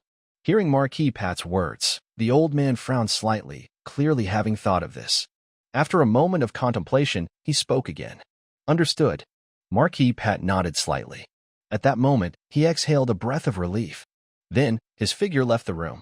Half an hour later, in Pat City, a group quickly set out toward the Dressrosa family. Like the Pat family, many top noble families nearby also sent people to visit the Dressrosa family. The Amorson family. Did you hear?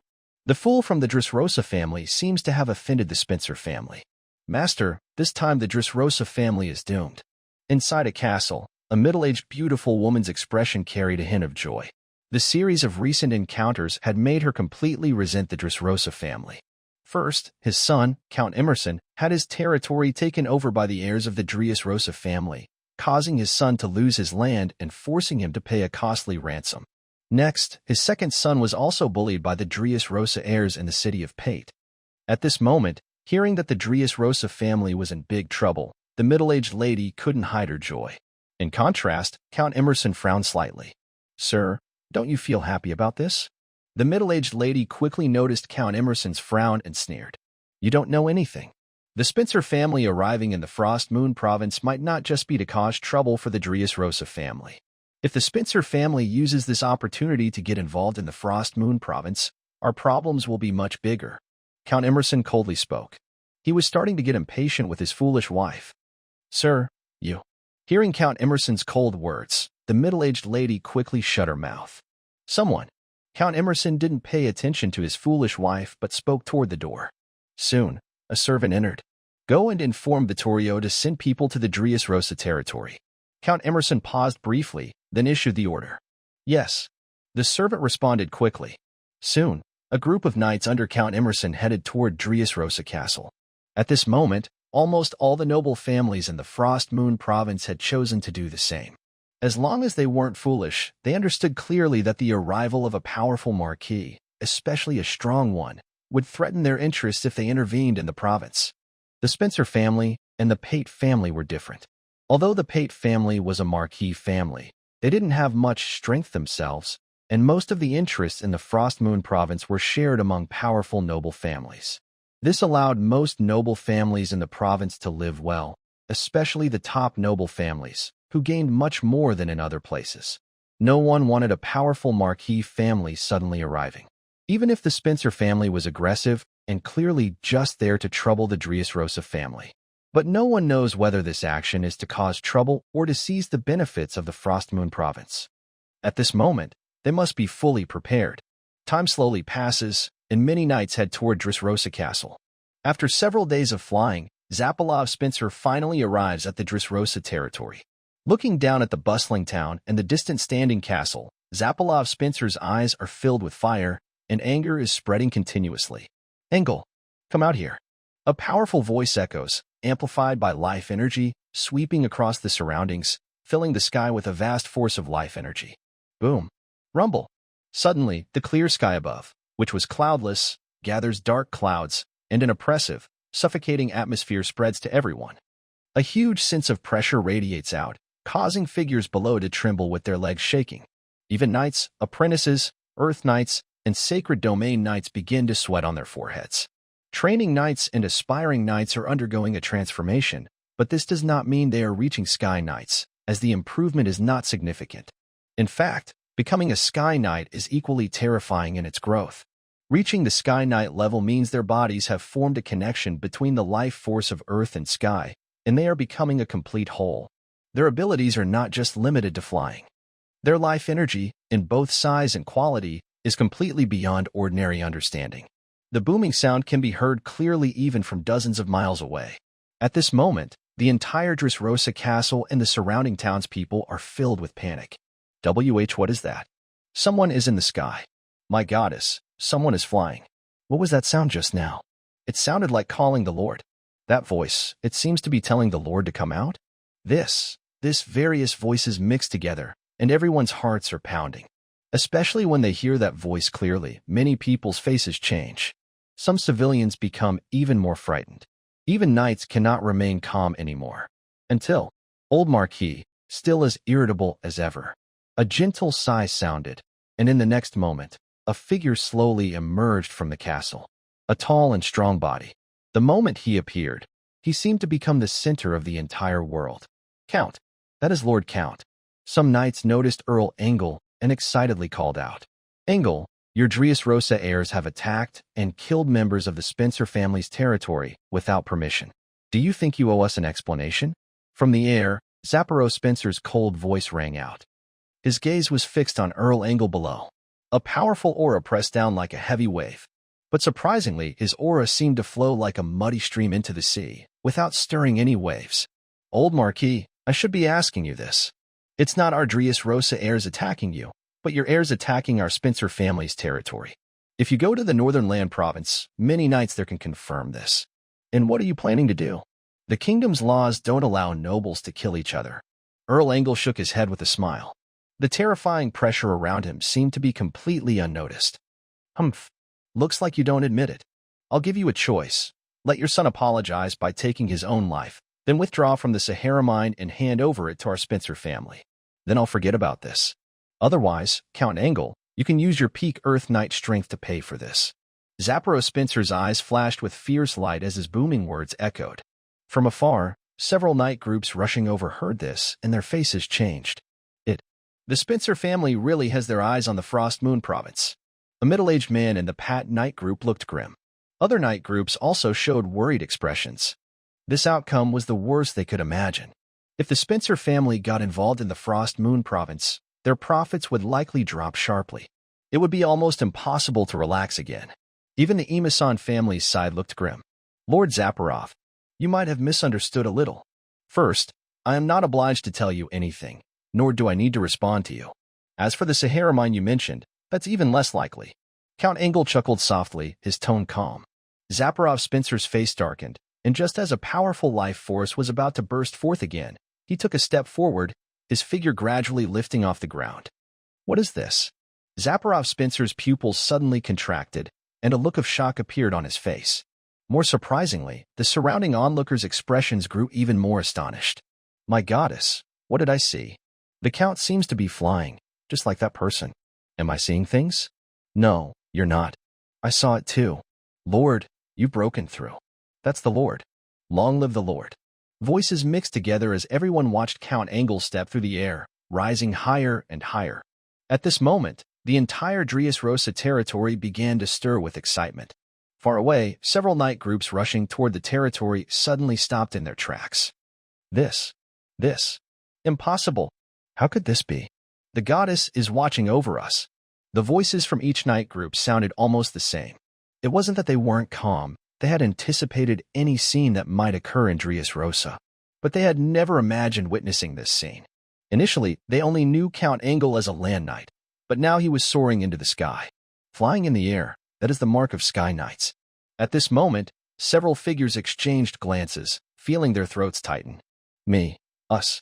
Someone instinctively spoke, their words trembling, unsure how to continue. Others nearly fell off their horses in shock. There was no way to deny that the impact of this scene was simply too overwhelming for them. For the Marquis, advancing to become a Sky Knight is a huge challenge. Only the top 3 Marquis families have a real chance of continuously producing Sky Knights. Even powerful Marquis families find it difficult. This is because becoming a Sky Knight requires a huge amount of life energy, which is almost impossible to obtain without high-level life potions. Such potions are very rare. Even after 20 or 30 years, only a few might appear at the kingdom's auctions. Even if lucky enough to get one, it doesn't guarantee success in becoming a Sky Knight.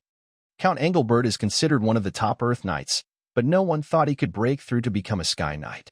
In fact, the deeper the accumulation, the harder it is to advance.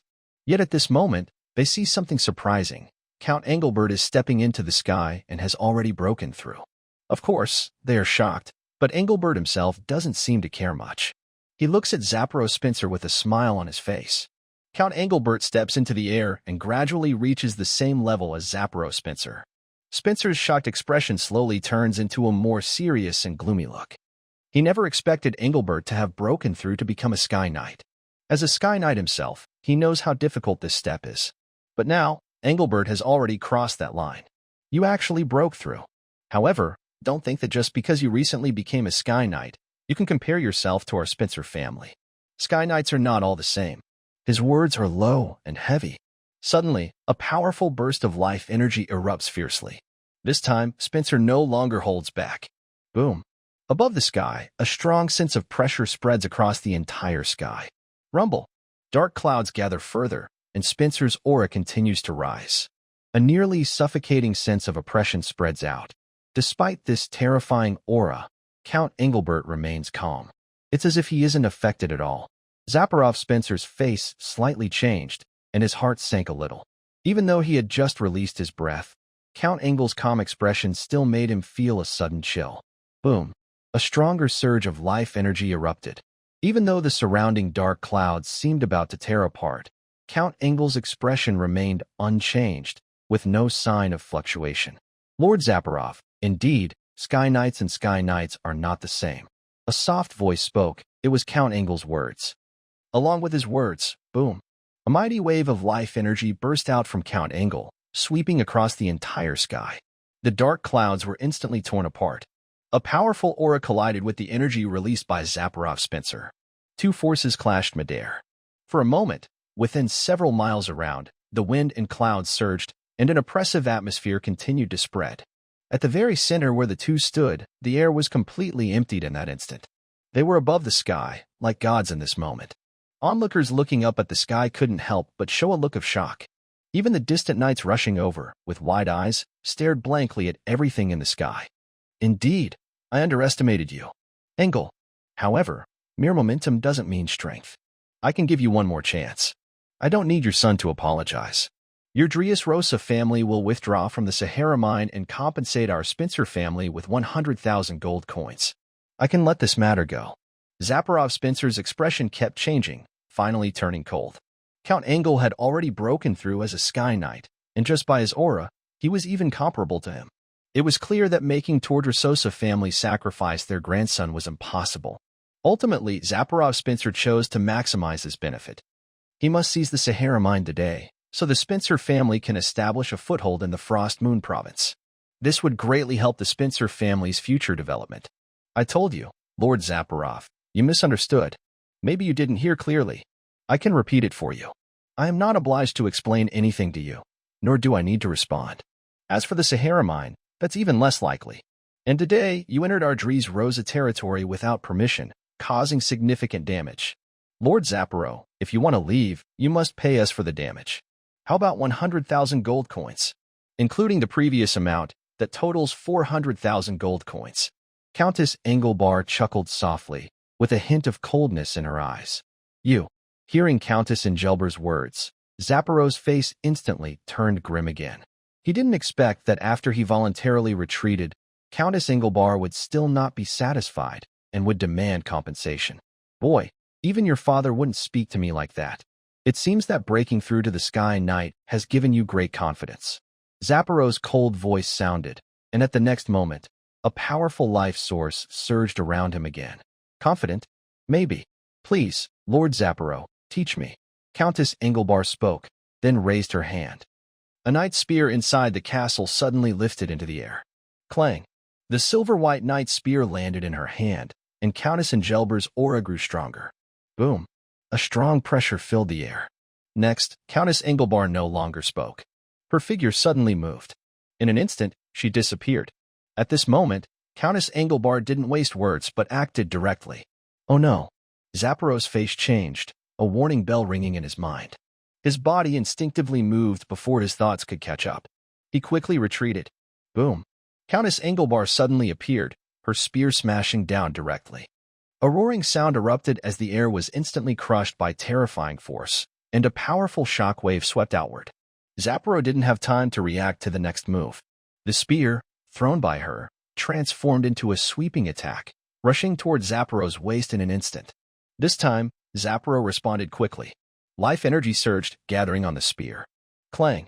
A dull sound rang out as the spears clashed. A strong recoil force was felt. Bang! Bang! Bang! Zaporov's figure was forced to retreat, his face turning pale in an instant. Humph! After stepping back 3 times, Zaporov finally managed to stop himself.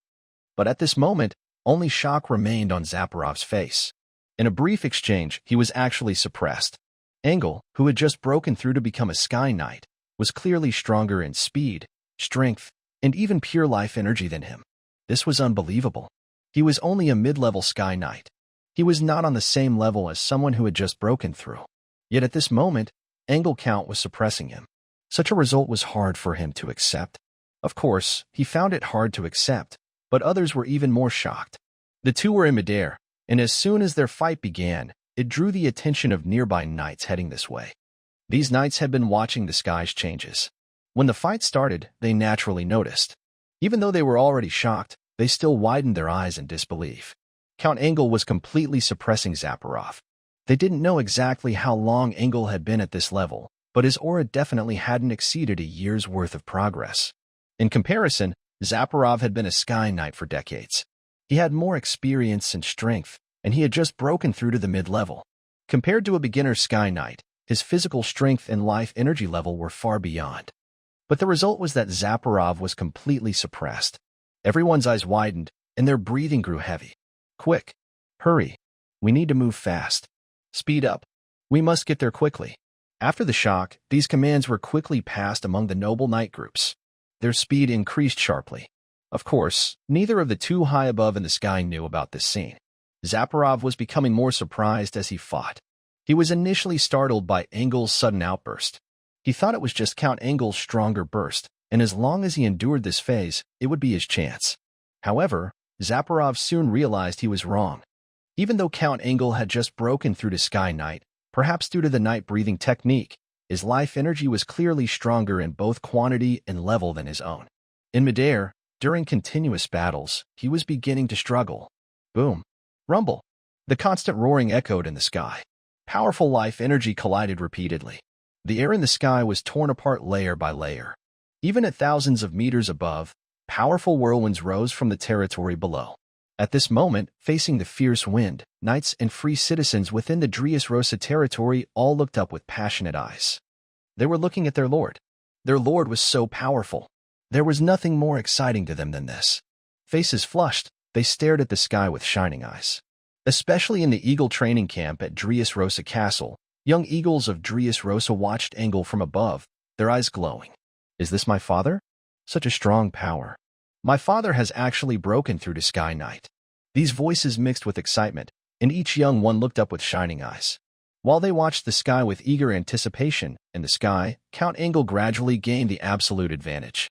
The Silver Moon breathing technique, as a high-level night breathing technique, even if incomplete, far surpassed ordinary night breathing techniques. Even the royal breathing technique of the Tulip Kingdom might not compare. Plus, Engel's cultivation had already reached the limit of Earth Knight. This breakthrough had pushed his strength to an incredible level. In contrast, Zaporov, Although having broken through to mid-stage Sky Knight, whether in potential, accumulation, or the breathing technique, he was not on the same level. In just a short exchange, Zaparov's aura even showed signs of instability. Boom. Once again, the collision caused Zaparov to stumble backward. How is he so strong? Zaparov's expression grew even more grim as he whispered softly. His face kept changing, showing his surprise. At this moment, everything was completely unexpected to him. He didn't know what to do anymore. He wanted to shout to stop, but he couldn't bring himself to say it. Just a moment ago, he was so arrogant, and now he couldn't face stopping. But he couldn't call for a halt. If things continued like this, Zaparov felt that defeat was only a matter of time. Absolutely it. He roared inwardly. Suddenly, he felt his body hairs stand on end behind him. Before he could think, instinct took over. He quickly turned sideways and his spear forward. Your speed is too slow, Lord Zaparov. A light laugh sounded. Next moment, Count Engel appeared behind Zaparov without him noticing. Chiu! A fiery red shadow appeared around Engel, and in the next instant, a hot, powerful life energy burst out fiercely. What's this? Zaparov's face changed color. Boom. Before he could speak, the intense, surging life energy suddenly overwhelmed him. A terrifying roar echoed. In midair, Zaparov was like a falling meteor, crashing down from the sky. Boom. Rumble.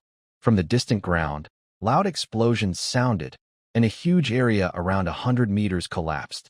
Eventually, a massive deep pit was formed. Zaparov's mouth bled.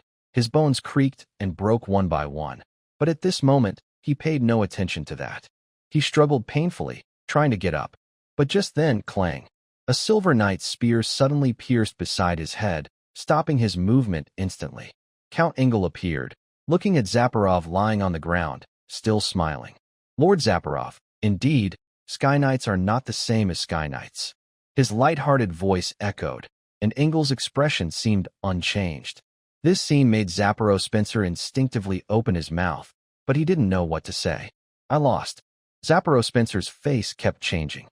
Finally, he closed his eyes and spoke softly.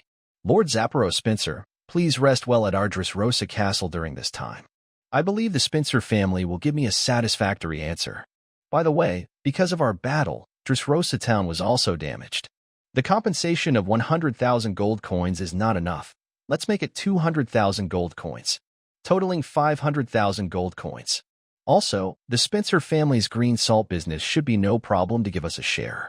Count Engel drew out his knight's spear and spoke with a light smile. No way. Zaparov Spencer, who had been painfully closing his eyes, suddenly opened them wide upon hearing Count Engel's words, his expression showing a hint of anger.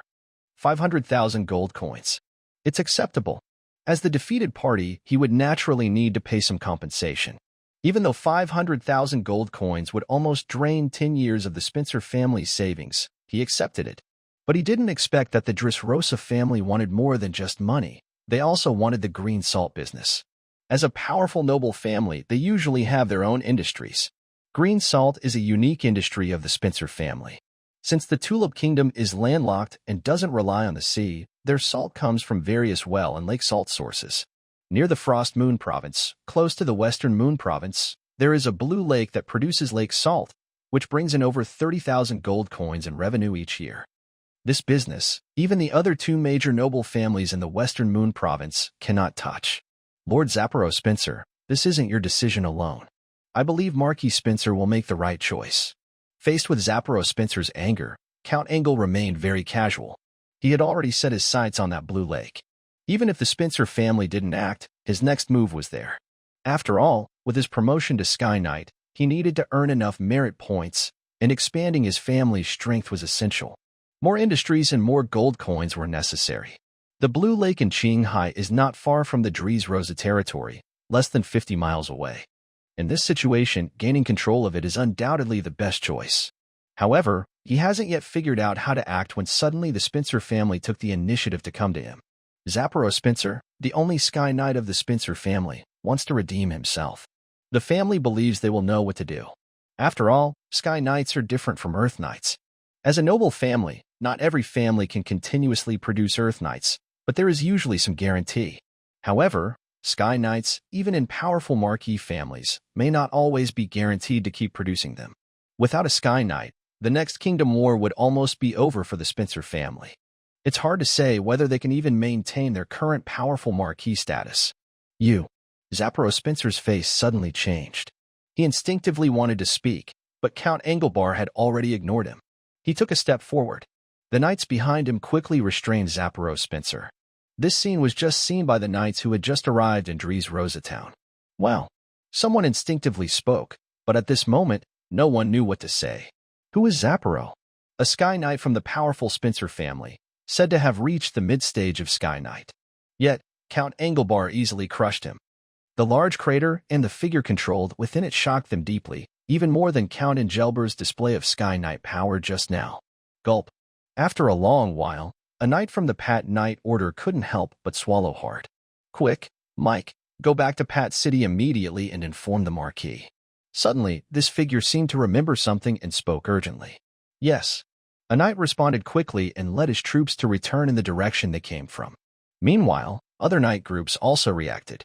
Almost all of them made the same choice. One after another, their troops turned back. It's expected that it won't be long before this news shakes the entire kingdom. The birth of a Sky Knight has a very big impact on the kingdom. It even causes a great stir. It is especially important for the entire Frost Moon province. This marks the beginning of a powerful marquee family. The Dressrosa family can no longer be seen as just counts. After quickly informing the family, the knights headed straight to Count Engel's location. Soon, these knights arrived at the Dressrosa town. At this moment, they could see clearly the huge, deep pit. Every person passing by couldn't help but feel their heart race. Especially the Pat family knights. They were very nervous and anxious now. Engel's breakthrough in the Frost Moon province has definitely changed the situation there completely. No matter how they felt, when they arrived at Dressrosa town, these knights did not hesitate. They all presented their invitations to Count Engel. Count Engel welcomed each of them without rejection. Compared to his tough stance on the Spencer family, he was very friendly to these visiting families, regardless of their purpose. Especially the Pat family. He even said that the Dressrosa family would not disturb the interests of the Frost Moon province for now. The key member of the Pat family was relieved. The pressure from other families disappeared completely. Those families demanding compensation agreed immediately to send the gold coins, though some delay occurred on the way. Count Engel accepted this with a smile. He didn't care whether the gold was delayed or not prepared in advance. As a count for many years, Engel knew well that the Dressrosa family's strength had indeed grown because of him. But it was only because of him. The entire Dressrosa family was still just a count family. They were not strong enough to expand. They needed more time. The family also needed more time. Since that was the case, it was better to keep things as they were for now. As long as they can insert into Qinghai Lake and receive the compensation, Dries Rosa won't lack many gold coins for a short time. While Engel was handling related matters, news spread like a whirlwind. Zaporov Spencer came to Dries Rosa to cause trouble, but was easily defeated and captured by Count Engel. Such news not only shook the entire Frostmoon province, but also the entire Tulip Kingdom. Pat City. What? Has Count Engel broken through? Marquis Pat suddenly stood up, his face changing quickly. Yes, Count Engel has indeed broken through. Zaporov fought Count Engel at the Dries Rosa family estate but was ultimately defeated. Lord Sad has gone to visit Count Engel, and his subordinates are returning to report. The knight spoke respectfully, but his words made Marquis Pat completely unable to stay calm. At that moment, the door was pushed open, and a figure entered. Grandfather. Seeing the visitor, Marquis Pat quickly spoke respectfully. I didn't expect the Dries Rosa family to produce an eagle. Today, you should go there. The Sahara Mine shares can be increased by 20% for the Dries Rosa family. Our Pat family will give up 8%, and another 5% will be taken from the families of several other counts, including the Emerson family. The old man spoke in a deep voice. Wow. Hearing his grandfather's words, Marquis Pat's face changed. The Sahara Mine, even with their share, was only about 30%. Giving up 8% was almost a quarter. The Dries Rosa family already held 12%, which was a significant share. Adding 20% would make it 32%, making them the largest shareholder of the Sahara Mine. Do as I say. Even if you don't do this, the Dries Rosa family will eventually gain more. The old man snorted coldly. As a Sky Knight, he knew very well the importance of being able to defeat Zaporov Spencer right after breaking through, especially among veteran mid-level Sky Knights. At this moment, Count Engelbert, who is in his knightly age, is still considered to be in his prime. He has the chance to reach the peak of Sky Knights. It is expected that the kingdom will support Count Engelbert in some way. Even if he doesn't ask for help, it will come to him eventually, so he might as well take the initiative. Yes, Marquis Pat, although a bit conflicted, quickly agreed when he heard his grandfather's words. By the way, tell that Lubidres Rosa that the Pat family is always ready to grant him freedom. If he wishes, we can send him to the northern border. Thinking of something, Marquis Pat spoke again. Good. This time, Marquis Pat was very decisive. Although Lubidres Rosa is very talented, he had previously promised to give him a chance to earn merits in the kingdom's war, but it was mostly just an empty promise. Whether he would really be given the opportunity was still uncertain.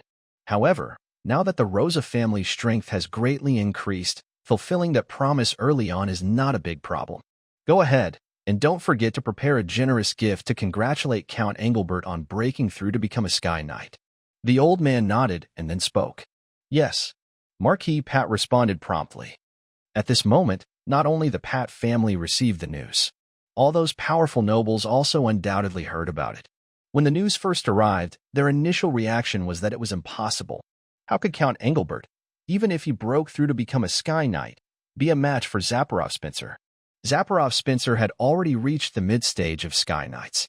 But soon, more messages came, and they had to accept this fact. The powerful nobles who had not prepared gold coins before began to get ready now. Some even increased their offerings. Even those nobles who had already prepared gifts were now making more generous arrangements. For a time, Count Engelbert became the hot topic across the entire kingdom. Even the three great duke families paid some attention to this news. After all, Sky Knights are rare, even among duke families, and it's even more unlikely for someone who just broke through to defeat a mid-stage Sky Knight. In the Nanua province, the Lepier family. Wow, he actually broke through. In 50 years, he's the first person from the Earl family to reach the Sky Knight level. Joseph, prepare a gift for me to congratulate him. Duke Leper spoke with a smile, giving a command to the young man beside him. Yes, your father. The young man replied respectfully. By the way, take some time to prepare properly. Aim to become a land knight before turning 60. At the ruins, you might still get a chance to earn a spot. If you miss this opportunity, your chances of breaking through to the Sky Knight level will decrease even more. Seeming to remember something, Duke Leper spoke again. Thank you, your father. I understand. The young man nodded, looking a bit excited. Even within the Duke family, the chance to break through to the Sky Knight level isn't very high. This time, his father giving him a chance made his heart race with excitement. All right, that's all. Go and handle this matter well. Duke Leper nodded and then stopped paying attention. In the Tulip Kingdom, the three great dukes also sent people to the Dries Rosa family. Compared to them, the Spencer family found it almost impossible to accept this news. This information hit them like a falling meteor, shocking the entire family.